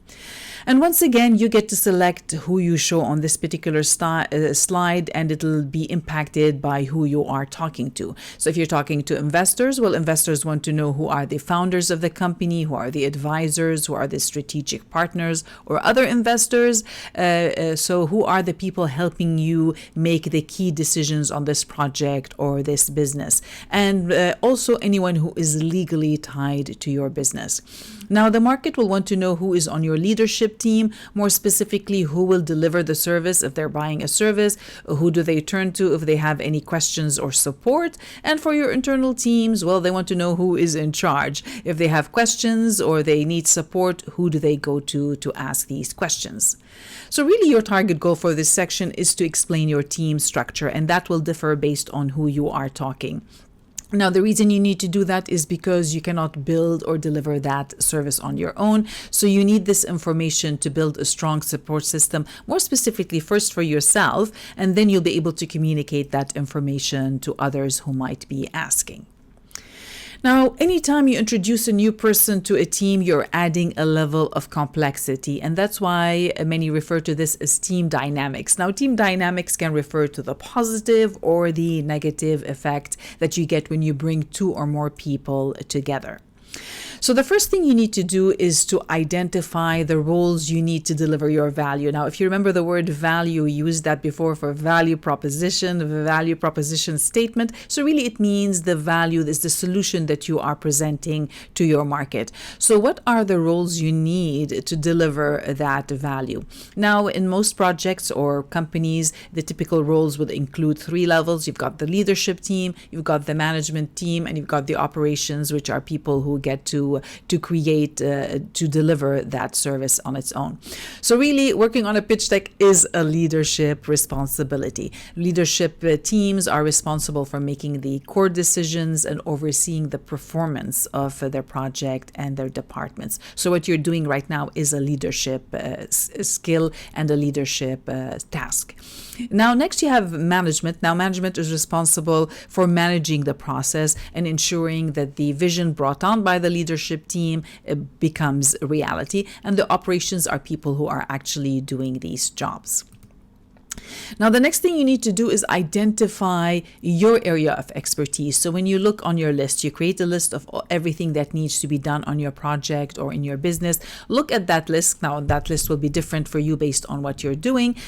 So look at it and think, where do I fit in? Where is my area of strength? What it is that I can contribute in? And this will help you identify the gaps that you need to fill. So for example, in my case, I like business strategy and brand positioning. I'm also a product focused. I do like to be involved in the product development process. So that's why in my organization, I'm focused on brand strategy, brand positioning, a brand manager. As a brand manager, I could also be a product manager. I've worked on projects where I am the product manager or the brand manager. I've also worked on production of helping companies and my clients bring their product into life. Now, in terms of my business, finances, legal, I hire other people to help me with that. And anything advanced technology, I usually hire people specialized in a specific technology to help me fill in gaps that I don't know myself. So if you can do that for your organization, that'll be handy. More specifically, when you're creating that slide. So when you're creating that pitch deck slide, think of it like a puzzle when you're showing the team. The team needs to show that these are the puzzle pieces. We've identified them and they come in together to complete that puzzle. Because if you get a slide like what we have here on the screen right now, well, that's showing the same piece of the puzzle. And that's what ends up happening in many cases, because during our life, daily life, if you look at your friends, you'll find that you usually like to hang out with people who are like you. They like what you like. They believe what you believe. They think like the way you think. So mostly these would be our friends and family. And in many cases, that's not going to be working very well in a project or business scenario, because in this scenario, you need to find people who bring in different pieces of the puzzle to bring this project into life. So if you have a screen, for example, like showing a team that has the same skills, that's not going to gel out very well, especially when you're talking to investors. Now, I bring this up because in a recent case, I did have a project where I was working with a team and it was the 3 scientists. So the 3 scientists came up with this idea, and on the team, it was just the 3 scientists. So, okay, well, that's great. If you're presenting that to investors, they are going to be noticing the gap. You are the scientist, you know the scientific aspect. Well, who's going to be helping you with the finance, with the legal, with the sales and marketing? And so they had a gap on that slide. So when you're creating that slide for your pitch deck, try to think of it as a puzzle pieces and create a team that fits that puzzle. So here's the same slide, and now you can see it how we're showing there are different puzzle pieces. Now, of course, this is visual. You would not be showing it as a puzzle, but you would be showing a name and different titles, that how they come in together to complete that project or to bring this product or solution to market. Now, if you don't have a complete team, that's okay. Many people start and they don't have that team.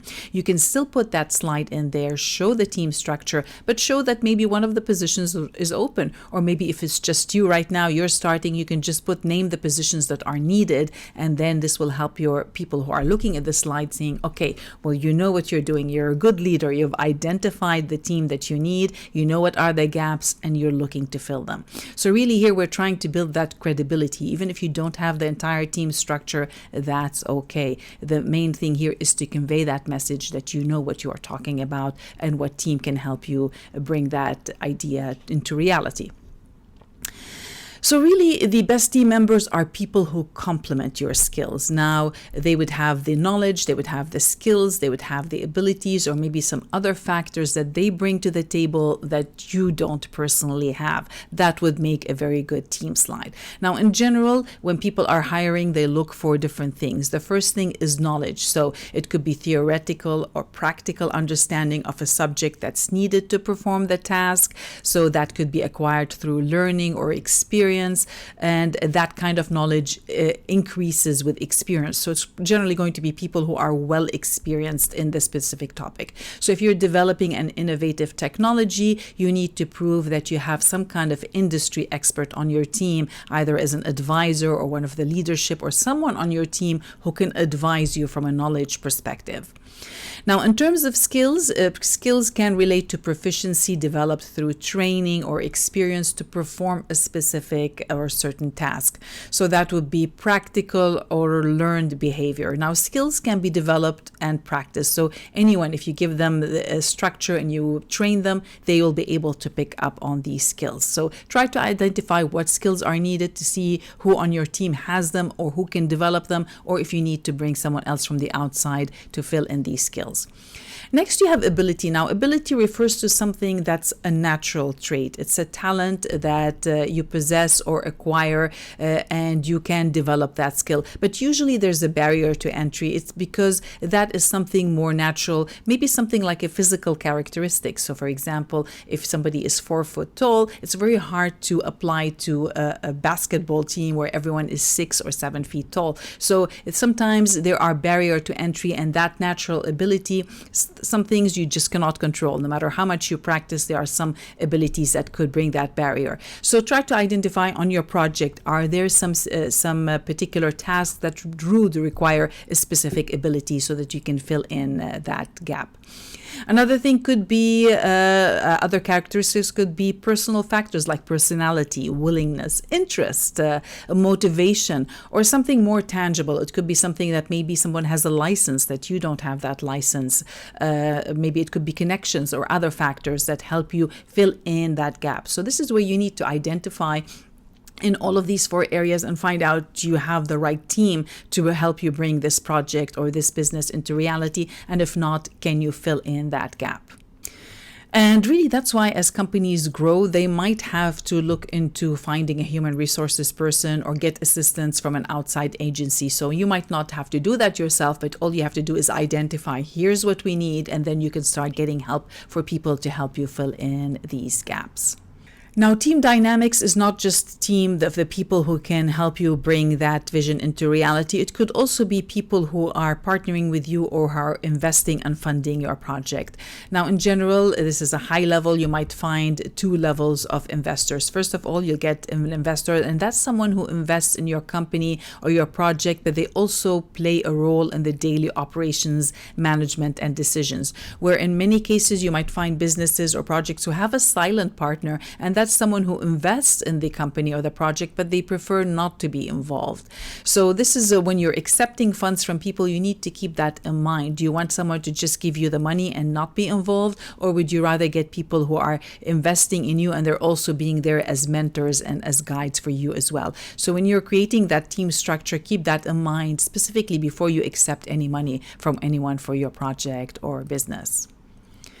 Now, if you're talking to seasoned investors, they're going to be asking you for something called the capitalization table or cap table, because that will also impact the team dynamics and how decisions are made within your organization. Now, a capitalization table is a spreadsheet. It just could be a simple table. It doesn't have to be something complex. It's something that you, or you might have someone on your legal team or legal advisor, that anytime you bring someone on board and they give you some money and you get to determine what percentage they get part of your business, you need to have that on a table so that the structure and the shares are clearly defined. And that is usually referred as a cap table. So if you're talking to investors and you already have other investors, you need to make that clear for them, because that will affect the team dynamics for them as well.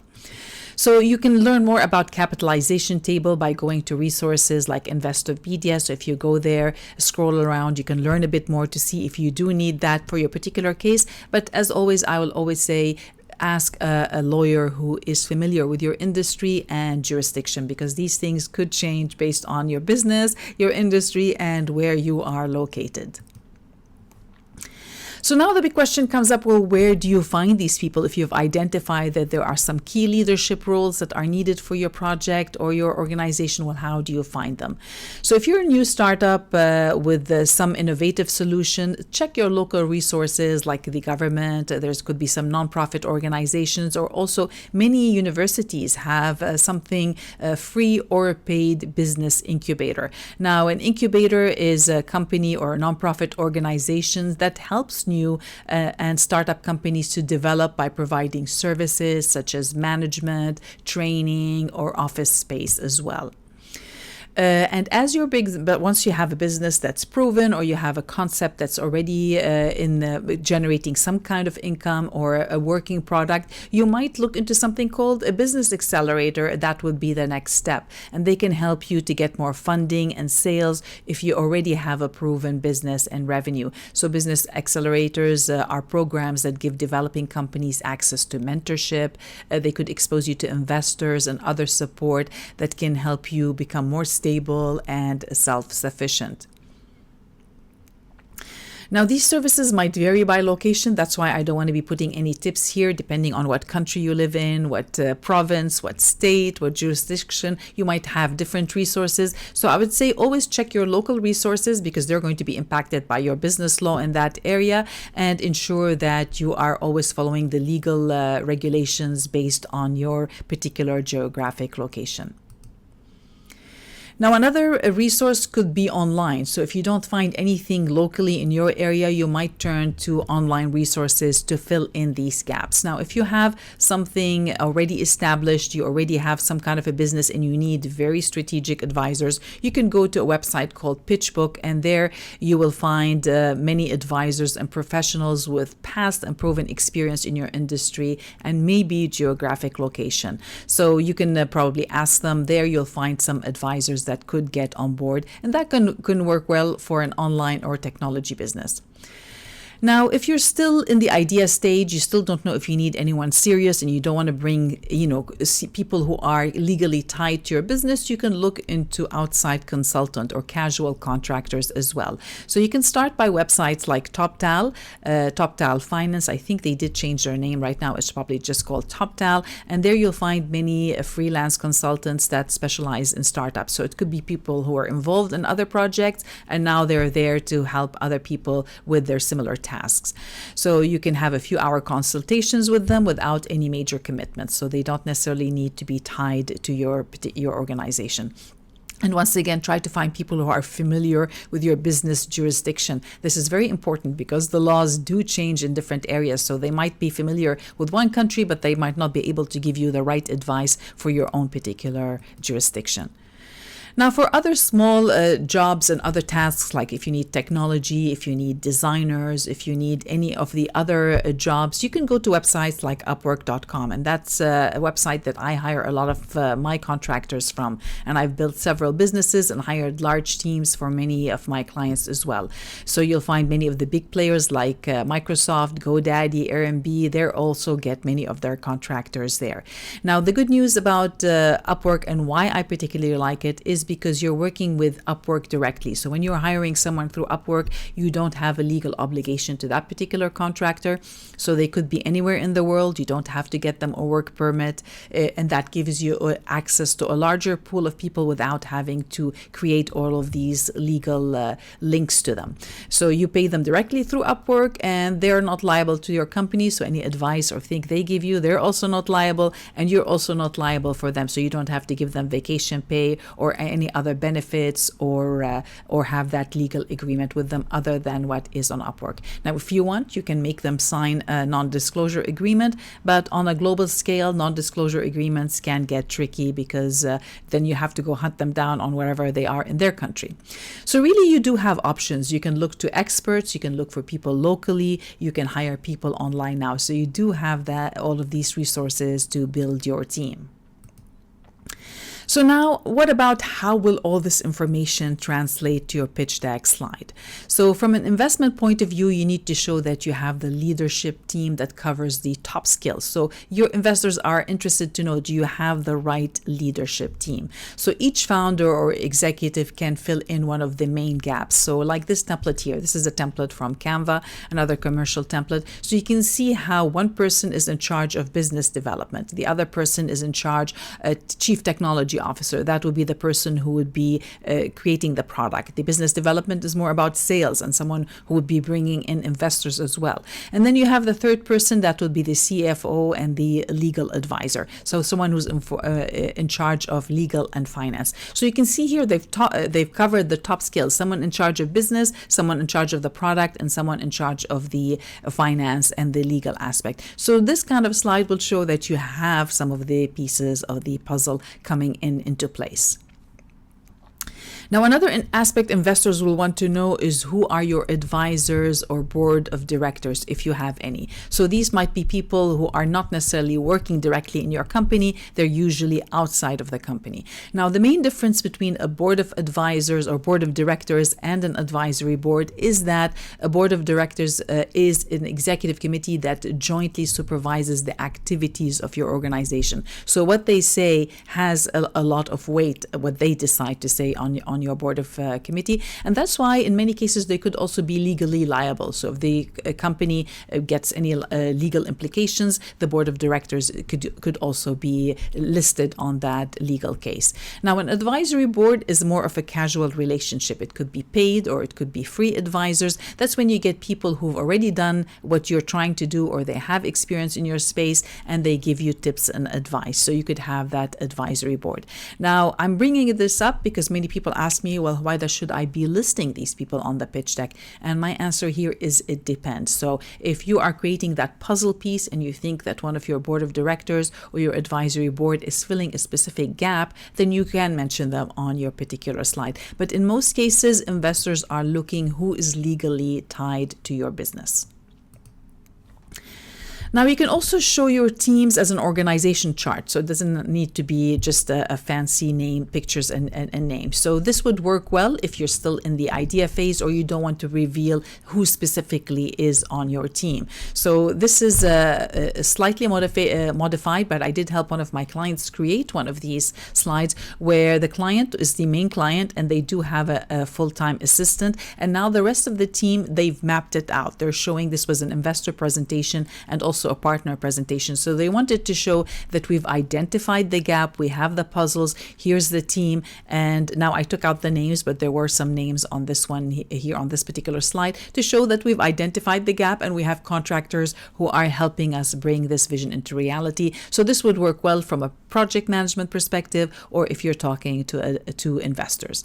Now, if you're talking to the market or people who might be affiliates with you or people who are going to be buying from you, you can keep it simple. They don't necessarily need to know your leadership team. They just want to know that if they're doing business with you, do you have the right people with the right skills who will be delivering as advertised? So for example, if you're talking to an agency, design agency, this is another Canva slide. You can see here they said who's the designer, the photographer, and they have someone for marketing. So they're showing, hey, if we take on your project, we have a team that's specialized in these areas. So you'll find many templates on the market like this one here, our team. So you use any of the slide layouts, make sure it matches your template as well. It could be 2, 3, 4. Try not to put more than 6 or 7, then it becomes too cluttered. Just put the main key stakeholders.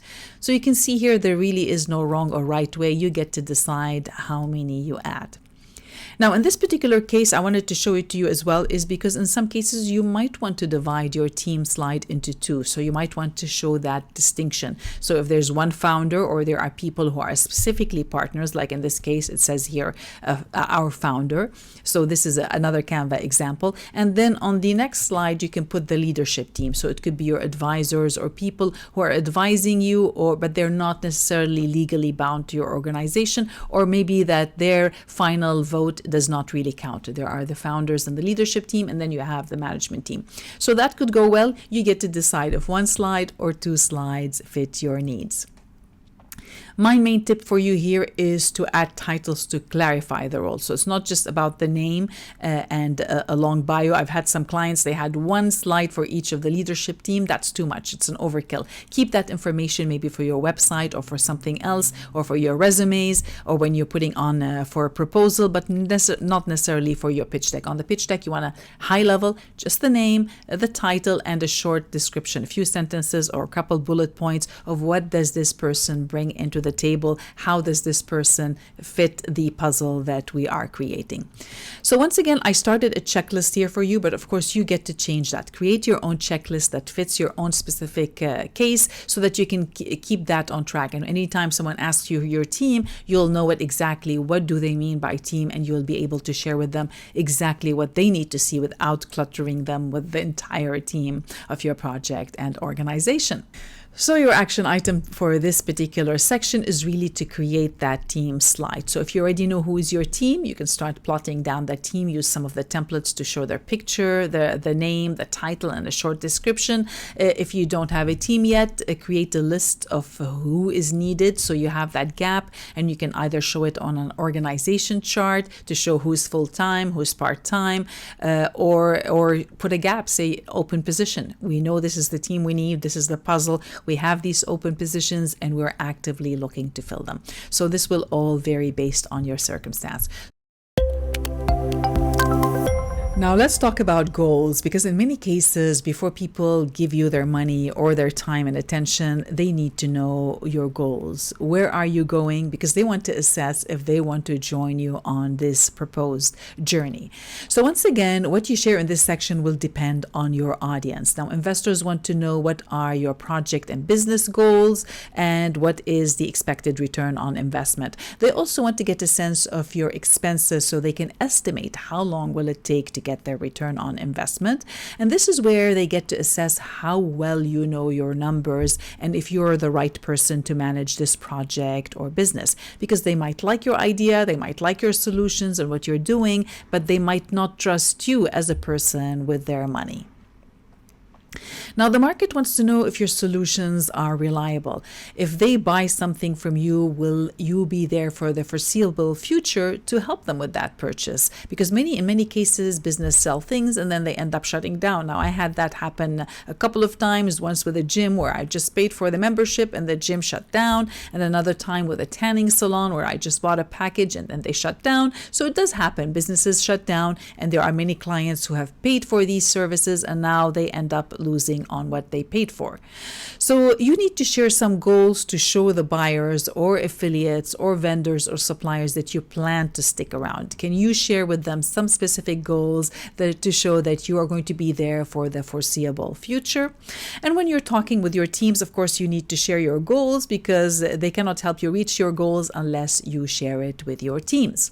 So your target goal for this section really is to create a clear goals for your project or for your business. And if you are talking to investors or financing any financial conversation, you might need to provide financial projections. So what are your goals from a finance perspective, not just as a project or a business perspective?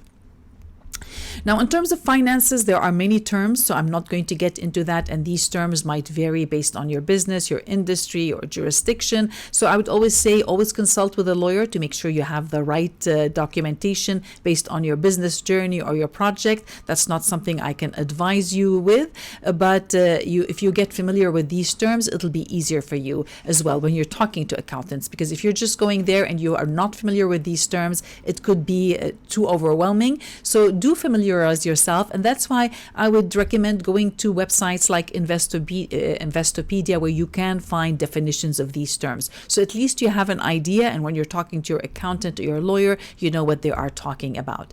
But from a very, very high level, on a pitch deck perspective, you don't necessarily dive into everything. You might, if you're talking to investors or funding agents, share your financial statements. Now, financial statements would apply if you already have some kind of finances in your business. Have you been in business for around a year already? So you might have some statements to show what have been your expenses, what has been your income, and things like that. Now, the main thing about a financial statement is that it follows generally accepted accounting principles. It's called the GAAP, GAAP. So it could be something that has been audited, something that has been prepared by your accountant. So that's how you would get that financial statement. But if you're a new company or a startup and you still don't have any numbers to share, you can use something called a pro forma. Now, a pro forma is a method of calculating financial results using projections and assumptions. So you still don't know, you're just making an assumption. So it does not use generally accepted accounting principles. So if you've never started or operated a similar business, it'll be hard for you to make these assumptions. So that's why you might need to consult with someone who has done this before. Now, in many cases, you might not have all the details, so we just want to start with something. We always have that starting point. And one of the best starting points really is to create a list. So create a list of all the products and services you can provide, and then get an estimate of how much it will cost you to provide them and how much do you plan to charge for them. Remember, we did that exercise in the business model where you had the key activities, key resources, and key partnerships. How much will all of these cost you so that you can come up with the best pricing plan? Will you be charging a fixed price? Will you be charging a dynamic pricing? Now, if you're not sure, you can look for other service providers or people who have a similar business or project in your area and get an idea of how much they're charging. At least this will give you a starting point. The next thing is to set goals. So based on your current team setup, resources, as well as sales and marketing capabilities, how many sales do you estimate you can make? what would be a reasonable number. So now you know how much you want to charge, what is a reasonable number that you can deliver, and then based on that, using that data, you can come up with some assumptions, and that would be your pro forma. So you might not reach them, but you can share that this is what our goal, this is what we think we can achieve. So that's really what the pro forma is about. It's not audited, it does not use accounting principles, it's your estimate of what you think you can reach. Now, of course, this is a specialized skill, and very few people have that skill unless they've done this before or they have some kind of accounting, sales, or marketing experience. That's why I would always recommend to look for experts to help you with these documents, whether it's the financial statements or the pro forma. Especially if you're talking to investors or financing agents, they're going to be able to see through the cracks, so they will know if your plan makes sense or not. So you might as well have someone who knows what they're doing help you. So once again, I'd recommend go to pitchbook.com. You're going to find many people who are familiar with creating these pro forma sheets and financial statements, and it could vary based on your industry. So whether it's technology or it's a tangible product, an e-commerce, a retail business, so there could be variations. So make sure that you're picking someone who is familiar with your specific industry. You can also, of course, go to Top Tal Finance. You'll find many advisors there who can help you as well, and you could also look to resources like Upwork. If you're on a limited budget, you might find people from other countries that can help you at a lower cost, but always be mindful that even though they might be lower cost, they might be an expert in their own country, they might not be an expert in your country or your jurisdiction. So another tip would be to go to LinkedIn and see who in your local area has done this before. So as an exercise, I just went on LinkedIn. I was preparing these slides and I wanted to show you how you can find some people who are specialized. So I did a special search on LinkedIn and I came up with this account, Mike Lindell. And I was surprised to see that he actually did have an article on LinkedIn about that, and he had some examples. So going through his example, which is specialized in software as a service. So more specifically, that's his area of expertise. So right now, if I know anyone who needs to come up with a pro forma for a software, I would guide them to Mike. But if it's projections for some other kind of business, I would do a bit more research to find someone who has done this for that particular industry. Now, based on the software, you can see here, this is how he prepared a pro forma. So in this particular example, he's using the numbers of estimated subscribers, and he's making an estimated guess at the revenue. What are the cost, operating cost, and using all of these numbers, he's come up with a prediction of what the income could be for year 1, 2, or 3. So usually with the projections, you're talking about a 1, 2, 3, maximum 5 years, because no one can know what will happen in 5 years. So in this particular example, it's 3 years. Now, on his second example, he goes into a little bit more detail. So this is something definitely not to share on your initial pitch deck. This is something you would share with repeat conversations. So he has a more breakdown with month by month. How would that happen? And this will come in handy in case investors ask you, well, how did you come up with this number? So you might need that detailed chart to say, this is why we came up with this particular projection. Now, you don't have to show a full table of numbers. You can use charts. So you can just create a simple chart where you have the revenue and expenses. This is what you expect would happen. And rather than calling it the exact specific finances, you call it 3-year goals. This is our goals. Now, whether you reach that goal or not, it's questionable. But you're showing you have a goal and you have the resources, as far as you know, to your best knowledge that you can reach that goal. So in this particular slide, the goal is 6,000 subscribers by year 3 and increase revenue with minimal expenses. So you can use something like that. Now, if you don't want to share numbers, you can use a generic slide. I see many slides like this on introductory pitch deck where you just say, our 3-year goal is we're going to have 20,000 subscribers and we're going to hit 20 million in revenue by 3 years. So you're not showing the exact numbers, but keep in mind that investors and financing experts are going to be asking you for the details. So you need to have these details ready. You can put them in the appendix section towards the end in case someone asks. You can share them, but not necessarily on your initial pitch deck. Now you can have multiple revenue streams. So if you wanted to show your projections for how each revenue stream will contribute to your overall numbers, that could also come in handy in some situations. So in this example, modeled after one of my projects for a client, but I did change the numbers and the values. So you can see here how in year 1 and year 2, and year 3, most of the income would be coming in from advisory fees. So they plan to be advisors like a consultant, and by year 3 they're planning to start getting that intellectual property. So they're creating a training course, they're training a program that they want to license, and this will scale their income. Because if you're scaling an active income, it's going to be very hard if you're a consultant. The fastest way to do that is if you have something, an intellectual property that you can license or product that you can sell. So in this particular case, as you can see here, by year 6, most of the income will be coming in from the intellectual property. So if you're looking for investment and advisors, you're showing them the big picture, the roadmap of how you plan to reach your goals. Because if it's just consulting, then that's going to be very questionable. Whereas if you have intellectual property, then that is doable. Now, in many cases, you might not want to share the specific numbers. You might only want to keep that confidential until you have until the final stages of the conversation. So I have seen many people who just use a generic pitch deck like this. They use the visual to show that they're planning. Really, the only number that matters on this slide is 10 million by year 5. So they're showing we have a goal that we plan to reach 10 million by year 5. And some of the description you can add how you plan to do that. So in here, increased billable and IP revenue by building a strong foundation, elevating brand, and creating systems and processes. So they're showing that we plan to reach this goal by having systems and processes in place.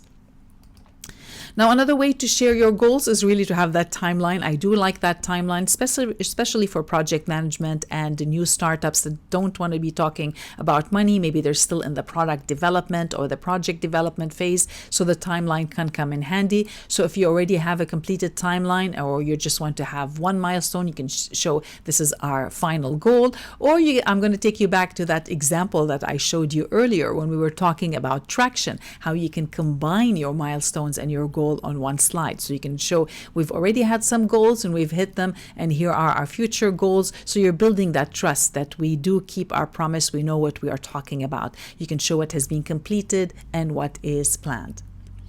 Now, another way to talk about goals is to say our future roadmap. This is very common in investment presentations or internal presentations when you're talking to your teams. What's your roadmap for the next quarter, for the next year? So you might break it down by month, you might break it down by quarter, or step by step for the year. So you get to decide how that would work on your case. It's called the future roadmap or your goals. It's really the same thing. Now, what about if you're using your pitch deck to generate more clients and customers? So you're using it more as a sales presentation, not an investor presentation. You can still use that goals section, but instead of sharing numbers about finances, you would be sharing your project or company goals.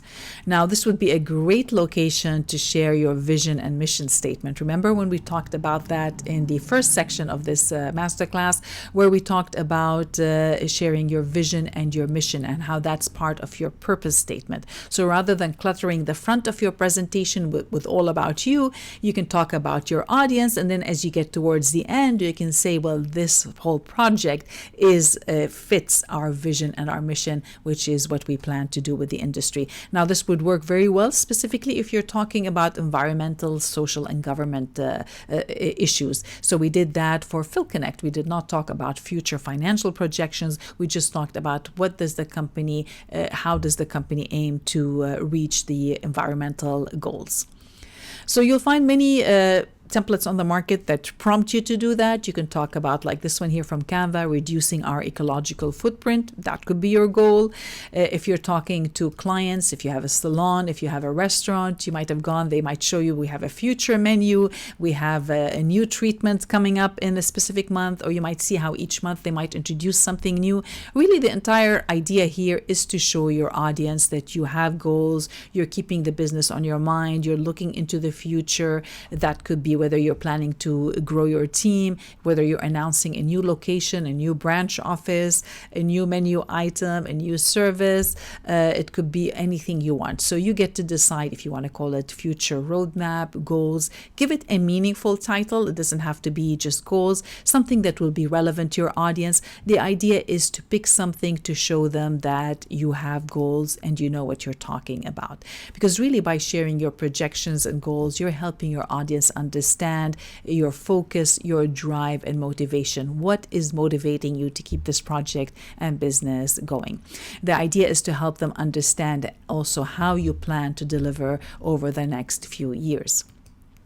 So once again, start a checklist. So I did one here for you as a starting point, but what you put on that checklist will depend on your circumstance and who you're talking to. So create a checklist of some kind of goals or projections you can share with your audience, something that will be meaningful for them and that will help you with your particular story. And keep that checklist on your radar so that you're always updating this information with the latest on your radar.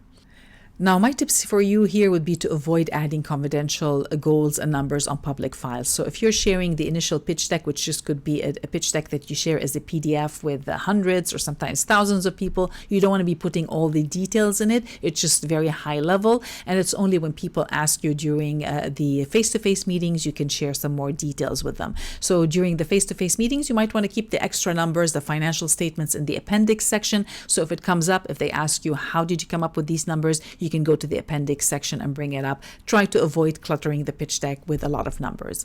And also make sure your numbers make sense and that you're not over speculating. Now, I do know that a lot of people, when they're starting a business or a project, there is that initial optimism and everyone thinks that they're going to be doing much better than they can. In most cases, that people overestimate. In some unique cases, people underestimate. So that's why I would always say under promise and over deliver rather than promise something big and not something that you're not able to deliver. And if you have doubts about your numbers, get a consultant who's done this before so they can make sure that your numbers make sense. It's something that you can achieve.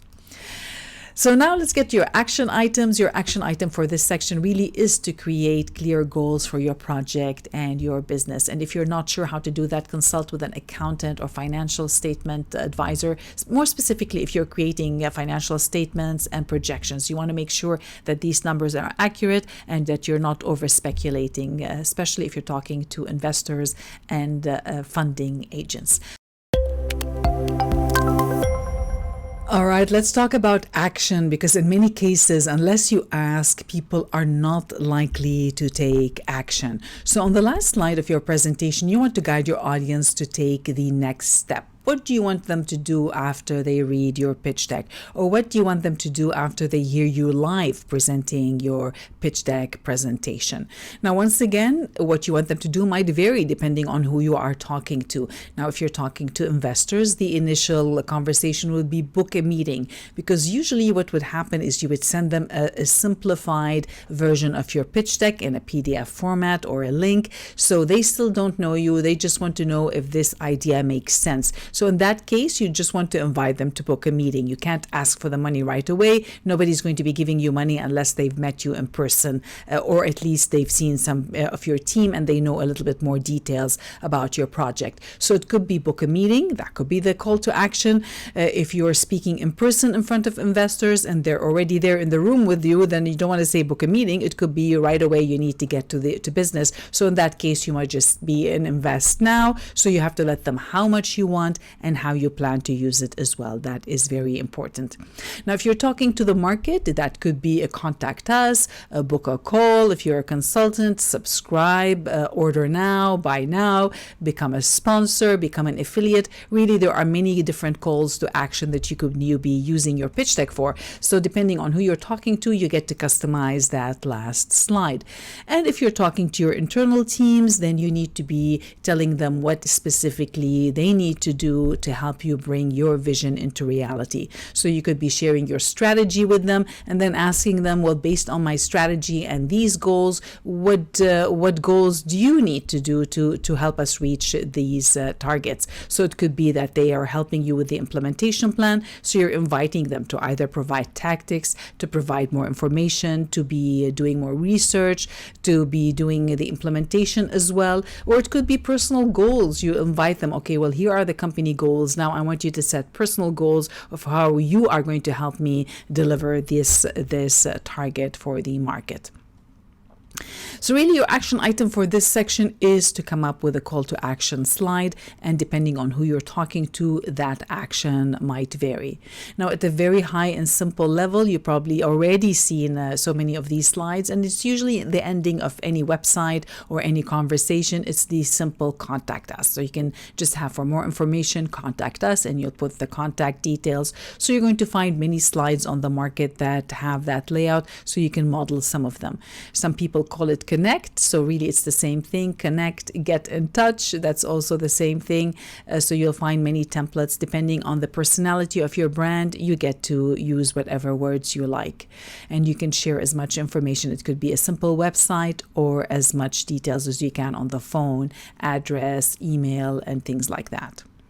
Now, if you're talking to your market, of course, there are many different calls to action. So I'm going to just showing you some samples here. You can adjust that to fit your needs. It could be become a member. So if you're having a conversation and the final call to action is become a member, you can share them some steps and guide them to where they could log in to become a member, or maybe go to the back of the room where they could become a member. So you have to tell them where specifically they can go to become a member.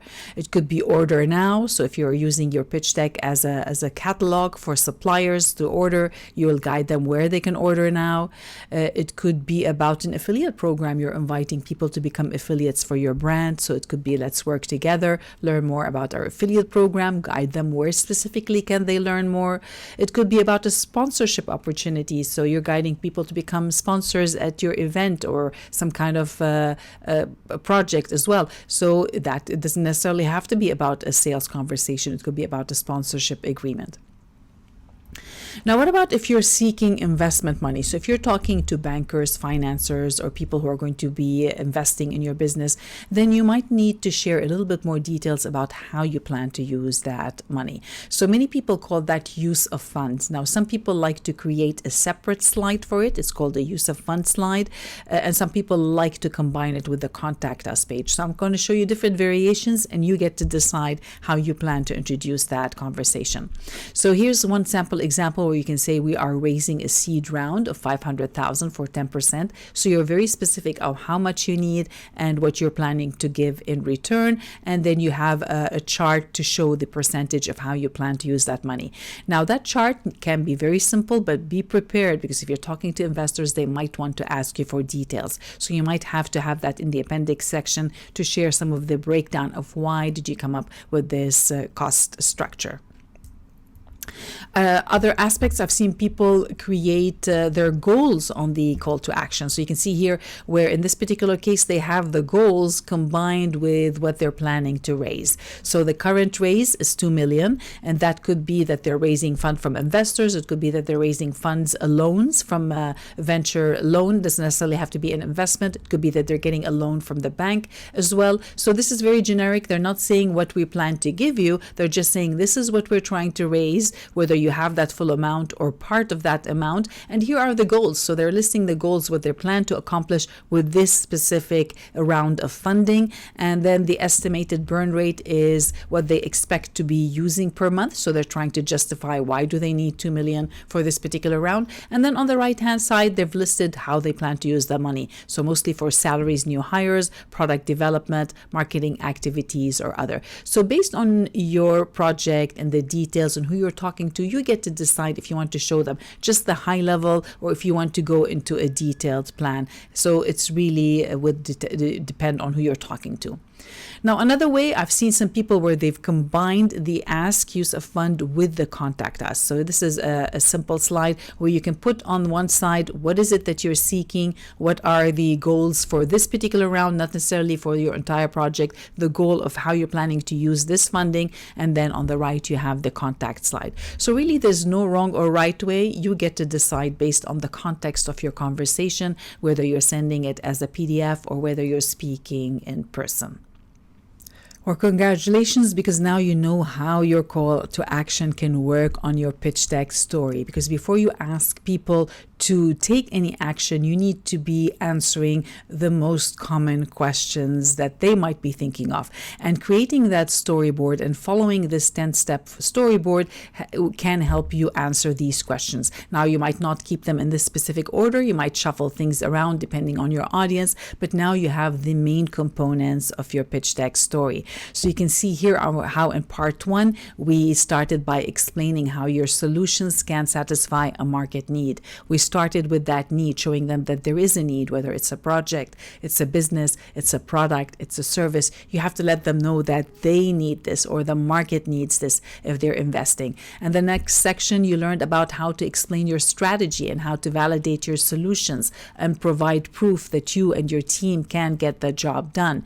And then you get to the call to action. And so that's why in the last part, you get to show your final goals. You can show how everything now lines up. This is your future goal. And now you ask them, do you want to come and join me on this journey? And using that framework can give you a little bit more credibility, especially if you still don't have an established brand or anything functioning at the time. So if you're a startup, you need to have that structure. You need to be able to answer these questions. And as you build that credibility, as you have these case studies and testimonials, this conversation will become much easier for you. So really the tips that I can give you for this call to action slide is to adjust your call to action based on your audience and the relationship temperature. So if you're just meeting them, you don't want to be asking them for too much. Maybe just start by contact us, book a call. You need to have someone on your team who's able to close that sale. Usually that would be the business development manager. They have these skills to close the sale. They have these skills to have that conversation. If you're asking for money, you might need to have your financing team on there. Your accountant could be there. You need someone who can close that financial agreement for you. It could be a lawyer or an accountant in that case. And another tip I would say is create follow-up opportunities. So if they don't take action now, most people don't take action right away, you need to give them that opportunity for a follow-up. So maybe if they don't invest now, ask them, can you book another meeting? So make that call to action dynamic based on what happened during the last interaction. That would be my tip for you. And once again, I would recommend you do a checklist, have that checklist so that you have these different slides ready, because you never know when you might be needing the slide. So have a contact us, have one with different call to action, and depending on the conversation, you can mix and match and add a final call to action. So your action item for the action call to action slide really is to create a clear call to action for your audience so they know what you want them to do next. So create a different list for each audiences and create variations to fit different scenarios. Congratulations, you completed the masterclass. Now, of course, if you need any help, I'm here to support you. You can check out my calendar and book a strategy call or even a quick discovery call so we can go over your files together.